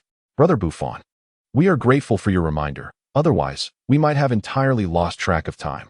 It is likely nearly dark outside, so let us depart at once. Tang Bufan nodded earnestly, and then the three of them bid farewell to the three-eyed thunder leopard and departed from the secret place. Outside, Yu Yuanjin, accompanied by the second elder and the fourth elder, made their way directly to the thunder god path. With their formidable strength, the trio reached the 900th step of the thunder god path in less than an hour. Not far ahead, 3 youths approached them with an air of ease, their faces adorned with expressions of astonishment, clearly having noticed their presence. Suppressing his inner curiosity, Yu Yuanjin feigned anger and exclaimed, Tianheng, Tianxin, do you not realize the gravity of your actions? How dare you bring guests to such a perilous place? Yu Tianheng and Yu Tianxin hurriedly rushed forward, their faces reflecting trepidation as they knelt halfway, professing, Grandson acknowledges his fault. Tianxin acknowledges her fault. We shall not dare to do so again. Meanwhile, the second elder and the fourth elder, upon seeing Tang Bufan safe and sound, finally eased their anxious hearts. Observing Yu Yuanjin as he prepared to reprimand Yu Tianheng and Yu Tianxin, the second elder interjected, Sect Master, I implore you to forgive them this once. Do not hold their transgressions against them. Yu Yuanjin feigned a few scoldings before relenting, stating, For the sake of the 2 elders of the Haotian Sect, I shall let you off today. This shall not be repeated. Yu Tianheng and Yu Tianxin promptly expressed their remorse, saying, Tianheng and Tianxin acknowledged their mistakes. Yu Yuanjin cast a penetrating gaze at Yu Tianheng and Yu Tianxin, realizing that their strength could not possibly have brought them to this location. Now, he could not inquire further. It seemed he would have to return and seek the reason later. Subsequently, Yu Yuanjin, along with the second elder and others, escorted Tang Bufan and the 2 youths back to the Blue Electric Tyrant Sect. Chapter 52. Conversation upon returning to the Blue Electric Tyrant Sect. Night had fallen. After bidding farewell to Yu Yuanjin, the second elder took Tang Bufan back to the western wing. It was only at this moment that the second elder had the opportunity to inquire about Tang Bufan's experiences during this period. Xiaofan, how did you end up in the inner region of the Thunder Canyon? It was exceedingly perilous. Are you aware of the astonishing occurrences that transpired in the Thunder Canyon just moments ago? Tang Bufan furrowed his brows and gently shook his head. It is indeed true that they had been isolated from the outside world for a considerable period, making it challenging to ascertain what had transpired in the Thunder Canyon. Should there have been any cataclysmic events, it is highly probable that they were the result of the anomalies that occurred when he became the heir to the Thunder God. Although he was wholly immersed in receiving the Thunder God's rigorous trials at that time, his mental faculties remained attuned to the surroundings. Elder Second, I have been in a certain area of the Thunder Sea that is cut off for some time. Thus, Tang Bufan's face displayed a look of contrition as he gazed at the 4 elders of the sect. The second elder and the 4th elder exchanged a glance, their eyes betraying a hint of astonishment. Considering the earlier phenomena and Tang Bufan's words, it was conceivable that the soaring purple beam of light was indeed conjured by him. As early as during their time in the Thunder Canyon, both had keenly sensed that Tang Bufan was undergoing some unknown transformation. Contemplating this, the second elder spoke gravely. Xiao Fan, not long ago, a column of thunderous light erupted from within the Thunder Canyon, inciting chaos throughout the entire region. Not only did the elemental energies within stir violently, but even the soul beasts residing there were agitated to a significant degree. Their roars echoed throughout the Thunder Canyon. Tang Bufan was momentarily taken aback. He had not anticipated that merely becoming the heir of the Thunder God would incite such a commotion. Observing the contemplative expression on Tang Bufan's face, the 4 elders exchanged knowing glances, evidently realizing that the previous phenomenon was indeed closely linked to him. After a brief pause, Tang Bufan regained his composure, fixing a serious gaze upon the 4 elders, 2 venerable grandfathers and 2 esteemed uncles, and declared, I have something of utmost importance to share with you. The Thunderous Canyon is, in fact, a trial ground of a Thunder God. By sheer fortune, I have become his successor, and if all goes as expected, the violet pillar of light you witnessed is the manifestation of my official acceptance as the Thunder Goddess heir. With that, Tang Bufan channeled his soul energy, and in an instant, an enigmatic thunderous insignia materialized upon his forehead, emanating an aura of mystery and authority, accompanied by a subtle yet potent pressure that enveloped him. Tang Qing and Tang Nen were momentarily struck dumb, while the second elder and 4th elder, having experienced the vicissitudes of life, remained astonished yet composed. Meanwhile, within the Thunder Palace, Yu Yuanjin and Yu Lumian listened intently to their grandson's report, their eyes glimmering with intense brilliance. It was astonishing to discover that the Thunder Gorge was indeed a sacred site of divine inheritance. Despite having occupied the Thunder Gorge for centuries, none of their disciples had met the requirements to witness the true legacy of the Thunder God. Instead, an outsider had claimed the position of the Thunder God's heir, which was utterly outrageous. At this thought, a fierce killing intent flickered in Yu Lumian's eyes. Brother, should we not eliminate the 5 from the Haotian Sect? This is the legacy of a deity. Below, Yu Tianheng and Yu Tianxin felt a shiver run down their spines. After a moment of contemplation, Yu Yuanjin gently shook his head. Though we possess the strength to detain them, it would be counterproductive. The 2 titled Douluos would surely retaliate in their final moments, severely wounding our blue electric tyrant clan. Moreover, even if the Haotian Sect's young man were to receive the divine inheritance, what of it? The trials of a deity are not easily surmountable. Yu Luomian remained discontented. Brother, are we truly to relinquish a portion of divine inheritance so easily? Yu Yuanjin spoke earnestly. You are too fixated on this. We must think long-term. Surely, you do not believe this young man from the Haotian Sect can pass the Thunder Goddess trials? It is inconceivable. If the trials of a deity were so simple, how could it be that no one has ascended to godhood in all these years on the Douluo Continent? Even the rarest of 100-level super Douluos are few and far between. Yu Luomian vigorously shook his head. A smile graced Yu Yuanjin's face. When Tang Bufan fails the trial, will not the Thunder Goddess inheritance remain ours? Furthermore, Tianheng and Tianxin will also partake in the Thunder Goddess assessment to some extent.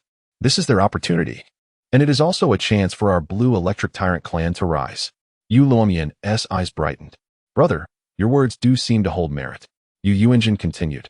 You are aware that our family has been weakening over the past few decades, and we cannot afford any recklessness. Each step must be taken with careful consideration.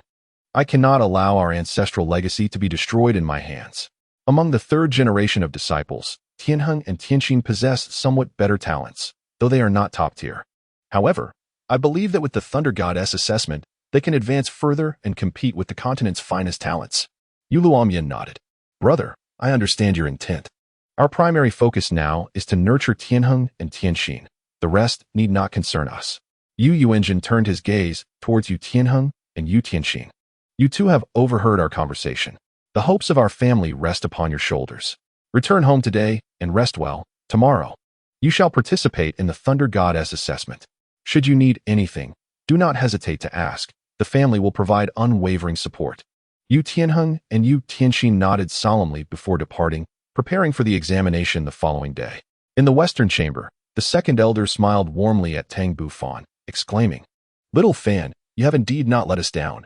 You have garnered the recognition of a deity. Let us strive with all our might." However, the fourth elder suddenly expressed concern, saying, "Second brother, do you think the Blue Electric Overlord Sect will harbor ill intentions upon learning of the Thunder God's inheritance? This is their territory, after all." Fourth elder, "I believe the Blue Electric Overlord Sect will not pose a threat to us," Tang Bufan replied confidently. "Despite our small numbers, our strength is not to be underestimated. Moreover, should they dare to covet the Thunder God's inheritance, they will come to regret it. As the inheritor of the Thunder God, as long as I remain within the Thunder Gorge, I can summon the 3 guardians left by the Thunder God for assistance at any time." A glimmer of determination flickered in Tang Bufan's eyes. The second elder and the others rejoiced upon hearing this. For Tang Bufan had informed them that the 3 guardians were soul beasts over 100,000 years old, possessing unparalleled strength. If the Blue Electric Overlord Sect truly sought to confront them, they would undoubtedly pay a heavy price. The second elder chuckled lightly. "Well then, little Fan, you have had quite a tiring day. Go and rest. We shall likely stay with the Blue Electric Overlord Sect for a few days until they provide us with a response." Tang Bufan, lost in thought, decided to take his leave and retire to his room for rest. Chapter 53. A return. The Blue Lightning Tyrant clan had graciously arranged 5 rooms for Tang Bufan and his companions, equipped with all the necessary amenities. Upon returning to his room, Tang Bufan did not immediately succumb to slumber. Instead, he found himself engulfed in contemplation. Truth be told, the manner in which he had been designated as the successor of the Thunder God was exceedingly abrupt, and the Thunder God had not inquired whether he was willing, but rather had unilaterally appointed him as the heir. However, in all honesty, until he comprehended the specific details concerning the deities of Douluo Continent, he would not hastily choose to ascend to divinity. Even if he were to pursue godhood, he would aspire to become a carefree sword god, or perhaps even a god of power, which he would find acceptable. The Thunder God, in contrast, merely governed the laws of thunder and lightning, which did not appeal to him in the slightest. As a denizen of Earth, he had encountered numerous myths and legends from ancient times. If the Thunder God were to be placed amidst the mythologies of his past life, he would scarcely evoke a ripple. As a perfectionist, Tang Bufan's ultimate goal in cultivation was to emulate the creator god Pangu, who opened the heavens and shaped the world. Yet, even if the Thunder God were to reach the pinnacle of his cultivation, what would that amount to? In Tang Bufan's perspective, achieving the utmost would merely lead to the formation of a singular attribute realm of thunder, becoming the sovereign of that domain. It is worth noting that those among the most powerful in mythological tales were never practitioners of a singular attribute. Each had comprehended myriad laws. This was one of the reasons he remained unfazed upon learning of the mist god's existence. Over the years, he had engaged in profound contemplation, coupled with the study of countless tomes, leading him to a bold hypothesis. It was likely that the deities of Douluo Continent were primarily masters of singular attribute laws, such as the Mist God, Thunder God, Sea God, and God of Slaughter, among others. Not to mention the prowess these deities possessed in their respective laws. The mere fact that they were confined to a single law limited their potential. This also elucidated why the deities of Douluo Continent were undeniably inferior to those legendary deities of his past life. After all, the divine beings of his former existence were all adept in multiple laws, with nearly all capable of summoning winds and rains, soaring through the clouds. In the realm of Douluo Continent, it seemed that only the corresponding deities could wield the powers associated with their domain. For instance, the Thunder God could presumably only command the forces of thunder and lightning, and would be incapable of summoning the powers of slaughter or the sea. Consequently, Tang Bufan harbored an underlying reluctance towards the prospect of becoming the Thunder God. Nevertheless, he resolved to accept the Thunder God's trials, viewing it as a challenge, and undoubtedly beneficial for his future comprehension of the laws of thunder. Subsequently, Tang Bufan commenced his daily cultivation. In the early morning, after partaking in the breakfast prepared by the Blue Lightning Tyrant clan, Yu Tianheng and Yu Tianxin arrived hand in hand, their faces radiating excitement. "Brother Bufan, We were in such haste yesterday that we did not experience the wonders of the Thunder Goddess path. Today, let us explore and also assess the difficulty of the Thunder Goddess trial. A glimmer of excitement flashed in Tang Bufan's eyes, for he too was contemplating a return to the Thunder Goddess path, brimming with numerous ideas that required experimentation. It was a fortuitous occurrence that just as he was pondering this, help arrived unbidden. Frankly speaking, without the presence of disciples from the Blue Electric Tyrant Sect, it would have been quite challenging for someone from the Haotian Sect, like him, to wander freely, especially since this was the territory of the Blue Electric Tyrant Sect. Reflecting on this, Tang Bufan hastily welcomed, "Brother Tianheng, Brother Tianxin, your arrival is perfectly timed. I was just planning to embark on another journey." Yu Tianheng and Yu Tianxin exchanged knowing smiles. Subsequently, after bidding farewell to the second elder and the others, Tang Bufan departed with Yu Tianheng and Yu Tianxin. Half an hour later, the trio reached the starting point of the Thunder Goddess path once more. This time, they activated the Thunder Seal on their foreheads, and indeed, the sensation was markedly different. Walking along the Thunder Goddess path felt effortless, devoid of any pressure. Yu Tianheng marveled. "It appears we have gained some form of recognition, which is why the lightning does not assault us." Tang Bufan beheld for the first time the thunderous marks upon the foreheads of Yu Tianheng and his companion. Indeed, they were markedly different from his own. Their marks were faint and less intricate. However, the essence emanating from them was strikingly pure, radiating a gentle luminescence. Tang Bufan said helplessly, "Brothers, let us hasten our departure. By the way, what is the first assessment you face?" "I have a challenge similar to that of Tianheng. I must ascend to the 600th step of the Thunder Goddess path within 3 years, while he is tasked with reaching the 700th step. What about you, Bufan?" Yu Tianxin inquired with curiosity. A flicker of astonishment appeared in Tang Bufan's eyes. "I am quite similar to you. The first trial takes place along the path of the Thunder God. However, I must ascend 1,000 steps and create a domain soul skill." Yu Tianxin was deeply astonished. The task of crafting a soul skill, particularly a domain soul skill, seemed exceedingly daunting. On the other hand, Yu Tianheng's eyes reflected a contemplative expression as he inquired, "Bufan, how long is your examination period?" A peculiar glint flickered in Tang Bufan's eyes. After a moment's hesitation, he replied, "Just like you, I too have 3 years. However, in truth, Tang Bufan's path to becoming a thunder god was not 3 years, but rather before he turned 20. He harbored some doubts. Although he was uncertain whether his age had been detected during the previous assessment, 9 years seemed rather excessive. What could be the underlying significance of this? Yu Tianheng, with an indifferent demeanor, remarked, "Before the age of 20, does that not imply, Brother Bufan, that you have merely 4 years left? The journey to the 1,000-tier Thunder God should not pose much difficulty for you, yet creating your own domain soul technique might be rather rushed in just 4 years. Tang Bufan remained unfazed. Even if his assessment period extended to 4 years or even 3, he harbored unwavering confidence in his ability to succeed. He had already grasped the essence of the domain soul technique, and the day of triumph was drawing near. Subsequently, the trio ceased their conversation and hastened towards their destination. This time, they encountered no hindrance from the tempest. Before long, they arrived at the location of the 1,000 steps, still amidst the sea of thunder. However, this time they ventured straight into the heart of the storm without requiring Tang Bufan's intervention. The thunderous marks upon their foreheads emitted a delicate veil of purple light, rendering them as one with the tempest. After 10 minutes, they finally beheld the three-eyed thunder leopard once more. Yet this time, the creature appeared to have sensed their approach long before and was already lying in wait. Upon recognizing Tang Bufan, it respectfully inquired, "Your Highness, have you come today to challenge the path of the Thunder God and to complete the first trial of the Thunder God?" Tang Bufan nodded gently. At this moment, they had arrived before the Thunder God ladder. Gazing upon the majestic path of the Thunder God, a grand aura surged forth, causing the three of them to wear solemn expressions. Yu Tianxin spoke first. "Cousin, please wait a moment. I shall venture forth to discern the true differences between the Thunder God's path and the one outside." Tang Bufan advised, "Brother Tianxin, please exercise caution." Meanwhile, the three-eyed thunder leopard, serving as the examiner, reminded them, "The mysteries of the Thunder God's path must be experienced by you at your own pace. I can only supervise from the sidelines." Yu Tianxin understood that it was unreasonable to expect any leniency from the three-eyed thunder leopard. Taking a deep breath, he channeled his soul power and cautiously set foot upon the first step of the Thunder God's path. Chapter 54. Insight. As Yu Tianxin stepped onto the initial tier, The atmosphere shifted dramatically. The thunder god's path awakened like a slumbering lion. Suddenly, a purplish lightning radiance enveloped the steps, exuding an aura of divine majesty. Yu Tianqin's expression changed.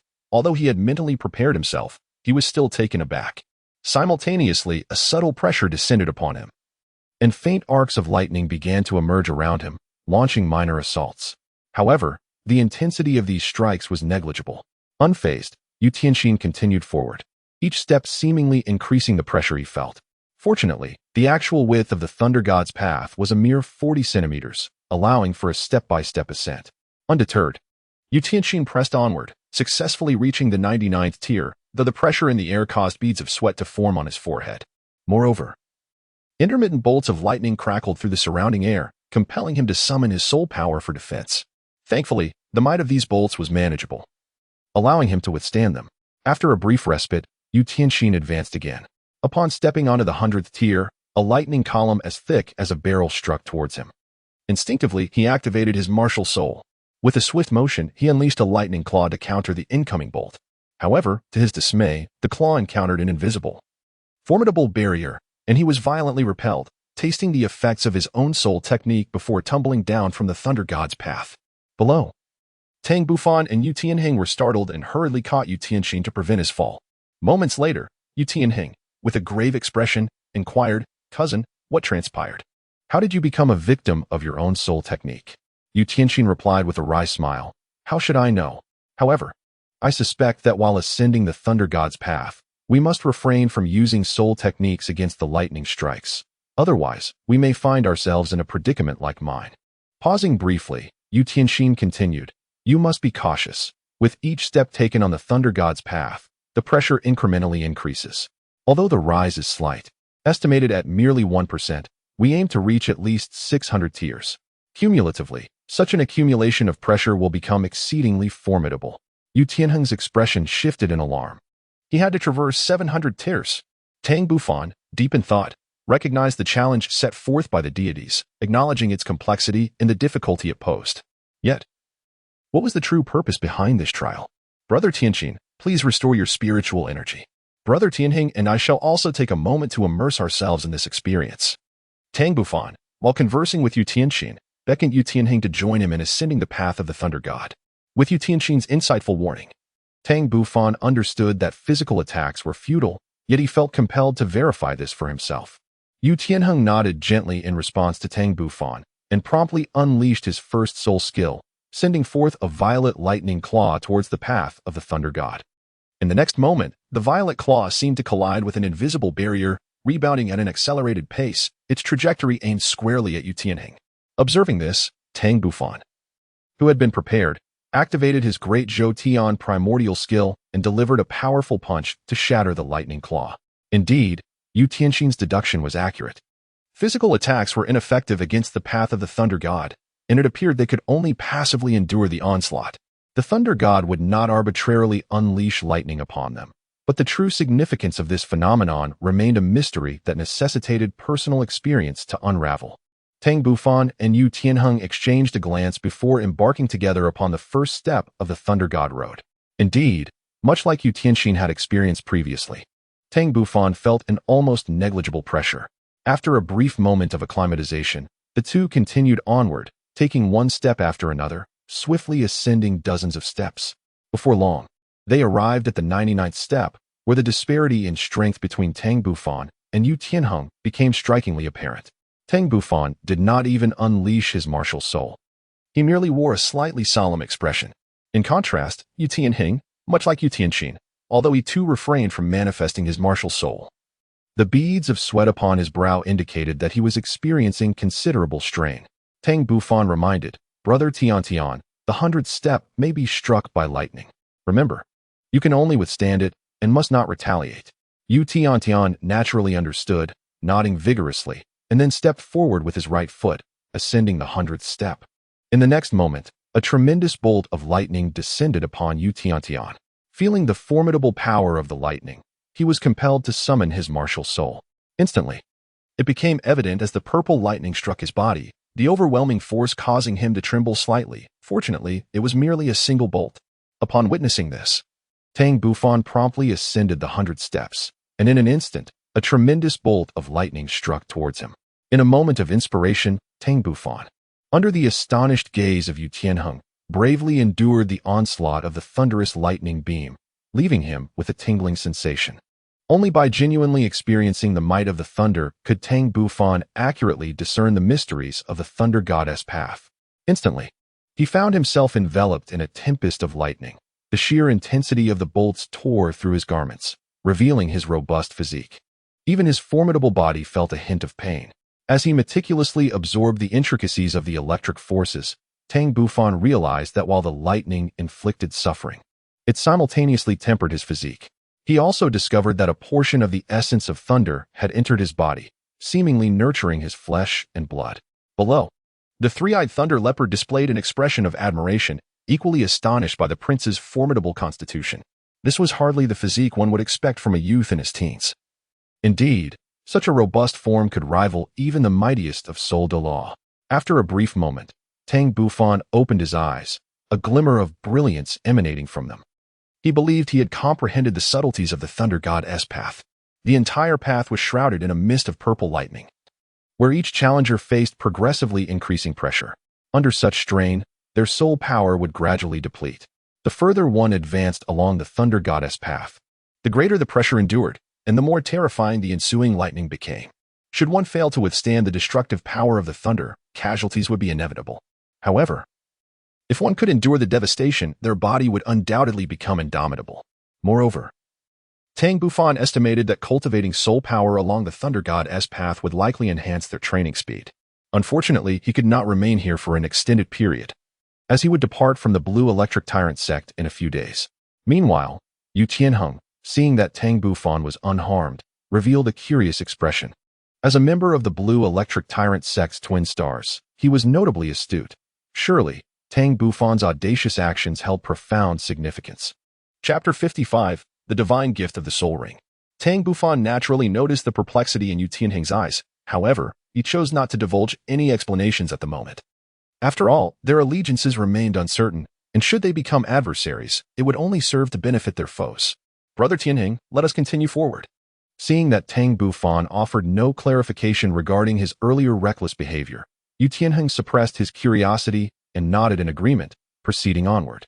Below the thunder goddess path, the three-eyed thunder leopard emitted an expression of admiration. Indeed, it was commendable how the prince swiftly discerned the intricacies of the thunder goddess path. With mounting pressure, Yu Tianheng and Tang Bufan advanced slowly. 10 minutes later, Yu Tianheng reached the 300th step, which also marked his limit. At that moment, he appeared utterly wretched. His garments were tattered, reduced to mere strips of cloth, and his skin was marred with numerous bloody streaks, the consequences of withstanding 2 waves of lightning. Although Tang Bufan had not disclosed the purpose of resisting the lightning, it was not difficult for Yu Tianheng to surmise that it must be beneficial to them. Consequently, he began to emulate Tang Bufan's method of withstanding the electricity. Regrettably, as a soul master, his physical prowess paled in comparison to Tang Bufan's. Even when unleashing his full strength, he could barely manage to ascend the 300 steps. Beside him, Tang Bufan felt a twinge of sympathy. Brother Tianheng, you should rest here and recover your soul power. I shall give it another attempt. Yu Tianheng offered a wry smile. Brother Bufan, your physique is truly formidable. To endure such a powerful lightning assault without sustaining any harm is nothing short of extraordinary. Tang Bufan felt a shiver run through him and feigned weakness, saying, Brother Tianheng, you flatter me. In truth, my condition is not as favorable as you might imagine. Firstly, my soul power far exceeds yours, and secondly, I possess the domain of thunder, which naturally grants me superior resistance to lightning. After some contemplation, Yu Tianheng was reassured. With his doubts dispelled, Tang Bufan continued his ascent. Step by step, he swiftly vanished into the violet mist. As time flowed gently by, half an hour slipped away in the blink of an eye.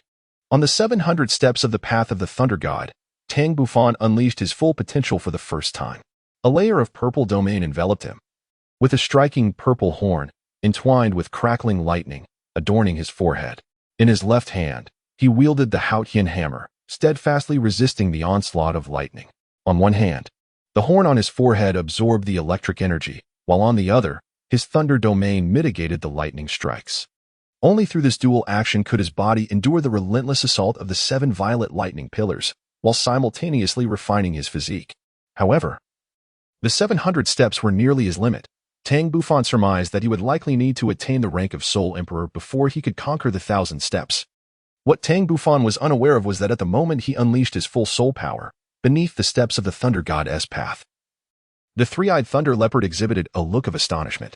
It had, through its 3 eyes on its forehead, witnessed the profound sights deep within the Thunder Goddess path, and for the first time, felt the soul power and soul ring status emanating from Tang Bufan. A look of utter shock crossed its face. As the configuration of soul rings was unimaginably terrifying, 2 purple and 2 black, an unprecedented combination throughout history. No wonder the seemingly impossible Thunder God's 10th trial had manifested. Even the Thunder God himself had harbored no confidence that a challenger would ever emerge to provoke the 10th trial. For this reason, the Thunder God had specifically instructed them that should anyone ignite the 9th trial, they could become his successor. Yet, after millennia, it was astonishing that someone had indeed triggered the 10th trial. Whether this noble would succeed in the final challenge remained uncertain. After a moment, the three-eyed thunder leopard regained its composure. Although this noble's soul power had reached the 50th level threshold, it appeared he had yet to obtain the 5th soul ring. It seemed the time had come to retrieve the Thunder God Pearl. Having persevered through considerable trials, Tang Bufan finally reached the 700th step of the Thunder Goddess path. His once indestructible body was now battered and bloodied, yet with loss came gain. As his soul power circulated, a layer of old skin began to shed, revealing a new, tougher layer beneath, faintly glowing with the essence of thunder. 10 minutes later, Tang Bufan concluded his cultivation, having completely shed the ruptured skin. He could feel that his body's strength had improved yet again. Rising to his feet, he began his return journey. Indeed, the return was considerably easier. As the lightning no longer assaulted them, it seemed that only advancing would provoke their ire. Half an hour later, at the starting point of the Thunder Goddess array, Tang Bufan reunited with Yu Tianheng and Yu Tianxin. Faced with Yu Tianxin's peculiar expression, Yu Tianheng awkwardly turned his head aside, while Tang Bufan promptly retrieved 2 sets of garments from the 33 heavens, one for Yu Tianheng and the other for himself. At that moment, the three-eyed thunder leopard approached. "Your Highness, how do you feel? Do you have confidence in passing the first assessment?" Yu Tianxin remained silent, while Yu Tianheng expressed concern. "Senior, may I inquire what happens if one fails the assessment?" The three-eyed thunder leopard replied coldly, "It's nothing much. You would simply be expelled from the Thunder Goddess path." Yu Tianheng shivered at the indifferent gaze of the three-eyed thunder leopard, realizing that he and his cousin Tianxin might have to endure 3 years in this place. Subsequently, the three-eyed thunder leopard's demeanor shifted dramatically, regarding Tang Bufan with keen interest, eagerly awaiting his response. Tang Bufan pondered for a moment and concluded that there would be no issue. The three-eyed thunder leopard felt a wave of relief wash over him. "By the way, Your Highness, you have yet to obtain the 5th soul ring, have you? Allow me to present this to you." With that, the three-eyed thunder leopard opened its mouth and released a shimmering pocket of lightning, and in the next instant, a purple thunder bead soared toward Tang Bufan under the leopard's command. Tang Bufan instinctively reached out to grasp the orb, his expression one of bewilderment as he regarded the three-eyed thunder leopard. The three-eyed thunder leopard emitted a powerful suction, drawing the thunder pouch into its abdomen before slowly elucidating. "Your Highness, this is the Thunder God Pearl, a divine gift soul ring. Each participant who passes the Thunder Goddess assessment is granted one upon encountering the first bottleneck in their soul power."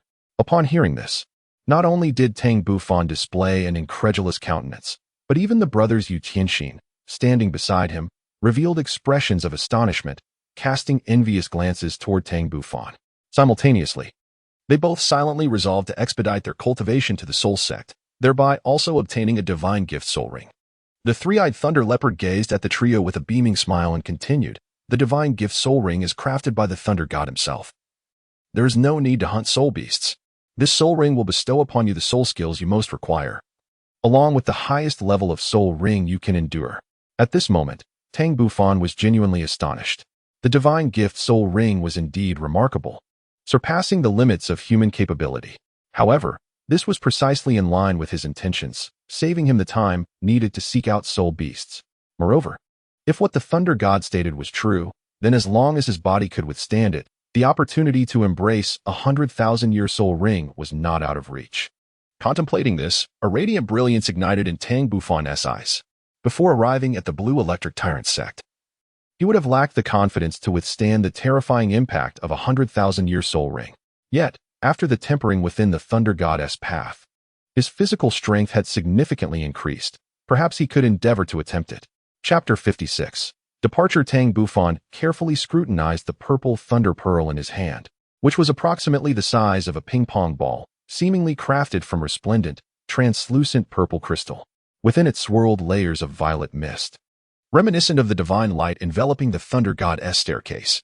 The three-eyed thunder leopard elucidated, "Your Highness, the method of utilizing the divine soul ring is quite straightforward. Simply infuse it with your soul power to trigger an explosion. At that moment, the purple mist within the thunder pearl will envelop you. The longer you endure, the greater the duration of the soul ring you shall obtain."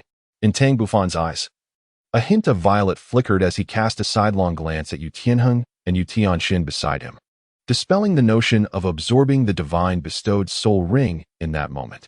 Should he proceed to absorb the soul ring, he would undoubtedly have to exert himself to the utmost, thereby exposing all his secrets to the world. He was acutely aware of the adage that the wood that stands out will inevitably be felled by the wind. Thus, apart from those closest to him in whom he had complete trust, it was prudent to conceal his true capabilities whenever possible. It appeared that he would have to wait until his return to the Haotian Sect to absorb this divine bestowed soul ring. Tang Bufan spoke gently, "Brother Tianheng, what are your plans moving forward? Will you continue to cultivate here or return to the sect first?" Yu Tianheng and Yu Tianxin exchanged glances. "Let us return for now," he replied. "After discussing with my cousin, we have decided to remain here for an extended period of cultivation, so we need to prepare some food, clothing, and other essential supplies. Oh, your considerations are quite thorough. By the way, I offer you a suggestion. Each time you ascend the road of Thunder God, when your soul power is depleted, take the opportunity to restore it while on the path. This method should yield better results," Tang Bufan remarked after a moment's hesitation, sharing some of his insights. Yu Tianheng and Yu Tianxin's expressions brightened. Tang Bufan's prowess far surpassed theirs, and his understanding of the road of Thunder God was naturally much deeper. Yu Tianheng expressed his gratitude. "Thank you for the reminder, Brother Bufan. Will you be returning with us, or will you remain here to cultivate for the time being?" Tang Bufan fell silent for a moment before shaking his head. "It is rare for me to visit the Thunder Canyon. I shall remain here to continue my cultivation. Who knows when I shall have the opportunity to return?" Yu Tianxin and Yu Tianheng also grew quiet, for they found themselves at a loss for how to respond to Tang Bufan's words. There were certain matters beyond their control. Tang Bufan noticed the silence between the two individuals and instantly understood the situation. He then smiled and said, "Gentlemen, I shall not accompany you any further. I will await your arrival here." After exchanging farewells with Tang Bufan, Yu Tianheng and Yu Tianxin departed from the Thunder God's secret realm. At last, the three-eyed thunder leopard had the opportunity to converse privately with Tang Bufan. "Your Highness, may I inquire about your relationship with the members of the Blue Electric Tyrant Sect?" Tang Bufan was taken aback. Even you are aware of the Blue Lightning Tyrant clan? Could it be that your spirit beasts are keeping tabs on our human factions?" "Not quite," Lei replied. "Our knowledge of the Blue Lightning Tyrant clan stems from an encounter hundreds of years ago between Lei San and a titled Douluo of the Blue Lightning Tyrant Dragon. It was from him that we gleaned this intelligence. To speak frankly, that human was quite formidable, though not a match for Lei San. He managed to retreat unscathed. Of course, this was due to the fact that neither I nor Leier intervened." "Leier? Lei San?" Tang Bufan's face was marked by confusion. The three-eyed thunder leopard promptly clarified, "Your Highness, Leier and Lei San are the guardians of the second and third Thunder God temples, respectively. In truth, there are 3 such primordial forests within the Thunder Canyon, home to numerous thunder-type spirit beasts, all of which have been granted permission by the Thunder God. Naturally, these primordial forests are all protected by barriers set by the Thunder God himself." Tang Bufan nodded gently, as if he had grasped something. The three-eyed thunder leopard continued, "Your Highness, please follow me. I shall formally introduce you to the circumstances here." Tang Bufan was also quite curious about this place, so he nodded and followed the three-eyed thunder leopard. Time flowed swiftly, and 3 days passed in the blink of an eye. At the outskirts of the Thunder Canyon, Yu Yuanjin, with a smile, bid farewell to the group from the Haotian Sect, which included Yu Lumian and others. Yu Lumian looked at Yu Yuanjin with some confusion.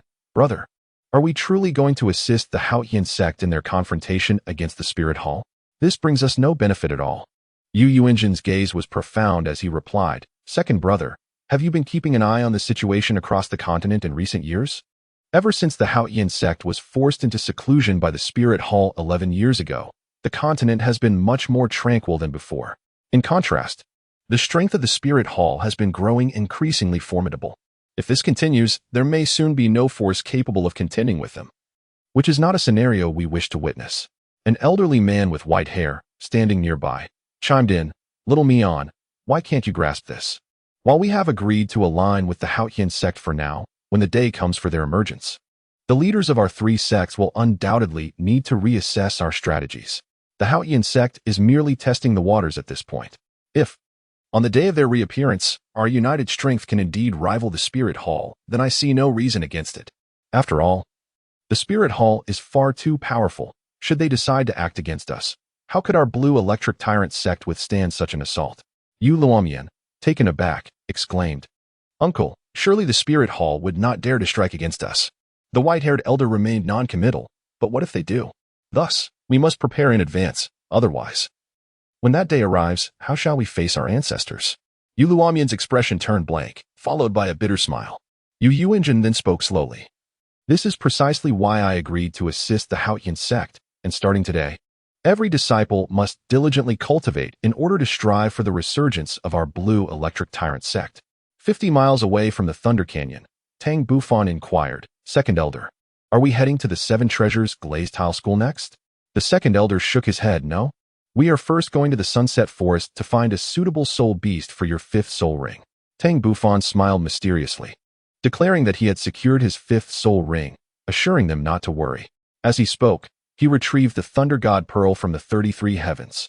Over the past 3 days, he had been diligently cultivating along the Thunder God path, and upon his return, he had yet to find the opportunity to explain the Divine Soul Ring's significance. If not for the second elder's inquiry, he might have completely forgotten. Observing the puzzled expressions of the second elder and the others, Tang Bufan felt compelled to elaborate on the remarkable abilities of the Divine Soul Ring. After a considerable duration, the second elder and the others reluctantly accepted Tang Bufan's explanation, though they still found it hard to believe that such a small pearl could grant him a fifth soul ring, particularly one of utmost necessity and the highest level of endurance. It seemed almost fantastical. However, considering it originated from a deity, they found solace in the thought.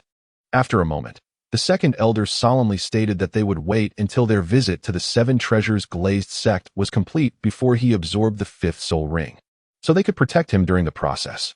Subsequently, the 5 of them hastened toward the direction of the Seven Treasures Glazed Sect. Chapter 57. Arrival at the Seven Treasures Glazed Sect. After several days of travel, Tang Bufan and the second elder finally arrived at their destination, the Seven Treasures Glazed Sect. Gazing upon the imposing fortress, heavily fortified, Tang Bufan felt a sense of astonishment. Truly, as one of the top 3 sects, the Seven Treasures Glazed Sect did not boast the geographical advantages of the Blue Lightning Tyrant Dragon Sect, such as the Thunder Canyon. Yet, it was by no means inferior. Nestled amidst towering mountains, its sole entrance was heavily guarded, comprising not merely the formidable fortress before him, but an entire 7 layers of defense.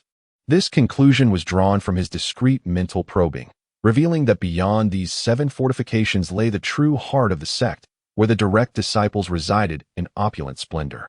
Within the grand hall of the Seven Treasures Glazed Sect, Sect Master Ning Fengji was inspecting the cultivation levels of his children. Suddenly, a disciple clad in white burst into the hall, appearing flustered. Ning Fengji furrowed his brow, questioning the cause of the urgency. The white-clad disciple hastily reported, "Master, 5 soul masters claiming to be from the Haotian Sect have arrived to visit us, seeking an audience with the sect master." Ning Fengji, alongside the sword Douluo and bone Douluo, exchanged glances, their eyes glinting with excitement. That day had finally arrived. "Rong, Shinner, Tower, you may return to your rooms. This concludes today's matters." With that, Ning Fengji swiftly departed with the sword Douluo, bone Douluo, and the white-clad disciple. In the grand assembly hall, only his 2 sons, Ning Xian and Ning Tao, along with Ning Rongrong, remained. These 3 individuals were undoubtedly the most exceptional offspring of Ning Fengji. Among them, Ning Xian stood tall and handsome. Ranking 3rd, at the age of 25, he was a 41st level soul master. Ning Tao, on the other hand, was a stocky young man with a square face. 20 years old, a 29th level great soul master, and the fifth brother of Ning Rongrong. At this moment, Ning Xian furrowed his brows in confusion and remarked, "Isn't the Haotian Sect secluded behind closed doors, choosing to remain hidden from the world? Why have they suddenly come to visit our Seven Treasures glazed tile school?" Ning Tao replied, "Third brother, this is not something we should concern ourselves with. Let us heed Father's advice and return for now." Ning Rongrong, with a peculiar expression, murmured to herself, "The Haotian Sect, is it? This is an opportunity to witness the strength of the world's foremost sect." As a rare genius of the Seven Treasures glazed tile school, she had always held herself in high regard, rarely encountering peers of comparable talent. Just moments ago, she had clearly heard that the Haotian Sect had come to visit, and surely they would bring along talented young disciples of their own. This ignited her competitive spirit. She yearned to ascertain whether the talents of the younger generation from the world's leading sect could stand against her own. Meanwhile, Ning Xian and Ning Tao exchanged resigned glances, feeling helpless toward their precious sister, as they truly had no means to dissuade her. On the other side, outside the Seven Treasures glazed tile school, Ning Fengji had already caught sight of the 5 individuals from the Haotian Sect. His gaze swept over each one, ultimately resting upon the 2 elderly men clad in white at the forefront. He recalled them with mild familiarity, if his memory served him right. They were among the last surviving elders of the Haotian Sect. In terms of seniority, they were indeed uncles of the sect's master. In terms of strength, 11 years ago, they were already formidable souled Douluos. Although their accomplishments were limited due to age and innate talent, their offensive capabilities were not inferior to those of ordinary titled Douluos. Despite being of the same generation as Tang Xiao, he was technically of a lower generation, yet he held the status of a sect leader, which elevated his standing above theirs. Though Ning Fengji sensed the profound auras of the 2 elders from the Haotian Sect, he did not associate them with titled Douluos, believing them to merely be soul Douluos whose soul power had advanced. However, the expressions of the sword Douluo and bone Douluo behind him shifted dramatically. They were acutely aware of the true strength of their counterparts, which was undoubtedly that of titled Douluos. It was not merely that the Haotian Sect's leaders, Tang Xiao and Tang Hao, were titled Douluos, but the sudden appearance of 2 additional titled Douluos was nothing short of earth-shattering news. One must understand that the distinction between the top 3 sects and the bottom 4 among the 7 great sects of the Douluo Continent arises from the fact that the top 3 sects have always been bolstered by titled Douluos, while the bottom 4 have yet to produce any. The emergence of a titled Douluo from the bottom 4 would inevitably alter the landscape of the 7 sections. Recognizing the cultivation levels of the elders, Chen Xian promptly conveyed the strength of the 2 Haotian Sect elders to Ning Fengji.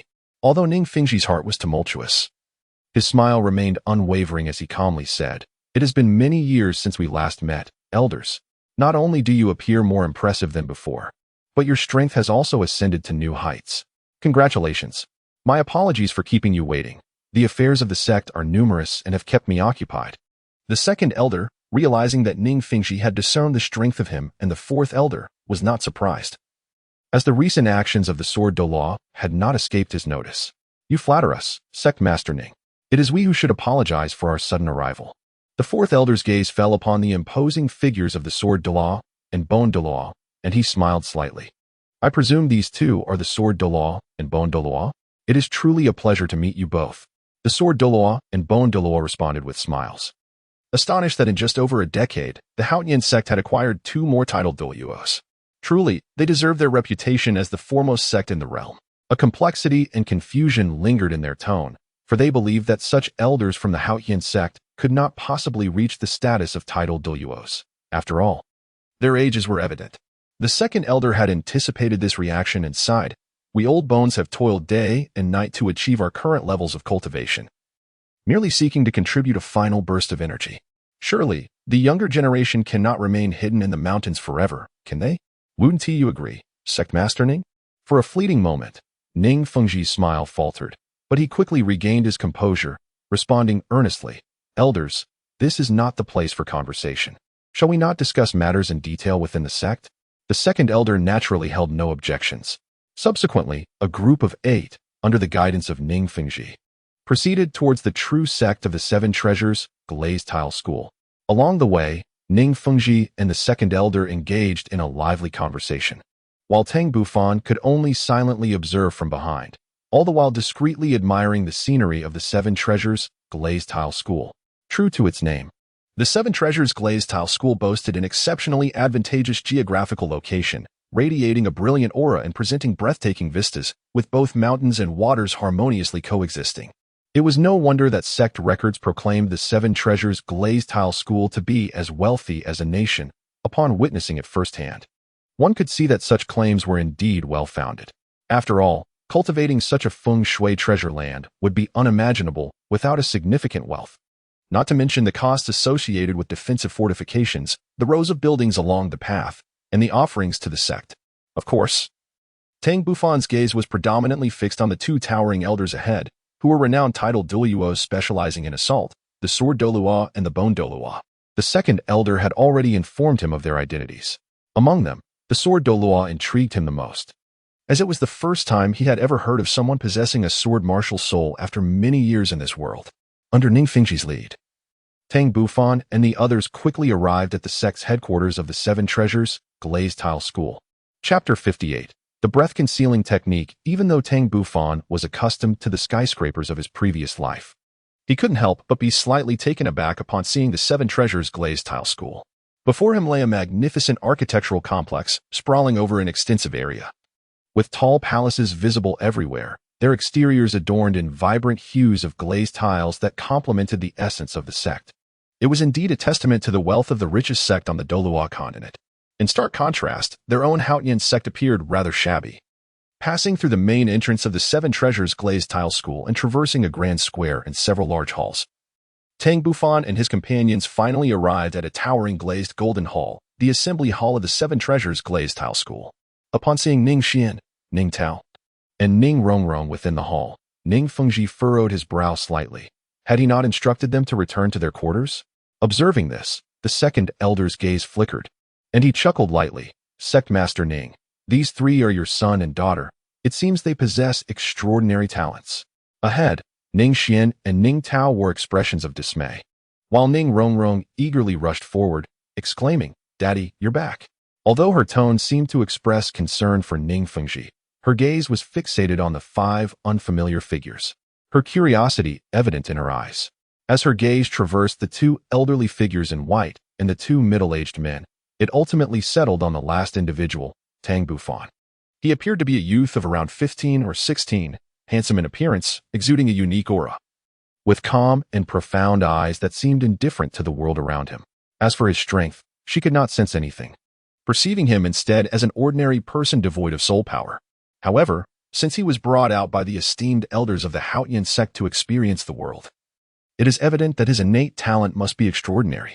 Ning Fengji followed the direction of his daughter's gaze and caught sight of Tang Bufan, who was looking up at him. In that brief moment of eye contact, Ning Fengji was taken aback. Previously, his attention had been drawn to the two elders of the Haotian Sect, thus he had not paid much heed to this young man from the sect. At this moment, he began to recognize the boy's uniqueness. Not only did he carry himself with grace, but he also exuded an air of calm and composure, revealing no hint of trepidation even in the presence of a sect leader like himself, instead radiating an undeniable confidence. What struck him as particularly peculiar was that, as a soul sage, he found it difficult to perceive the soul power emanating from this youth. Perhaps there was some secret treasure concealing his aura. It wasn't just him. Even the sword Douluo and bone Douluo expressed mild perplexity, as they too were unable to discern the boy's true power, only able to ascertain that it was no less than level 30. The second elder observed this scene with a smile, remaining silent. This could be considered another gain from their outing. According to Tang Bufan, this was the effect of the thunder mark on his forehead. Whether this was indeed the case had become inconsequential, as long as it could obscure his presence. After all, Tang Bufan's soul power at level 50 was indeed too conspicuous. Tang Bufan naturally noticed the perplexity in the eyes of several members of the Seven Treasures glazed tile school, and his anxious heart finally settled.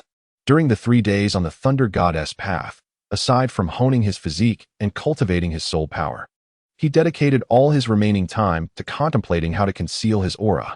Although the primordial sect possessed a specialized secret technique for concealing one's presence, known as the breath concealment technique, he had not practiced it in this lifetime. Moreover, he estimated that one would need to cultivate it to at least the 5th level in order to deceive a titled Douluo-level powerhouse. This caused him considerable distress. However, necessity is the mother of invention. Ultimately, he recalled the thunder mark on his forehead. As a successor of the Thunder God, this mark should not be trivial. Indeed, after some experimentation, in conjunction with the breath concealment technique from the primordial sect, he successfully concealed his soul power perfectly. In truth, had he begun cultivating the breath concealment technique earlier, drawing on the foundation from his previous life, he could have likely reached the 5th level in just a month. Alas, there is no remedy for regret, yet fortunately he devised a solution. Otherwise, today, if the members of the Seven Treasures Glazed Tile School had perceived his cultivation level, it would have undoubtedly led to unnecessary complications. Ning Fengji's mind raced with myriad thoughts, yet he ultimately ventured, "Esteemed elders, this disciple of your esteemed school is exceedingly remarkable. I cannot even discern the level of his soul power." The second elder's face revealed a proud expression. "This is Tang Bufan, just 16 years old, a soul master of level 35. He is the most outstanding disciple of our Haotian school this generation. He has come to visit your esteemed school and broaden his horizons." At 16 years old, possessing a level 35 soul power was the conclusion they had agreed upon after Tang Bufan successfully concealed his aura. Such talent was indeed impressive, neither too exaggerated nor lacking in showcasing Tang Bufan as potential. Ning Fengji was slightly taken aback and remarked with admiration, "At 16, level 35. Does this not imply that he broke through level 30 at just 14 years old? Such genius is a rarity in 100 years." The second elder and the fourth elder nodded gently in agreement. The sword Douluo and bone Douluo also exchanged glances filled with brilliance, acknowledging Tang Bufan of the Haotian school as a talent with the potential to become a title Douluo. Ning Rongrong, however, pouted slightly, feeling somewhat indignant at her father's admiration for another. "Father, I am over 10 years old this year, with a soul power of level 22. There are still more than 3 years until I turn 14. I too can become a soul master." Ning Fengji felt a secret joy in his heart. It was the first time this girl sensed a feeling of urgency, indicating that he could impart some serious lessons. "What is this? Are you dissatisfied, Rongrong? I did not mean you. Your talent is indeed high, but your temperament still needs refinement. If you do not devote yourself to diligent cultivation, you may not necessarily become a soul master by the time you reach 14. Ning Rongrong initially shot Tang Bufan a challenging glance before turning to her father with utmost seriousness.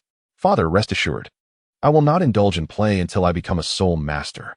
Tang Bufan felt somewhat bewildered, entirely unaware of how he had provoked this young girl. However, regarding Ning Rongrong's grandiose assertions, he merely smiled lightly, not taking her words to heart. At a little over 10 years old, possessing a soul power of 22, her talent was indeed commendable, yet she was still inferior to Tang Feng and his companions, let alone to him. Ning Rongrong, of course, noticed Tang Bufan's smile and was immediately incensed. Did this fellow, named Tang Bufan, look down upon her? Beside them, the second elder chuckled inwardly, perceiving the naivety of the young girl while feigning surprise. "Ning Sect Master, in my opinion, your beloved's talent is by no means inferior to Xiao Fan's, and may even surpass it slightly. With an 8th level soul power, with diligent training, it is quite possible she could achieve great heights within 3 years." Ning Fengji's face radiated pride, his eyes reflecting a sense of accomplishment, and even the sword Douluo and bone Douluo displayed expressions of pride. Upon hearing the second elder's commendation, Ning Rongrong's face beamed with joy as she looked triumphantly at Tang Bufan. However, the fourth elder, along with Tang Qing and Tang Nan, appeared somewhat uneasy. Subsequently, at Ning Fengji's behest, Tang Bufan and his companions took their seats within the grand hall. Soon, maidservants brought forth exquisite tea and delicacies. As they sipped their tea, Ning Fengji's expression grew serious for the first time. "I have perused the letter from Sect Master Tang Xiao, yet it does not clarify the purpose of your visit. I wonder what brings the two elders here." Chapter 59. The Flaw of the Seven Treasure Glazed Tile Pagoda Below. The second elder exchanged glances with the fourth elder before slowly speaking. "To be frank, Ning Sect Master, we have come with two intentions." "Two intentions?" Ning Fengji exclaimed in surprise. The second elder continued, "Our Haotian sect cannot remain in seclusion indefinitely. We must ultimately return to the continent. Therefore, we hope to unite with the Seven Treasure Glazed Tile Sect." A peculiar light flickered in Ning Fengji's eyes, seemingly unfazed by the revelation. "It is rather embarrassing. Your esteemed sect's sudden relocation astonished even us. I shall refrain from inquiring about the reasons. Yet if the Haotian sect emerges, I fear it may not find it easy to contend with the Spirit Hall." The fourth elder snorted derisively. "Those rascals from the Spirit Hall will inevitably face their reckoning. The second elder glanced at the fourth elder before smiling. Our three sects have always been allied. Surely, if we were to engage in battle with the Spirit Hall, Ning's sect master would not stand idly by? After a pause, the second elder continued, to be candid, before coming to the seven treasure glazed tile sect. We already visited the blue lightning tyrant dragon sect. Oh, how did sect master you respond? Ning Fengji's expression shifted slightly. The second elder replied meaningfully. Sect master you naturally expressed unwavering support and has agreed to our proposal. Ning Fengji had no reason to doubt him. The members of the Haotian Sect would not fabricate such matters, as he would certainly seek verification. Since Sect Master Yu of the Blue Lightning Tyrant Dragon Sect supports the emergence of the Haotian Sect, our seven treasure glazed tile sect naturally has no reason to oppose it. The second elder's face broke into a smile, seemingly relieved. Rest assured, Sect Master Ning. Although we have intentions of stepping out into the world, the timing is not yet ripe, and many preparations remain incomplete. Thus, you need not worry. At that moment, Jin Douluo suddenly interjected. Earlier, the two of you mentioned that the seven treasure glazed tile school has two objectives. May I inquire about the second one? This question immediately captivated the attention of everyone present in the grand hall. The second elder's expression faltered, and after a moment of hesitation, his gaze finally settled upon Tang Bufan. Ning Fengji and the others looked at Tang Bufan with puzzled expressions, wondering if the second objective was somehow related to the young man. Was it a marriage alliance, or something else entirely? Tang Bufan promptly rose to his feet, first bowing respectfully to Ning Fengji and the two Douluo before speaking. Esteemed Sect Master Ning, may I be so bold as to inquire about something? With an undiminished grace, Ning Fengji replied with a smile, let us dispense with formality. You may simply call me Xiao Fan. There's no need for the title Sect Master Ning, as it feels too distant. If you don't mind, you may address me as Uncle Ning. Feel free to ask your question. I shall not hold it against you. A glimmer of light flickered in Tang Bufan's eyes as he pondered momentarily before speaking. Uncle Ning, may I have the privilege of witnessing the seven treasures glazed tower? A hint of perplexity emerged in Ning Fengji's gaze. This young man harbored a desire to behold the seven treasures glazed tower? What could be his intention? Not only Ning Fengji, but even the sword Douluo and bone Douluo found themselves unable to fathom the motives of this youth. After a moment's reflection, Ning Fengji turned to his cherished daughter and said, Rongrong, would you kindly summon your seven treasures glazed tower for young Fan to observe? Ning Rongrong's lips curled into a subtle smile as she thought to herself, I shall let you behold the might of the world's foremost auxiliary martial soul. In the next instant, with a gentle command from Ning Rongrong, a dazzling array of multicolored light erupted from her being. Tang Bufan observed as the radiant hues gradually converged in Ning Rongrong's right palm, swiftly coalescing into a magnificent seven-tiered tower. Each tier resplendent in color and standing over a foot tall. Subsequently, two circles of yellow spirit rings ascended from beneath her feet, rhythmically enveloping her form. His gaze fixated upon the seven treasure glazed tower, scrutinizing its structure. Alas, his keen eyesight could not penetrate the essence of this martial soul. However, he had a strategy in mind, and his obsidian pupils shimmered with flecks of gold. Utilizing his discerning vision, he ultimately discerned the inherent flaw within the seven treasure glazed tower.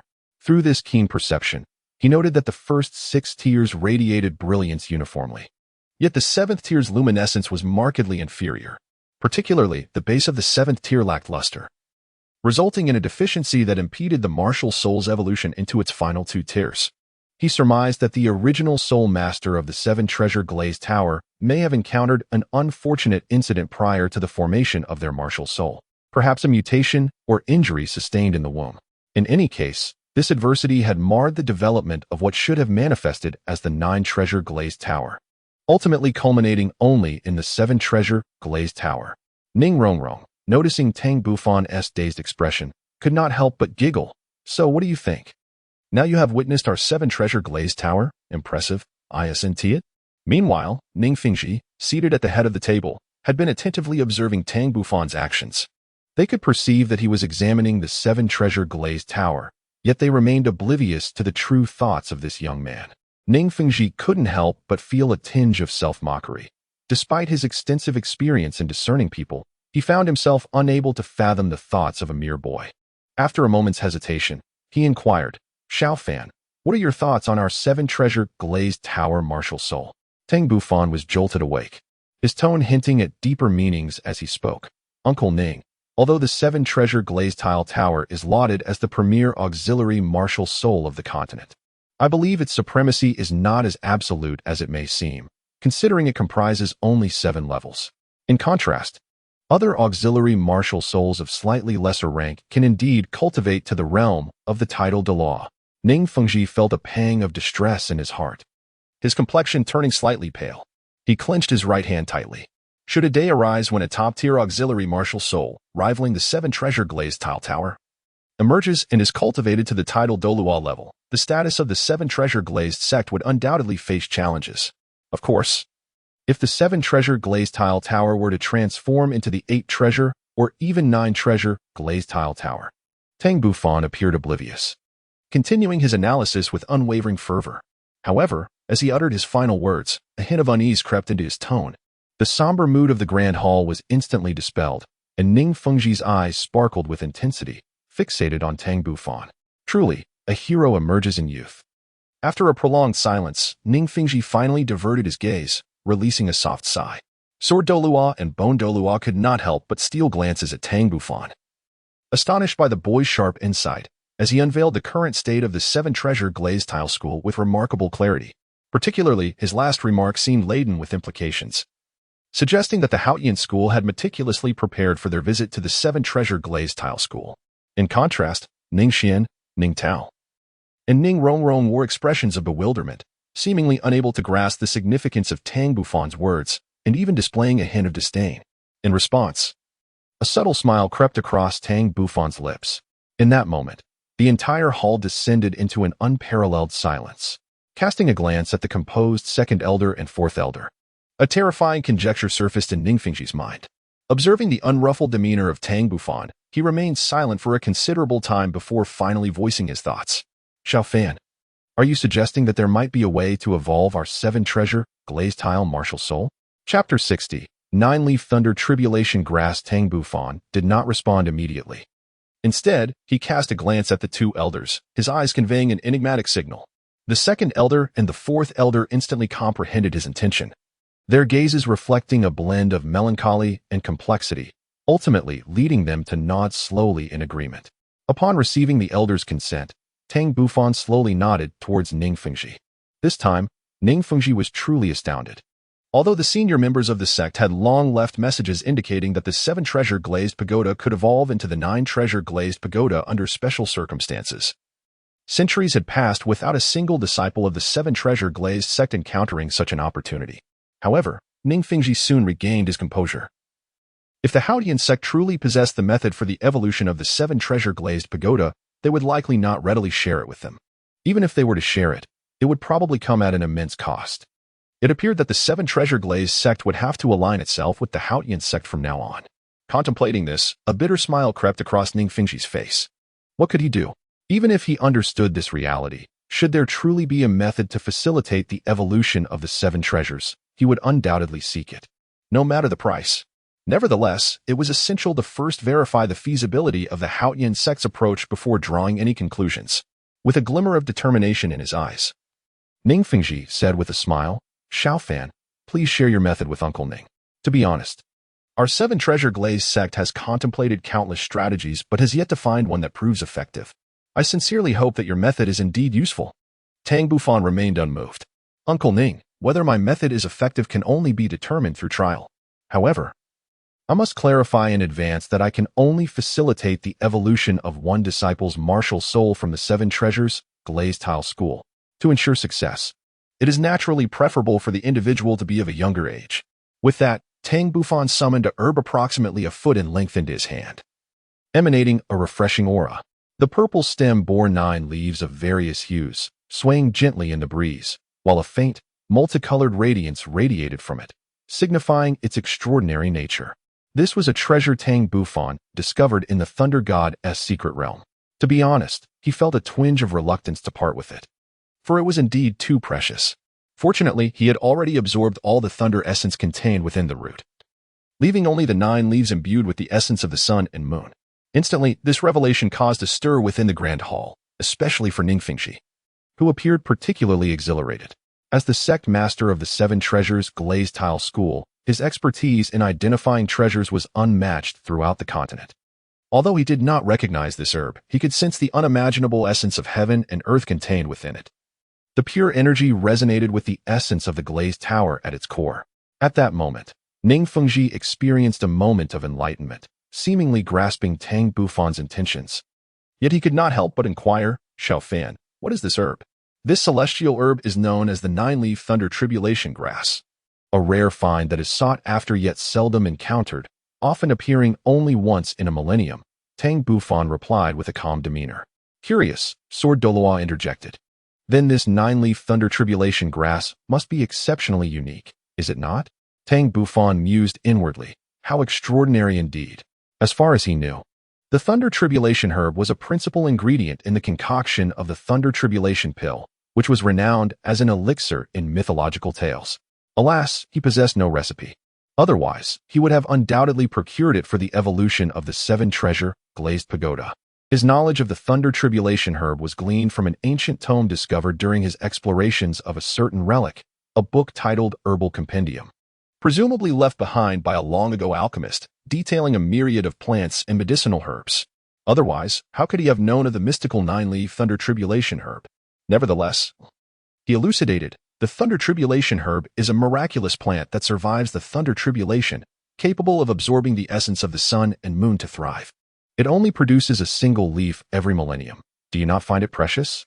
The Sword Douluo was taken aback, realizing that this nine-leaf thunder tribulation herb must have been growing for 9,000 years. Meanwhile, Ning Fengji's countenance brightened with delight upon hearing this.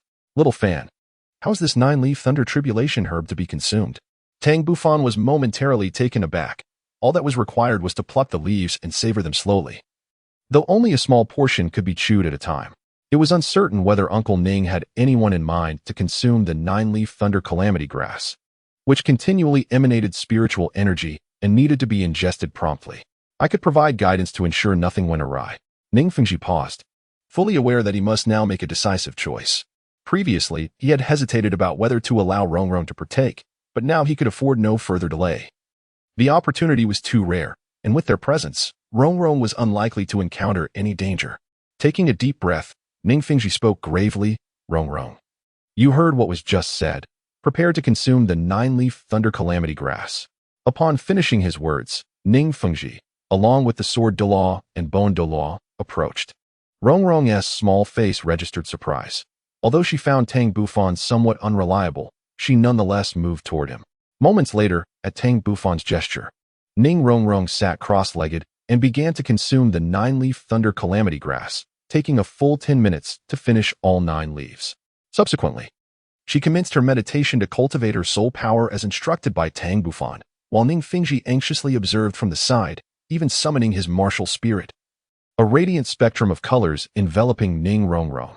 Tang Bufan lightly shrugged, perceiving Ning Fengji's reaction as somewhat exaggerated. The medicinal properties of the nine-leaf thunder tribulation grass were gentle, and any violent aspects had long been absorbed by Tang Bufan using his soul bone. However, he soon realized that this was perhaps the essence of parental love. As time flowed ceaselessly, 2 hours swiftly passed, and changes began to manifest in Ning Rongrong. Firstly, her martial spirit began to hover above her head, with 2 soul rings floating around her body. A layer of 9-colored radiance emanated from within her, gradually enveloping her form, before spreading towards the 7-treasure glazed tile atop her head. As the 9-colored brilliance swirled, Ning Rongrong appeared increasingly divine, resembling a celestial maiden from the heavens. With the continuous release of this radiant light, her 7-treasure glazed tile became imbued with a layer of resplendent 9-colored luminescence, and her 2 soul rings sparkled magnificently. Before long, Ning Rongrong was entirely shrouded in a thick layer of 9-colored brilliance, rendering her facial expressions indistinguishable. Observing this, Tang Bufan hastily advised, "Uncle Ning, you may retract the martial spirit. Her condition has stabilized. We need only to patiently await the completion of her cultivation." After observing for some time, he noted that although Rongrong initially exhibited signs of distress, with her brows furrowed, she was now free of any discomfort thanks to his soul power. Reluctantly, Ning Fengji withdrew his martial spirit.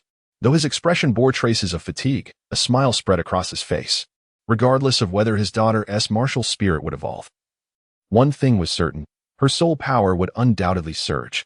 Watching the composed Tang Bufan, Ning Fengji grew increasingly fond of him. lamenting that he was not a disciple of the Seven Treasure Glazed Tile Sect. Chapter 61. The Seven Treasure Glazed Tile. 5 hours swiftly passed once more. Yet Ning Rongrong showed no signs of awakening, her body still aglow with nine-colored light. Outside, the sky had darkened considerably, and Ning Fengji wore an expression of apology. Esteemed elders, I apologize for the wait. Perhaps you would like to dine first? The second elder smiled gently. Sect Master Ning, let us postpone dinner for now and await your daughter's awakening. When she does, we can enjoy a lively feast together, free to converse at length. Ning Fengji paused momentarily, contemplating, and agreed. Very well, since both elders have suggested it. We shall delay dinner for a while. Within the grand hall, Tang Bufan's gaze remained fixed on the nine-colored light enveloping Ning Rongrong, though his thoughts had already soared to the heavens beyond. He had harvested more than one celestial herb from the Thunder God's secret realm, several, in fact. These were intended for Tang Feng and the others. While they might not induce a transformation of their martial spirits, they would certainly be sufficient to elevate their soul power by several levels. As for why he decided to offer one of the celestial herbs to the Seven Treasure Glazed Tile Sect, it stemmed from his desire for their support when the Haotian Sect eventually emerged. He specifically indicated that the younger disciples should consume it. Firstly, to prevent the Seven Treasure Glazed Tile Sect from immediately enhancing their strength, and secondly, because the efficacy of the celestial herb was indeed greater when consumed at a younger age. In this manner, even if the celestial herb were to facilitate the evolution of the Seven Treasure Glazed Tile Pagoda, it would ultimately be of little significance, as it would not impact the Haotian Sect in the immediate future. After all, despite the intertwined fates of the three sects, they remain in a competitive relationship. Thus, certain matters must be handled with discretion. Consequently, everyone patiently awaited the conclusion of Ning Rongrong's cultivation. This vigil lasted for 4 long hours. As the clock struck midnight, Ning Rongrong had devoted a full 12 hours to her practice. Suddenly, Tang Bufan emitted a soft gasp, capturing the attention of all present in the grand hall. Ning Fengji immediately felt a surge of anxiety, fearing that something might have gone awry with his daughter. Xiaofan, what is it? Is there something wrong with Rongrong? Tang Bufan shook his head, a flicker of barely perceptible astonishment crossing his eyes. Uncle Ning, Miss Rongrong is about to awaken. Ning Fengji expressed his surprise, his eyes sparkling with intense anticipation. The transformation of the Seven Treasure Glazed Tower into the Nine Treasure Glazed Tower was on the verge of revelation. Indeed.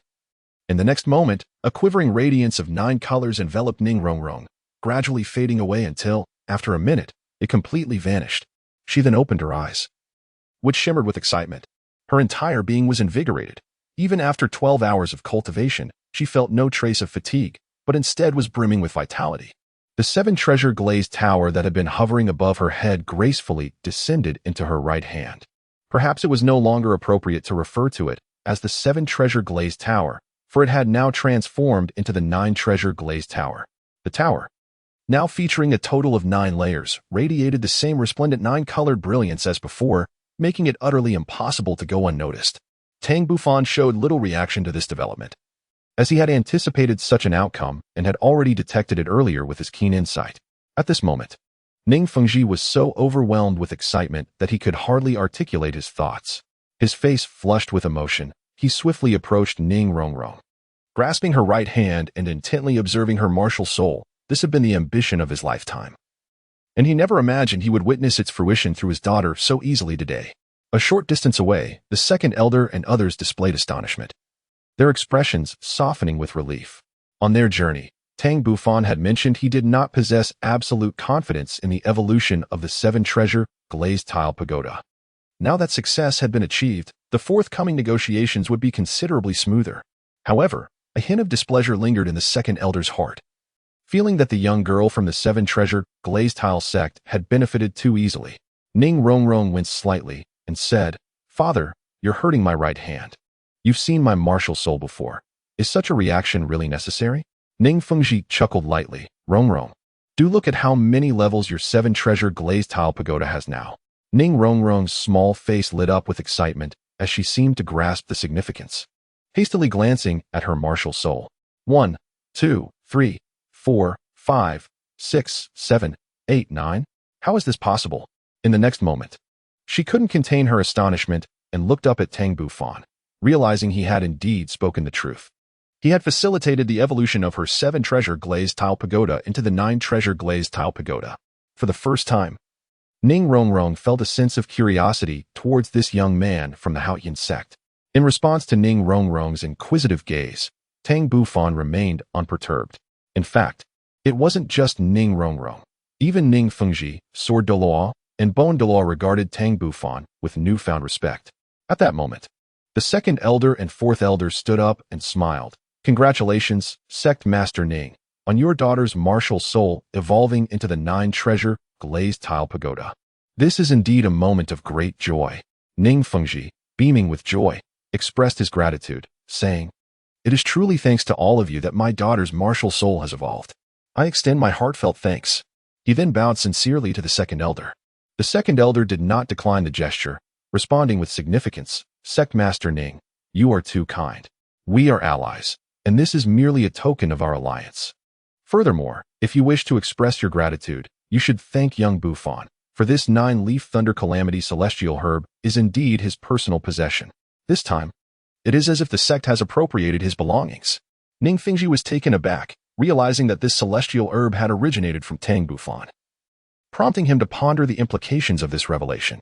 Moreover, since an elder of the Haotian Sect had spoken, he could not afford to lose face for the 7-treasure glazed tile sect. Rongrong, do not forget to thank young Bufan. Tomorrow, take him to the heavenly warehouse to select a few treasures as a token of your appreciation. Although Ning Rongrong felt somewhat reluctant, she approached Tang Bufan and earnestly said, "Thank you." Tang Bufan had not yet come to his senses when the second elder spoke up. "Xiao Fan, do not forget to express your gratitude to Sect Master Ning. It is said that the warehouse of the world has amassed over 30% of the continent's treasures. This time, Sect Master Ning has graciously offered you the opportunity to enter and select from them. Do not let this chance slip away." Tang Bufan was somewhat perplexed by the second elder's words and quickly expressed his gratitude to Ning Fengji, saying, "Thank you, Uncle Ning." Ning Fengji chuckled heartily, remarking that they had indeed benefited from the situation. At that moment, the Sword Douluo suddenly exclaimed with delight, "Master, do take a look at Rongrong's soul power level now." Ning Fengji was momentarily taken aback. His focus had been on the martial soul and he had not noticed his daughter's soul power. However, given that she had recently broken through to the 22nd level, it seemed improbable that she could advance so rapidly. Suddenly, a realization struck him. His daughter had absorbed a celestial herb, which contained immense energy. Could this be the reason for her remarkable advancement in soul power? Ning Rongrong, brimming with excitement, interjected, "Daddy, you really don't pay attention to me. It's Grandpa Jian who cares. My soul power has increased by 7 levels. I am now at the 29th level." Ning Fengji was taken aback by his daughter's revelation. 7 levels of soul power was beyond his imagination. He could hardly fathom that a single celestial herb had not only evolved his daughter's martial soul, but had also elevated her soul power by 7 levels. This was truly astonishing, and he realized he had severely underestimated the value of the celestial herb. Chapter 62. Entering the celestial warehouse, Ning Fengji hurriedly assessed his daughter's soul power, and indeed, she was not deceiving him. Her soul power had genuinely reached the 29th level. At merely 10 years old, specifically 10 years and 5 months, Ning Rongrong had experienced an incredible enhancement of 7 levels in her soul power due to the so-called celestial herb. This was nothing short of miraculous. If Ning Rongrong remained diligent over the next 7 months, she would undoubtedly become a soul master by the age of 11. An 11-year-old soul master was virtually unheard of. Even the prodigious talents of the Haotian Sect typically attained this status around the age of 14. Even with some concealment, their breakthrough age would not be earlier than 13. Should the members of the Haotian Sect be privy to Ning Fengji's thoughts, they would undoubtedly respond with scornful laughter. The second elder and fourth elder, sensing Ning Rongrong's soul power, could not help but feel a twinge of regret. Had they known the astonishing effects of the celestial herb, they would have refrained from presenting it, regardless of whether or not they received the full support of the 7-treasure glazed tile school. Meanwhile, the Sword Douluo and Bone Douluo were beaming with joy, for the benefits bestowed upon Rongrong were truly remarkable. Suddenly, a gurgling sound broke the ambience of the grand hall, causing Ning Ta to display a look of embarrassment. Ning Fengji cast a gentle glance at his son, his expression darkening slightly due to the embarrassment caused. However, it served as a reminder that it was time for dinner. Everyone had waited long enough for Ning Rongrong. Ning Fengji apologetically addressed the 2 elders. the brothers from the Haotian Sect, and Tang Bufan, saying, "I sincerely apologize for keeping you waiting. I shall have the servants bring the meal right away." The second elder nodded with a smile. The efficiency of the seven-treasure glazed tile school was commendable within 10 minutes. The servants had brought forth an abundant feast to the grand round table, dazzling Tang Bufan with its opulence. The 5 members of the Haotian Sect and the 6 from the seven-treasure glazed tile sect gathered around a round table. With Tang Bufan and Ning Rongrong sitting closely together, Ning Fingji cautiously inquired, "Esteemed elders, may I ask when your esteemed sect plans to make its emergence? We would like to make our preparations in advance." The second elder cast a hopeful glance at Tang Bufan, who was indulging in the feast. "To be frank, we have yet to determine a specific timeline, but it should not exceed 15 years. Of course, it is highly likely that we will have to wait until Xiao Fan attains the rank of title Douluo." Ning Fengji's expression slightly shifted as he pondered the implications of the second elder's words, finding himself in a state of confusion. According to the second elder, the Haotian Sect would undoubtedly reappear within 15 years, yet he also mentioned waiting for Tang Bufan to become a title Douluo. Could it be that Tang Bufan would achieve that status in 15 years? Certainly, Tang Bufan possessed the potential to become a title Douluo, but even at that time, he would only be 31 years old, an age at which one could not possibly attain the rank of title Douluo. Even a sole Douluo would be beyond reach. It is worth noting that their sect's member, hailed as the youngest title Douluo on the continent, had only just surpassed the 70th level of soul power at the age of 31. Naturally, these thoughts remained unspoken, and instead, he smiled and remarked, "Xiao Fan's talent is extraordinary. It is surely only a matter of time before he becomes a title Douluo." The second elder merely smiled and remained silent. Meanwhile, Ning Rongrong quietly asked, "Brother Tang, where do you rank among the younger generation of the Haotian Sect in terms of talent?" Tang Bufan cast a glance at Ning Rongrong. "You are the foremost among them. As for the others, while their talents are commendable, they pale in comparison to yours." Ning Rongrong's expression brightened with joy, a proud smile gracing her features. She had always held unwavering confidence in her own abilities, and with her martial soul now transformed into the 9-treasure glazed tile pagoda, her self-assurance had ascended to unprecedented heights. A mysterious smile graced Tang Bufan's lips. Although Ning Rongrong possessed remarkable talent in Tang Bufan's eyes, she was merely on par with Tang Ming and Tang Feng. Moreover, as a support-type martial spirit without the ability to cultivate the mixed Yuan art, her training speed would undoubtedly lag behind that of Tang Ming and the others. Even though, after the baptism of celestial herbs and the evolution of her martial spirit, her soul power temporarily surpassed that of Tang Ming and his companions, Tang Bufan firmly believed that within 5 years, Tang Ming and the others would certainly catch up to Ning Rongrong. Furthermore, he had prepared celestial herbs for Tang Ming and his companions as well. The meal was one of great joy for everyone. Subsequently, Ning Fengji arranged resting quarters for Tang Bufan and his group. In the council hall, only Ning Fengji, Sword Douluo, and Bon Douluo remained. "Sectmaster, are you truly determined to lend your full support to the Haotian Sect?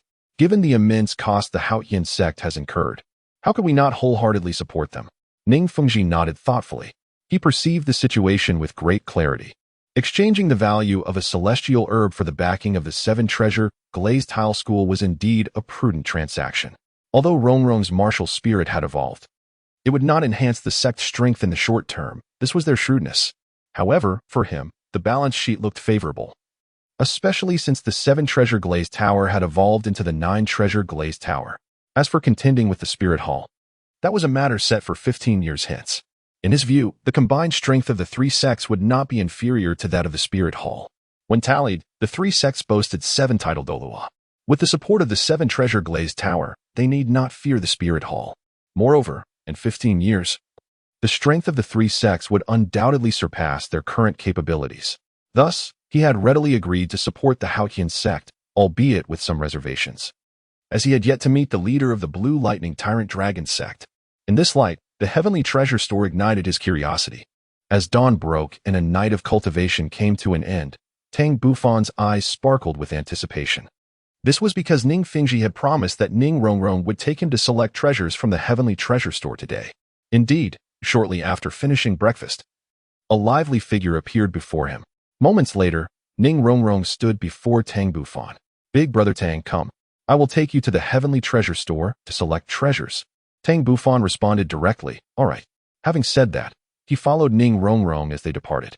Tang Bufan followed Ning Rongrong, making a series of left turns, until they finally arrived at a palace deep within the seven-treasure glazed tile school. Upon entering the grand hall, Tang Bufan immediately noticed something unusual at the center. There was a staircase leading downwards.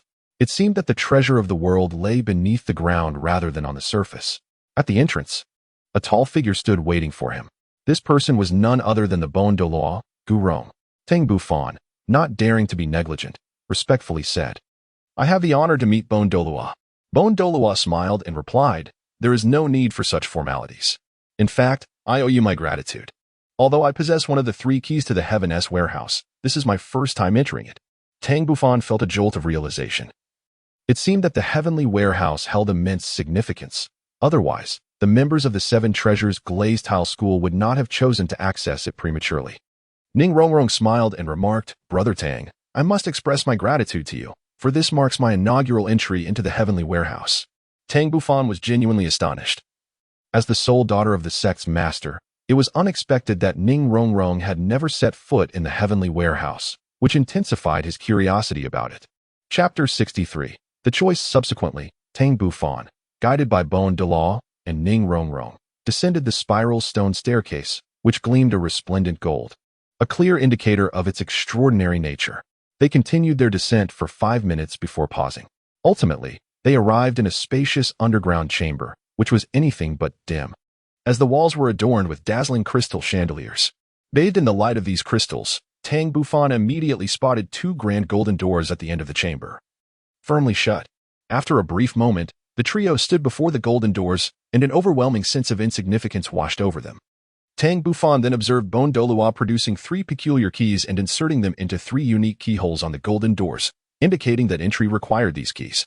As the keys engaged, a brilliant golden light erupted from the doors, rendering them momentarily blinded. Suddenly, Tang Bufan heard a resounding clang, and the golden doors appeared to open of their own accord. Initially, he intended to unleash his spiritual power to probe the area. However, the presence of a titled Douluo beside him compelled him to abandon the thought. After a considerable time, Tang Bufan finally reopened his eyes, only to be struck dumb by the sight before him, utterly entranced. Before him stood a colossal palace-like structure, every inch radiating opulence. The floor was littered with heaps of golden circular coins, golden soul coins, carelessly strewn about as if they were mere refuse. In addition to the golden soul coins, there were at least dozens of enormous chests, some closed and others ajar, revealing an array of treasures within: jewels, necklaces, bracelets, pendants, and pearls, all in abundance. Tang Bufan's gaze revealed a sense of relief. The Seven Treasures Glazed Tile School, renowned for its immense wealth, indeed lived up to its reputation. Naturally, these objects were merely of minimal value, as both the gold soul coins and the boxes were casually strewn across the ground. The true treasures lay within the grand cabinets resembling bookshelves, each towering with 7 tiers, and each tier housing 7 compartments, each containing an item of considerable worth. It was evident that these were the most precious artifacts. Moreover, Tang Bufan discovered a concealed door at the back of the room, suggesting the presence of further treasures within. At this moment, Ning Rongrong also opened her eyes, exuberantly exclaiming as she eagerly surveyed the surroundings, rummaging through the boxes. The Bon Douluo had been quietly observing Tang Bufan's reactions. Aside from his initial shock, the young man quickly regained his composure and refrained from wandering aimlessly, instead choosing to quietly observe everything around him. A flicker of appreciation appeared in the Bon Douluo's eyes. "All right, Rongrong, come over and join Xiao Fan in selecting 3 treasures." Upon hearing Gurong's call, Ning Rongrong approached, her face aglow with excitement. Tang Bufan's gaze shifted towards Ning Rongrong and Bon Douluo. "Am I truly allowed to select any 3 items from this place at will?" Ning Rongrong replied with an air of pride, "Of course. My father's word is as good as gold. You may choose any 3 items from this room to take with you. By the way, would you like me to assist you in your selection? My appraisal skills are quite remarkable." Meanwhile, Gurong subtly cleared his throat, seemingly wishing to convey something. Tang Bufan, possessing remarkable intellect, promptly declined, expressing his gratitude to Miss Rongrong for her kind offer, asserting his confidence in making his own selections. Upon witnessing Tang Bufan's refusal, Ning Rongrong let out a dissatisfied huff. The Bon Douluo raised his appraisal of Tang Bufan, recognizing the youth's considerable cleverness. Subsequently, Tang Bufan began to survey the interior of the hall, opting not to rush directly towards the counters. Instead, he first circumnavigated the grand chamber, perusing through several jewelry boxes before approaching the counters. There were a total of 10 counters in the grand hall, each adorned with 49 exquisite treasures. At the first counter, he casually retrieved a box from the top shelf. Upon opening it, he discovered a verdant green orb resting quietly within. Holding the orb in his hand, he was immediately struck by a refreshing aura emanating from it, causing him to gasp in surprise. Inside the box, a note succinctly described the orb, the concentration pearl, possessing the ability to calm the mind and prevent one from falling into madness when kept nearby. Undoubtedly a valuable item. Yet Tang Bufan discerned that he did not require it at present, so he gently returned it to its original place.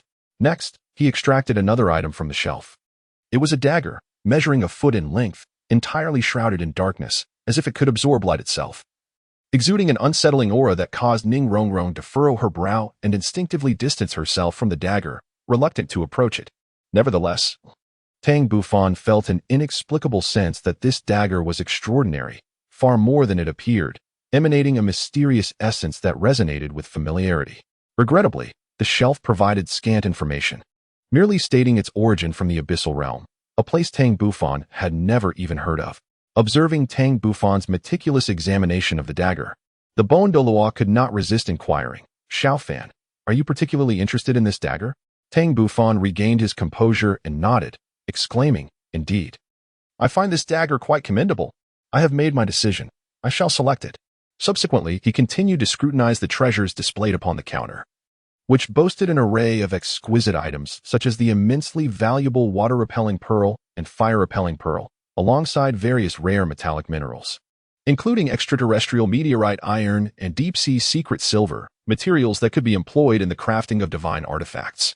There were also a multitude of soul-guiding devices, as well as a considerable number of ancient tomes, parchment scrolls, and a plethora of peculiar items, both unheard of and unseen.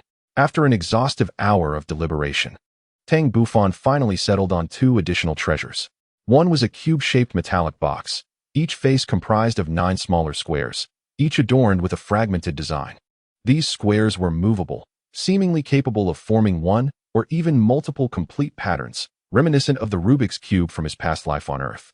The other was an ancient tome, its cover enveloped in animal hide. Ning Rongrong observed the 3 items Tang Bufan had chosen, finding them lacking in any semblance of value or aesthetic appeal. Unable to restrain herself, she urged, "Brother Tang, are you certain about these 3 selections? Perhaps you might consider choosing again." Even Bon Douluo furrowed his brow, utterly perplexed as to why this youth would opt for these seemingly worthless items. To him, the 3 treasures held no merit. He had assessed the dagger himself, deeming it a mere sharp blade, exuding an unsettling aura of darkness. As for the iron box, it would remain sealed unless the correct method of opening was discovered. Forcing it open would only result in the destruction of its contents, rendering it of little worth. The final tome was hardly worth mentioning, merely a relic of bygone tales, bearing no relevance to the present day. Tang Bufan shook his head and said, "Miss Rongrong, there is no need for further selection. These 3 will suffice." Observing Tang Bufan's resolute expression, Ning Rongrong ceased her persuasion, yet could not help but inwardly criticize his lack of discernment. Chapter 64. The shock of the 7 treasure glazed tile school. Thereafter, the trio departed from the Tianxia warehouse. Tang Bufan was exceedingly pleased with his recent acquisitions, while Ning Rongrong may perceive herself as lacking in discernment. The true value of these 3 items likely far exceeds her imagination. Setting aside the worth of the dagger and the ancient tome wrapped in beast skin, Tang Bufan had nearly ascertained the value of the iron box. Through his discerning gaze, he had glimpsed the contents within the box, a folded silver beast skin inscribed with an intricate tapestry of tiny characters. A mere glance at one corner of the beast skin revealed the words "Divine Legacy" etched in silver. This was the impetus behind his choice of the iron box. Although the folded nature of the beast skin obscured the precise information it contained, any connection to the divine assured him he had made the right decision. Recognizing the secret of the iron box, he subsequently chose the ancient tome, for the beast skin enveloping it was also silver. Having examined it closely, he deduced that the 2 pieces of silver beast skin shared the same material, suggesting that the iron box and the ancient tome might have originated from the same artisan. Naturally, He could not disclose these revelations to the members of the Seven Treasures Glazed Tile School. 3 hours later, outside the Seven Treasures Glazed Tile School, the second elder and 5 others bid farewell to Ning Feng, preparing to return to the Haotian school. Lord Ning, we have troubled you for quite some time. It is time for us to return to the Haotian school. Ning Feng replied with a smile, in that case, I shall not keep you any longer. Tang Bufan promptly replied, Uncle Ning, I am truly grateful for your 3 treasured gifts. Ning Fengji, shaking his head with a hint of embarrassment, responded, What is there to thank me for? Merely 3 trifling antiques from yesteryears, hardly worth mentioning. It is Rongrong who has greatly benefited from your kindness. When you come to the mainland for your adventures in the future, do make sure to visit the 7 Treasure Glazed Tile School. I shall ensure you are splendidly hosted. This time, it has indeed been too hurried. Tang Bufan smiled and nodded, promising to return next time. However, he had no intention of visiting the 7 Treasures Glazed Tile School again, for it would not be long before members of the Blue Electric Tyrant Sect would arrive there. By then, he could no longer conceal his cultivation, at merely 16 years of age, as a Soul King. The expressions on the faces of those at the 7 Treasures Glazed Tile School upon learning this news would surely be intriguing. Subsequently, Tang Bufan and his companions departed. Watching the 5 members of the Haotian Sect fade into the distance, Ning Fengji smiled at his daughter. Uncle Jian, Uncle Gu. Do you think Rongrong will have no trouble becoming a titled Douluo in the future? Jian Douluo chuckled heartily. Fengji, you are overthinking it. Rongrong is now part of the 9 Treasure Glazed Tile Pagoda. She will not be confined to the 79th rank of soul power as you were. She will break through that barrier and successfully become a soul Douluo, eventually ascending to the rank of title Douluo. Moreover, thanks to that young man, Rongrong's soul power has inexplicably increased by 7 levels, and her cultivation talent has reached new heights, likely surpassing even those innate geniuses with full soul power. At that moment, Bone Douluo's expression suddenly shifted, as if he had realized something. Fengji, since Tang Bufan has given a celestial herb to Rongrong, do you suppose he has consumed one himself? And does he truly possess only 35 levels of soul power? I cannot sense his exact soul power. He must possess some kind of treasure that conceals his true aura. Upon hearing this, both Ning Fengji and Chen Xian's expressions changed slightly, and even Ning Rongrong began to grasp the significance of this revelation. After a long pause, Ning Fengji sighed. I was careless. Fortunately, Uncle Gu reminded me, or I might have overlooked it. Yet, we still cannot ascertain whether Tang Bufan has indeed consumed a celestial herb. However, the claim of 35 levels of soul power from the Haotian Sect is likely untrustworthy. Who could have anticipated that a single celestial herb could enhance soul power to such an extent? Ning Rongrong's expression dimmed slightly. Father, are you saying that Brother Tang's soul power exceeds 35 levels? Does that mean I will never catch up to him? Chen Xian quickly comforted her. Rongrong, why would you think that? Tang Bufan is more than 5 years older than you. What you need to do is focus on your cultivation. One day, your soul power will surely surpass his. Ning Fengji added with a smile, What is the matter, my precious daughter? Have you finally encountered a rival? Feeling the pressure? Ning Rongrong pouted playfully, Father, I have no pressure at all. Who is afraid of whom? The next time I meet him, my soul power will surely exceed his. Just wait and see. Suddenly, Ning Fengji, Chen Xian, and Gu Rong's expressions changed, their gazes turning towards the distance, where several agile figures were approaching the 7 Treasures Glazed Tile School. Gu Rong murmured, Fengji, isn't that you Luomian from the Blue Electric Tyrant Sect? What brings them here? Ning Fengji shook his head slightly. I don't know, but their arrival is fortuitous. I was just planning to inquire about some matters. In the distance, Yu Luomian, Yu Qinglong, and Yu Qing Tiger were equally surprised, never expecting that the leader of the 7 Treasures Glazed Tile School would come out to welcome them. Yu Luomian approached Ning Fengji without hesitation, expressing, Ning Sovereign, you are far too courteous. There was no need for such a warm welcome. Ning Fengji paused, sensing their misunderstanding. He clarified, You 3 have misinterpreted the situation. We have just seen off the members of Haotian Sect. It is quite surprising that they departed only moments before your arrival. May I inquire if you encountered them? Yu Luomian, taken aback, responded, The Haotian Sect members have just left? Ning Fengji gently nodded at the maid. With a serious expression, Yu Luomian continued. Since you have already met the 5 from Haotian Sect, I trust you can surmise the purpose of my visit. This is a confidential letter from my elder brother. He then retrieved a sealed letter from his bosom and handed it to Ning Fengji. Ning Fengji accepted the letter but refrained from opening it immediately. instead inviting Douluo Mian and his companions to the council hall. 10 minutes later, within the council chamber of the Seven Treasure Glazed Tile School, Ning Fengji set aside the letter, his gaze contemplative. After a prolonged silence, he sighed, "If Lord Yu has indeed decided to support the emergence of Haotian Sect, then we at the Seven Treasure Glazed Tile School have no reason to withhold our support. Please inform Lord Yu that the three esteemed sects are interconnected. We shall engage in a formidable contest against the Spirit Hall." Douluo Mian nodded, a knowing smile gracing his lips, not surprised by the Seven Treasure Glazed Tile School's response. Ning Fengji then shifted the topic, inquiring about the elder's opinions regarding Tang Bufan of Haotian Sect. Douluo Mian's expression remained unchanged as he remarked, "A prodigy like Tang Bufan undoubtedly captures everyone's attention wherever he goes." He soon articulated his views, albeit with a hint of envy in his tone. His talents surpass all throughout history. There is no one on the continent who can compare. It seems we are witnessing the rise of another Tang Hao, or perhaps even someone far more formidable. Ning Fengji was taken aback, astonished by Douluo Mian's high praise for Tang Bufan. While he acknowledged Tang Bufan's exceptional talent, he felt such accolades were unwarranted. Behind him, Ning Rongrong scoffed, her expression one of defiance. At that moment, Bon Douluo interjected, "Brother Yu, while Tang Bufan's achievement of a 35th level spirit master at 16 is indeed remarkable, to claim he surpasses all of history may be an exaggeration." Douluo Mian displayed a flicker of confusion. "Are you suggesting Tang Bufan is merely a 35th level spirit master?" Ning Fengji finally sensed something amiss.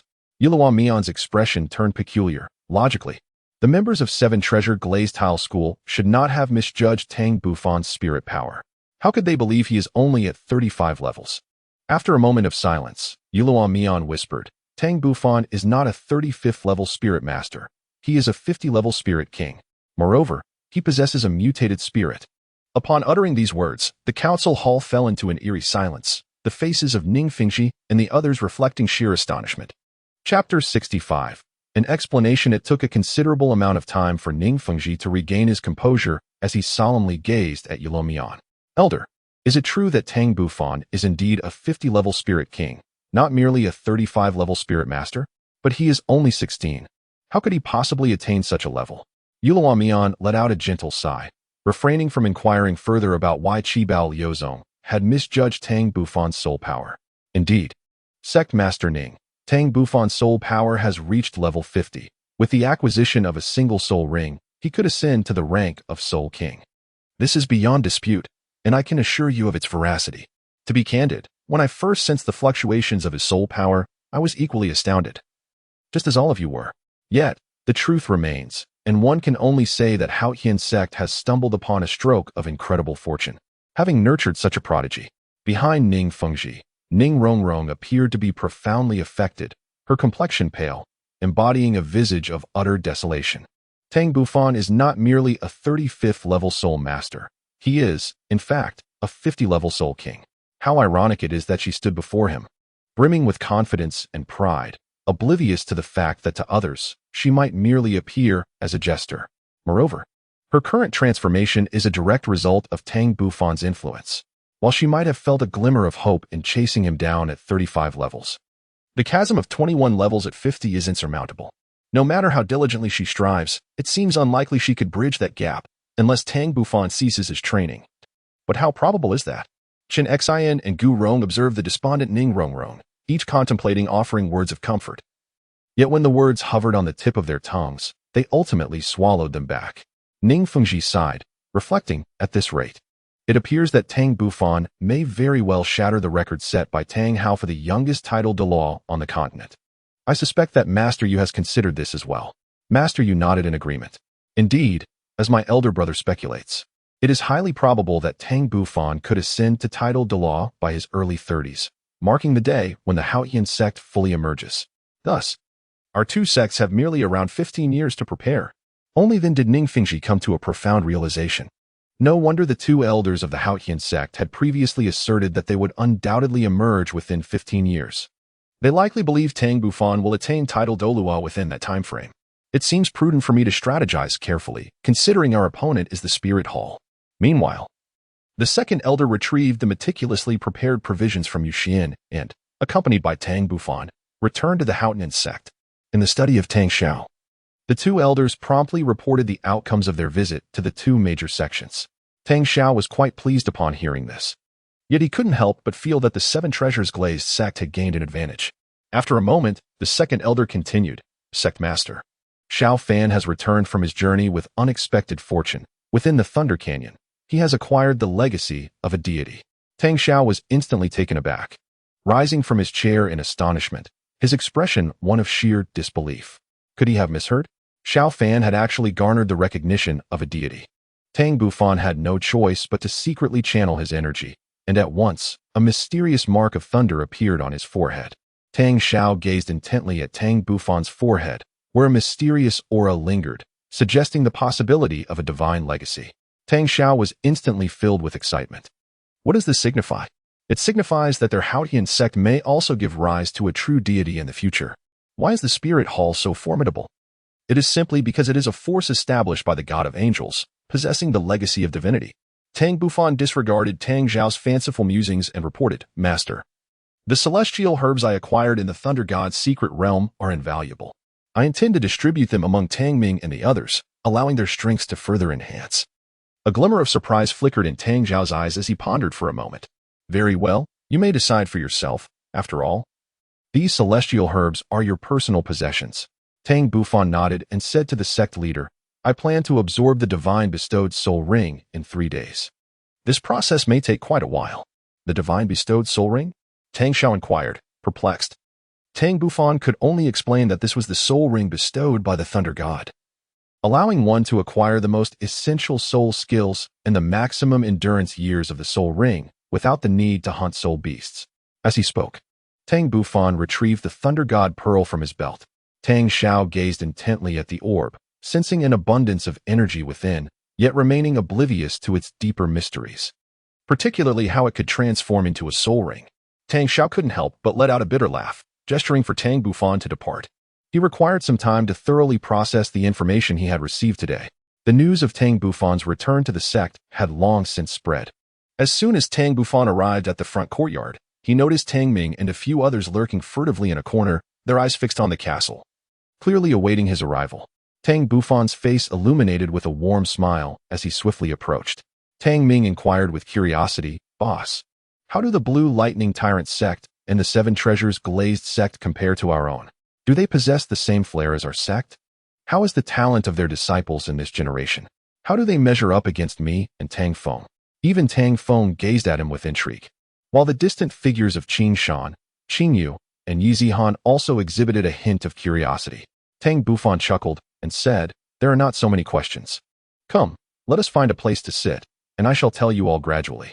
Subsequently, Tang Bufan led Tang Feng and the 5 others to the edge of Haotian Peak's cliff, where the 6 of them reclined side by side upon the grass. Tang Bufan meticulously recounted his tale to them. After a considerable time, they emerged from their astonishment, a sense of curiosity about the Thunder Goddess path igniting within them, along with a yearning for the treasures of the 7 Treasures Glazed Sect. Suddenly, Tang Bufan spoke with an air of mystery. Tang Ming, Tang Feng, do you wish to swiftly enhance your strength? Tang Ming was filled with immense joy, his eyes sparkling with excitement. Boss, could it be that you possess a method to swiftly enhance soul power? Please, don't keep us in suspense. Share it with us. Beside him, Tang Feng's eyes also gleamed with anticipation. In contrast, Qin Shan, Qin Yu, and Yi Zihan appeared somewhat skeptical. However, it was understandable. Their familiarity with Tang Bufan was rather limited. Tang Ming and Tang Feng, on the other hand, had no doubts about Tang Bufan's words, as the miracles that had unfolded in his life were simply too numerous to dismiss. Tang Bufan cast a fleeting glance at Tang Ming before slowly speaking. On this journey, I have garnered considerable rewards, and I have also prepared a gift for you all. This gift possesses the ability to swiftly enhance your soul power without any side effects. By the way, Qin Shan, Qin Yu, and Zihan, this includes you as well. Qin Shan, Qin Yu, and Yi Zihan were momentarily taken aback, surprised that Tang Bufan had also brought them gifts. In truth, Tang Bufan had not initially intended to offer the celestial herbs to the 3 of them. Although they had joined the Haotian Sect, their relationship was relatively casual, falling short of that of true brothers. However, their exceptional talents warranted the use of the celestial herbs, which could reach their utmost potential in their hands. Moreover, they had previously given him fragments of the Haotian sword, and this gesture could be seen as a way to repay their kindness. Tang Feng exclaimed with excitement, "Boss, what exactly is this gift that can rapidly enhance soul power without any side effects?" Tang Bufan spoke enigmatically, "You five shall come to my residence at dusk, and then you shall naturally comprehend everything." With that, he disregarded Tang Ming and the others, striding alone towards his home, leaving Tang Feng and the others exchanging puzzled glances. Chapter 66. The Ghostly Thunderflower, the Purple Ginseng King, and the Thunder Soul Fruit. As twilight descended, the sun had long since vanished, and the darkness of night had enveloped the surroundings. Tang Ming and his four companions arrived at Tang Bufan's residence with hearts brimming with excitement. At this moment, the Tang couple sat in the living room, warmly welcoming the arrival of 5 young men. Their enthusiasm was particularly directed towards the 2 girls, Qing Yu and Yi Zihan, which caused Tang Bufan to roll his eyes at Su Xiuqing's fervent demeanor.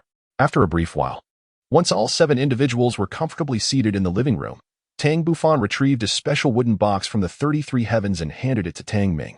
Tang Ming gazed at the box in his hand, unable to restrain his curiosity. "Boss, is this the gift you prepared for me?" "You shall discover its contents by opening it yourself," replied Tang Bufan enigmatically.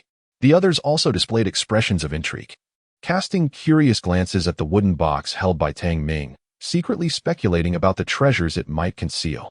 Tang Ming chuckled softly, and amidst the eager gazes of the crowd, he opened the box.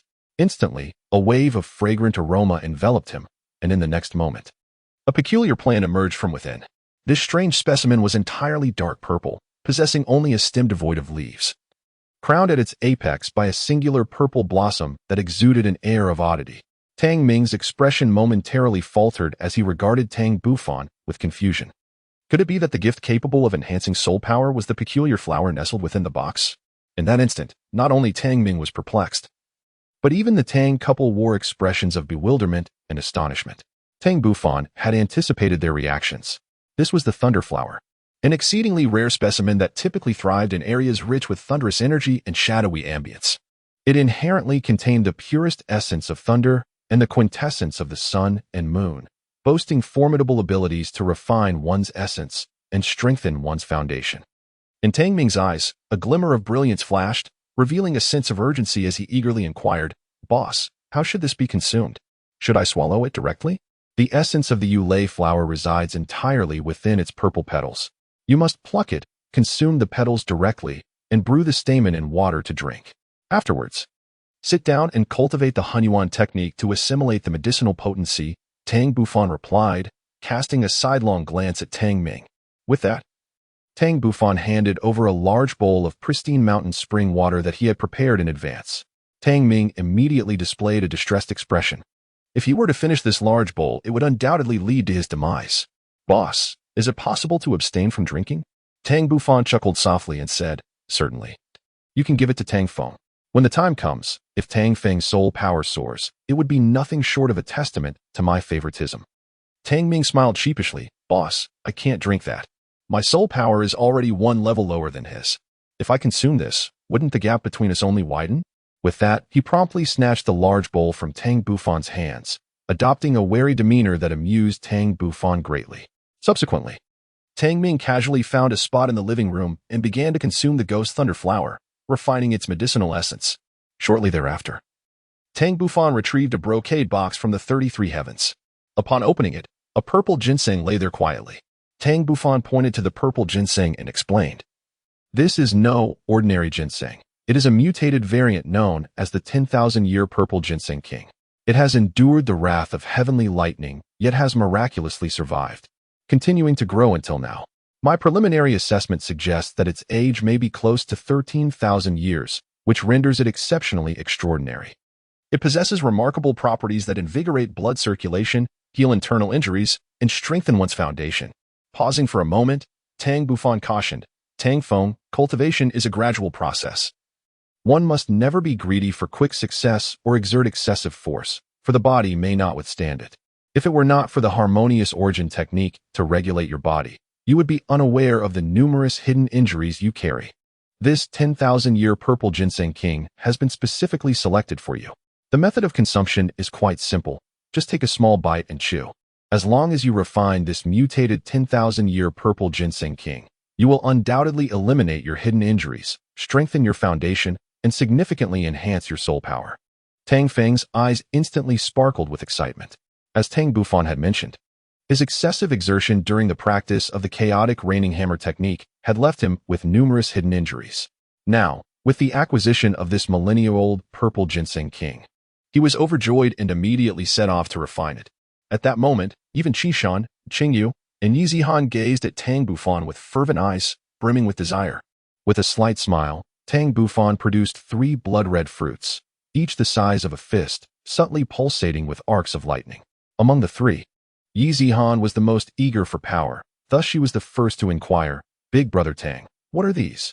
Upon hearing Yi Zihan's address, Tang Bufan paused momentarily but quickly regained his composure. In terms of age, he was 2 months her senior and 1 month older than Qingyu. These are Thunder Soul fruits, specially prepared for the 3 of you. They are quite complementary to your abilities. Perhaps you may even experience unexpected gains. Qingshan, puzzled, asked Bufan, "What exactly is a Thunder Soul fruit? And what do you mean by unexpected gains?" Tang Bufan, momentarily taken aback, hurriedly elucidated. The Thunder Soul fruit is a rare and extraordinary fruit born from the potent interaction of the true blood of powerful Thunder-type soul beasts and the force of thunder itself. When the true blood of these Thunder-type soul beasts spills onto the ground, it gives rise to tendrils under the influence of thunderous energy, which are known as Thunder Soul vines. As these vines continue to grow, they ultimately bear the Thunder Soul fruit. Each Thunder Soul vine produces only 3 fruits throughout its lifetime, with each fruit taking no less than 3,000 years to mature. They possess remarkable properties, healing wounds, and enhancing soul power in the absence of injury. Would you not consider them precious? Instantly, Qingshan, Qingyu, and Yi Zihan displayed expressions of awe, for with their backgrounds, they had never encountered such a rare treasure, not to mention them. Even Tang Zheng and his wife were left bewildered, having never heard of it before. It is, in fact, not their fault. The birth of these celestial plants and fruits requires a unique and auspicious location, and only the Thunder Gorge possesses the suitable environment for such growth. As it is regarded as the sacred ground of the Thunder God, Tang Bufan had yet to reveal one crucial matter to them. In truth, the primary function of the Thunder Soul fruit is to grant the consumer a certain probability of acquiring the bloodline power of a soul beast that has shed its true blood. Initially, this bloodline power may not manifest significantly, likely only enhancing physical constitution. However, once one's soul power reaches the 70th level, it is said that one can comprehend the innate soul skill of the respective soul beast from the bloodline power. Naturally, this privilege is reserved for soul masters possessing beast martial spirits. Others do not enjoy such benefits. Even if they were to gain bloodline power, it would be of limited utility, primarily serving to augment their physical prowess. In reality, the Thunder Soul fruit is most suitable for the Qingshan siblings, as they are endowed with beast martial spirits. As for why it was given to Yi Zihan, Tang Bufan considered that she is a support soul master with a relatively weaker constitution. Consuming the Thunder Soul fruit would significantly enhance her physical abilities, ensuring she does not fall too far behind the others. Tang Bufan contemplated the long-term prospects. All 5 of them possess the potential to ascend to the rank of title Douluo, and they should ultimately become his most steadfast companions and the pillars of the Haotian Sect. Moreover, the Thunder Attribute Celestial Grade fruit he prepared for them was intended to lay the groundwork for their future training along the path of the Thunder God. As the pace of cultivation within the Haotian Sect was ultimately too slow. Chapter 67. Pure Yang Thunder Fruit. Thunder Calamity springs subsequently, under Tang Bufan's guidance. The 3 from Qingshan consumed the Thunder Soul fruit and proceeded to engage in their cultivation. Tang Zheng chuckled and said, "Xiao Fan, what have you prepared for us? It surely cannot be inferior to what they have." Tang Bufan helplessly remarked, "Father, please do not be so childish. Rest assured, what I have prepared for you is undoubtedly the most suitable and, of course, the most precious." With that, Tang Bufan retrieved a jade box and a glass vessel from the 33 heavens and presented them to his father. Tang Zheng, feeling a sense of urgency, opened the jade box to reveal 2 purple fruits, each the size of a walnut, resting within. A delicate mist of lavender enveloped their surfaces, presenting an extraordinary sight. As for the glass vessel, it contained a mysterious liquid of pale purple hue. Su Qiuqing gently inquired, "Fanner, what is this?" Tang Bufan spoke softly, "Mother, father, within this jade box lies the pure Yang Thunder fruit. You may not be familiar with it, but you have surely heard of the pure yang iron tree. The pure yang iron tree, you mean the kind that grows in the land of extreme yang and never blossoms? Tang Zheng pondered for a moment before responding slowly. Correct. What connection could there possibly be between the pure yang iron tree and the pure yang thunder fruit? Su Qiqing murmured to herself. Suddenly, her eyes brightened, and she gazed incredulously at Tang Bufan. Could it be that this pure yang thunder fruit is the fruit of the pure yang iron tree? But how can the pure yang iron tree bear fruit if it never even blooms? Tang Bufan nodded thoughtfully, but soon shook his head, leaving Tang Zheng and his wife utterly bewildered. Is this pure yang thunder fruit truly the fruit born of your pure yang iron tree? However, Tang Bufan promptly elucidated the matter for them. Mother, while your conjecture is not entirely accurate, it does hold some truth. Strictly speaking, the pure yang thunder fruit can be described as a mutated fruit that blossoms from the pure yang iron tree. Only when the tree is nourished by the forces of thunder for an extended period and absorbs the boundless essence of lightning can it bear such fruit. This fruit harbors an overwhelming power of thunder, particularly exhibiting astonishing properties in the refinement of essence and marrow. Its sole drawback is that it cannot be consumed directly. It must be utilized in conjunction with other substances that can neutralize its medicinal properties. Tang's eyes sparkled with realization. If what you say is true, then the liquid contained within this glass vessel is indeed intended to neutralize its medicinal properties. However, the amount seems rather scant, barely enough for 2 small bowls. He turned to his father. This is the Thunder Calamity Spring, which is, in fact, even more precious than the pure yang thunder fruit, as the conditions for its formation are exceedingly stringent. Tang Bufan displayed a wry smile. Firstly, it must be spring water imbued with spiritual energy. Secondly, this spring water must be nourished by the power of thunder, a process that spans millennia. Who can say how many years it takes for the Thunder Calamity Spring to come into existence? Upon hearing their son's explanation, Tang Zheng and his wife finally comprehended the value of the 2 items, a knowing smile blossoming on their faces. Particularly, Tang Zheng displayed a sense of self-satisfaction.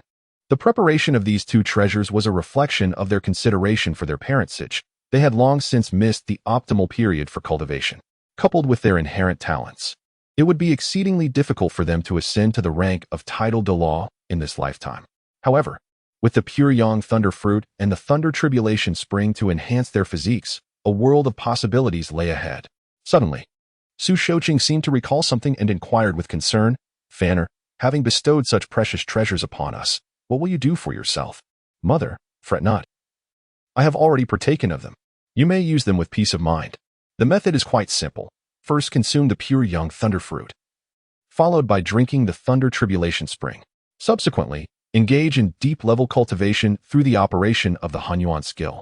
I shall stand vigil beside you as your protector. The Tang couple felt an overwhelming sense of tranquility as they consumed the pure yang thunder fruit and sipped the thunder calamity spring, subsequently settling down to cultivate the Haotian skill. Thus, in the expansive living room, only Tang Bufan remained awake while the others were immersed in their cultivation. Time slipped by swiftly, and before long, several hours had passed. During this interval, the cultivation of everyone proceeded smoothly, particularly the Tang couple, Tang Ming and Tang Feng, whose bodies were enveloped in a faint purple lightning aura. In contrast, the 3 individuals most likely to undergo transformation, Qing Shan, Qing Yu, and Yi Zihan, remained utterly still. After all, the effects of the Thunder Soul Fruit were peculiar, and even Tang Bufan was uncertain of the changes that might ensue. Nonetheless, he understood that this was merely the beginning, given the immense potency of the elixir. It was likely that they would not awaken until the following day. As another 2 hours elapsed, the 7 individuals in the living room finally exhibited new changes. It was Tang Bufan's parents who first showed signs of transformation, their bodies beginning to tremble slightly as layers of black impurities surfaced upon their skin. Ultimately, even their martial souls were summoned involuntarily, with rings of soul energy continuously manifesting, accompanied by a cacophony of sounds emanating from their very limbs and bones. Tang Bufan's face broke into a smile as the effects of the pure yang thunder fruit began to manifest, bringing him a sense of relief. Tang Bufan's gaze shifted towards Tang Ming and Tang Feng, whose transformations appeared to be the most tranquil, exhibiting no significant deviation from their usual training. Even the impurities expelled from their bodies emerged gradually, unlike the violent reactions observed in Tang Bufan's parents. Notably, their martial souls continued to emanate, enveloping them in a purplish energy that steadily entered their bodies with each breath. After conducting a thorough examination and confirming their well-being, Tang Bufan approached Qin Shan and Qingyu. At that moment, a layer of blood-red lightning manifested around the two, seemingly growing in intensity, swiftly encasing them within its embrace, rendering their precise condition indiscernible. Concurrently, indistinct beast silhouettes began to materialize amidst the crimson lightning, the imagery swirling rapidly, as if revealing scenes from a bygone era. Tang Bufan's pupils instantly transformed into a brilliant gold, as he summoned all his strength to activate his fiery eyes.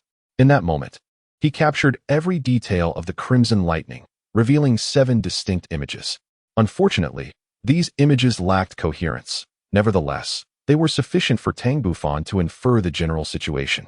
Within the scenes, 2 soul beasts engaged in a fierce battle for reasons unknown, their true blood splattering across the ground, both sustaining grievous injuries. The 2 soul beasts fiercely unleashed their terrifying innate skills without reservation. One of them let out a thunderous roar that shook the heavens and earth, as lightning descended from the ninth sky, enveloping its body. Following this, it unleashed a torrent of purple light waves from its mouth, which struck the other soul beast with devastating force, creating numerous perforations in its body and causing its true blood to flow profusely onto the ground. The other soul beast, seemingly incensed beyond measure or perhaps finally ready to unleash its innate powers, produced a horrifying spectacle. With a fearsome roar, a colossal silver vortex materialized before its adversary, exuding a terrifying gravitational pull. No matter how fiercely the soul beast struggled, it was futile. In the blink of an eye, it was drawn into the vortex, its fate unknown. Meanwhile, the soul beast that conjured the silver vortex appeared to have exhausted all its strength and collapsed. Chapter 68. The ominous phenomenon subsequently. The images on the crimson lightning blurred and vanished as if they had never existed. Simultaneously, the crimson lightning surrounding Qin Shan and Qingyu ceased to expand outward and gradually stabilized. Tang Bufan withdrew his gaze, plunging into contemplation. It appeared that the Thunder Soul fruit contained the essence of the true blood from the 2 formidable soul beasts encountered earlier. One could only wonder if Qin Shan and Qingyu would have the opportunity to awaken the latent bloodline powers of these soul beasts. After all, the prowess of these creatures was extraordinarily potent, but the entirety of their combat was not visible. A glimpse was enough to reveal that their strength was at least that of soul beasts over 50,000 years old, with the possibility of nearing 100,000 years. The sheer magnitude of power displayed was overwhelming. Particularly, the soul beast that emitted a silver vortex was likely to possess spatial soul techniques. As time is revered and space reigns supreme, anything associated with space is undeniably formidable. Whether the bloodline power of this beast can be awakened is left to fate. Furthermore, Tang Bufan planned to meticulously search the location of the Thunder Soul Vine when he next visited the Thunder Canyon, hoping to discover the remains of that soul beast. A lingering hope resided in his heart. Should this soul beast have reached the age of 100,000 years and perished, it would certainly leave behind a soul bone. Absorbing such a bone might grant him mastery over a spatial soul technique, or at the very least, provide a powerful soul bone. Calming his excited heart, Tang Bufan directed his attention to Yi Zihan. Surrounding her was a layer of crimson lightning, and through her eyes, one could discern a slight expression of pain on her delicate face. Nevertheless, she remained remarkably resilient, striving to absorb the energy of the Thunder Soul fruit. As time flowed, hours passed swiftly, and before long, it was 5 in the morning, with the sky beginning to lighten. After nearly 10 hours of absorption, the group was finally entering the final stage of their communion with the divine herb. During this period, Tang Zheng and Su Xiuqing continuously expelled dark impurities and greasy filth from their bodies, with their bones repeatedly cracking in a symphony of sounds, all progressing as anticipated. As for Tang Ming and Tang Feng, their condition mirrored that of the Tang couple, although they too underwent the purification process facilitated by the celestial elixirs. The impurities expelled from their bodies were comparatively fewer. This discrepancy is easily understood, as each individual's physical state differs, and thus the focus of the elixirs varies accordingly. For Tang Zheng and his spouse, the elixirs predominantly emphasized purification and the cultivation of foundational strength, with a relatively lesser emphasis on enhancing spiritual power, which is undoubtedly linked to their formidable capabilities. In contrast, Tang Feng and Tang Ming experienced a different scenario. Although the elixirs aimed to purify their essence, the focus was not on that aspect, but rather on the enhancement of their spiritual energy. On another note, the situation surrounding Qin Shan and Qingyu was markedly more dynamic. At one point, their martial spirits manifested, cloaked in scales. Yet the layers of crimson lightning enveloping them diminished, but the hue deepened considerably. It appeared that the potency of the Thunder Soul fruit had been largely absorbed. But no further transformations ensued. What truly astonished Tang Bufan was the display of Yi Zihan. Just a moment ago, the crimson lightning swirling around her body vibrated violently. And then, from this crimson tempest, blood-red luminescent points emerged, coalescing into a peculiar soul beast. This soul beast formed of the blood-red points of light, circled above her head for a brief moment before directly merging into Yi Zihan's body. Instantly, she trembled, yet quickly returned to a state of normalcy. Tang Bufan was secretly astonished. Had she truly acquired the bloodline power from the Thunder Soul fruit? However, even with this bloodline strength, as a supporting martial soul, it was improbable that she could resonate with such power to comprehend her innate soul skill upon reaching the 70th level of soul power. Nonetheless, her physique could be significantly enhanced, attaining a stature comparable to that of a beast soul master. Only those beast soul masters who ingested the Thunder Soul fruit could awaken the bloodline power. When their soul power reached the 70th level and transformed into the true form of their martial soul, they would resonate with the bloodline power and comprehend the innate skills contained within it. Yet, such opportunities were personal and could not be forced. Nevertheless, Tang Bufan believed that even if Qin Shan and Qingyu could not awaken their bloodline power for the time being, they still had considerable chances in the future, as they possessed top-tier beast martial souls.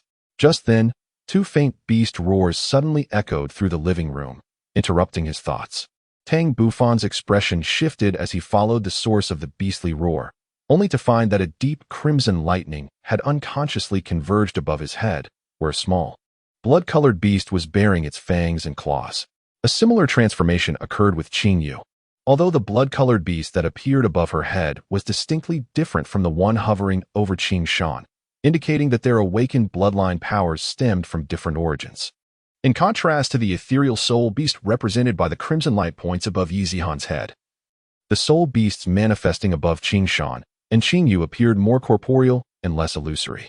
It seemed that the degree of awakened bloodline powers varied among different soul masters. Soon, the blood-colored beasts above the heads of the two siblings merged into their bodies, causing a brief convulsion in their forms. Observing this, Tang Bufan felt a sense of relief, knowing that he merely had to await their awakening. An hour later, Tang Zheng and his wife were the first to open their eyes, their expressions radiating delight, their spirits invigorated, devoid of any trace of fatigue. Tang Bufan revealed a knowing smile and asked, "Father, Mother, how do you feel?" Tang Zheng was overwhelmed with exhilaration. Had he not been concerned about disturbing Tang Ming and the others, he might have already erupted in jubilant shouts. He felt utterly fantastic, as though he had been rejuvenated by 20 years, his entire being brimming with vitality. After meticulously assessing his physical condition, he could not contain his excitement. "Xiaofan, it seems my soul power has remarkably surged by 3 levels, reaching a staggering level 69. This is simply unbelievable."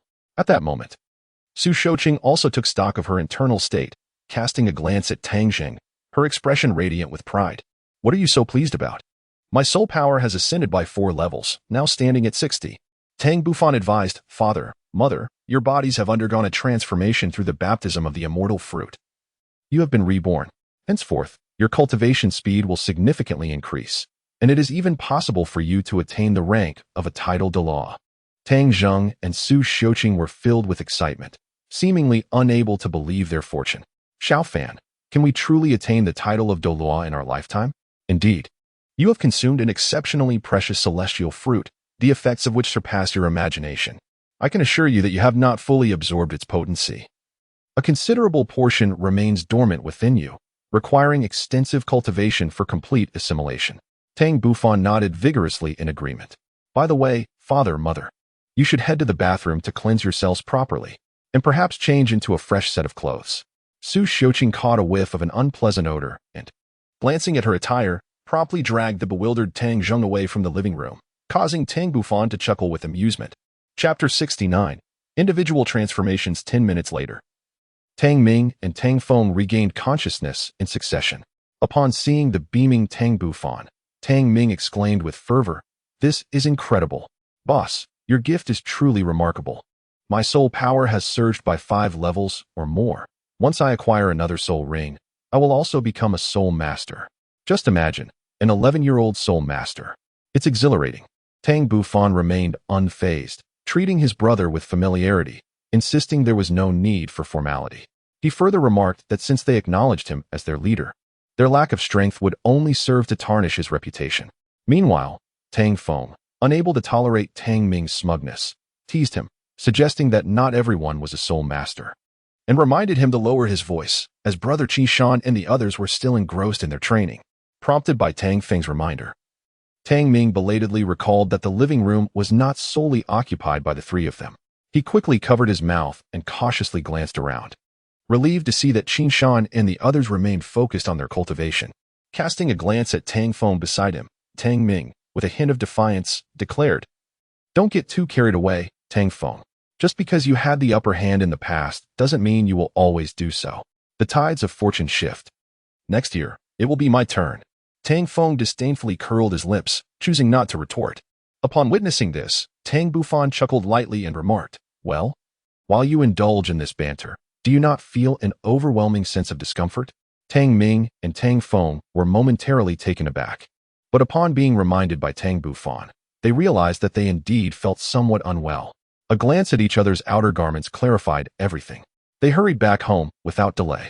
After a full half-hour, Tang Ming and Tang Feng returned once more, yet Qin Shan, Qin Yu, and Zihan remained in a deep slumber, still unresponsive. Tang Feng could not help but ask, "Boss, do you think something might have happened to them? Why have they not yet awakened?" Tang Bufan smiled, reassuringly stating that it was quite normal. The energy of the Thunder Soul fruit was inherently more difficult for them to absorb, so it was entirely expected for their awakening to be delayed. Moreover, the trio had indeed been fortunate this time, experiencing an unexpected gain. Unexpected gain?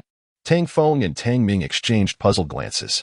Tang Bufan found it too cumbersome to explain, so he simply stated, "In due time, you shall understand." Furthermore, he emphasized that future cultivation must not be neglected. Although it may seem that you have fully absorbed the potency of the elixir, in reality, there remains a significant distance to cover.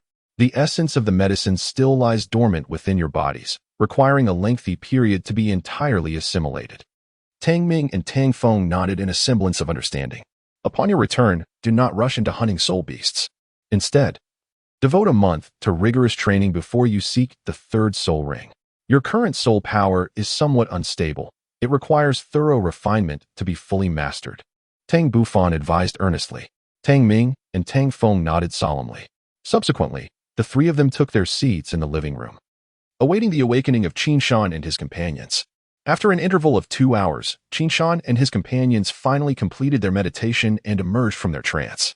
The first to open her eyes was Zihan, who observed the misty martial spirit enveloping her form retreating back into her body with a mere thought. Tang Bufan's expression was somewhat peculiar as he inquired, "Zihuan, may I pose a question to you?" Yi Zihuan, having just awakened and still in a daze, took a moment to grasp the situation before responding with curiosity, "Brother Tang, what question do you have?" Tang Bufan's gaze flickered with realization. "Your fog martial soul must indeed be an inherited one. Its quality appears to be quite remarkable." Yi Zihan, with a hint of melancholy, replied, "Brother Tang, to speak candidly, my fog martial soul is indeed an inherited one. Long ago, our family was a formidable sect, even acclaimed as the foremost auxiliary martial soul on the continent. Alas, as time has passed, our lineage has experienced numerous upheavals and ultimately fell into decline. We can no longer even locate our ancestral home. Now, it is merely my father and I who remain." "Oh, is that so?" Tang Bufan responded thoughtfully.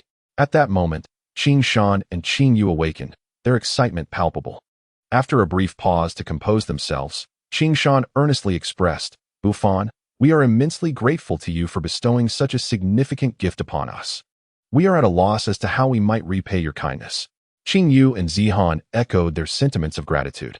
Tang Bufan smiled lightly and remarked, "It's a trivial matter. You are now disciples of the Haotian Sect, and as such, you are my brothers and sisters. Expressing gratitude seems somewhat distant. Moreover, bestowing these celestial-grade flowers and fruits upon you will allow their value to be maximized." The 3 of them, Qin Shan, were profoundly moved.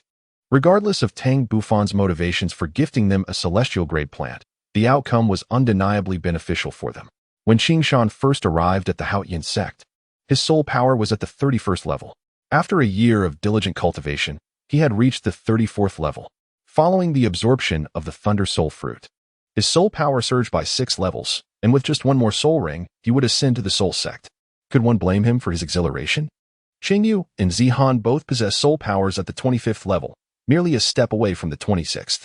Yet, after absorbing the Thunder Soul Fruit, they too surpassed the 30-level threshold, a remarkable feat indeed. After all, among the 6 of them, the eldest, Qingshan, was merely 13 years old, specifically, 13 years and 3 months. Tang Bufan, Tang Ming, Tang Feng, Qingyu, and Yi Zihan are all merely 11 years old, differing only by months and days. Among them, Tang Bufan is 11 years and 3 months old, while Yi Zihan has recently celebrated her 11th birthday. Tang Feng, Tang Ming, and Qingyu, in accordance with their ages, stood behind Tang Bufan. However, after consuming the celestial-grade flowers and fruits, their soul power had ascended to the 30th level. At such a tender age, their accomplishments were second only to the prodigy Tang Bufan, surpassing even the golden generation of the Spirit Hall and showcasing even greater potential. Tang Bufan naturally noticed the grateful glances in the eyes of the 3 from Qingshan. He jested, "Let us not dwell on such matters. Instead, take a look at yourselves. You're utterly filthy and reeking. Do ensure to wash up thoroughly upon your return." The 2 young ladies, Qingyu and Yi Zihan, were particularly sensitive to such remarks. With a startled scream, they covered their faces and hurried out. Qingshan followed closely behind. As he watched the 3 depart, Tang Ming suddenly expressed his concern. "Boss, have you informed the sect leader and the elders about the precious celestial fruits and flowers you bestowed upon Qingshan and the others?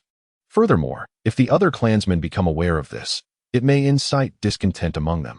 After all, they are outsiders, not direct disciples of our Haotian Sect." Tang Bufan shook his head dismissively, declaring that he had already reported this matter to the sect leader and elders. Moreover, these items were indeed his personal belongings, and he possessed the right to manage them as he saw fit. Furthermore, Qingshan, Qingyu, and Zihan exhibited exceptional talent, if one were to compare. They were arguably superior to both you and Tang Feng. Of course, at present, you are not at all inferior to them. I, as your elder brother, have put considerable effort into enhancing your abilities. In the time to come, you must diligently cultivate your skills. I plan to embark on a journey across the continent in a year's time. The stronger your abilities, the greater the likelihood that I can take you along. Otherwise, you would certainly not pass the scrutiny of the sect leader and elders. Tang Ming was exhilarated, and Tang Feng was equally thrilled. This day had been eagerly anticipated for a long time. Chapter 70. The Objective, the 100,000-Year Soul Ring. In the following 3 days, Tang Bufan devoted himself to cultivating at home, refining his condition. Meanwhile, the news of Tang Ming and Tang Feng's sudden surge of soul power by 5 levels within a single day quickly spread throughout the sect, igniting quite a stir. While the second-generation disciples remained composed, some of the third-generation disciples experienced a sense of disarray, who would desire a rapid enhancement of their soul power.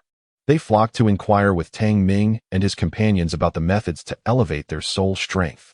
Tang Ming and his companions exchanged wry smiles, reluctant to admit that they had consumed the celestial fruits bestowed by Tang Bufan, for the repercussions could be dire.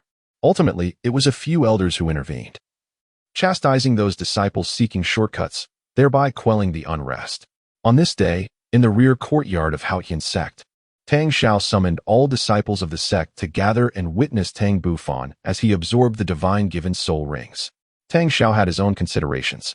Firstly, it would broaden the horizons of his disciples. Secondly, he wished for them to comprehend how Tang Bufan's extraordinary abilities were cultivated. Despite Tang Bufan reaching the formidable level of 50 in soul power at the tender age of 11, such achievements were not merely handed to him. They were the fruits of relentless effort. Each soul ring he absorbed represented a perilous trial, and to absorb soul rings beyond his level was no trivial feat. Thus, he resolved to expose these third-generation disciples to the reality that nothing in this world comes without hard work. In the central courtyard, Tang Bufan scanned the crowd with intent. He spotted his parents, as well as Tang Ming and Tang Feng, alongside Qingshan and several uncles. Ultimately, his gaze settled upon the sect leader and the 5 elders. Fully aware that today's endeavor must culminate in success, even if his ambition was to harness a 100,000-year soul ring. Taking a deep breath, Tang Bufan retrieved the Thunder God Pearl from the 33 heavens.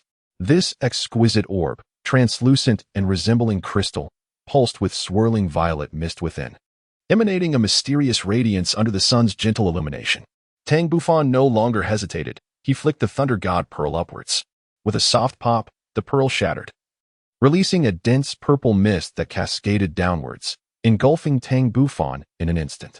Tang Xiao and the 5 elders gazed in astonishment at the scene before them. As the violet mist continued to envelop, a series of luminous halos began to manifest around Tang Bufan. Among the crowd, Tang Zheng and his wife displayed expressions of deep concern. Tang Bufan had previously provided them with a thorough introduction to the divine gift soul rings, and they understood that these rings could bestow upon their son the soul skills he most required and the maximum tolerable age of soul rings. This knowledge made them particularly anxious. As the saying goes, a father knows his child best. Tang Zheng and his wife were profoundly aware of their son's nature. This child had been independent and self-reliant from a young age, always possessing his own opinions, and in his cultivation, he pursued perfection relentlessly. Moreover, having previously absorbed a soul ring beyond his level, they feared he might attempt to do so again. Indeed, as Tang Zheng and his wife suspected, Tang Bufan intended to absorb a soul ring beyond his rank, specifically targeting a 100,000-year soul ring. This coveted treasure stood at the pinnacle of all soul masters' aspirations. Although theoretically, a titled Douluo could absorb a 100,000-year soul ring, it was rare to hear of anyone actually possessing one. With such an opportunity before him, he was determined to seize it. He did not plan to conceal his strength, but instead aimed to give his utmost from the very beginning. Though he had contemplated gradually revealing his prowess, he ultimately dismissed this notion, believing it to be a source of unnecessary suffering and a waste of soul power. To obtain the 100,000-year soul ring, he could not afford to waste even a fraction of his soul energy. Prior to receiving the Thunder God's legacy, his physical strength had already approached that of a soul Douluo. Subsequently, during his journey on the Thunder God's path, he further tempered his body with heavenly lightning, enhancing his physical fortitude once more. These attributes alone were insufficient. He also possessed 2 formidable innate domains, the Thunder Domain and the Earth Domain.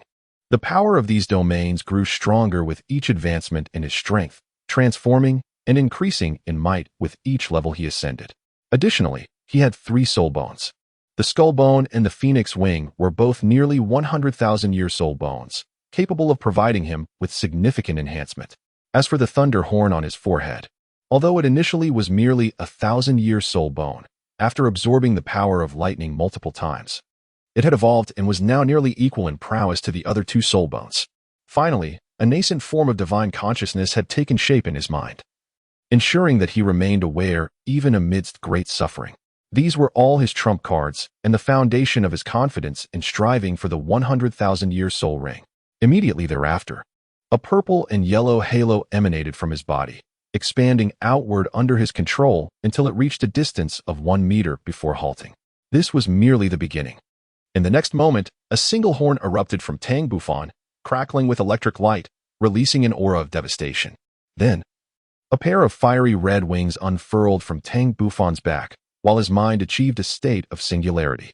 In the external world, as Tang Bufan unleashed 2 formidable domains and showcased his soul bone abilities, the purple mist surged violently, undergoing an astonishing transformation. Initially, the purple mist began to morph into strands of violet silk, which spontaneously wove together, forming rings that harmoniously integrated with the halos surrounding Tang Bufan. Ultimately, this culminated in the creation of 9 purple soul rings. These 9 rings continuously absorbed the strands of silk derived from the purple mist. As the strands were consumed, they began to swell, expanding outward, only to contract once more after reaching a certain point. This cycle repeated itself. Each contraction delivered a jarring impact upon Tang Bufan's body, amounting to 9 excruciating blows, the pain of which was indescribable. It was only through Tang Bufan's extraordinary physique that he could endure such torment. Anyone else would likely have succumbed long ago. This continued for a full half-hour before the situation in the arena shifted again.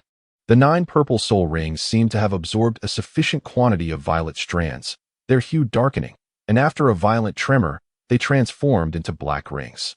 This mesmerizing spectacle profoundly astonished every member of the Haotian Sect present. Meanwhile, shrouded in purple mist, Tang Bufan trembled uncontrollably, evidently enduring intense agony. Beads of sweat forming on his forehead. Remarkably, these droplets were of vivid purple. The trial persisted, and another half-hour elapsed, until the purple mist enveloping Tang Bufan finally dissipated into strands of violet silk, unveiling his condition entirely before the gaze of all. Tang Xiao's pupils involuntarily constricted, and a tremor coursed through his heart. At this moment, Tang Bufan appeared utterly wretched. Beads of sweat continuously dripped from his forehead, which was marred by prominent veins. A streak of blood at the corner of his mouth stood out starkly, while beneath his tattered gray robe, droplets of blood seeped from his skin, staining his attire. His body convulsed incessantly, as if he might collapse at any given moment. A single horn protruded from his forehead, and a pair of crimson wings hung limply behind him. The sight of her son in such a dire state nearly caused Su Shouqing to faint, while Tang Xing, though managing to maintain his composure, could not conceal the worry etched on his pale face. In an instant, the backyard of Haotian Sect fell into a profound silence. Chapter 71, 100,000 Years. Tang Bufan's fifth soul ring. The second-generation disciples were filled with shock, which soon transformed into deep admiration. Many had previously believed that Tang Bufan's dual purple and black soul rings were largely a matter of luck, yet now they comprehended the extent of their past misconceptions. It turned out that every ounce of his strength had been earned through his own life and death struggles. Meanwhile, the third-generation disciples remained deeply affected by the shock Tang Bufan had instigated. Some young women even felt tears welling up in their eyes, turning their heads away to avoid witnessing his plight. Figures like Tang Long and Tang Hu, leaders among the third-generation disciples of Haotian Sect, let out a heavy sigh, realizing that they might never be able to keep pace with Tang Bufan in this lifetime. Observing this scene, Qingshan's eyes revealed a sense of shame as he finally understood the vast chasm between himself and Tang Bufan. He had once boasted about his desire to catch up with Tang Bufan, and it was no wonder that Tang Ming and Tang Feng had reacted strangely back then. On the other hand, Qing Yu and Zihuan, two young women, displayed expressions of pity, their eyes shimmering with unspoken emotions. However, Tang Ming and Tang Feng appeared remarkably composed, seemingly unfazed by the spectacle, for they had already witnessed Tang Bufan's ability to absorb soul rings beyond his level. The five elders gazed intently at Tang Bufan, meticulously examining his condition. They remained silent for a long while, observing his pair of phoenix-like wings, which had yet to unfurl. To their astonishment, despite his blood-soaked attire, Tang Bufan retained a remarkable 50% of his soul power, making it feasible for him to endure for another half an hour. After a brief moment, Tang Xiao exclaimed in astonishment, "Second uncle, what is the story behind the wings on Xiao Fan's back? Do you have any insight?" The other elders turned their curious gazes toward the second elder, as he had spent the most time with Tang Bufan among them. "Please do not regard me with such expressions. Xiao Fan has not always been by my side when he acquired the Thunder God's legacy. Neither I nor the fourth elder was with him at that time," the second elder replied with a wry smile. "However, those wings appear to resemble an external soul bone of avian nature." Tang Xiao nodded thoughtfully. At this moment, the seventh elder expressed his concern, saying, "Master, is it truly all right for Xiao Fan to be in such a state?" Tang Xiao maintained a calm demeanor, yet inwardly he could not help but smile wryly. "Seventh uncle, the matter of absorbing the soul ring is one that cannot be assisted by outsiders, especially since this is a divine soul ring.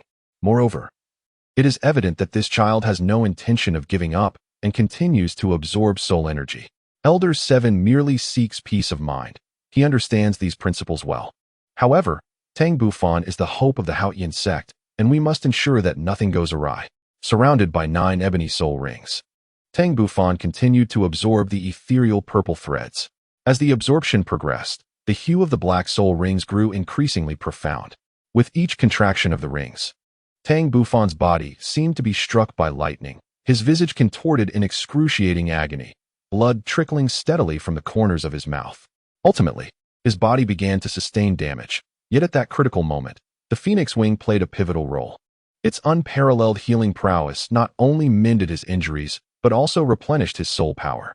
Thus, Tang Bufan persevered for yet another hour, until the 9 black soul rings finally absorbed all the purple threads. Each ring shone with a lustrous blackness, subtly hinting at a tinge of crimson. Tang Xiao and the 5 elders exchanged solemn glances, realizing that the final moment was approaching, a decisive juncture between success and failure.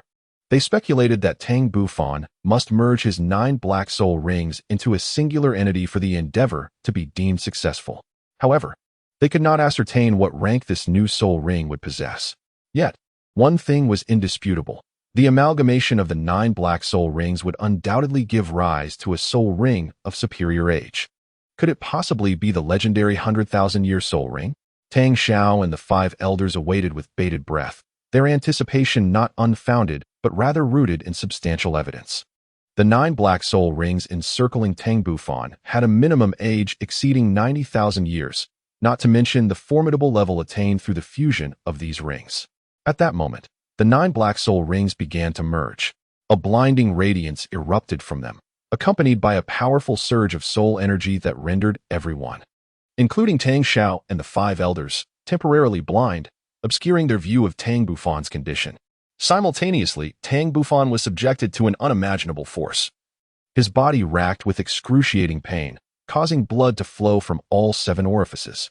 Yet, he persevered, resolute in his quest for the coveted 100,000-year soul ring. Amidst this turmoil, a flicker of mental energy was summoned, allowing him to witness the 8 soul rings sequentially merging into the 9th. In an instant, the color of the soul rings transformed, and a brilliant crimson light spread forth.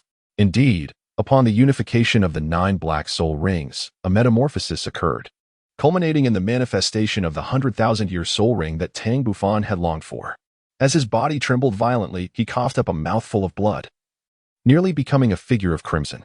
When the red light dissipated, a scarlet soul ring floated serenely around Tang Bufan, radiating brilliance that astonished every member of the Haotian Sect. After a brief moment, everyone regained their composure, only to discover Tang Bufan transformed into a blood-red statue at the heart of the Crimson Soul Ring.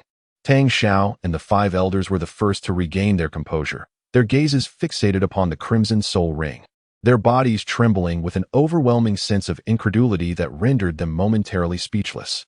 Meanwhile, Su Qiuqing covered her mouth, shivering uncontrollably, tears streaming down her face. Her concern was not whether her son could acquire the 100,000-year soul ring. All she desired was for her son to be safe and sound. In contrast, Tang Zheng exhibited a greater degree of composure than Su Qiuqing. Though his son appeared wretched, the mere presence of the red soul ring signified that his son had succeeded. A short distance away, Tang Ming exclaimed with fervor, "The elder brother has triumphed." Tang Feng, Qing Shan, Qing Yu, and Zihan nodded vigorously, their gazes filled with profound astonishment. This was a red soul ring representing 100,000 years, a rarity even their sect leader did not possess. After a while, Tang Xiao dismissed the onlookers and approached Tang Zheng and his wife, accompanied by 5 elders. Su Qiuqing, suppressing her sobs, implored Tang Xiao, sect leader, "How is Xiao Fan? He will be all right, won't he?" "Rest assured, Xiao Fan has passed the perilous phase. All that remains is to quietly await his awakening. Although he appears somewhat battered, it is merely a result of excessive blood loss. Given his robust physique, he will swiftly recover from this minor setback." "You may return now," Tang Xiao replied solemnly. Instantly, Su Qiuqing felt a wave of relief wash over her. After stealing a few lingering glances at her son, she departed, accompanied by Tang Zheng. The vast courtyard was left with only Tang Xiao and the 5 elders. Tang Xiao smiled faintly, stating, "Xiao Fan is currently immersed in profound cultivation and is unlikely to awaken in the near future. Elder members, please bear with it, and take turns to keep watch." The 5 elders nodded without hesitation, assuring the sect leader, "Rest assured, we will vigilantly remain here day and night to eliminate any potential risks." Chapter 72. 2 Soul Techniques. With Tang Bufan successfully acquiring the 5th soul ring, the entire Haotian Sect seemed to fall into a tranquil silence. It appeared that the influence of Tang Bufan's absorption of the divine gift soul ring had inspired both the 2nd and 3rd generation disciples to dedicate themselves even more fervently to their training. In the rear courtyard of the Haotian Sect, the blood-red statue of Tang Bufan stood immovable like an ancient monolith, inspiring every disciple who came to practice in the courtyard. Tang Xiao and the 5 elders gazed upon this scene, their faces alight with expressions of contentment. Tang Bufan had been in a state of cultivation for a span of 4 months. Had it not been for the faint pulsation of his heart, they would have believed him to be a genuine statue. On this day, at dawn, as the first rays of sunlight graced the earth, a sound akin to a tear startled the 4th elder, who had been vigilantly stationed there, for today was his watch. To his astonishment, The blood-red crust enveloping Tang Bufan's body had transformed into a dark purple-black hard scab that shattered, pieces falling away. The fourth elder's eyes brightened after 4 long months. Tang Bufan had finally awakened. Soon, Tang Bufan stood fully before the fourth elder, his naked form emanating a faint purple-golden glow. The prominent purple horn on his forehead was striking, adorned with intricate purple patterns of profound significance. Behind him, fiery red wings seemed to have been reborn from the ashes, dotted with shimmering golden flames. As Tang Bufan opened his eyes, a flash of purple-golden light flickered and vanished. Quickly, he became aware of his unclothed state and, feeling somewhat embarrassed, retrieved a set of garments from the 33 heavens to don. The fourth elder, sensing the situation, turned away politely and, after a moment, turned back with a cheerful smile, gazing at Tang Bufan. "Xiaofan, how do you feel?" Tang Bufan expressed his gratitude, saying, "Grandfather Fourth Elder, I truly appreciate your efforts. This time, absorbing the fifth soul ring has felt remarkably invigorating. However, I find it difficult to articulate the specifics, as it seems that every aspect has undergone significant transformation. No worries, simply unleash your martial spirit for me to observe." The fourth elder replied nonchalantly. With a mere thought, Tang Bufan summoned the Haotian hammer into his left hand.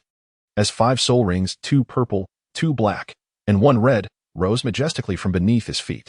Upon seeing the crimson soul ring, the fourth elder erupted into hearty laughter. Overwhelmed with joy, and after gently patting Tang Bufan on the shoulder, he strode away with great strides. Tang Bufan, somewhat perplexed, was about to retract his martial soul when suddenly his gaze halted. He noticed subtle changes in his Haotian hammer. Initially, the hammer exhibited a harmonious blend of purple and black, with each color occupying half of its surface, remaining distinctly separate. However, since absorbing countless bolts of lightning on the Thunder Goddess path and becoming the inheritor of the Thunder God's legacy, the purple patterns had gradually engulfed half of the black designs. Consequently, while the Haotian hammer still appeared as a mix of purple and black, only a quarter of it was now comprised of the black portion. Just moments ago, he had observed that both the purple and black patterns were now adorned with flecks of gold. Shaking his head, he stored the Haotian hammer away and made his way home. He had not anticipated that absorbing the 100,000-year soul ring would consume such an extensive amount of time. However, the rewards were unparalleled. Not to mention the remarkable increase in his soul power by 6 levels, his spiritual essence had also become notably more solidified through this arduous trial. If this trend continued, he was confident that within a decade, he would refine his true spiritual essence, akin to the primordial spirit from his previous life. Once Tang Bufan possessed this spiritual essence, his comprehension, cultivation speed, and numerous other attributes would see tremendous enhancement, yielding countless benefits. Upon returning home, he found his parents, Tang Zheng and Su Xiuqing, enjoying breakfast. As they beheld their son, whole and unharmed, before them, both were momentarily stunned. With Su Xiuqing overwhelmed with emotion to the point of tears. Concerned, she said, "Xiaofan, let me serve you some rice. For the next few days, refrain from cultivation and take some time to relax." Tang Bufan smiled in response to his mother. Shortly thereafter, the family shared a warm breakfast, engaging in light-hearted conversation about mundane matters. Notably, just 3 days prior, Tang Zheng had ascended to the rank of Soul Saint, while Su Xiuqing had achieved the status of Soul Emperor, with her soul power reaching an impressive level of 62. Suddenly, Tang Zheng appeared to recall something, saying, "Xiaofan, ever since we consumed the pure yang thunder fruit and the thunder calamity spring you provided, your mother and I have experienced yet another enhancement in our cultivation speed, and we seem to have regained a considerable degree of youth." Tang Bufan smiled and said, "Father, this is nothing out of the ordinary. The energy contained within celestial-grade flowers and fruits surpasses your imagination. This is merely their fundamental effect." Tang Zheng and Su Xiuqing exchanged thoughtful nods. Subsequently, Tang Bufan returned to his stone abode, unleashing his spiritual energy to meticulously perceive the transformations within his body. Firstly, his spiritual force became increasingly refined, and the range of his detection significantly expanded. Secondly, the great Zhou Tian Hunyuan skill achieved a notable progression, bolstered by the formidable soul power of the 100,000-year soul ring. He successfully broke through the Rin and Du meridians, thus stepping into the innate realm. The meridians and bones within his body were all suffused with a layer of purple gold hue. and the inner force of the great Haotian Hunyuan skill transformed into a subtle purple-gold color, more pure and fluid, resembling mercury. In Tang Bufan's eyes, profound astonishment emerged. He had never anticipated that the great Haotian Hunyuan skill, upon reaching merely the fifth realm, would exhibit a tendency for his internal true qi to transform into a liquid state. It is worth noting that in his previous life, such a phenomenon only manifested after he had mastered the Hunyuan skill, and he had never succeeded in converting gaseous true qi into liquid true essence before his demise. Given the current pace of his progress, he might very well accomplish what eluded him in his past existence, the liquefaction of true qi. Moreover, aside from this remarkable development, Tang Bufan's two innate domains underwent further evolution, resulting in the emergence of new skills. However, it would be imprudent to reveal the full extent of these domains' power at present. He must await a more opportune moment for experimentation. Of course, when it comes to his greatest gain, one cannot overlook the fifth soul skill. Surprisingly, this 100,000-year soul ring bestowed upon him not one, but two soul skills. One of these skills, named Skyward Strike, possesses unparalleled destructive capability.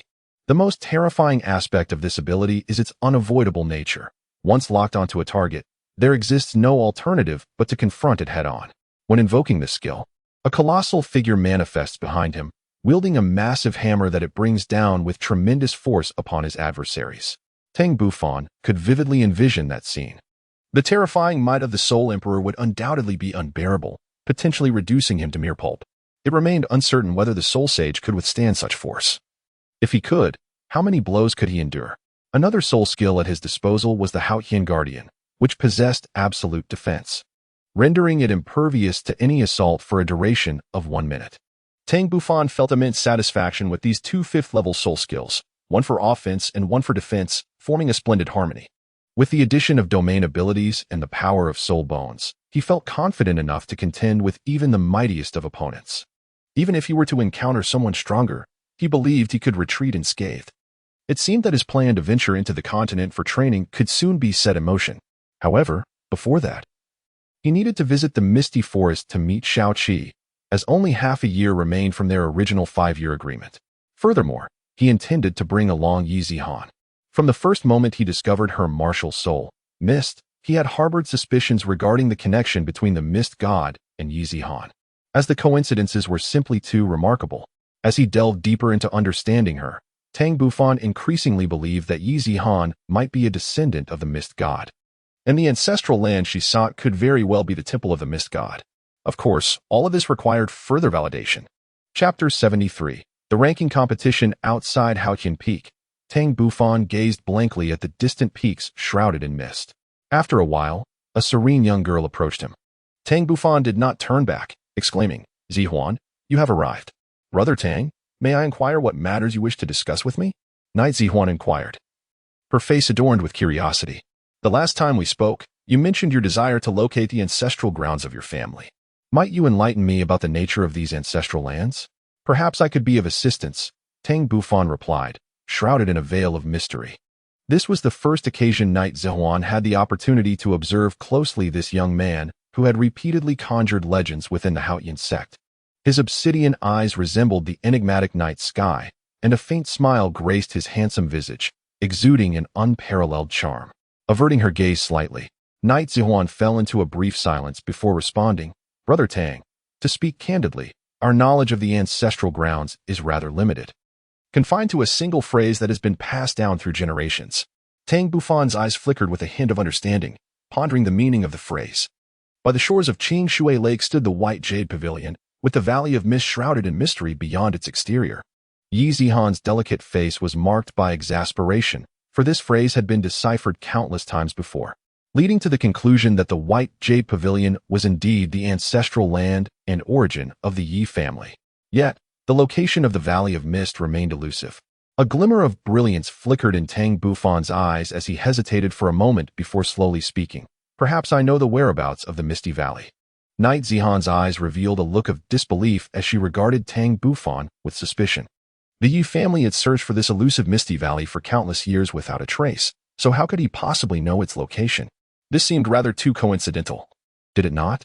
Tang Bufan naturally noticed the bewilderment in Yi Zihan's eyes. However, he had no intention of providing an explanation. Some things are best understood through direct experience. In 7 months, I shall venture into the misty forest. I hope you will accompany me, he declared, and with that, Tang Bufan strode away, paying no heed to Yi Zihan's perplexed expression. After a lengthy moment, Yi Zihan finally regained her composure, murmuring to herself, the misty forest? Suddenly, a glimmer of realization sparked in her eyes. Could it be that the elusive misty valley the Yi family had been searching for lay within this very forest? Just as she prepared to inquire further from Tang Bufan, she discovered that he had vanished without a trace. Time passed swiftly, and in the blink of an eye, half a month had elapsed. It was once again time for the monthly ranking battle at the Haotian Sect. Ever since Tang Bufan claimed the position of sect leader, he had not participated in any ranking battles. As time progressed, his strength had only grown, creating an ever-widening chasm between him and the other disciples. Particularly after acquiring the 100,000-year soul ring, even the prominent figures among the third-generation disciples, Tang Long and Tang Hu, had lost their confidence in challenging him. On this day, Tang Bufan was drawn to the backyard by Tang Ming and others to witness the ranking battles. In the area designated for the third-generation disciples, Elders 4 and 7 presided over the combat. Amidst the crowd, Tang Ming exclaimed with excitement, "Boss, do you know what our current ranking is within the sect?" His voice brimmed with pride.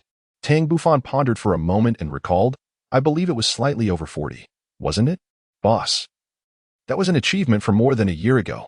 It is long outdated," Tang Ming retorted. Tang Bufan was momentarily taken aback. The third-generation disciples of the Haotian Sect currently number around 100, yet only a little over 50 are actually participating in the ranking tournament. The tournament mandates that participants must at least be great soul masters, which means only those whose soul power has reached level 20 or above are eligible to compete. Although the disciples of the Haotian Sect generally possess commendable talent and have cultivated the primordial skill, achieving level 20 typically means they are mostly over the age of 12. Among the 50 or so participants in the ranking tournament, the majority are great soul masters and soul venerables, with soul kings being a rare occurrence. Tang Bufan scrutinized Tang Ming and the others carefully, and their soul power levels immediately manifested in his mind. Tang Ming, a soul master of the 32nd rank. Tang Feng, a 33rd rank soul master. Yi Zihan, a 32nd rank soul master. Qing Yu, a 32nd rank soul master. Qing Shan, a 41st rank soul sect. It is no wonder that Tang Ming is so pleased. Merely a year ago, he was but a great soul master. And now he has ascended to the rank of soul master, undoubtedly achieving a significant elevation in status. Tang Bufan first cast a sweeping glance at the cultivation levels of those around him. After a moment of contemplation, he slowly remarked, "Although your cultivation has surged remarkably, you have only recently ascended to the rank of soul master, and your standing should be beyond the 30th position." Tang Ming and his companions were instantly rendered speechless. For Tang Bufan's assertion was entirely accurate. Tang Ming currently held the 31st position within the sect. Tang Feng admired, "Boss, you are truly remarkable to have guessed it so accurately. Among the 5 of us, Brother Qin Shan is the strongest, ranking 6th in the sect, followed by myself in the 29th position and Qing Yu in 32nd. Zihan, due to her role as a support soul master, did not participate in the competition." Tang Bufan cast a surprised glance at Qin Shan. Among the third-generation disciples of the Haotian Sect, there were 6 soul sect members, and he ranked 6th. Did this not imply that he had defeated a cousin of soul sect caliber? In the brief moment of contemplation, the competition had already commenced. The 4th elder and 7th elder, overseeing the contest, beckoned to Tang Bufan. Bidding farewell to Tang Ming, he made his way towards the 2 elders. The 4th elder jested, "Little fan, you wouldn't be considering participating in the ranking battle, would you? With your strength, it would be akin to bullying them." Tang Bufan waved his hands repeatedly, feeling somewhat embarrassed as he said, "Grandfather 4th elder, I merely came to observe. I have no intention of participating in the competition." As the 4th elder mentioned, in the present moment, he possessed soul power that surpassed that of the 3 generations of disciples. Besides Tang Long and Tang Hu, who had recently ascended to the rank of Soul King and could barely engage him in combat, the others would likely struggle to withstand even a single strike.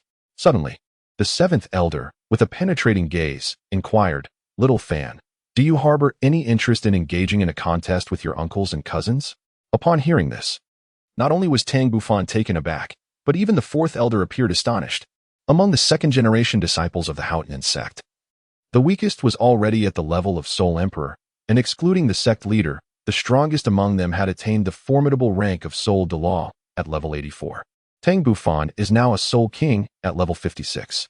Given the quality of his soul rings and his other hidden strengths, he is indeed not inferior to a Soul Emperor. As for how far he can go, it is difficult to say. Contemplating this, the fourth elder also became curious, eager to assess the true extent of Tang Bufan's strength. After a considerable amount of time, Tang Bufan finally regained his composure and exclaimed with excitement, "Grandfather Seventh Elder, is it truly possible?" The seventh elder, seeing Tang Bufan's agreement, smiled gently and replied, "Of course it is. But we must wait for a while until the ranking competition among the third-generation disciples concludes." Tang Bufan had long yearned for a worthy adversary to test the might of his fifth soul skill, and naturally, the clan's uncles would serve as formidable opponents. Though he had not contemplated this before. In merely 2 hours, the ranking competition among the third-generation disciples concluded, with little alteration in standings. Only a handful of disciples managed to successfully challenge others, shifting their ranks slightly, while the majority remained unchanged. After all, the disciples had been training together during the day, and their respective strengths were well known.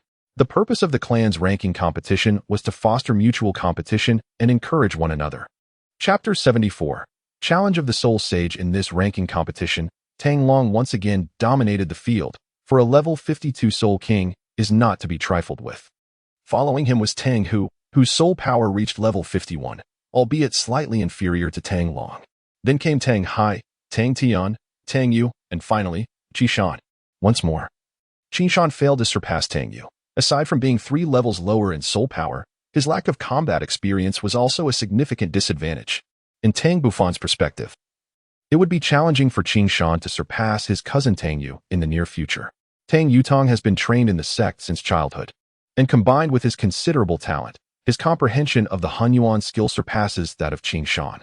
In contrast, Qi Shan has only been a member of the Haotian Sect for a little over a year, although he receives guidance from the elders and even the seniors in his cultivation. His foundational skills are woefully inadequate. At that moment, Tang Long unexpectedly stepped forward and declared, "Unfathomable cousin, I wish to challenge you once more." The fourth elder cast a dispassionate glance at Tang Long and replied, "Tang Long, you are not a match for Xiaofan.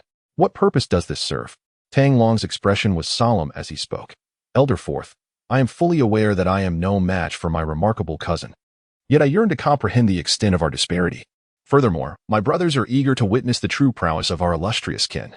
I must confess, during our last encounter, I was unable to elicit even a fraction of his soul abilities."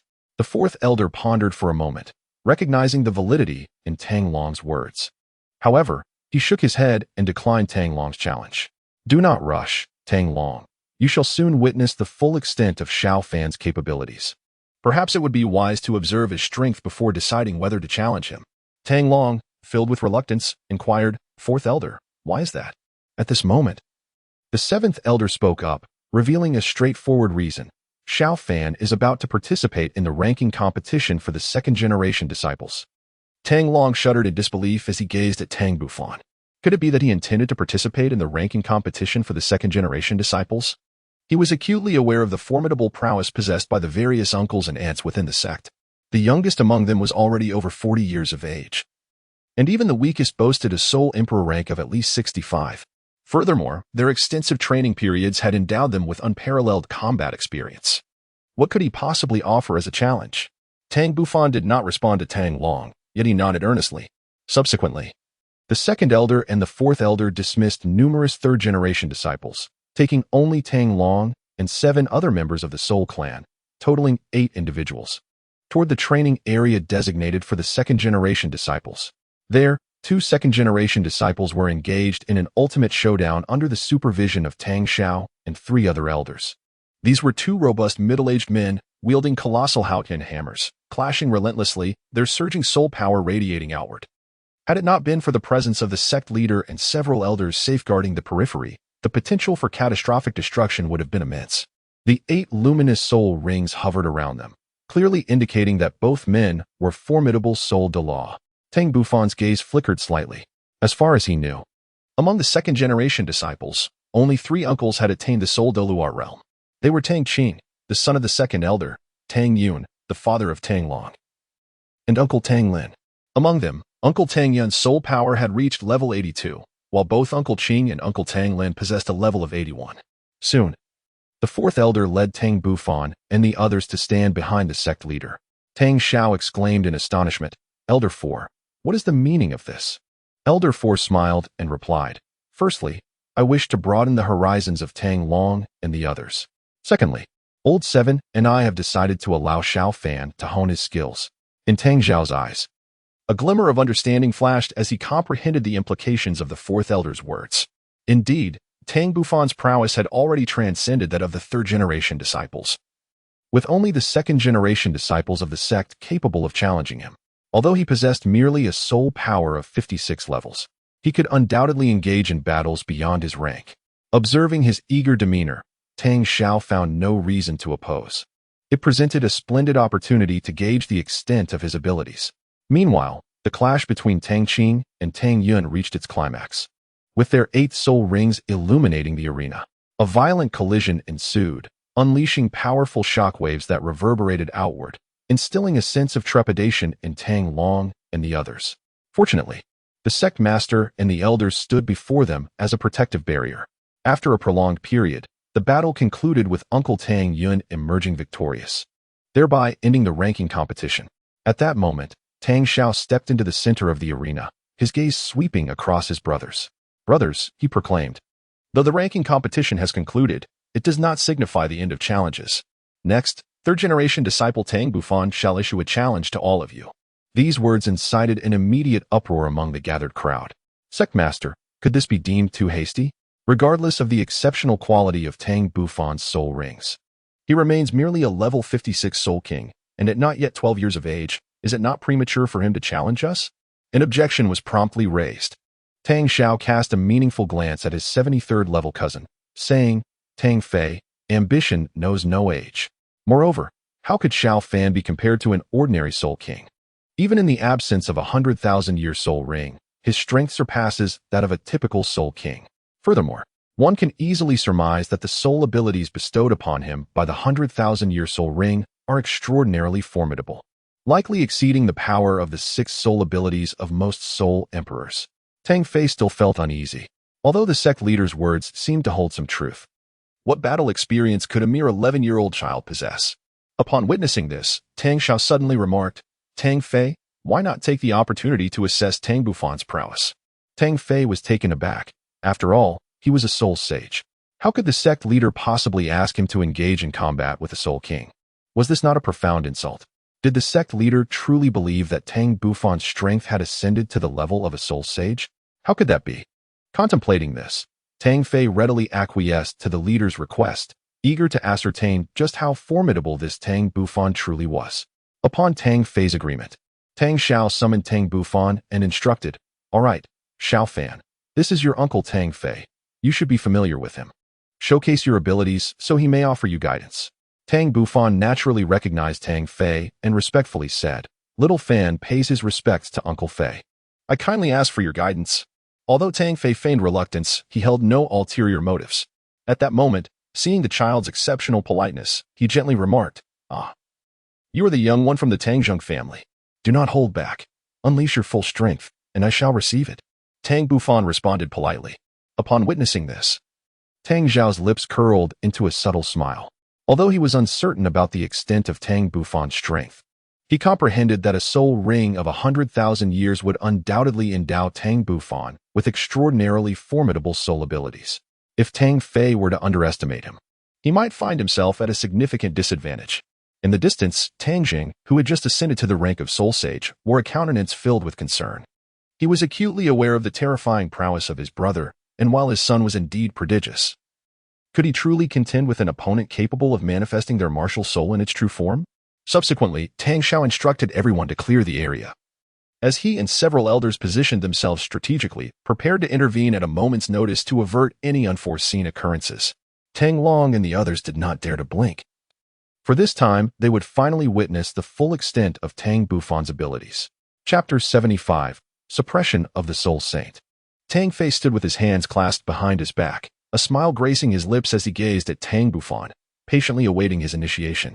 As an elder, he still possessed this measure of grace.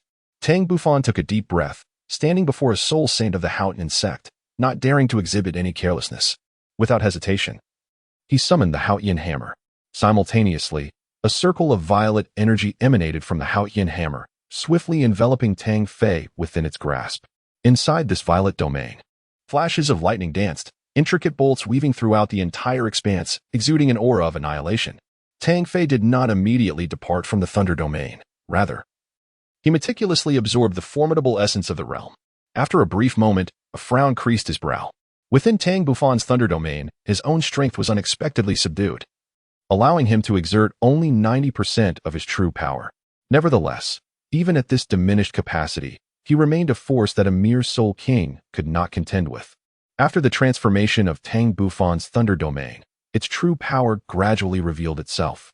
Just as Tang Fei had predicted, it could diminish the enemy's strength by 10%, while simultaneously enhancing its own prowess by the same measure.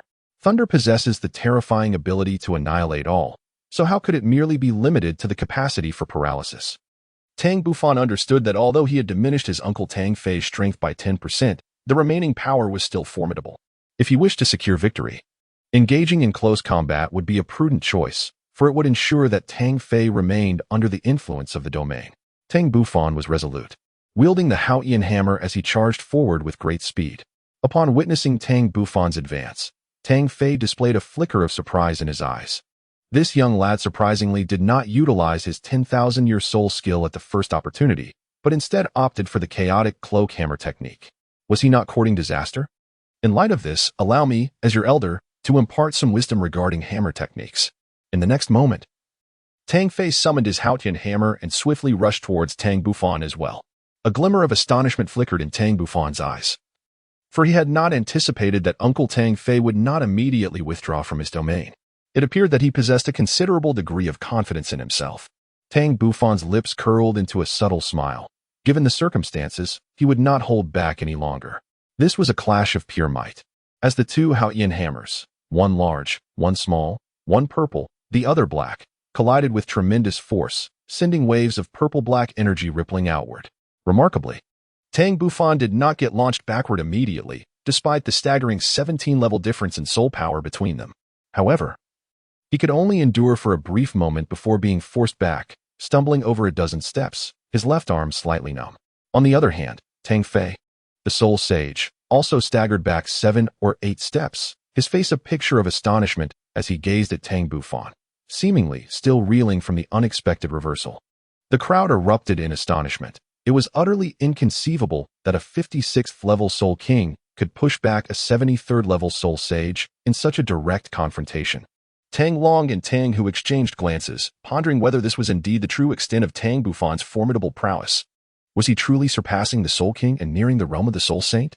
Were they in his position? A single strike from him would likely leave them not only unable to escape unscathed, but perhaps even at the brink of losing their very lives. Furthermore, even if they possessed 100 times the courage, they would not dare to confront a Soul Saint head-on. It was akin to striking a stone with an egg. A glimmer of brilliance flashed in Tang Zhao's eyes as he let out a light-hearted laugh. Soon, Tang Fei regained his composure, though his gaze gradually darkened, and he set aside his earlier disdain. The collision earlier, despite his apparent advantage, only served to repel Tang Bufan, which rendered him somewhat ineffectual. Even if he had not exerted himself fully, being thwarted by a third-generation disciple was, in itself, a source of shame.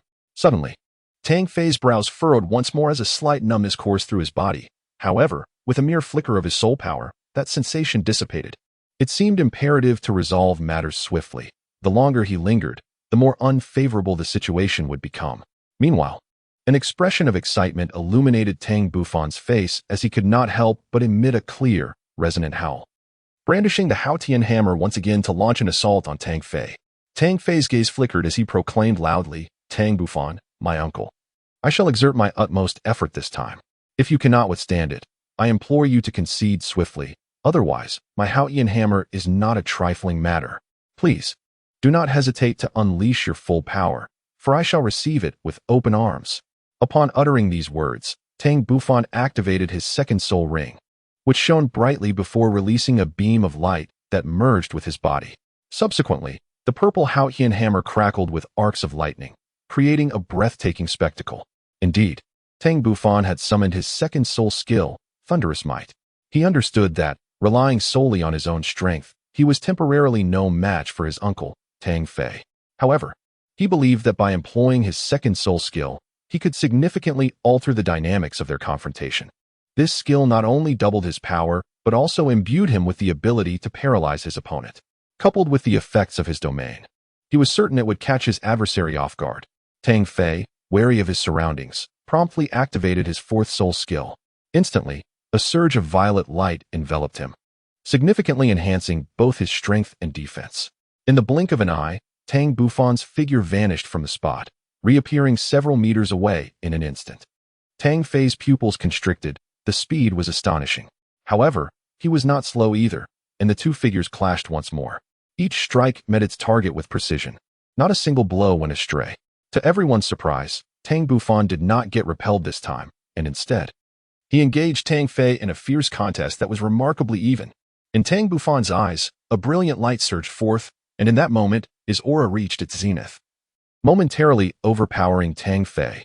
Although Tang Fei was a formidable soul sage of the 73rd rank, with extensive training and combat experience surpassing that of Tang Bufan, he found himself in a state of considerable frustration at this moment.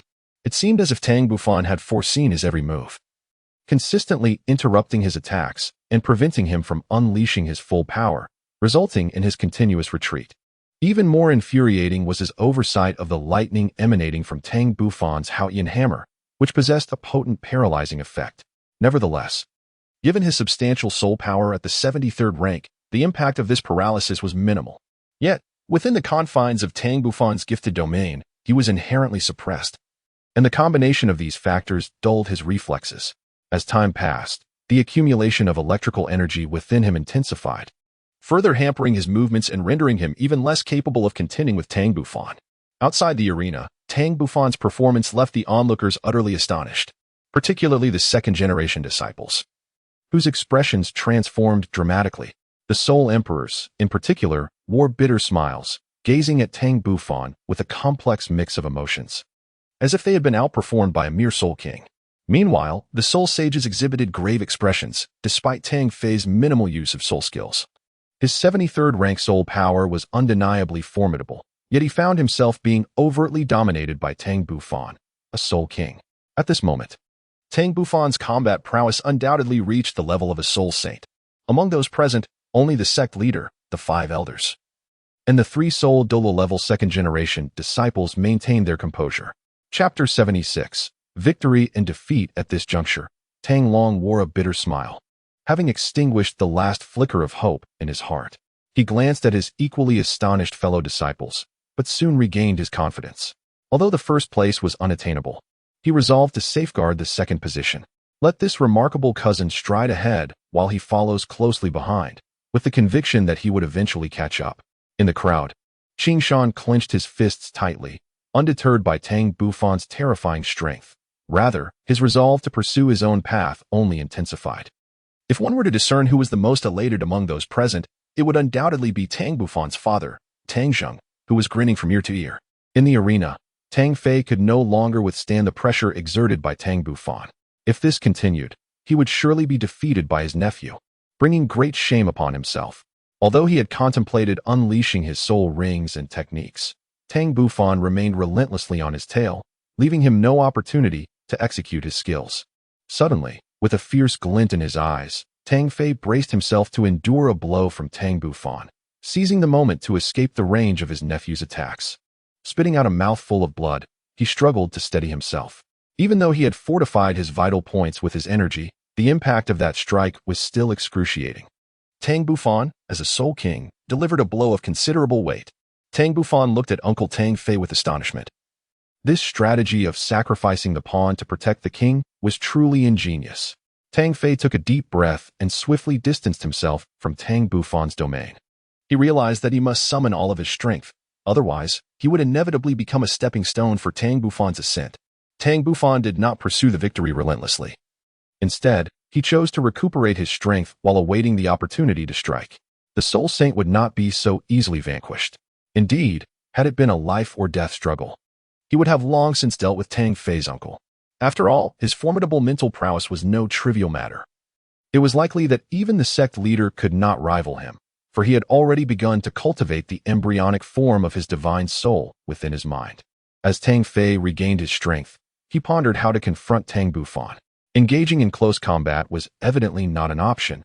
It seemed that only ranged attacks would suffice. However, he possessed only his sixth soul skill as a means for long-distance confrontation, and he was apprehensive that this ability might not be enough to defeat Tang Bufan.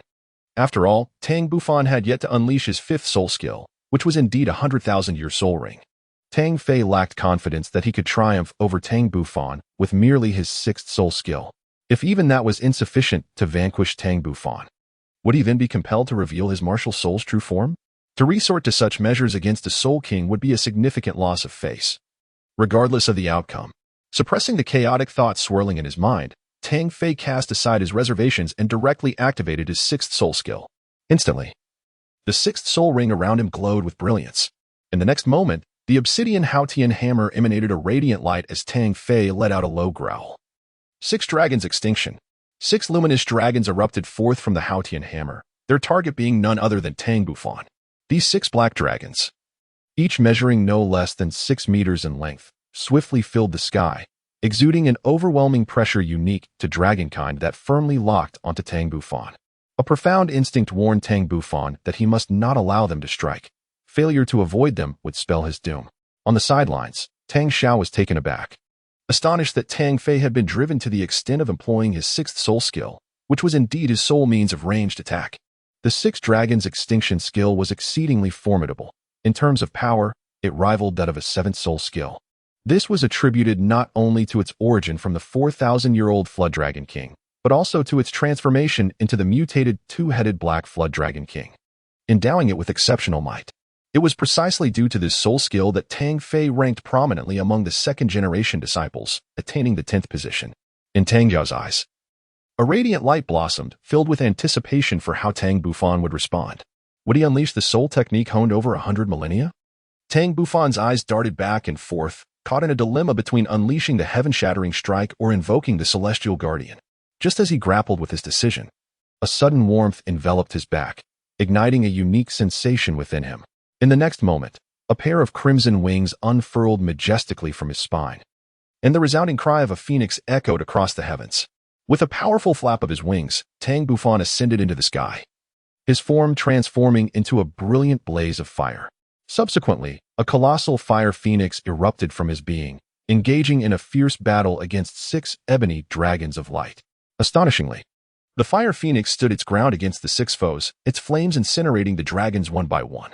Despite its energy waning, the fire phoenix pressed on with unwavering ferocity towards Tang Fei.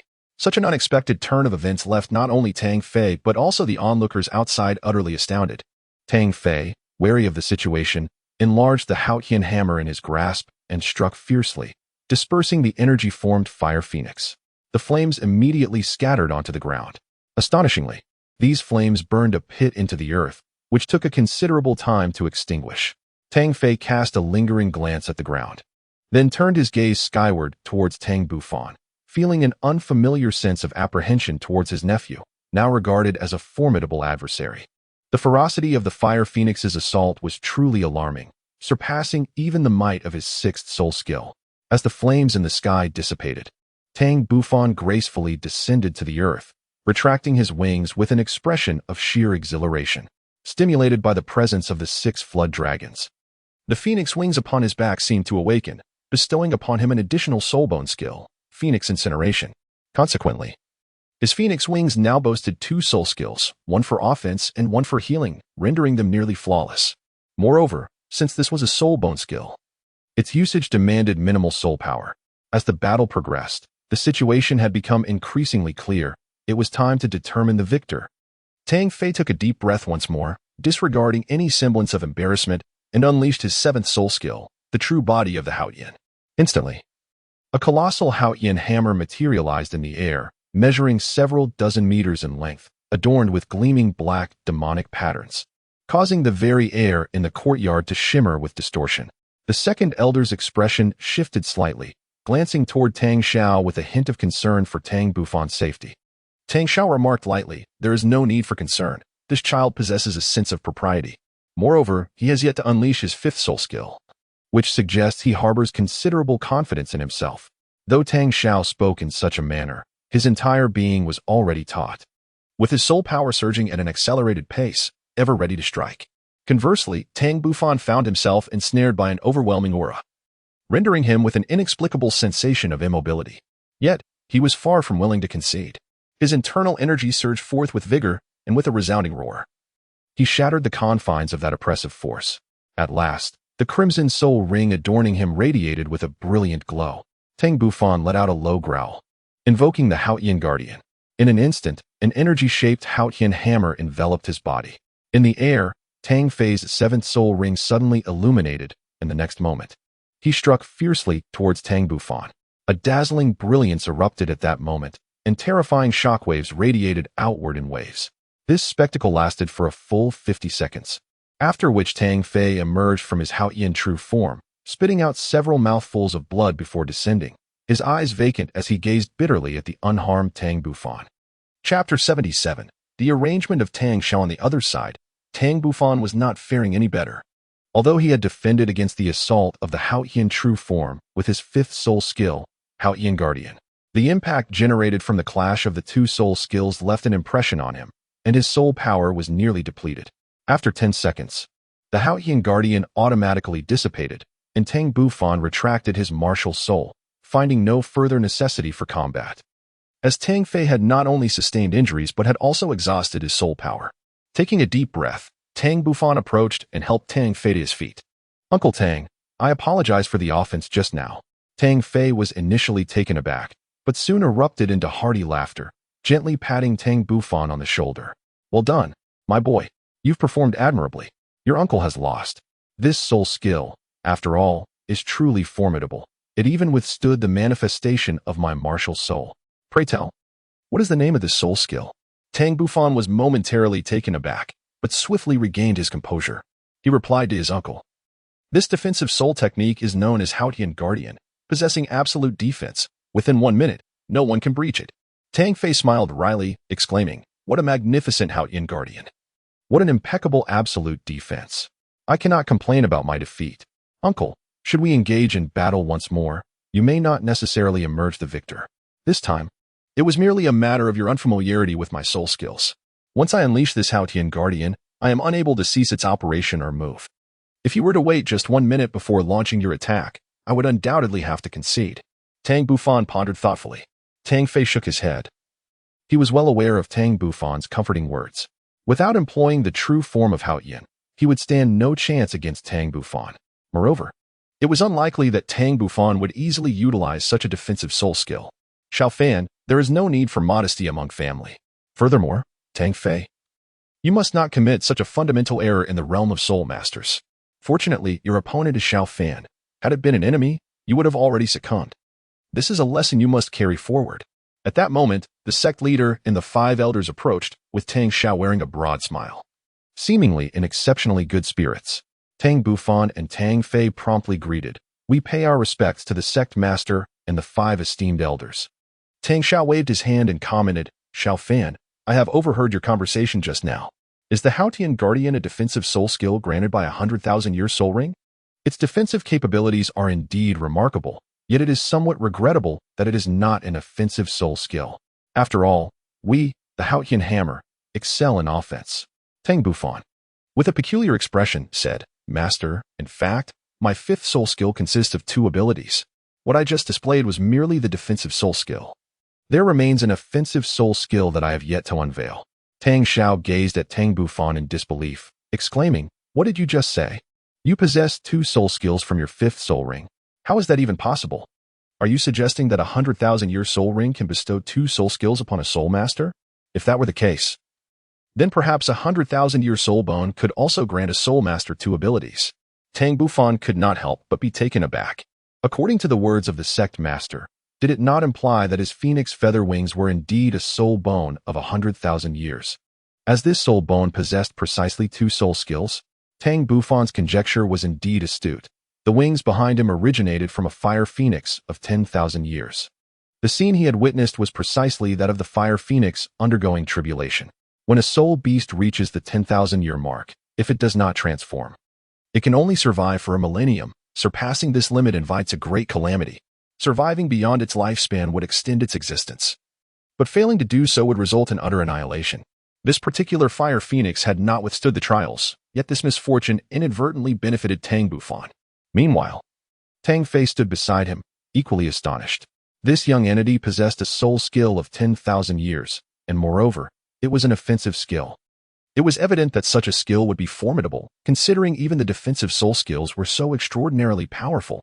In response to the astonished gazes of those around him, Tang Bufan earnestly clarified, "Respected leader and esteemed elders, my offensive soul skill is named Skyward Strike. Regrettably, my soul power is severely depleted at present, preventing me from demonstrating its might.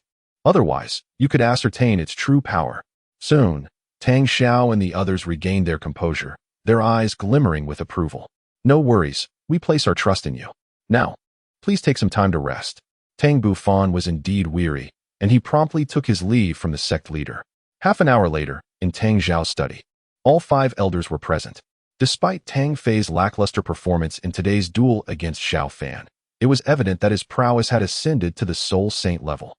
Both his offensive and defensive capabilities had entered this realm, and coupled with his ability to soar through the skies, he could likely evade even the most formidable Soul Douluo adversaries outside. The second elder's expression shifted slightly as he ventured.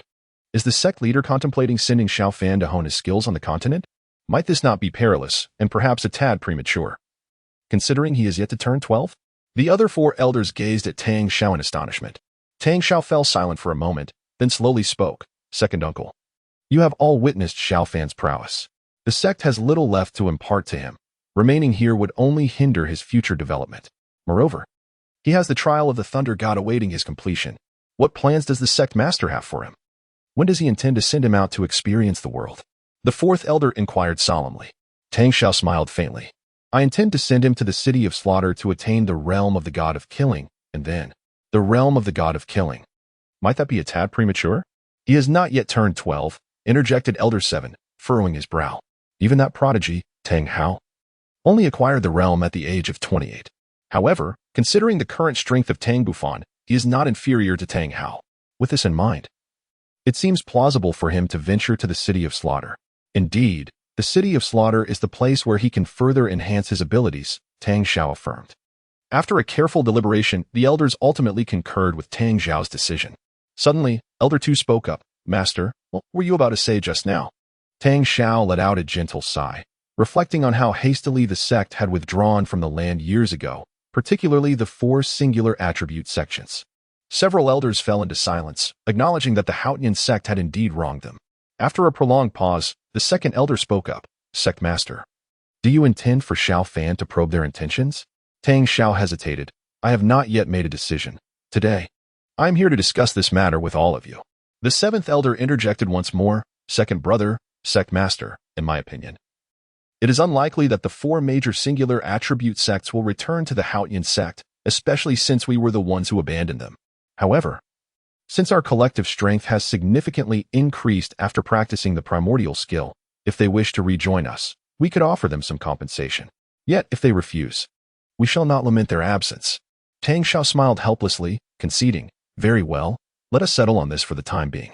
As for the duration of his training, it would commence upon his return from the misty forest." A glimmer of insight flickered in the eyes of the second elder, realizing that 5 years had swiftly passed, and it was indeed time for Tang Bufan to visit the temple of the mist god. However, a wry smile soon crossed his face. Could Tang Bufan, who had already attained the legacy of the thunder god, also acquire the inheritance of the mist god? It seemed implausible, for the mist god was a 3rd-tier deity and could not be disregarded. It appeared necessary to arrange for several youths to accompany him, ensuring that all would proceed flawlessly. Chapter 78, The Mysterious Powerhouse and the 3 Great Temples. The news of Tang Bufan's victory over Tang Fei swiftly spread throughout the Haotian Sect, causing a profound stir within the entire sect. As he walked along the path, feeling the adoration and awe emanating from the gazes of those around him, Tang Bufan couldn't help but reveal a wry smile, feeling somewhat out of place. Tang Ming still found it somewhat hard to believe as he exclaimed, "Boss, have you truly triumphed over Uncle Tang Fei? He is a soul saint of the formidable 73rd rank, and moreover, a soul saint of our illustrious Haotian Sect. Tang Bufan looked at Tang Ming with an expression of helplessness. Numerous individuals from the sect had posed this question to him over the past few days, including his mother, who had inquired repeatedly. Qing Shan cast a glance at Tang Ming and questioned, "What is it, Tang Ming? Do you doubt me, or do you doubt Bufan?" "I have witnessed this with my own eyes. There is absolutely no fabrication involved." Tang Ming exclaimed, "It's not that I don't believe you, but this is simply too incredible. I need some time to process it."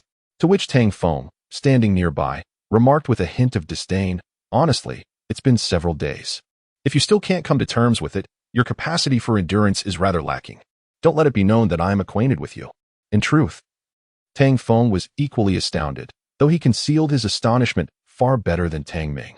Tang Ming, disinterested in engaging with Tang Feng, gazed at Tang Bufan with an expression of profound admiration.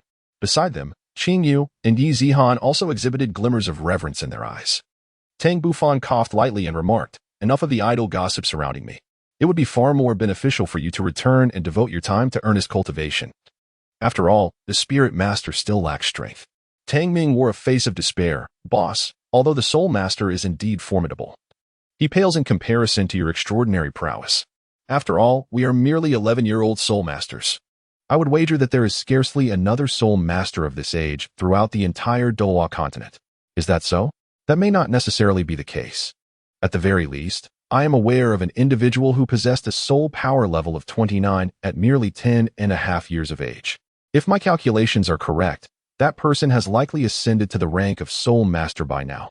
Tang Bufan interjected without reservation. He was, of course, referring to Ning Rongrong. However, the circumstances surrounding Ning Rongrong were distinctly different from those of Tang Ming and his companions. Ning Rongrong initially had lower soul power, and with the assistance of Ning Fengji, she was able to fully absorb the 9-leaf thunder tribulation grass. In contrast, Tang Ming and his peers harbored considerable medicinal properties from various celestial herbs within their bodies, and as they continued their training, their bodies would gradually assimilate this potent energy, thus entering a phase of explosive growth in their soul power. Tang Ming and his companions were astonished, their proud expressions somewhat subdued. They had never anticipated the existence of such a prodigy in the world without the elixir. Their ascension to the rank of soul master would likely be postponed by approximately 2 years. Tang Bufan smiled faintly. These individuals needed to be admonished, lest they suffer severe consequences in the future. Simultaneously, he harbored concerns regarding the future of the Haotian Sect. He was well aware that the Haotian sword still had 7 shards scattered about, and who could tell if these fragments had fallen into the wrong hands. Each of these shards contained unfathomable power. The 2 shards in his possession had bestowed upon Qin Shan a formidable fire affinity and granted Qing Yu a water affinity. Thus, it was reasonable to deduce that the remaining 7 shards likely each contained distinct attributes. If these shards were merely picked up by lower-ranked soul masters, he would not be overly concerned. However, if they fell into the hands of high-ranking soul masters or even titled Douluos, who might uncover their secrets, the ramifications could be dire.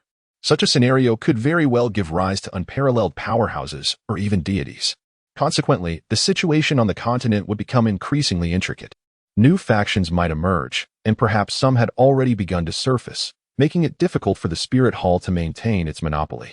Of course, this could also be seen as advantageous for the Haotian Sect, as it might divert the attention of the Spirit Hall. Yet, Tang Bufan contemplated further. Although the Spirit Hall was fortified by a peerless titled Douluo of the 99th rank, he felt no trepidation. Given time, he was confident in his ability to reach such heights. He had not forgotten the vision he once beheld, where powerful deities in the cosmic expanse had fixated their gaze upon the Haotian sword. Despite its formidable prowess, capable of rending the grasp of those divine beings and traversing the stars, the Haotian sword had ultimately shattered. What had transpired during that time could only be unraveled through his gradual exploration in the future. His greatest concern was that these celestial beings might descend upon Douluo Continent before he could mature, leaving him defenseless against them. Thus, he must grow rapidly. Otherwise, when that day eventually arrived, what could he wield to resist them? His intent in cultivating Tang Ming and the others was rooted in this foresight. Each of them possessed commendable talent, and with his guidance, they could ascend to the pinnacle of the continent. He ardently hoped that, upon their growth, they would assist him. After all, his future adversaries could very well be deities transcending life and death. Just as he was lost in thought, Tang Ming and the others had regained their composure. Boss, even so, once we consume the celestial fruits, we will not be inferior to the others. Besides, we have you, right? Do not forget that even an 11-year-old soul master is still a child before you. Surely, you would not let someone else's ambition overshadow your own prowess. Tang Bufan awoke from his reverie, a smile gracing his lips. Let us depart and return to our cultivation, he declared, before walking away alone, leaving the others in a state of perplexity. After a considerable pause, Qingyu remarked with a peculiar expression, "Do you not think that Brother Tang's demeanor was somewhat unusual just now?" The group was momentarily taken aback. Indeed, upon reflection, they sensed something amiss. Yet they could not fathom the cause. Ultimately, they each departed one by one. At the 7-treasure glazed tile school, within the glazed treasure land, Ning Rongrong was deep in meditation, her body subtly emanating a radiant 9-colored light, exuding an aura of sanctity. Not far off, Ning Fengji, the sword Douluo, and the bone Douluo observed with satisfaction. "Fengji, Rongrong has grown up, yet it pains our hearts." Fengji lamented. "It is all that scoundrel Tang Bufan's fault. He has stirred her emotions to such an extent. The next time I see him, I shall certainly teach him a lesson." Ning Fengji chuckled ruefully. "Uncle Jian, you are being somewhat unreasonable." At that moment, a disciple clad in white burst into the glazed treasure land, presenting a confidential letter. Upon seeing the missive, Ning Fengji's expression shifted dramatically. Such a letter indicated that a matter of grave significance had transpired. He hastily opened the envelope and began to read its contents with utmost seriousness. After a lengthy pause, he sighed deeply, contemplating the Earth God Temple, the Death God Temple, the Dark God Temple. In the vastness of the cosmic expanse, shrouded in mystery, no one could ascertain the number of life-bearing planets or the civilizations that had emerged, nor the number of divine realms that had come into existence. On this day, amidst the starry skies, a streak of light encased a dark figure, journeying towards a predetermined destination. Simultaneously, in 2 other directions, 2 additional streaks of light traversed the cosmos. One silhouette radiated brilliance, seated atop a magnificent 5-colored divine ox, an entity of extraordinary strength capable of traversing the universe. The other streak of light was a silver vessel, shimmering with an astonishing velocity in the cosmic realm. Should one gaze down upon the entirety of the starry sky, they would observe that these 3 figures were inexplicably converging towards the same direction, the star domain of Douluo Continent. Who, then, were these illustrious beings, so fortuitously drawn towards the star domain of Douluo Continent? Chapter 79. A reunion with Shaoqi. The days of cultivation were tranquil yet monotonous, and in the blink of an eye, over 6 months had slipped by. Tang Bufan gazed at the individual sprawled on the ground, gasping for breath, before sheathing his Haotian hammer. "Enough of the pretense, my friends. I wield my strength with considerable restraint, hardly employing any soul techniques. You have merely endured a few superficial injuries. There is no need to feign such despair." Tang Ming wore a pained expression. "Boss, although you haven't unleashed your soul skills, your soul power surpasses ours by a significant margin, and with your domain ability, it's utterly impossible to contend with you." Qingshan chuckled wryly. "Even if my sister and I were to combine our martial souls in a fusion technique, we would still be unable to defeat you. This is only because you have chosen not to evade. Otherwise, we would stand no chance of landing a hit. I am merely aiding your training. Yet all I hear are complaints. You will come to understand the true nature of hardship soon enough," Tang Bufan remarked, observing the exhausted quintet with a smile. Over the course of these 6 months, he had diligently trained alongside them every day, offering guidance and fostering their teamwork. Among the 5, Tang Ming, Tang Feng, Qingshan, and Qing Shui were all formidable assault-type soul masters, while Zihan stood alone as a support soul master. In the event of confronting a formidable foe, his tactical proposal was for Tang Ming and Tang Feng to spearhead the offense, drawing the enemy's attention, while the Qingshan siblings would prepare their martial soul fusion technique in the middle, with Zihan, the support soul master, maneuvering to provide assistance. Of course, this composition was reserved for encounters with powerful adversaries. Against typical opponents, the Qingshan siblings would hardly need to employ their fusion technique. The combat prowess of the 4 was already quite impressive, especially Qingshan, who, as a soul master, had become capable of standing on his own. Adding him to the mix would render the team even more formidable, as he could both control the battlefield and launch powerful assaults. However, if even he could not vanquish the enemy, then the inclusion of Tang Feng and the others would be of little consequence.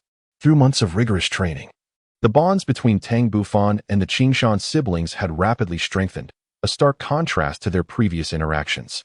After several months of diligent practice, they had not only familiarized themselves with each other's soul skills but had also experienced a swift ascent in their overall power. Tang Ming, Qingyu, and Zihan all ascended 2 levels, reaching the 34th tier, while Tang Feng astonishingly attained the 35th tier. Meanwhile, Qingshan advanced from the 41st to the 43rd level, and Tang Bufan himself reached the 58th tier. In approximately 6 months, each individual enhanced their soul power by 2 levels. At that moment, the second elder approached, saying, "Xiaofan, please accompany me. I have matters to discuss with you." Tang Bufan responded softly, then followed the second elder and departed. After a while, in Tang Xiaoshu's study, Tang Bufan appeared somewhat astonished to find that the other 4 elders were also present. "Master, may I inquire what instructions you have for me?" Tang Xiao remarked lightly. "You must have celebrated your 12th birthday by now." Indeed, the birthday had just passed 2 months prior. Although Tang Bufan felt somewhat perplexed, he responded truthfully. "The 5-year pact has come to fruition. When do you intend to venture into the misty forest?" "In 3 days," he replied. Tang Xiao's expression grew serious. "This time, as you venture into the misty forest, take several companions with you. We shall endeavor to obtain the legacy of the fog god, thereby strengthening the foundation of our Haotian Sect." "Master, I comprehend your intentions. How many individuals do you intend to send alongside me?" Tang Bufan was momentarily taken aback, realizing that the sect leader summoned him for the pursuit of the fog god's inheritance. Tang Xiao pondered and said, "I intend to send Tang Long, Tang Ming, Tang Feng, along with Qing Shan, Qing Yu, and Yi Zihan, these 6 individuals to accompany you. Naturally, the second elder will also journey with you." Tang Bufan nodded. "No problem, Master." After a brief pause, a flicker of hesitation crossed his face, as if he were on the verge of speaking but held back. Tang Xiao chuckled and said, "Xiaofan, feel free to speak your mind. There is no need for hesitation." Taking a deep breath, Tang Bufan solemnly declared, "Sect Master, esteemed elders, upon our return from the misty forest, I wish to venture out into the continent for some experience, and I intend to undertake the Thunder God examination. I may be away from the sect for an extended period." After speaking, Tang Bufan anxiously glanced at the sect master and the elders, apprehensive that they might disallow his quest for experience. To his surprise, the sect master and several elders looked upon him with smiles. After a brief moment, noticing Tang Bufan's dazed expression, they spoke with warmth. "In truth, you need not have informed us. I had already intended for you to venture into the continent. Since our Haotian sect is preparing to emerge, it is only prudent to familiarize ourselves with the current state of affairs on the continent. Additionally, I have a task to entrust to you." Tang Bufan let out a sigh of relief. "Rest assured, Sect Master, I assure you I will accomplish the task." "Very well. For now, you may go and make your preparations. In 3 days, the second elder will escort you to the misty forest. As for the matter of your external training, we shall discuss it in detail upon your return." Tang Bufan left Tang Xiao's study with a sense of fulfillment. 3 days later, in the front courtyard of the Haotian Sect, the second elder led Tang Bufan, Tang Ming, Tang Feng, Qing Shan, Qing Yu, Zihan, and Tang Long on their journey towards the misty forest. 5 years had elapsed, and Tang Bufan's prowess had significantly advanced. As for the others, they had at least reached the soul master level. Thus, within an hour, they arrived at the misty forest. Zihan gazed at the fog-enshrouded forest before her with an unusual expression. The concealment here was remarkable, and it seemed quite likely that the ancestral land was hidden within. With this thought, she couldn't help but feel a surge of excitement. The second elder spoke calmly. "We have arrived at the misty forest. Xiaofan, you and Tang Long, being the strongest, will scout ahead. The rest of us shall remain in the middle, while I will bring up the rear." Tang Bufan and Tang Long exchanged a glance before being the first to step into the misty forest. Soon after, Tang Ming and the others swiftly vanished as well, leaving the area in tranquil silence once more. Within the depths of the mist-laden forest, it was the very spot where Tang Bufan had first encountered Xiao Qi. A vibrant, multicolored mouse concealed itself within the grass, eagerly awaiting someone, while not a single soul beast roamed within a 10-mile radius. As it was still morning, the fog was thick in the woods, yet visibility extended to around 10 meters. Tang Bufan advanced ahead, his mental energy radiating for 100 meters, deftly avoiding numerous potential troubles. Suddenly, the second elder called out to Tang Bufan, "Xiaofan, although you agreed to meet Xiao Qi again in 5 years, Do you still remember the location of the Misty Valley?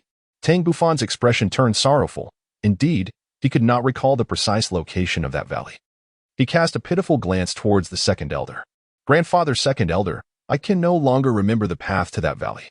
Surely you must remember? The second elder gently shook his head. I only have a vague recollection, but today the fog in the forest is rather dense. I fear we shall have to search diligently. Otherwise, we may have to wait until the mist dissipates to find our way there. Tang Bufan exhaled with relief. What shall we do next? Perhaps we should first visit the place where we first encountered Xiao Qi. I have not forgotten its location. The second elder nodded in agreement. And the group of 8 set off once more. Deep within the region of the 1,000-year soul beasts, Tang Bufan, utilizing his remarkable memory, led everyone to the spot where they had previously rested. As soon as the 8 of them settled down, a vibrant, multicolored mouse suddenly darted out from the grass in the distance, squeaking at Tang Bufan. Chapter 80. Arrival. Tang Long and his companions were utterly unprepared for the sudden emergence of a soul beast from the thicket, startling them to the core. They all leapt in surprise. The girls, Qing Yu and Zihan, instinctively sought refuge behind Tang Bufan and the others, taking a moment to regain their composure, only to feel a twinge of embarrassment thereafter. Among those present, only Tang Bufan and the second elder remained remarkably composed, their eyes glimmering with delight. For they had been troubled by their inability to find the way, and unexpectedly, Xiao Qi had chosen to await them here. Tang Bufan hurriedly stepped forward. Xiao Qi, do you still remember me? I did not deceive you. I promised 5 years, and here we are. Xiao Qi scrutinized Tang Bufan for a moment, then sniffed the air before nodding in acknowledgement. Subsequently, Xiao Qi's gaze shifted in confusion towards Tang Long and the others, gently sniffing the air again. Suddenly, Xiao Qi's attention settled on Zihan, her eyes revealing a look of perplexity. After a brief moment of hesitation, Xiao Qi approached Zihan amidst the puzzled stares of the group. Tang Bufan's expression shifted dramatically as he found himself perplexed by the unfolding events. Sensing the hint of fear in Zihan's eyes, he promptly approached her to offer reassurance, saying, Do not be afraid. I am here, and Little Seven will not harm you. Little Seven halted a meter away from Zihan, then leaned forward to sniff the air, seemingly attuned to something unseen.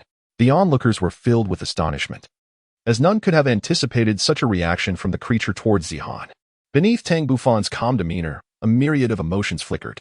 The unusual behavior of Little Seven further solidified his hypothesis. Zihan's fog martial spirit must possess some connection to the fog temple, perhaps even indicating that she was a descendant of the fog deity, inheriting his martial spirit.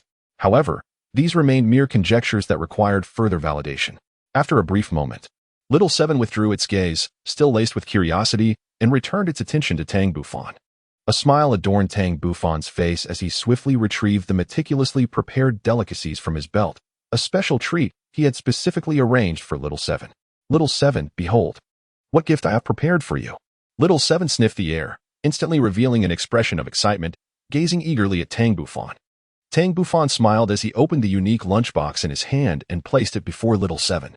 Little Seven joyfully pounced on it, leaving Tang Long and the others in astonishment. Only then did everyone gradually regain their composure. Boss, is this the colorful mouse you mentioned? It appears to differ somewhat from the ordinary mouse-type soul beasts and seems remarkably intelligent, Tang Ming remarked in a hushed tone. Tang Bufan gently nodded. Indeed, Xiao Qi was remarkably astute, suggesting prior interactions with people, for it displayed no fear of us whatsoever. Brother Tang, what did that action just now signify? Zihan could not restrain her curiosity and voiced her question. Tang Bufan's eyes sparkled momentarily as he burst into hearty laughter, exclaiming, Well, how should I know? However, I venture to say that you shall soon discover the answer. Tang Ming and the others were unaware of the matters concerning the Fog God Temple. They had merely received a notification to accompany Tang Bufan to a certain location. Tang Bufan decided against revealing his intentions for the time being, opting instead to share the information upon their arrival at their destination. For reasons unknown, he felt an inexplicable sense that Tang Ming and the others might be embarking on a fruitless journey, as the legacy of the Fog God was likely to fall into Zihan's hands. Zihan cast a skeptical glance at Tang Bufan, but regrettably, she gleaned nothing from it and redirected her gaze towards Xiao Qi. Tang Bufan brought enough cooked food to satisfy at least 5 adult appetites. However, to everyone's astonishment, Xiao Qi devoured it all in less than a minute. After finishing, she gazed at Tang Bufan with a look of longing, as if still yearning for more. Tang Bufan suddenly felt a wave of frustration wash over him and could only explain, "Shaoqi, I have brought only this much this time. Will you allow me to bring you more next time? Now, let us fulfill the promise we made 5 years ago." Shaoqi's eyes sparkled with contemplation as she took a moment to ponder. After a while, she nodded earnestly and, with a flicker of her form, darted forward. Tang Bufan's eyes sparkled with delight. "Everyone, follow closely behind me," he exclaimed before swiftly pursuing Shaoqi ahead. Tang Long and his companions felt a sudden surge of alertness and promptly pursued onward. Behind them, the second elder stroked his beard before also vanishing into the depths of the forest. An hour later, Tang Bufan and his group of 8 finally came to a halt. Tang Long and his companions were profoundly awestruck by the scene before them. The expansive area ahead was entirely shrouded in thick mist, obscuring any discernible details. A radiant light sparkled in Zihan's eyes, filled with excitement. This could very well be the fabled Mist Valley. At that moment, Tang Bufan spoke earnestly, "Brother Tang Long, once we enter the area ahead, you must not stray beyond the confines of my domain. Should you become lost, I will be unable to locate you. The circumstances within are intricate, where visibility is nearly nil, and even one's mental acuity is suppressed." Tang Long and the others quickly nodded in agreement. At that moment, Shaoqi ahead let out a series of urgent chirps, seemingly urging Tang Bufan onward. With a mere thought, Tang Bufan enveloped everyone within a violet domain and followed Shaoqi. Inside the Mist Valley, Tang Bufan once again unleashed his psychic energy to probe the surroundings. This time, the dense fog still suppressed his mental prowess. However, he was no longer the same as before. His strength had significantly increased over the past 5 years. Although his psychic energy remained constrained, he could now detect a radius of 20 meters, and for the first time, he beheld the true visage concealed beneath the mist. The location they entered was indeed a narrow entrance reminiscent of a valley, where an unknown species of white grass grew, astonishingly emitting a white mist, a truly wondrous sight. Tang Bufan's domain maintained a radius of 5 meters, within which everyone was largely unaffected by the dense fog. As he progressed, Tang Bufan meticulously observed his surroundings. Gaining an ever-deepening understanding of the landscape, he discovered towering ancient trees, as well as long-lost prehistoric flora, as if he had stepped into a primordial terrain. After approximately half an hour, they finally arrived at their destination, the ruins of the Haotian Sect. Upon reaching this site, Tang Bufan retracted his domain. Tang Long and his companions gazed in astonishment at the surrounding scenery, their vision finally liberated from the pervasive whiteness, returning to normalcy. In the distance, a vast complex of buildings emerged, occupying an extensive area. The second elder stepped forward and inquired, "Xiaofan, is this the hidden sect you spoke of? Where can we find the Mist Temple?" The Mist Temple lies deep within that cluster of buildings, and it is adorned with a small lake, truly a picturesque landscape. Tang Bufan replied with a hint of melancholy. Beside him, Zihan looked on with a dazed expression. "The Mist Temple," Tang Bufan elucidated. "Indeed, it is the Hall of the Mist God. To the best of my knowledge, it is a palace left behind by an entity known as the Mist God, within which his legacy is likely preserved. My intention in bringing you here is to hope that one among you may earn the recognition of the Mist God and become his chosen successor." Tang Long and his companions were instantly filled with excitement. This was indeed a legacy of a deity. Tang Bufan exchanged a glance with the second elder, sharing a knowing smile before pursuing Shaoqi. Chapter 81. The Fog God. The platinum-hued Fog God Palace stood majestically amidst the ruins of the Haotian Sect, exuding an aura of sanctity and immortality. Zihan hastened to catch up with Tang Bufan, walking alongside him. "Brother Tang, I have spotted the lake. Its waters are crystal clear, and it is highly likely that this is the legendary Qing Shui Lake. Did you perhaps anticipate that this would be the ancestral land of our Yi clan?" Tang Bufan spoke lightly. "Indeed, I had my suspicions, however. Are you certain this is the ancestral land of your Knight family? I recall that you have long since lost knowledge of your ancestral grounds." Yi Zihan let out a bitter smile, thinking it was worth a try, for this place closely resembled the description of the White Jade Palace by the Qing Shui Lake. "Thus, I brought you here, only to be surprised by the Master's alternate arrangements. Nevertheless, we are all from the Haotian Sect, and who shall inherit the legacy depends solely on your fortune." With that, Tang Bufan swiftly approached the Fog God Palace. At this moment, Elder Tu and the others had been at the Fog God Palace for some time, surveying their surroundings. After a while, Everyone gathered at the main entrance of the Grand Hall. Prompted by Shao Qi, Tang Bufan summoned all his soul power and pushed forward with all his might. To his astonishment, the platinum door did not budge in the slightest. With a roar of frustration, he activated his second soul ring. Employing his second soul skill to enhance his strength by 100%, he could hardly believe that he could not even open a mere door. Yet, as if the heavens conspired against him, he pushed for a full 5 minutes without any sign of the platinum door yielding. In front of the Fog God Palace, Tang Long and the others looked on in shock. How incredibly heavy must this door be to thwart Tang Bufan? They were acutely aware of his immense strength. Undoubtedly at the Soul Saint level, the fact that he could not open the door was simply unfathomable. If he could not succeed, how could they possibly hope to do so? Behind him, Elder Tu's eyes revealed a look of surprise. It was indeed interesting. For a door of a divine palace might understandably be quite heavy. After a minute, Tang Bufan, disheartened, stepped back. Elder Tu, I am useless. It seems this door can only be opened by you. Elder Tu chuckled.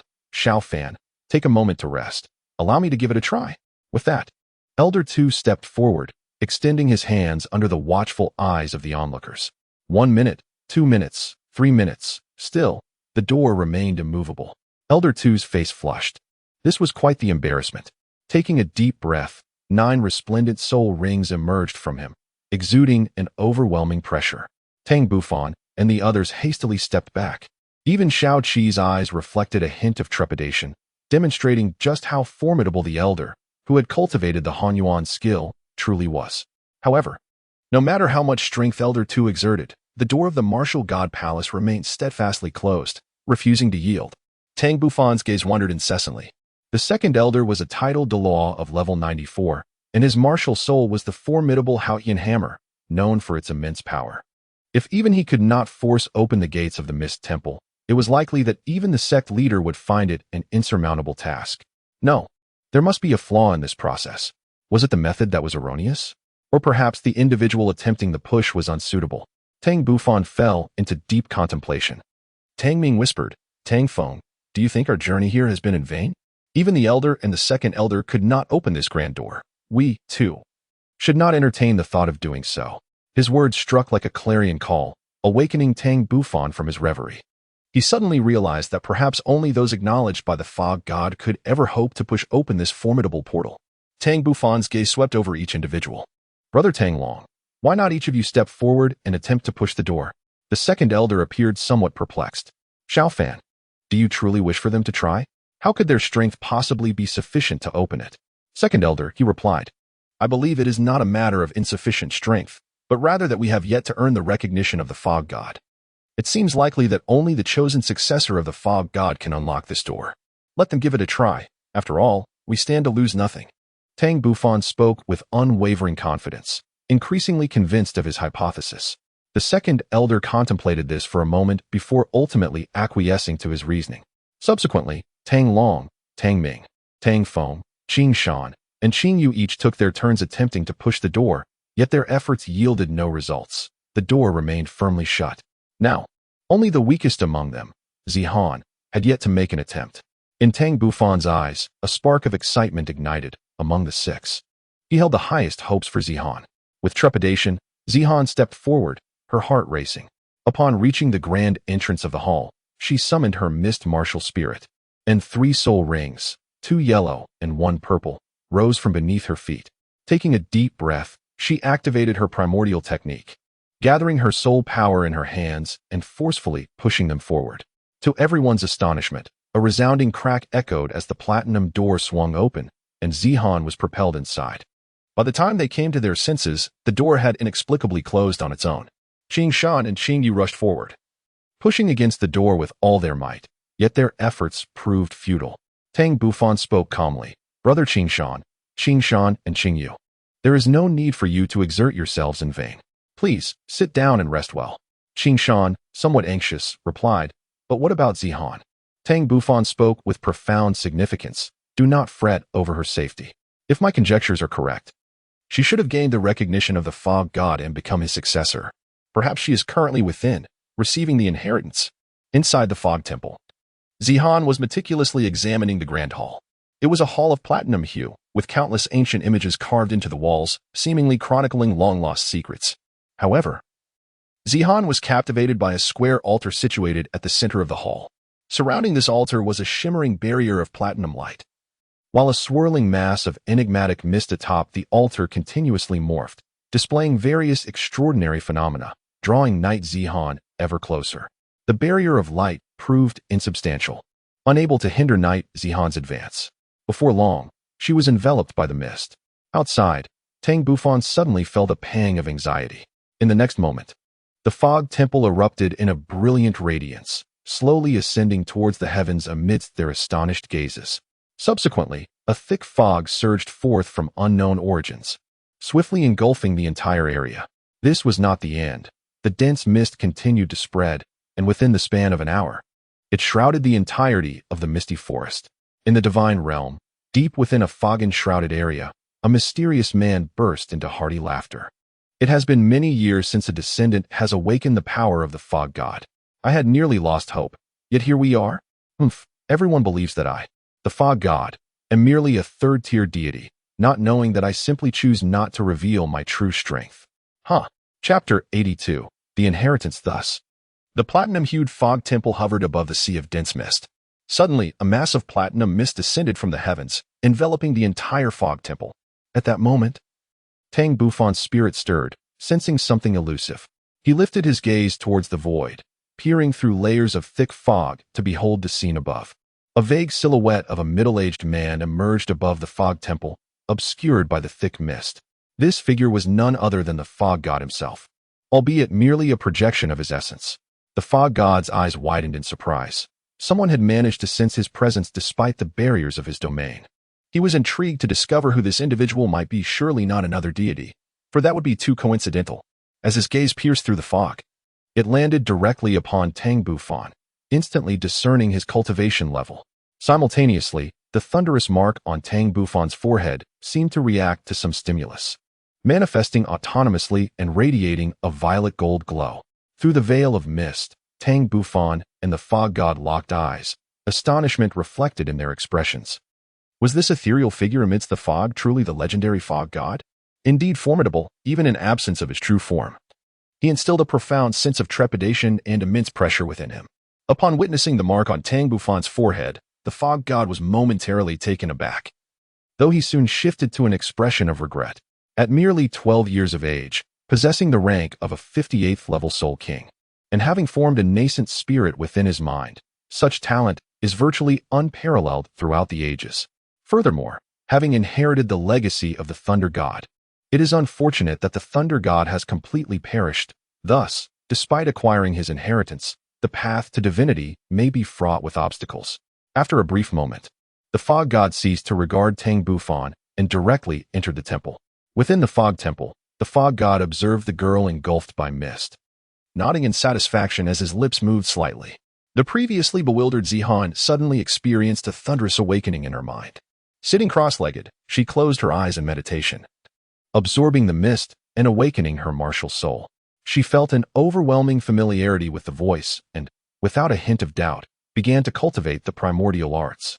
An hour later, astonishment graced the fog goddess' face. He had not anticipated such rapid absorption, having thought it would require 3 hours.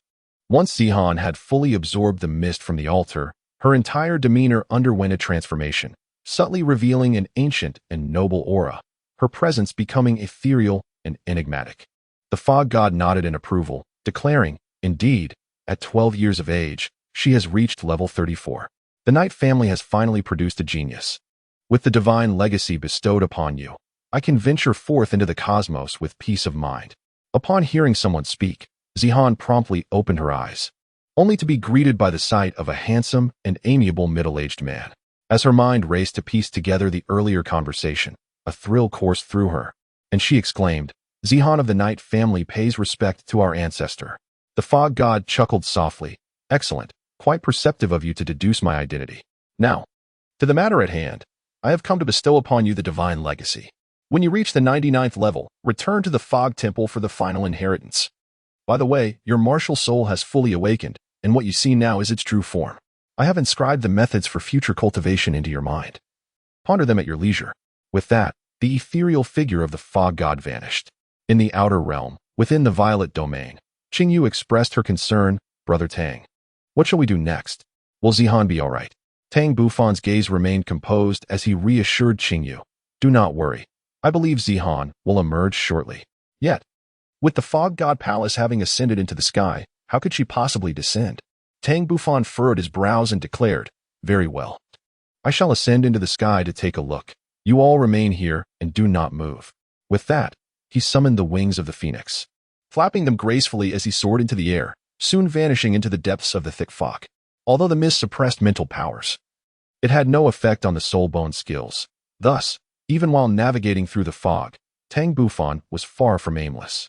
In less than 5 minutes, he burst through the fog, discovering the mist temple quietly floating atop a cloud formed by the vapor in the distance. With a powerful flap of his wings, he flew directly towards the entrance of the grand hall, only to find Zihan emerging from within. Their eyes met, both taken aback by the unexpected encounter. Tang Bufan immediately sensed that there were certain mysterious changes occurring within Zihan. However, upon realizing that even the fog god had been stirred, it seemed only natural for her to experience some transformations. Zihan, on the other hand, was taken aback by Tang Bufan's unexpected presence at the entrance of the grand hall. Brother Tang, what brings you here? Tang Bufan remained silent, merely gesturing towards the depths below. Zihan, unable to contain her curiosity, glanced down and was taken aback. Wasn't the fog god temple situated on the ground? How could it now be suspended in midair? Tang Bufan ascended directly to the staircase outside the fog god temple and explained, Qingyu and the others are concerned for your safety. They fear that once you accept the inheritance, you may be unable to descend. Therefore, I have come to escort you down. Allow me to carry you. Zihan's cheeks flushed slightly, but she ultimately nodded in agreement.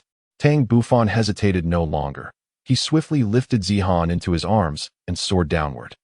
At the tender age of 12, Zihan stood just over 1.60 meters, yet her weight was hardly burdensome. In his 2 lifetimes, this was the first occasion Tang Bufan found himself in such close proximity to a young lady. The delicate fragrance emanating from Zihan inevitably stirred his heart, causing a momentary lapse in his composure that nearly resulted in an embarrassing mishap. However, he quickly regained his focus and descended steadily toward the ground. For Zihan, this was also her inaugural close encounter with the opposite sex. A faint blush graced her cheeks as she gazed at Tang Bufan's handsome visage, a hint of infatuation flickering in her eyes. Soon, they touched down, and a circle of violet energy radiated outward, dispersing the surrounding thick mist, restoring clarity to everyone's vision. Upon seeing Zihan unharmed, Qingyu and the others released their worries. Just then, a series of joyful squeaks broke the silence, heralding the arrival of Shaoqi. The little creature flitted around Zihan, emitting affectionate sounds, while to everyone's surprise, Zihan gently caressed Shaoqi, who appeared to revel in the attention. Tang Bufan's eyes reflected a contemplative expression, indicating that Zihan had gained significant insights from this inheritance, seemingly at least uncovering the origins of Little Seven. In truth, it was not only Tang Bufan who sensed the peculiarity. Others also regarded Zihan with curious gazes. Sensing their scrutiny, Zihan hastily clarified, Little Seven is an ancient mythical beast, the 7-colored treasure-seeking mouse, endowed with an exceedingly rare ability to locate treasures. It was once nurtured by the great fog god as a soul beast, thus it is highly attuned to my aura. The others accepted her explanation without doubt. At that moment, the second elder remarked, well, now that everyone is gathered and has received the fog god's inheritance, it is time to return to Haotian Sect. Zihan quickly responded, Second Elder, the dense fog no longer affects me. I shall lead you out at once. Subsequently, under Zihan's guidance, the group bid farewell to Little Seven and departed the misty forest. Outside the forest, the 8 members of Tang Bufan's party gazed at the dense fog enveloping the woods, their expressions a mix of melancholy and joy. Chapter 83. The news brought by Tang Yuehua upon returning to Haotian Sect. The second elder dismissed Tang Long and the others, then led Tang Bufan and Yi Zihan toward Tang Zhao's study to report on the findings from the misty forest. To their surprise, the study was not solely occupied by Tang Xiao. A graceful middle-aged woman was present as well. It appeared that she and the sect master were engaged in a serious discussion regarding a significant matter. They only realized this upon entering the study. Tang Xiao looked up, a hint of surprise on his face. Uncle, you have returned so soon. The second elder glanced at the middle-aged beauty beside him, a touch of astonishment crossing his features before he replied, "We have fulfilled our mission. This journey was not in vain. For we have obtained the inheritance of the fog god. However, it is regrettable that one must cultivate to the 99th level to inherit the divine position of the fog god." Just a moment ago, Tang Xiao had been beaming with joy, but that smile gradually faded. A glance at Yi Zihan revealed the truth. It was she who had received the inheritance of the fog god. Yet, as a support-type soul master, how long would it take for her to reach the 99th level? It was uncertain when that day would arrive. Even if she could achieve it, that would be many years in the future. By then, Tang Bufan would likely have already ascended to divinity. Nevertheless, Tang Xiao would not dampen his disciple's enthusiasm. Instead, he encouraged her, saying, "Zihan, since you have received the fog goddess inheritance, devote yourself to your cultivation and strive to reach the 99th level as soon as possible." Zihan nodded earnestly. "Thank you for your concern, Sect Master. I will work hard in my cultivation. If there is nothing else, I shall take my leave." Tang Xiao smiled and nodded, allowing Zihan to leave. Instantly, the room was left with only Tang Bufan and the other three. Suddenly, the second elder seemed to recall something and inquired, "Ah, Yuewa, how have you returned?" Indeed, the elegant and graceful woman was none other than Tang Xiao's sister, Tang Yuehua. Tang Yuehua's expression was grave as she said, "Second uncle, not long ago, I acquired a crucial piece of intelligence through special channels. This information is of such significance that it could alter the landscape of the continent, which is why I returned personally." The second elder's face displayed a look of astonishment. What kind of intelligence could be so vital as to impact the entire continent? Meanwhile, Tang Yuehua approached with a cheerful demeanor. "Xiao Fan, do you still remember your Aunt Yuehua?" Tang Bufan naturally remembered Yuehua Gu. How could he forget you after merely a year? Although Tang Yuehua seldom resided in Haotian Sect, Tang Bufan had encountered her numerous times and had even visited Yuexian on 2 occasions, thus he was quite familiar with Tang Yuehua. Tang Yuehua carefully scrutinized the child. Tang Bufan. He stood tall and composed, with a handsome visage that only grew more pleasing upon closer inspection. Although her elder brother had never married, the discovery of a suitable heir for their sect could be regarded as a satisfactory resolution for the lineage. Tang Xiao softly said, "Xiao Fan, come over here and listen to the news your Aunt Yuehua has brought back." Tang Bufan nodded thoughtfully, attentively listening. According to his younger sister, while the continent appeared to be tranquil on the surface recently, beneath it lay a turbulent undercurrent. 3 enigmatic factions had suddenly emerged, recruiting soldiers and covertly gathering soul masters. Though their activities were shrouded in secrecy, they ultimately caught the attention of discerning individuals. These 3 mysterious forces proclaimed themselves as the earthly representatives of the divine, continuously enlisting followers under the banner of deities, expanding their influence. Their true intentions remained shrouded in mystery. Tang Bufan's gaze flickered with uncertainty. "Master, may I inquire about the names of these 3 mysterious factions?" Tang Yuehua spoke solemnly. "The Temple of the Earth, the Temple of Darkness, the Temple of Death." Tang Bufan felt a sense of uncertainty. Could it truly be the earthly representatives of the 3 divine deities? Yet, something seemed amiss. Tang Xiao shook his head, asserting that it was unlikely. If they were truly the emissaries of divine beings, there would be no need for such furtive behavior. However, their clandestine actions suggest that their strength is not formidable, certainly inferior to that of the Spirit Hall. Yet, they are not without power, as it is evident that a title Douluo must be among their ranks.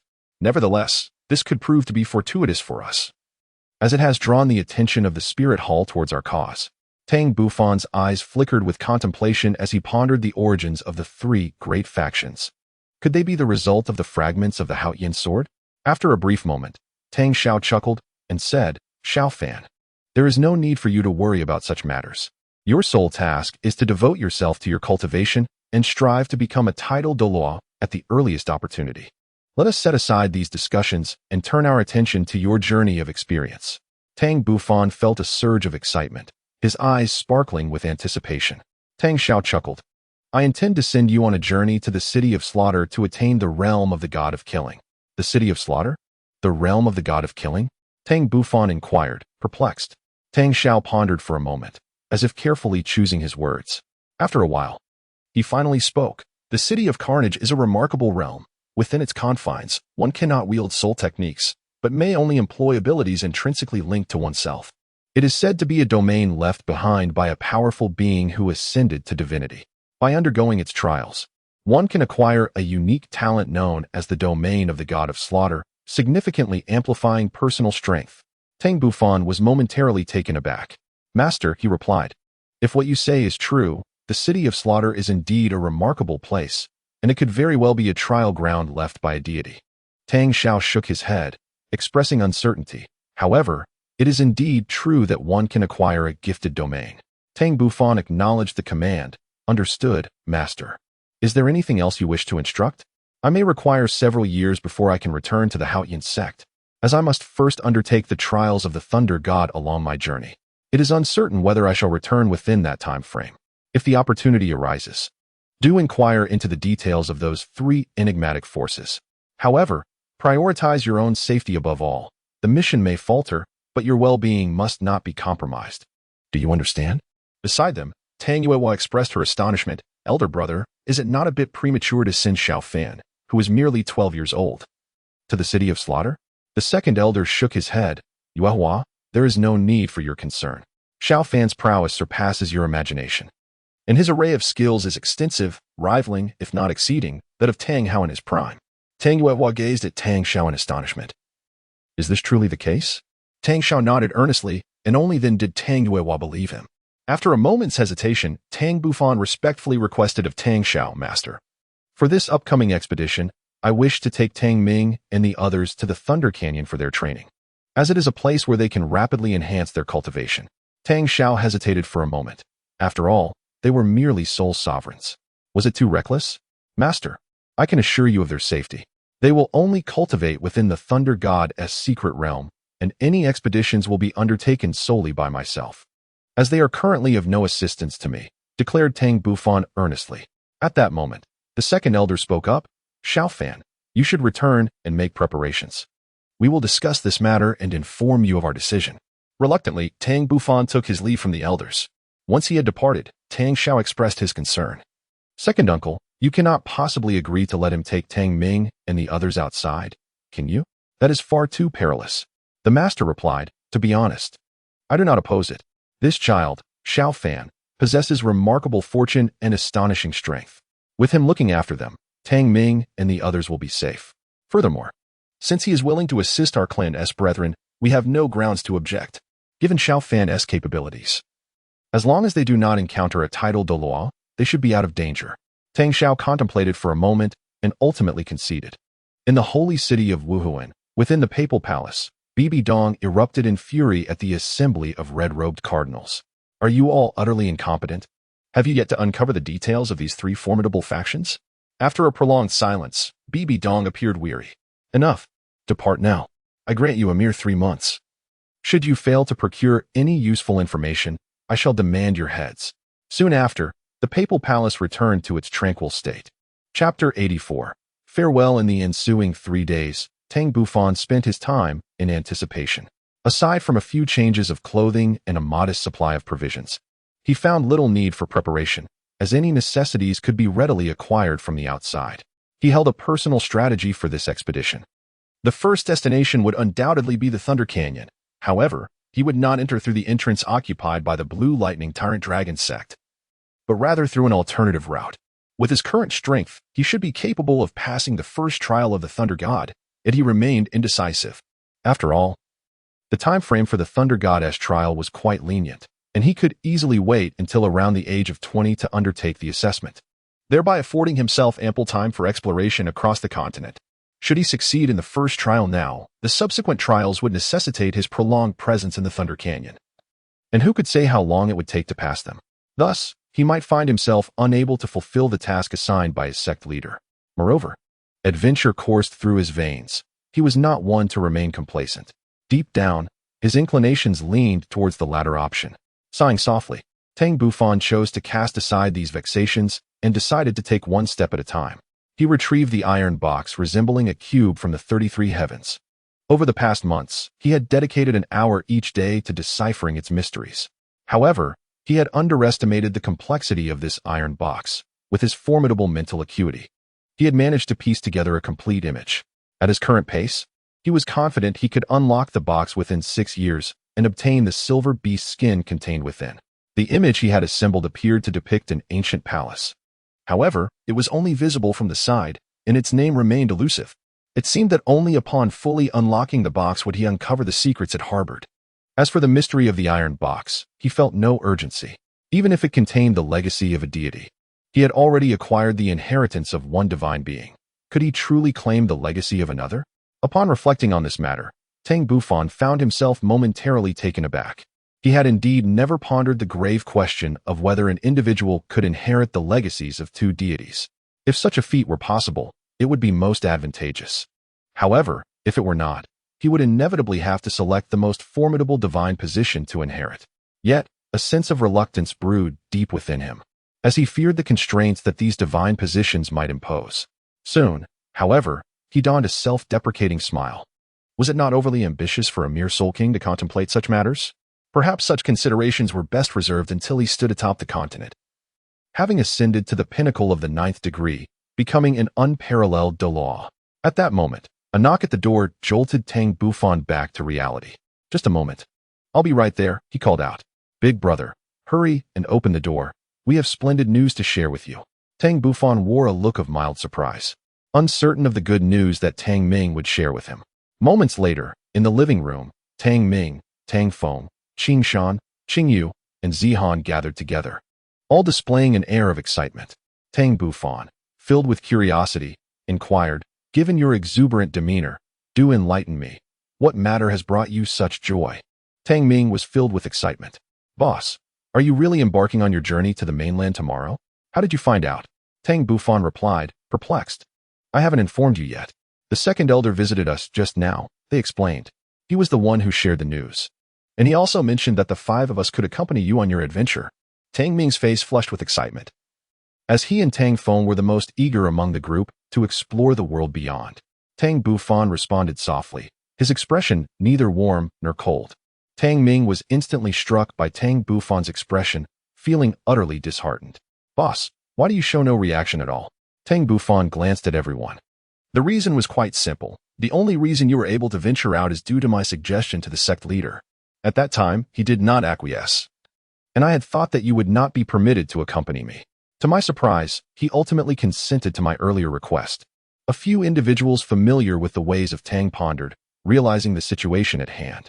Indeed, my friend, regardless of the reasons behind the leader's consent, the outcome remains. We are now able to venture forth into the continent alongside you. Tang Bufan gently shook his head. Tang Feng, unable to comprehend, questioned, Elder, the sect leader has permitted us to venture out for training alongside you. Why do you shake your head? To which I replied, you are exceedingly naive. Do you truly believe that the sect leader's consent for you to descend the mountain with me equates to the ability to traverse the vast continent by my side? Tang Bufan let out a light sigh and continued to elucidate. My recent expedition is driven by a specific mission. The sect leader has permitted your company on this journey because I assured him that I would guide you to the Thunder Canyon for training, rather than allowing you to wander freely as you might have imagined. Tang Ming's face instantly revealed an overwhelming sense of disappointment. Boss, how could you treat us this way?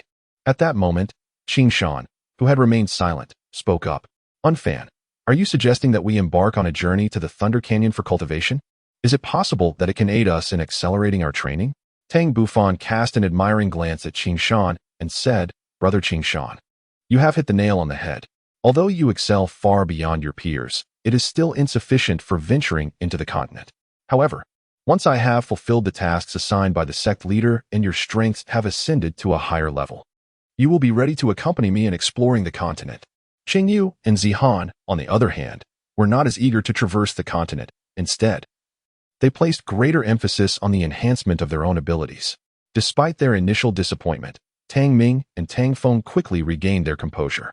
They possessed a degree of self-awareness, and their curiosity about the Thunder Canyon was piqued, especially since their leader had acquired the legacy of the Thunder God there. Early the following morning, the sect master and 5 elders summoned Tang Bufan and the other 5 disciples to the front courtyard, where their parents were not far away. Tang Ming, Tang Feng, Jishan, Qing Yu, and Yi Zihan, upon leaving the sect, you are to follow Xiao Fan's commands without question. Do you understand? Tang Ming and the others exchanged glances, their expressions turning serious as they promptly nodded in agreement. Tang Xiao nodded with satisfaction and then addressed Tang Bufan. Xiao Fan, among the six, your strength is unparalleled. Their safety rests upon your shoulders, and you must not be careless. Furthermore, the map of the city of slaughter has been entrusted to you, and I have shared all that I know about its circumstances. Remember, you bear the hopes of all our Haotian Sect members. Prioritize your own safety above all else. If there are no further issues, go and bid farewell to your parents. Tang Bufan spoke earnestly. Master, rest assured. I shall successfully accomplish the task you have entrusted to me. I will ensure their safety. After departing from the Haotian Sect, I will proceed directly to the Thunder Canyon. Once I arrive there, they will be safe. Subsequently, Tang Bufan and the six young companions began to bid farewell to their parents. Tang Zheng gazed at his son, who was nearly as tall as he, and encouraged him, saying, "A man's ambitions lie in the world beyond. Go forth and pursue your dreams with confidence, for we stand firmly behind your choices." Su Xiuqing, however, felt a twinge of reluctance, reminding him, "Fanner, once you venture out, be sure to take good care of yourself." Tang Bufan's eyes glistened with moisture as he whispered, "Father, Mother, it may be several years before I can return to visit you. Please take care of yourselves. I must depart now." With that, Tang Bufan set forth alongside Tang Ming and the other four, leaving the Haotian Sect and officially stepping onto the continent. Chapter 85. Ambushed on the road. An hour later, on the main road in the village at the foot of the Haotian Sect, Tang Ming and Tang Fengdong gazed about with wide-eyed curiosity, for this marked their inaugural venture into the outside world. Tang Bufan instructed, "We shall head straight for the Thunder Canyon. Given our pace, it will likely take us around 5 days. I will endeavor to select less traveled paths, minimizing our encounters with other soul masters, thereby significantly reducing potential troubles." Tang Ming's eyes gleamed with excitement. "Boss, this is the first time Tang Feng and I have ventured out together. Please take us to the big city and allow us to broaden our horizons. You've already accompanied the elders several times." Tang Feng felt a stir of emotions. However, he understood that venturing into the metropolis carried considerable peril. He realized that should any conflict arise, it would inevitably reveal their true identities. Tang Bufan cast a cold glance at him, remarking that the peril level in the metropolis was exceedingly high, with an abundance of formidable individuals. The cultivation levels of our 6 members could easily be exposed. Thus I shall not take you along. Tang Ming's expression instantly fell. However, in a small city, it is of little consequence. Yet, without my instructions, you must not take any action, do you understand? A look of surprise spread across Tang Ming's face. "I knew that the boss would not let us down. Rest assured, we will not act without your command." Tang Feng revealed a subtle smile at the corner of his mouth, his eyes shimmering with anticipation. The 3 companions, Qing Shan, Qing Yu, and Zihan, exchanged knowing smiles upon witnessing this scene. The Thunderclap Canyon lies nestled among the mountains, 700 miles to the west of Tiando City. Although traversing directly through Tiando City could save nearly a day's journey, the city is teeming with high-ranking soul masters. The 6 young individuals would easily attract attention, prompting Tang Bufan to opt for a detour. 3 days later, on a woodland path 50 miles west of Tiando City, Tang Bufan suddenly furrowed his brow as his mental prowess detected the presence of a soul master team. He initially intended to guide everyone to take cover. Yet upon surveying the area, he found no suitable hiding spots, and the opposing group was alarmingly close, merely a few dozen meters away. Throughout these 3 days, his formidable mental strength had allowed him to evade numerous soul masters, ensuring a smooth journey. However, he could not maintain that state indefinitely, as it would prove exhausting.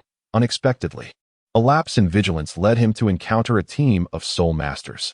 With a stroke of luck, Tang Bufan pressed forward. Within a minute, the 6 of them came face to face with the opposing group. It was then that Tang Bufan realized there had been a crucial oversight. This soul master team was formidable.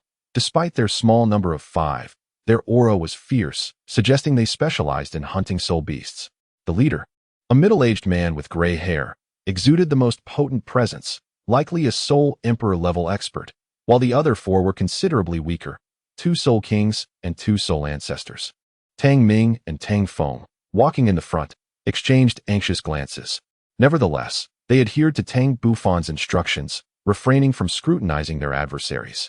In contrast, Qing Shan, Qing Yu, and Zihan maintained their composure, fixing their gazes ahead while casting sidelong glances. As for Tang Bufan, he remained remarkably calm, not casting a glance at the opposing team. However, his mental energy was already dispersed around them, ready to detect any subtle movements. Of course, the 6 of them could not escape the notice of the 5 individuals before them. The opposing group displayed expressions of surprise, their eyes glimmering with an inexplicable light. For Tang Bufan and his companions appeared exceedingly youthful, lacking any elder accompaniment, which stirred sinister thoughts within them. Before long, Tang Bufan and his companions passed the 5 middle-aged men and continued on their way. 3 minutes later, Tang Ming and Tang Feng let out a sigh of relief. However, at that moment, Tang Bufan's expression suddenly shifted. He dodged a lethal strike in a swift motion. At the same time, a man's figure materialized out of thin air. His face etched with shock, seemingly unable to comprehend why his assured attack had failed, especially against a mere teenager.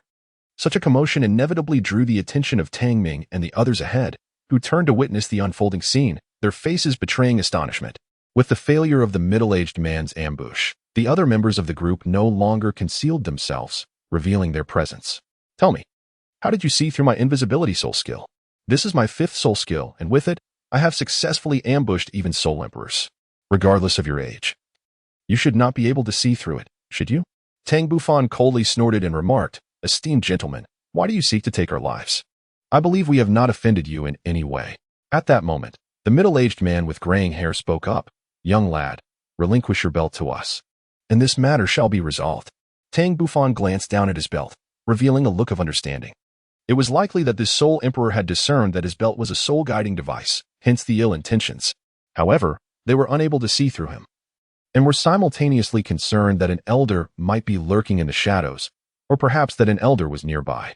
Thus, they sought a swift resolution to the encounter. Unfortunately for them, their calculations faltered, and it could be deemed their misfortune to have crossed paths with him. A hint of disdain flickered in Tang Bufan's eyes as he retorted, You expect me to surrender my soul guide?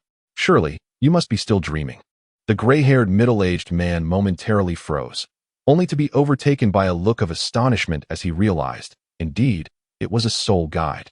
The impatient man wielding a dagger interjected, Brother, now that we have confirmed it is a soul guide, why waste words on them? Let us eliminate them swiftly so we can return to Tiando City for a drink. The leader, with a sinister glint in his eye, cast a cold gaze at Tang Bufan and declared, Young man, since you have chosen to disregard our goodwill, do not blame us for our ruthlessness. In Tang Bufan's eyes, a fierce glint of murderous intent emerged as he instructed, Brother Qingshan, step back and ensure your safety.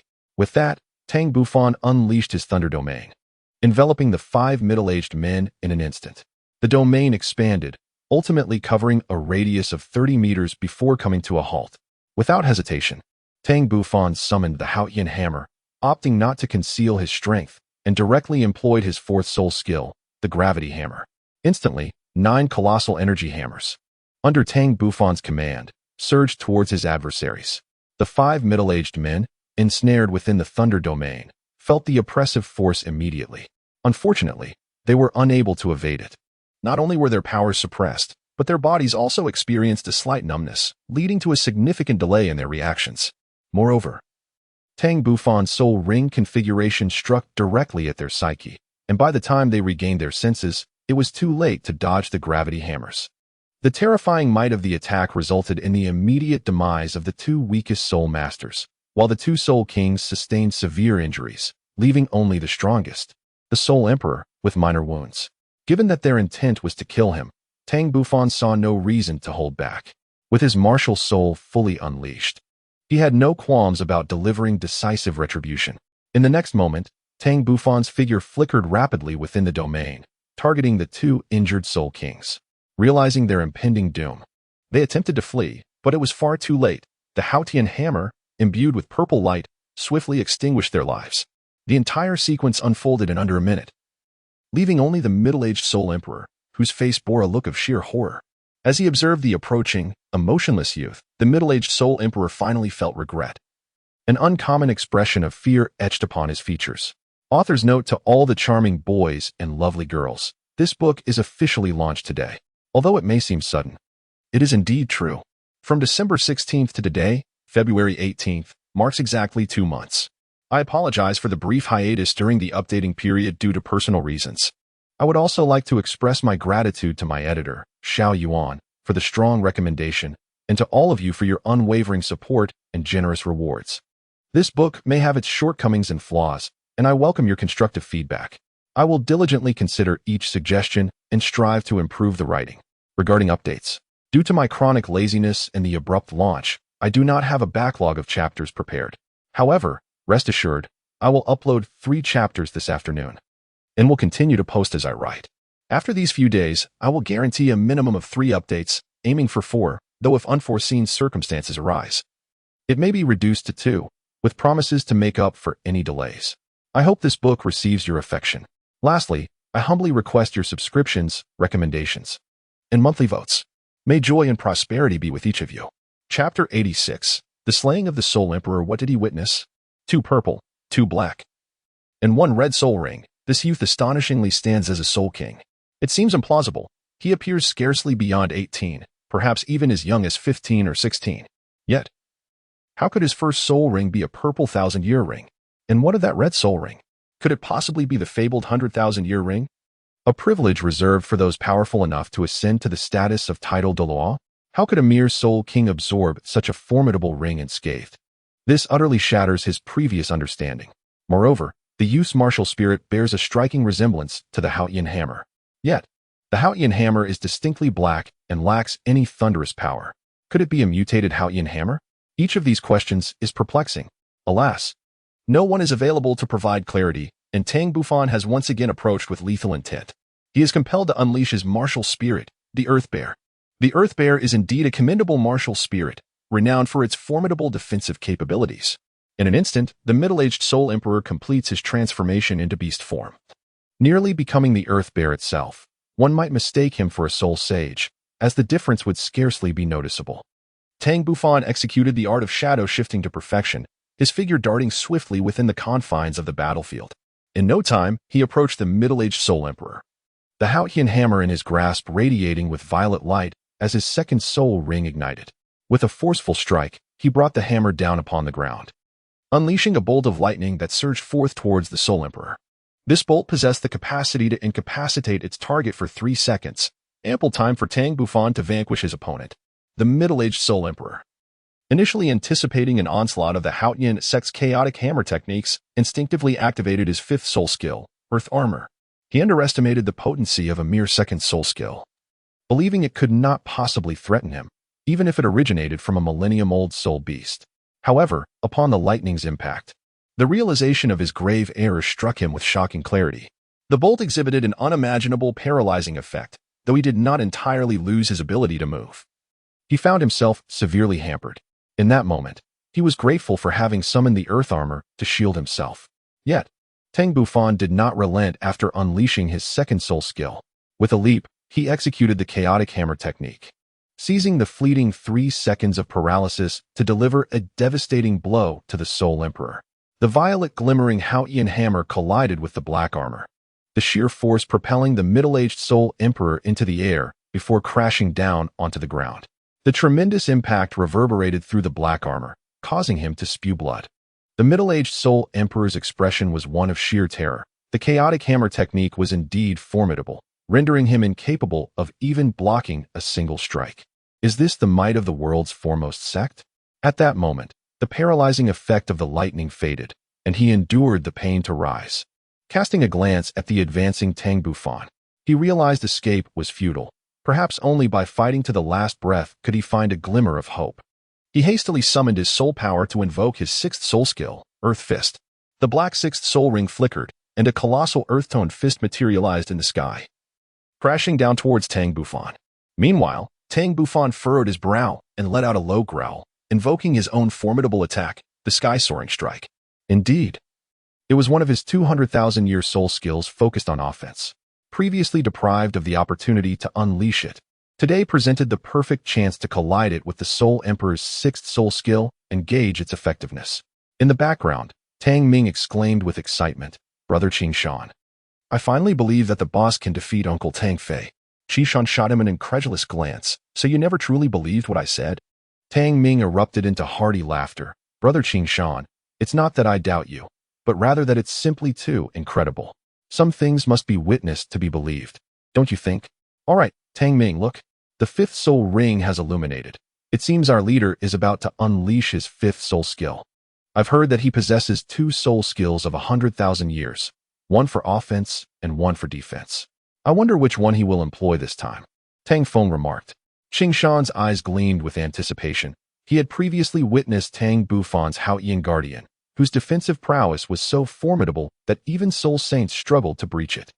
He hoped fervently that this time an offensive soul skill would be showcased. Meanwhile, the two girls, Qingyu and Zihan, were utterly astonished, their eyes reflecting admiration. In the next moment, a colossal, ethereal figure materialized behind Tang Bufan, wielding a gigantic Haotian hammer. The energy-infused hammer collided with a fist of earthy hue, resulting in a terrifying explosion. The earthy fist, which could only withstand the onslaught for mere seconds, was obliterated by the energy hammer. The middle-aged Soul Emperor had long been ensnared and rendered immobile, a mere spectator as the hammer descended. A deafening roar echoed as a vast crater formed before Tang Bufan, sending dust spiraling into the air. After a considerable time, as the dust settled, Tang Bufan coldly retracted the Haotian hammer, while the middle-aged Soul Emperor, having borne the full brunt of his 100,000-year soul skill, lay lifeless. It was only at this juncture that Qing Shan and the others approached. Tang Ming exclaimed in admiration, "Boss, you are truly remarkable. A Soul Emperor, two Soul Kings, and two Soul Sects could not withstand even 3 minutes in your presence." Qingyu and Zihan were equally astonished, declaring, "Brother Tang, you are truly impressive." Tang Bufan maintained a serene demeanor, perceiving the situation as inconsequential. It was merely a matter of striking first, compounded by the fact that they were subdued by my domain, and my prowess, along with the configuration of my soul rings, had instilled a certain dread within them. The amalgamation of these factors enabled me to swiftly vanquish them. Should the scenario repeat itself, although I could still eliminate them, it would undoubtedly consume considerably more time, and the possibility of injury could not be dismissed. After a brief pause, Tang Bufan continued, "All right, Tang Ming, Tang Feng. You two should check if those individuals possess anything of value to us. The commotion from our earlier skirmish was rather loud. We must depart swiftly." 3 minutes later, Tang Feng and Tang Ming approached, beaming with smiles, each clutching 4 heavy purses. Tang Bufan was slightly taken aback. He had not anticipated that just as he was feeling drowsy, a pillow would be provided for him. On this journey, the resources bestowed upon them by the sect leader were merely sufficient to cover their expenses along the way. Tang Ming reluctantly handed the pouch of coins to Tang Bufan, saying, "Brother, after counting with Tang Feng, we have a total of 300 gold soul coins, over 100 silver soul coins, and several dozen copper soul coins." Tang Bufan observed Tang Ming's reluctant expression with amusement as he placed the 4 pouches into the 33 heavens. "For the time being, I shall keep these funds safe. Once we arrive in Xiaking, I will take you all out for a splendid time." "Xiaking?" inquired Qing Shan with curiosity. Tang Bufan explained, "Indeed, it is the city of Xiaking. This is the final city we shall pass through on our journey. I intend to stay there for 2 days, which will provide an excellent opportunity for Tang Ming to broaden his horizons." After speaking, Tang Bufan rose and walked forward. Several individuals from the Tang family swiftly followed Tang Bufan, and soon the 6 of them vanished into the depths of the forest. Chapter 87. The City of Xia. The third fragment, the City of Xia, is a medium-sized urban center, as evidenced by the establishment of a subtemple of the Spirit Hall within its confines. However, despite its classification as a medium-sized city, its vibrancy and prosperity rival those of larger metropolises. Moreover, the city's proximity to the Soul Beast Forest and the Thunder Canyon contributes to its bustling atmosphere. On this particular day, 6 distinguished young men and women, 4 males and 2 females, emerged from the eastern gate of Xia, unmistakably the group led by Tang Bufan. Tang Bufan has made his second visit to Xiaking, having previously spent a night in the city while accompanying the second elder and others during their visit to the Blue Electric Tyrant Sect. The city walls, towering at 30 meters, are immensely sturdy, adorned with various weathered marks, remnants of the assaults from soul beasts during past sieges. From a distance, Xiaking exudes a majestic aura, resembling a slumbering giant dragon. Tang Ming and Tang Feng had never encountered such magnificent architecture before. They were profoundly moved, exclaiming in awe. Their reactions drew disdainful glances from passers-by, and one elegantly dressed youth derided them, questioning their origins and suggesting it was surely their first visit to Xia City. Finding it utterly amusing, Tang Ming felt a surge of anger, yet he was subdued by a single glance from Tang Bufan. He could only cast a fierce look at the youth before swallowing his indignation. Once the young man departed, Tang Bufan remarked, "Enough of this sulking. I shall take my leave now and treat you all to a lavish feast." Tang Ming's expression finally brightened. Seattle City is vast and bustling, with streets that are exceptionally wide, flanked by a myriad of shops that left Tang Ming and Tang Feng utterly dazzled. After approximately an hour of exploration, Tang Bufan led them to a moderately priced hotel in the DC district, securing 3 rooms, with 2 occupants per room. After a brief respite, they descended to the lobby on the first floor to dine. To cheer up Tang Ming, Tang Bufan generously ordered an extravagant spread of signature dishes, a lavish array of delicacies that were unattainable in Haotian Sect, causing everyone's mouths to water. As they feasted, the group engaged in lively conversation. "Bufan, how long do you plan to stay in Seattle City?" Tang Bufan contemplated for a moment and declared, "I intend to remain here for 2 days, allowing you all to indulge yourselves. Subsequently, we shall proceed to the Thunder Canyon. To give you a heads up, you may find yourselves residing there for several years, while I will venture forth to fulfill the task assigned to me by the sect leader. Upon the completion of my mission, I shall return to seek you out, and I sincerely hope that your prowess will not disappoint me by then." Zihan expressed her astonishment. "Brother Tang, must we truly stay for such an extended period?" Tang Bufan replied, "To be honest, I am uncertain of the exact duration, as I cannot predict when I will accomplish the task bestowed upon me by the sect leader. However, rest assured, as soon as I fulfill my mission, I will come to find you." Tang Feng inquired with curiosity, "Boss, could you tell us about the environment within the Thunder Canyon, so we can be mentally prepared?" The response was, "This remains a secret for now. You shall experience it firsthand upon your arrival." Tang Bufan spoke mysteriously, urging, "All right, let us hasten to our meal. This afternoon, I shall take you to explore other places." By the time lunch concluded, it was nearly 3 in the afternoon. Qingyu and Zihan, with a hint of regret, said, "Brother Tang, we are rather fatigued and would prefer to refrain from further excursions. We wish you a delightful time." Tang Bufan was momentarily taken aback, but after a moment's reflection, he found himself in agreement. After all, having journeyed 2 days through the wilderness, the 2 young ladies must surely be fatigued, and they certainly required a proper opportunity to freshen up. "Very well, you shall wait here for us. I shall take them out for a brief excursion and return shortly." After bidding farewell to Qingyu and Zihan, Tang Bufan and his companions departed from the hotel. Along the way, Tang Ming could not contain his curiosity and inquired, "Boss, where shall we venture next for our amusement?" Tang Bufan cast a sidelong glance at Tang Ming, fully aware of his playful demeanor. "If only you devoted as much effort to your cultivation this afternoon. My intention is merely to familiarize you with the city of Xiaya and to expose you to its cultural customs. Tomorrow, I shall escort you to the Grand Soul Arena." "The Grand Soul Arena?" Tang Ming's expression revealed his confusion.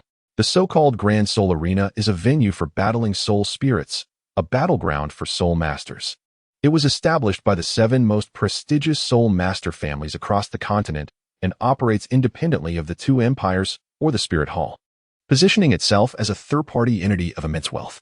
Soul masters who achieve fame within the Grand Soul Arena become dazzling stars throughout the nation, reaping not only substantial profits, but also considerable renown. Furthermore, the Grand Soul Arena is known for its relative fairness within its confines. Even if one were to slay the heir of a prominent family, there would be no need to fear retribution. This is the essence of its fairness. Tang Bufan elucidated that these insights were imparted to him by the elders. Thus, it is said in both the Heaven Do Empire and the Star Luo Empire that the Soul Arena dictates the rise and fall of a nation.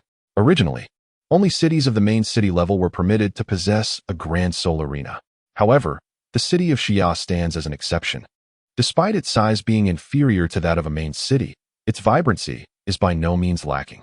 The 7 prominent families recognized its potential, which led to the construction of a Grand Soul Arena here, albeit on a scale considerably smaller than that of the arenas in the main cities. Tang Feng hesitated slightly. "Boss, are we able to participate in the grand duel at the Soul Arena? What do you think?" Tang Bufan countered. The essence of Tang's elegance has faded, unable to be restored. Tang Bufan chuckled lightly, saying, "Since you are aware, that is good.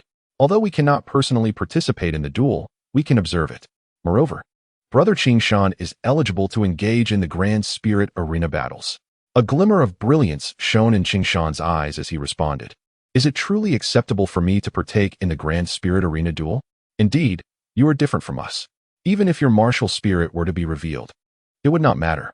However, if you wish to compete in the duels there, you must disguise yourself, for otherwise, you would attract too much attention. Tang Bufan nodded in agreement. This evening, I will assist you in crafting a disguise to make you appear older, ensuring that you do not draw excessive scrutiny. Now, let us converse as we proceed. Thus, the four of them began to wander leisurely through the city of Xia. They traversed from the east city to the south city, then from the south city to the west city, and finally from the west city to the north city, concluding their journey back in the east city. Unbeknownst to them, night had fallen, and the city was illuminated by dazzling lights.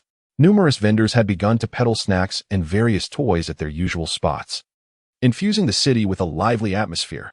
Spirit Duel Street, a domain reserved for spirit masters, was lined with items exclusively related to them. Here, one could uncover a plethora of unique clothing, poisons, weapons, and even rare spirit guiding devices. This place was replete with an array of peculiar treasures. With a stroke of luck, anything was possible. At that moment, a lean middle-aged vendor with a scarred face caught the attention of Tang Bufan and his companions as they curiously selected items. Suddenly, Tang Bufan's pupils narrowed slightly as he caught sight of a fragment of a weapon. It was a silver, irregular crystal measuring approximately 10 centimeters in length and 3 centimeters in width. This was unmistakably a piece of the 9 shards of the Haotian sword, identical in form to the 2 fragments he carried on his belt, albeit differing in color. Chapter 88. The Grand Spirit Arena of Xia. Tang Bufan suppressed the excitement within him and casually selected a belt next to the silvery fragments. Excuse me, how much is this belt? The slender middle-aged man was momentarily taken aback, remarking, "Young master, your discerning eye is truly remarkable. I did not expect you to select the most valuable treasure among these at first glance." Tang Bufan was momentarily taken aback, his expression shifting to one of skepticism. He had merely selected at random, without employing any mental probing or the discerning gaze. Could it be that fortune smiled upon him? The slender middle-aged man, noticing Tang Bufan's disbelief, promptly elaborated, "Young master, this is no ordinary belt. It is a storage belt." Beside them, Tang Feng interjected, "Boss, if this truly were a storage belt, would you be willing to part with it for sale rather than keep it for your own use?" The slender middle-aged man's face flushed with embarrassment as he confessed, "Gentlemen, to speak candidly, this belt has some flaws. It possesses only 2 storage compartments, one of which is damaged. The remaining compartment is rather small and can only accommodate a few books, hence." Tang Bufan intentionally displayed a hint of surprise on his face. "Boss, I shall take this belt. Do name your price." A smile emerged on the face of the lean middle-aged man, resembling that of a plump sheep, as he hesitated for a moment. 100 gold soul coins? Qin Shan furrowed his brow, sensing that the price was rather steep. Tang Ming's expression abruptly shifted. "Boss, what kind of worthless belt is this? 100 gold soul coins? Shall we leave?" The lean middle-aged man hastily interjected, "Gentlemen, the price is negotiable. Please do not rush to depart. At the very least, I can allow you to select a few items from my stall as compensation." Tang Ming still wore an expression of reluctance when Tang Bufan spoke up. "All right, boss. It's a deal. However, I would like to select 4 items from your stall as compensation." The lean middle-aged man beamed with delight. "Very well, it is settled then. You may choose at your leisure." Tang Bufan took the belt and feigned a cursory inspection of the stall before selecting a fragment of the silver Haotian sword. "Brother Qi Shan, I have made my choice. You 3 should select something as well." With that, Tang Bufan produced 100 gold soul coins and handed them to the proprietor. The lean middle-aged man was taken aback by Tang Bufan's decisiveness and efficiency, pondering whether to label him a simpleton with an abundance of wealth or merely someone inexperienced in the world. From the perspective of the lean man, the 4 youths were dressed quite ordinarily, lacking the appearance of affluent individuals. He had assumed that the quoted price of 100 gold soul coins was merely a starting point for haggling. However, he was astonished to find that these young men displayed such extravagant generosity by casually producing 100 gold soul coins. Tang Feng cast a glance at Tang Bufan. Understanding that the leader had his own rationale for his actions, they were all aware that the price of the belt was exorbitant. Surely Tang Bufan was cognizant of this as well. It simply indicated that, in his eyes, the belt was worth the cost. Shortly thereafter, Tang Ming, Tang Feng, and Qin Shan each selected an item before departing from the Douluo Street. Half an hour later, Tang Bufan returned to the Mingwei Inn with a late-night snack prepared for Qingyu and Zihan, unaware that they had already dined out. On the second floor of the Mingwei Inn, Tang Bufan and Qin Shan shared a room. Observing the silver fragment in Tang Bufan's hand, Qingshan finally recognized it as somewhat familiar. It seemed to resemble the fragment he had previously gifted to Tang Bufan, albeit in a different hue. Bufan, did you purchase that virtually useless belt solely for this fragment? Tang Bufan's exhilaration has yet to subside. Indeed, that belt was merely an accessory. This was my true objective. You are aware of my possession of a storage belt. Thus, this item is entirely unnecessary for me. By the way, Brother Qingshan, you may take this belt. It can certainly accommodate some belongings. Qingshan hesitated for a moment before fastening it around his waist. Bufan, then I shall not be modest. Tang Bufan smiled and shook his head, retracting the silver shards, and began to meditate on his bed. Seeing this, Qingshan also commenced his cultivation. The following morning, Tang Bufan stretched lazily, concluding his training. An hour later, the six of them finished breakfast and departed from the Mingwei Inn, as Tang Bufan intended to take them to the Grand Soul Arena. Half an hour later, the group arrived at an imposing cluster of buildings, the Grand Soul Arena of Xia City. Upon entering, Tang Bufan's gaze was immediately drawn to a colossal stone tablet inscribed with a multitude of names. According to the information relayed by the elders, these were the names of those who had perished in battle. The Grand Soul Arena of Xia City consisted of one main arena and 12 subsidiary arenas, capable of accommodating over 30,000 spectators simultaneously. Additionally, there were dozens of VIP boxes, offering both communication and displays of various factions' prowess. As it was their first visit and they were unfamiliar with the regulations, Tang Bufan and his companions did not register for the soul battles. Instead, they purchased 6 medium tickets for the betting area, intending to observe first. In the 9th subsidiary arena, within the betting area, the 6 sat side by side on the spectator platform, eagerly awaiting the commencement of the soul battle. Despite being a subsidiary arena, it was still quite spacious, with a diameter of 20 meters, providing ample room for the soul masters to exhibit their skills. Unfortunately, perhaps due to the timing, the audience numbers at this 9th arena were sparse, with only about 1/8 of the seats filled. On the battle platform, a middle-aged man clad in standard attire stood at the center. Clearing his throat, he announced in a booming voice, "Now, we shall commence the first one-on-one duel in our 9th arena. The participants are 2 soul masters of the Soul Sect. They are Xue Tao, possessing the beast martial spirit of the Gale Wolf King, and Qing Sanyuan, who has achieved 5 consecutive victories with the beast martial spirit of the Iron Horn Bull. Will Qing Sanyuan attain a glorious 6 consecutive wins, or will the newcomer Xue Tao emerge victorious? Let us witness the outcome. Now, please welcome our 2 combatants to the stage." Though the audience was few, the atmosphere was charged, with several loyal fans of Qing Sanyuan enthusiastically calling out his name. While only a handful showed interest in Xue Tao, and they seemed to harbor little faith in his chances, before long, a towering figure strode onto the battle platform. This individual stood an astonishing 2 meters tall, with broad shoulders and a muscular physique resembling granite. Beneath his dark skin, sinewy muscles coiled like serpents, while his large copper-colored eyes shimmered with fierce intensity. Upon his entrance, he let out a thunderous roar, exuding a formidable aura. This man was none other than Qing Sanyuan, the victor of 5 consecutive battles. Opposite him, a rather slender middle-aged man approached with a somewhat unsteady gait, clearly indicating that he was an agile soul master. On the spectator platform, Tang Bufan remarked casually, "Who do you believe will emerge victorious between these 2? Tang Mingji cast a glance and remarked, "I wager on Qing Sanyuan. He, like us, follows a path of strength, for as the saying goes, 1 force can conquer 10 skills." Tang Feng and Qing Shan remained silent. But Qing Yu spoke up. "I believe Xue Tao has the potential to prevail, as the quality of the Wind Wolf martial soul surpasses that of the Iron Horn Bull." Zihan turned her gaze towards Tang Bufan. "Big Brother Tang, what is your opinion?" Chapter 89, Departure Among the 6. It was evident that Tang Bufan possessed the greatest strength, and thus, everyone placed their trust in his judgment. Tang Bufan cast a smiling glance at everyone, acknowledging that the factors determining the outcome of a battle are myriad. Until the final moment, he could not ascertain who would emerge victorious. However, if compelled to make a choice, he would select Xue Tao. Qing Yu, with a triumphant look, directed her gaze towards Tang Ming, implying that his defeat was inevitable. Tang Ming, however, remained unconvinced, asserting that may not necessarily be the case. Our leader has stated that until the final moment, one cannot ascertain who will emerge victorious. Qishan intended to counter his argument, but was halted by Tang Bufan. "Enough of your bickering. Let us focus on the spectacle at hand."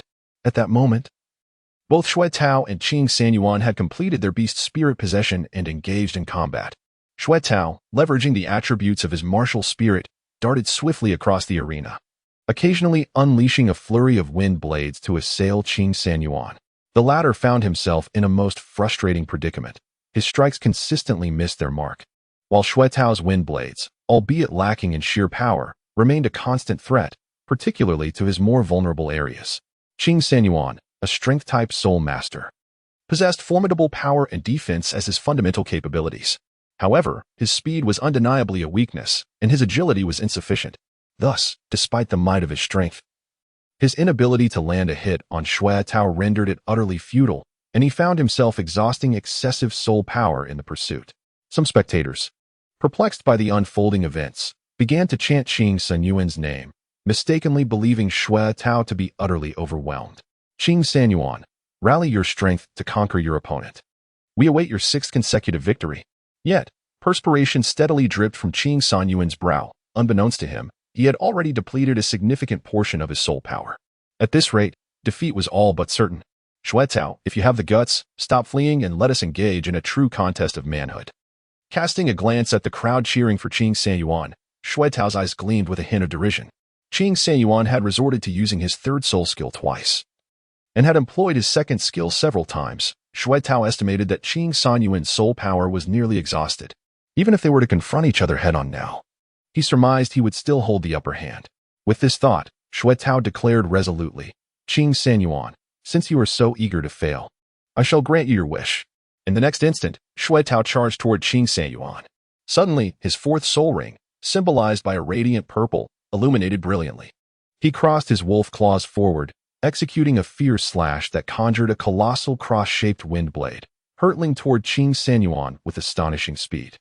This was Shui Tao's 4th soul skill, the Gale Cross Slash, a technique of tremendous potency. Witnessing Shui Tao's aggressive advance, Qing Sanyuan laughed heartily, exclaiming, at last, you have shed your turtle shell. Allow me to demonstrate my 4th soul skill, the Wrath of the Iron-Horned Bull. Once unleashed, this soul skill materialized as a bull formed of soul power, charging toward the enemy with unparalleled force. Qing Sanyuan had previously triumphed over numerous adversaries with this very technique, achieving a 5 consecutive victory streak. Yet, Shui Tao's Gale Cross Slash was no trivial matter. It was the ultimate move of the Gale Wolf King, fearsome enough to vanquish any foe. Qing Sanyuan's veins bulged with exertion as his 4th soul ring radiated a blinding purple light. He gathered all his soul power to unleash his mightiest attack, the Wrath of the Iron-Horned Bull. In an instant, the Azure Cross Slash collided with the Golden Bull, creating a spectacle of power. Suddenly, a tremendous roar erupted, accompanied by visible sparks. However, shortly thereafter, with a sound of tearing, the earth-toned Iron-Horned Bull was cleaved into several pieces by the Gale Cross Slash, its soul force dissipating into the air. Subsequently, the remnants of the Gale Cross Slash struck Qing Sanyuan, shattering his defenses and inflicting numerous wounds upon his body. In that instant, Qing Sanyuan was hurled away, crashing against the protective ropes of the soul arena, only to be propelled outside the arena, thereby losing the match. A fervent cheer arose from the audience. Tang Ming's expression bore a hint of disappointment. Unexpectedly, Qing Sanyuan had succumbed to defeat. Tang Bufan was not surprised. Qing Sanyuan's soul power had already been significantly depleted by Shui Feng. Even though both were employing their 4th soul skills, there existed a disparity in their strengths. Furthermore, the amount of soul power utilized in casting the 4th soul skill inevitably influenced its potency. Tang Bufan, with great interest, inquired, Brother Qing Shan, would you care to engage in a match?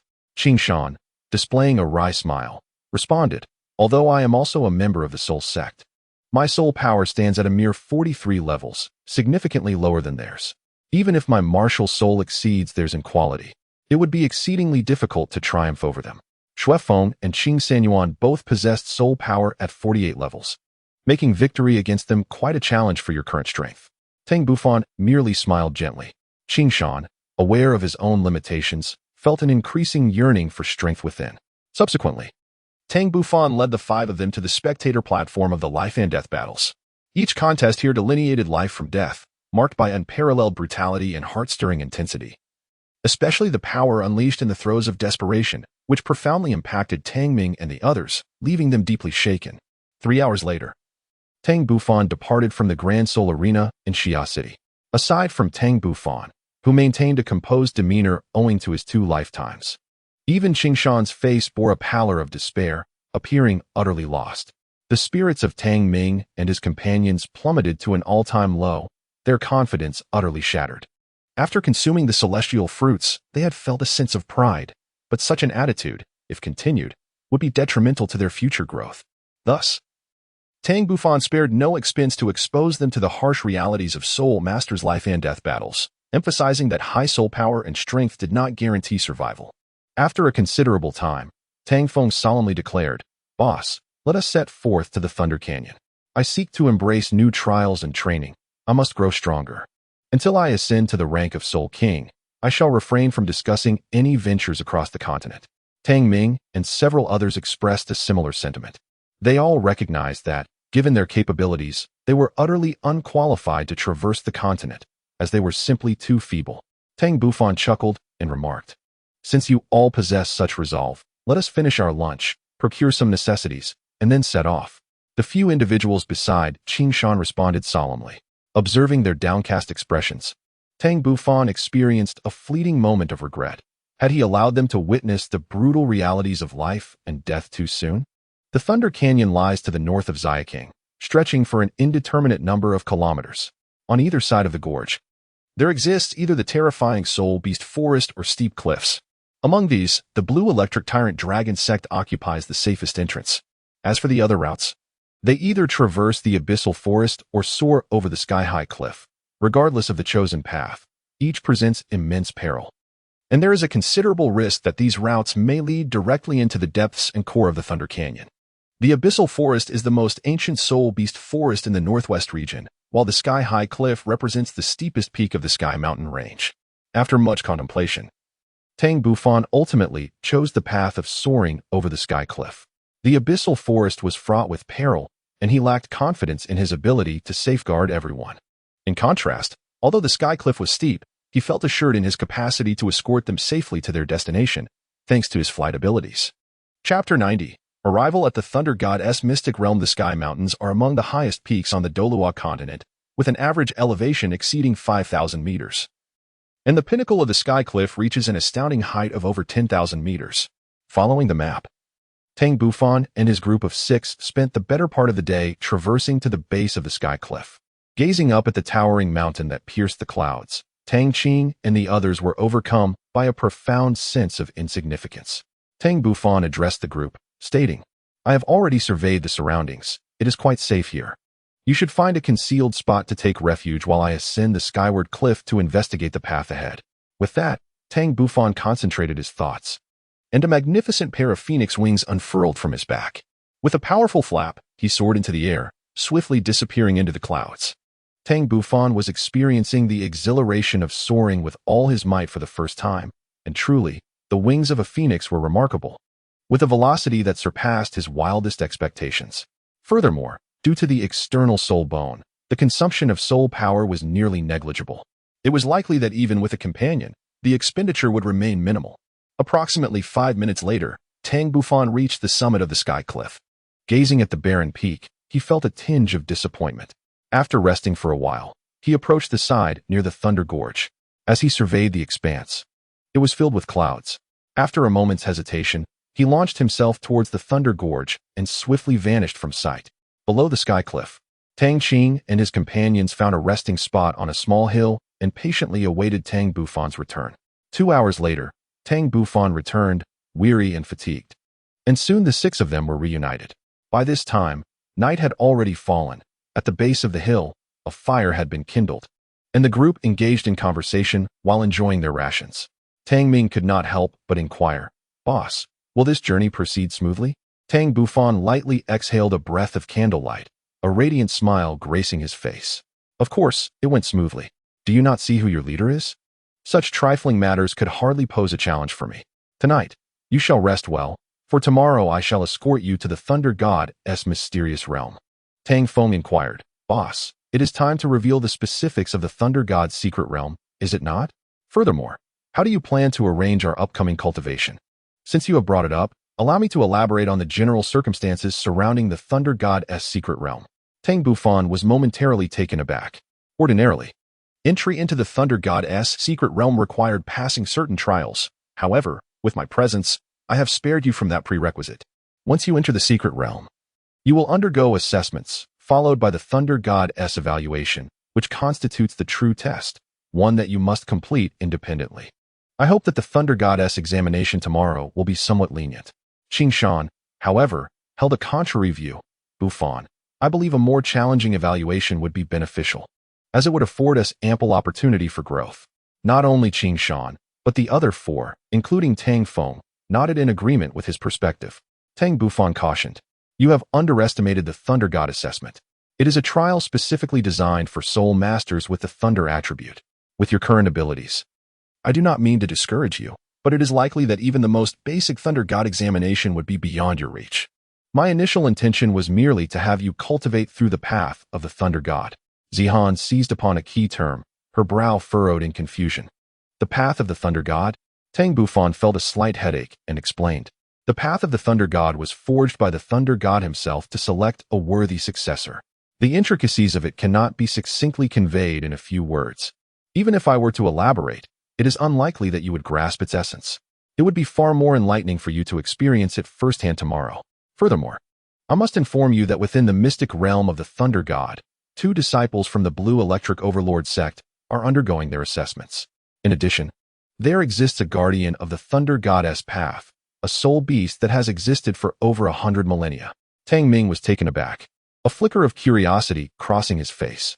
"Boss, are you implying that the Thunder God's secret realm harbors soul beasts that have existed for 100 millennia? Tang Bufan elucidated. "Indeed, the Thunder God's secret realm harbors soul beasts that have existed for 100 millennia. However, rest assured, the guardian is one of the Thunder God's own and will not harm you." Qing Shan and the others were engulfed in astonishment, left momentarily at a loss for words. Tang Bufan let out a soft sigh and said, "Well then, you all should rest. I shall take the night watch." Qing Shan shook his head and replied, "Bufan, you should also take some rest.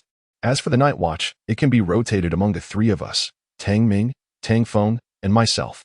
You must remember, tomorrow you are to lead the 5 of us to soar up the sky cliff, and that is no trivial endeavor." Tang Ming and Tang Feng also said, "Boss, you should go and rest. Leave this to us. You've been on the go all day. Moreover, this place is not like the perilous soul beast forest. There is no need for concern." Tang Bufan smiled and said, "Very well, I shall rely on the 3 of you.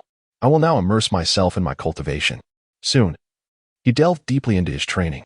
The next day, as the sunlight pierced through the clouds, Tang Bufan awakened. After having breakfast, he earnestly advised, "When I take you to the sky-high cliff later, please refrain from wandering about. It is quite cold up there, so be sure to wear an extra layer." With that, Tang Bufan produced a storage belt and handed it to Tang Feng. "Xiao Feng, take this storage belt. All the necessities for the 5 of us are contained within. Please ensure you do not lose it." Tang Feng was somewhat taken aback. "Is this a gift for me, boss?" he inquired, a hint of amusement in his voice. "Humph, you wish to possess beauty, yet for the moment, I shall entrust it to your care," Tang Bufan replied with a smile in his eyes. Tang Feng's eyes brightened with delight. He understood that this was tantamount to a gift for him, especially since the leader had already acquired the 33 layers of the storage belt. Beside him, Tang Ming gazed eagerly at Tang Bufan, imploring, "Leader, will you also grant me one?" Tang Bufan responded with enthusiasm, "No problem.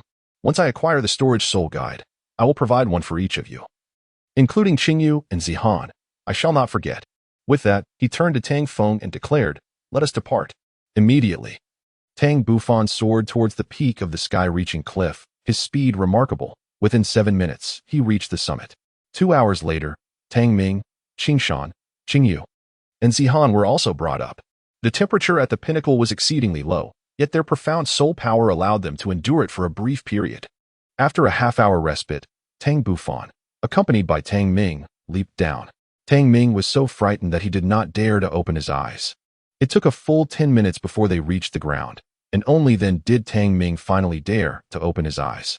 To his astonishment, he was met with the sight of a colossal leopard, its body crackling with lightning, and terrifyingly, it possessed 3 eyes.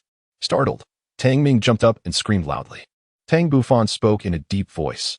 "All right, Tang Ming, This is the guardian of the Thunder God Road, Senior Lei Yi, whom I have mentioned to you. After a considerable pause, Tang Ming accepted the situation and quickly said, Tang Ming pays his respects to Senior Lei Yi. The three-eyed thunder leopard replied softly, no need for formalities. Subsequently, Tang Bufan ascended the sky-high cliff again to bring down Tang Feng, Qing Shan, Qing Yu, and Zi Han, introducing the three-eyed thunder leopard to everyone. An hour later, under the guidance of the three-eyed thunder leopard, the six of them traversed the Thunder God Road and finally arrived at the Thunder God's secret realm. Chapter 91. The three trials of the Thunder God within the Thunder God's secret realm. The astonishment on the faces of Tang Ming and the others gradually faded. Reflecting on their journey thus far, it had indeed been a heart-pounding experience. Under the leadership of the three-eyed thunder leopard, they had finally witnessed the terror of the Thunder Canyon, where dense lightning strikes surged with a palpable aura of destruction, akin to the advent of an apocalypse. Had it not been for the three-eyed thunder leopard's protective intervention, they would have likely been reduced to ashes. Even their leader had to exert all his strength, lest he suffer harm, for the area beneath the sky-high cliff had already entered the treacherous domain of the Thunder Canyon, where the environment was exceedingly harsh. After navigating through the perilous, lightning-riddled gorge, they arrived at a road paved with purple ore, known as the Thunder God Road. Continuing along this path, they eventually halted before a vast expanse of thunderous seas. Shielded by Tang Bufan, they stepped into the world beyond the thunderous waters. At this moment, observing their surroundings, Tang Ming finally found a moment of tranquility. Boss, is this the Thunder God's secret realm? It appears far more serene than the Thunder Canyon outside. Indeed. This is the Thunder God's secret realm, Tang Bufan affirmed. Now, if you continue along this purple path, you will reach the place where you will cultivate and live in the future, Tang Bufan urged. Tang Ming and his companions, driven by a hint of curiosity, swiftly advanced forward. Behind them, Tang Bufan softly remarked, Lei Yi, is it possible for them to abstain from the Thunder God assessment and instead cultivate within this realm? Your Highness, the three-eyed thunder leopard replied, this is a decree established by Lord Thunder God. Every soul master who enters the Thunder God's secret realm must undergo the test and subsequently participate in the Thunder God assessment. Only those who pass the assessment are permitted to reside and cultivate here. Otherwise, they will be expelled. With a serious demeanor, the three-eyed thunder leopard shook its head and added, Your Highness, did you not mention that they lack the innate talent for thunder? However, based on my extensive experience, I judge that the Thunder God's third assessment is already their limit. Yet, I perceive their potential to be quite promising. The likelihood of them successfully passing the Thunder God's third assessment is significantly high. Tang Bufan's expression finally relaxed. Subsequently, he and his beasts swiftly followed suit. Soon, ahead of them, Tang Ming arrived at the end of the violet path, where he beheld the magnificent hexagram formation and the purple golden staircase suffused with a sacred aura. They had never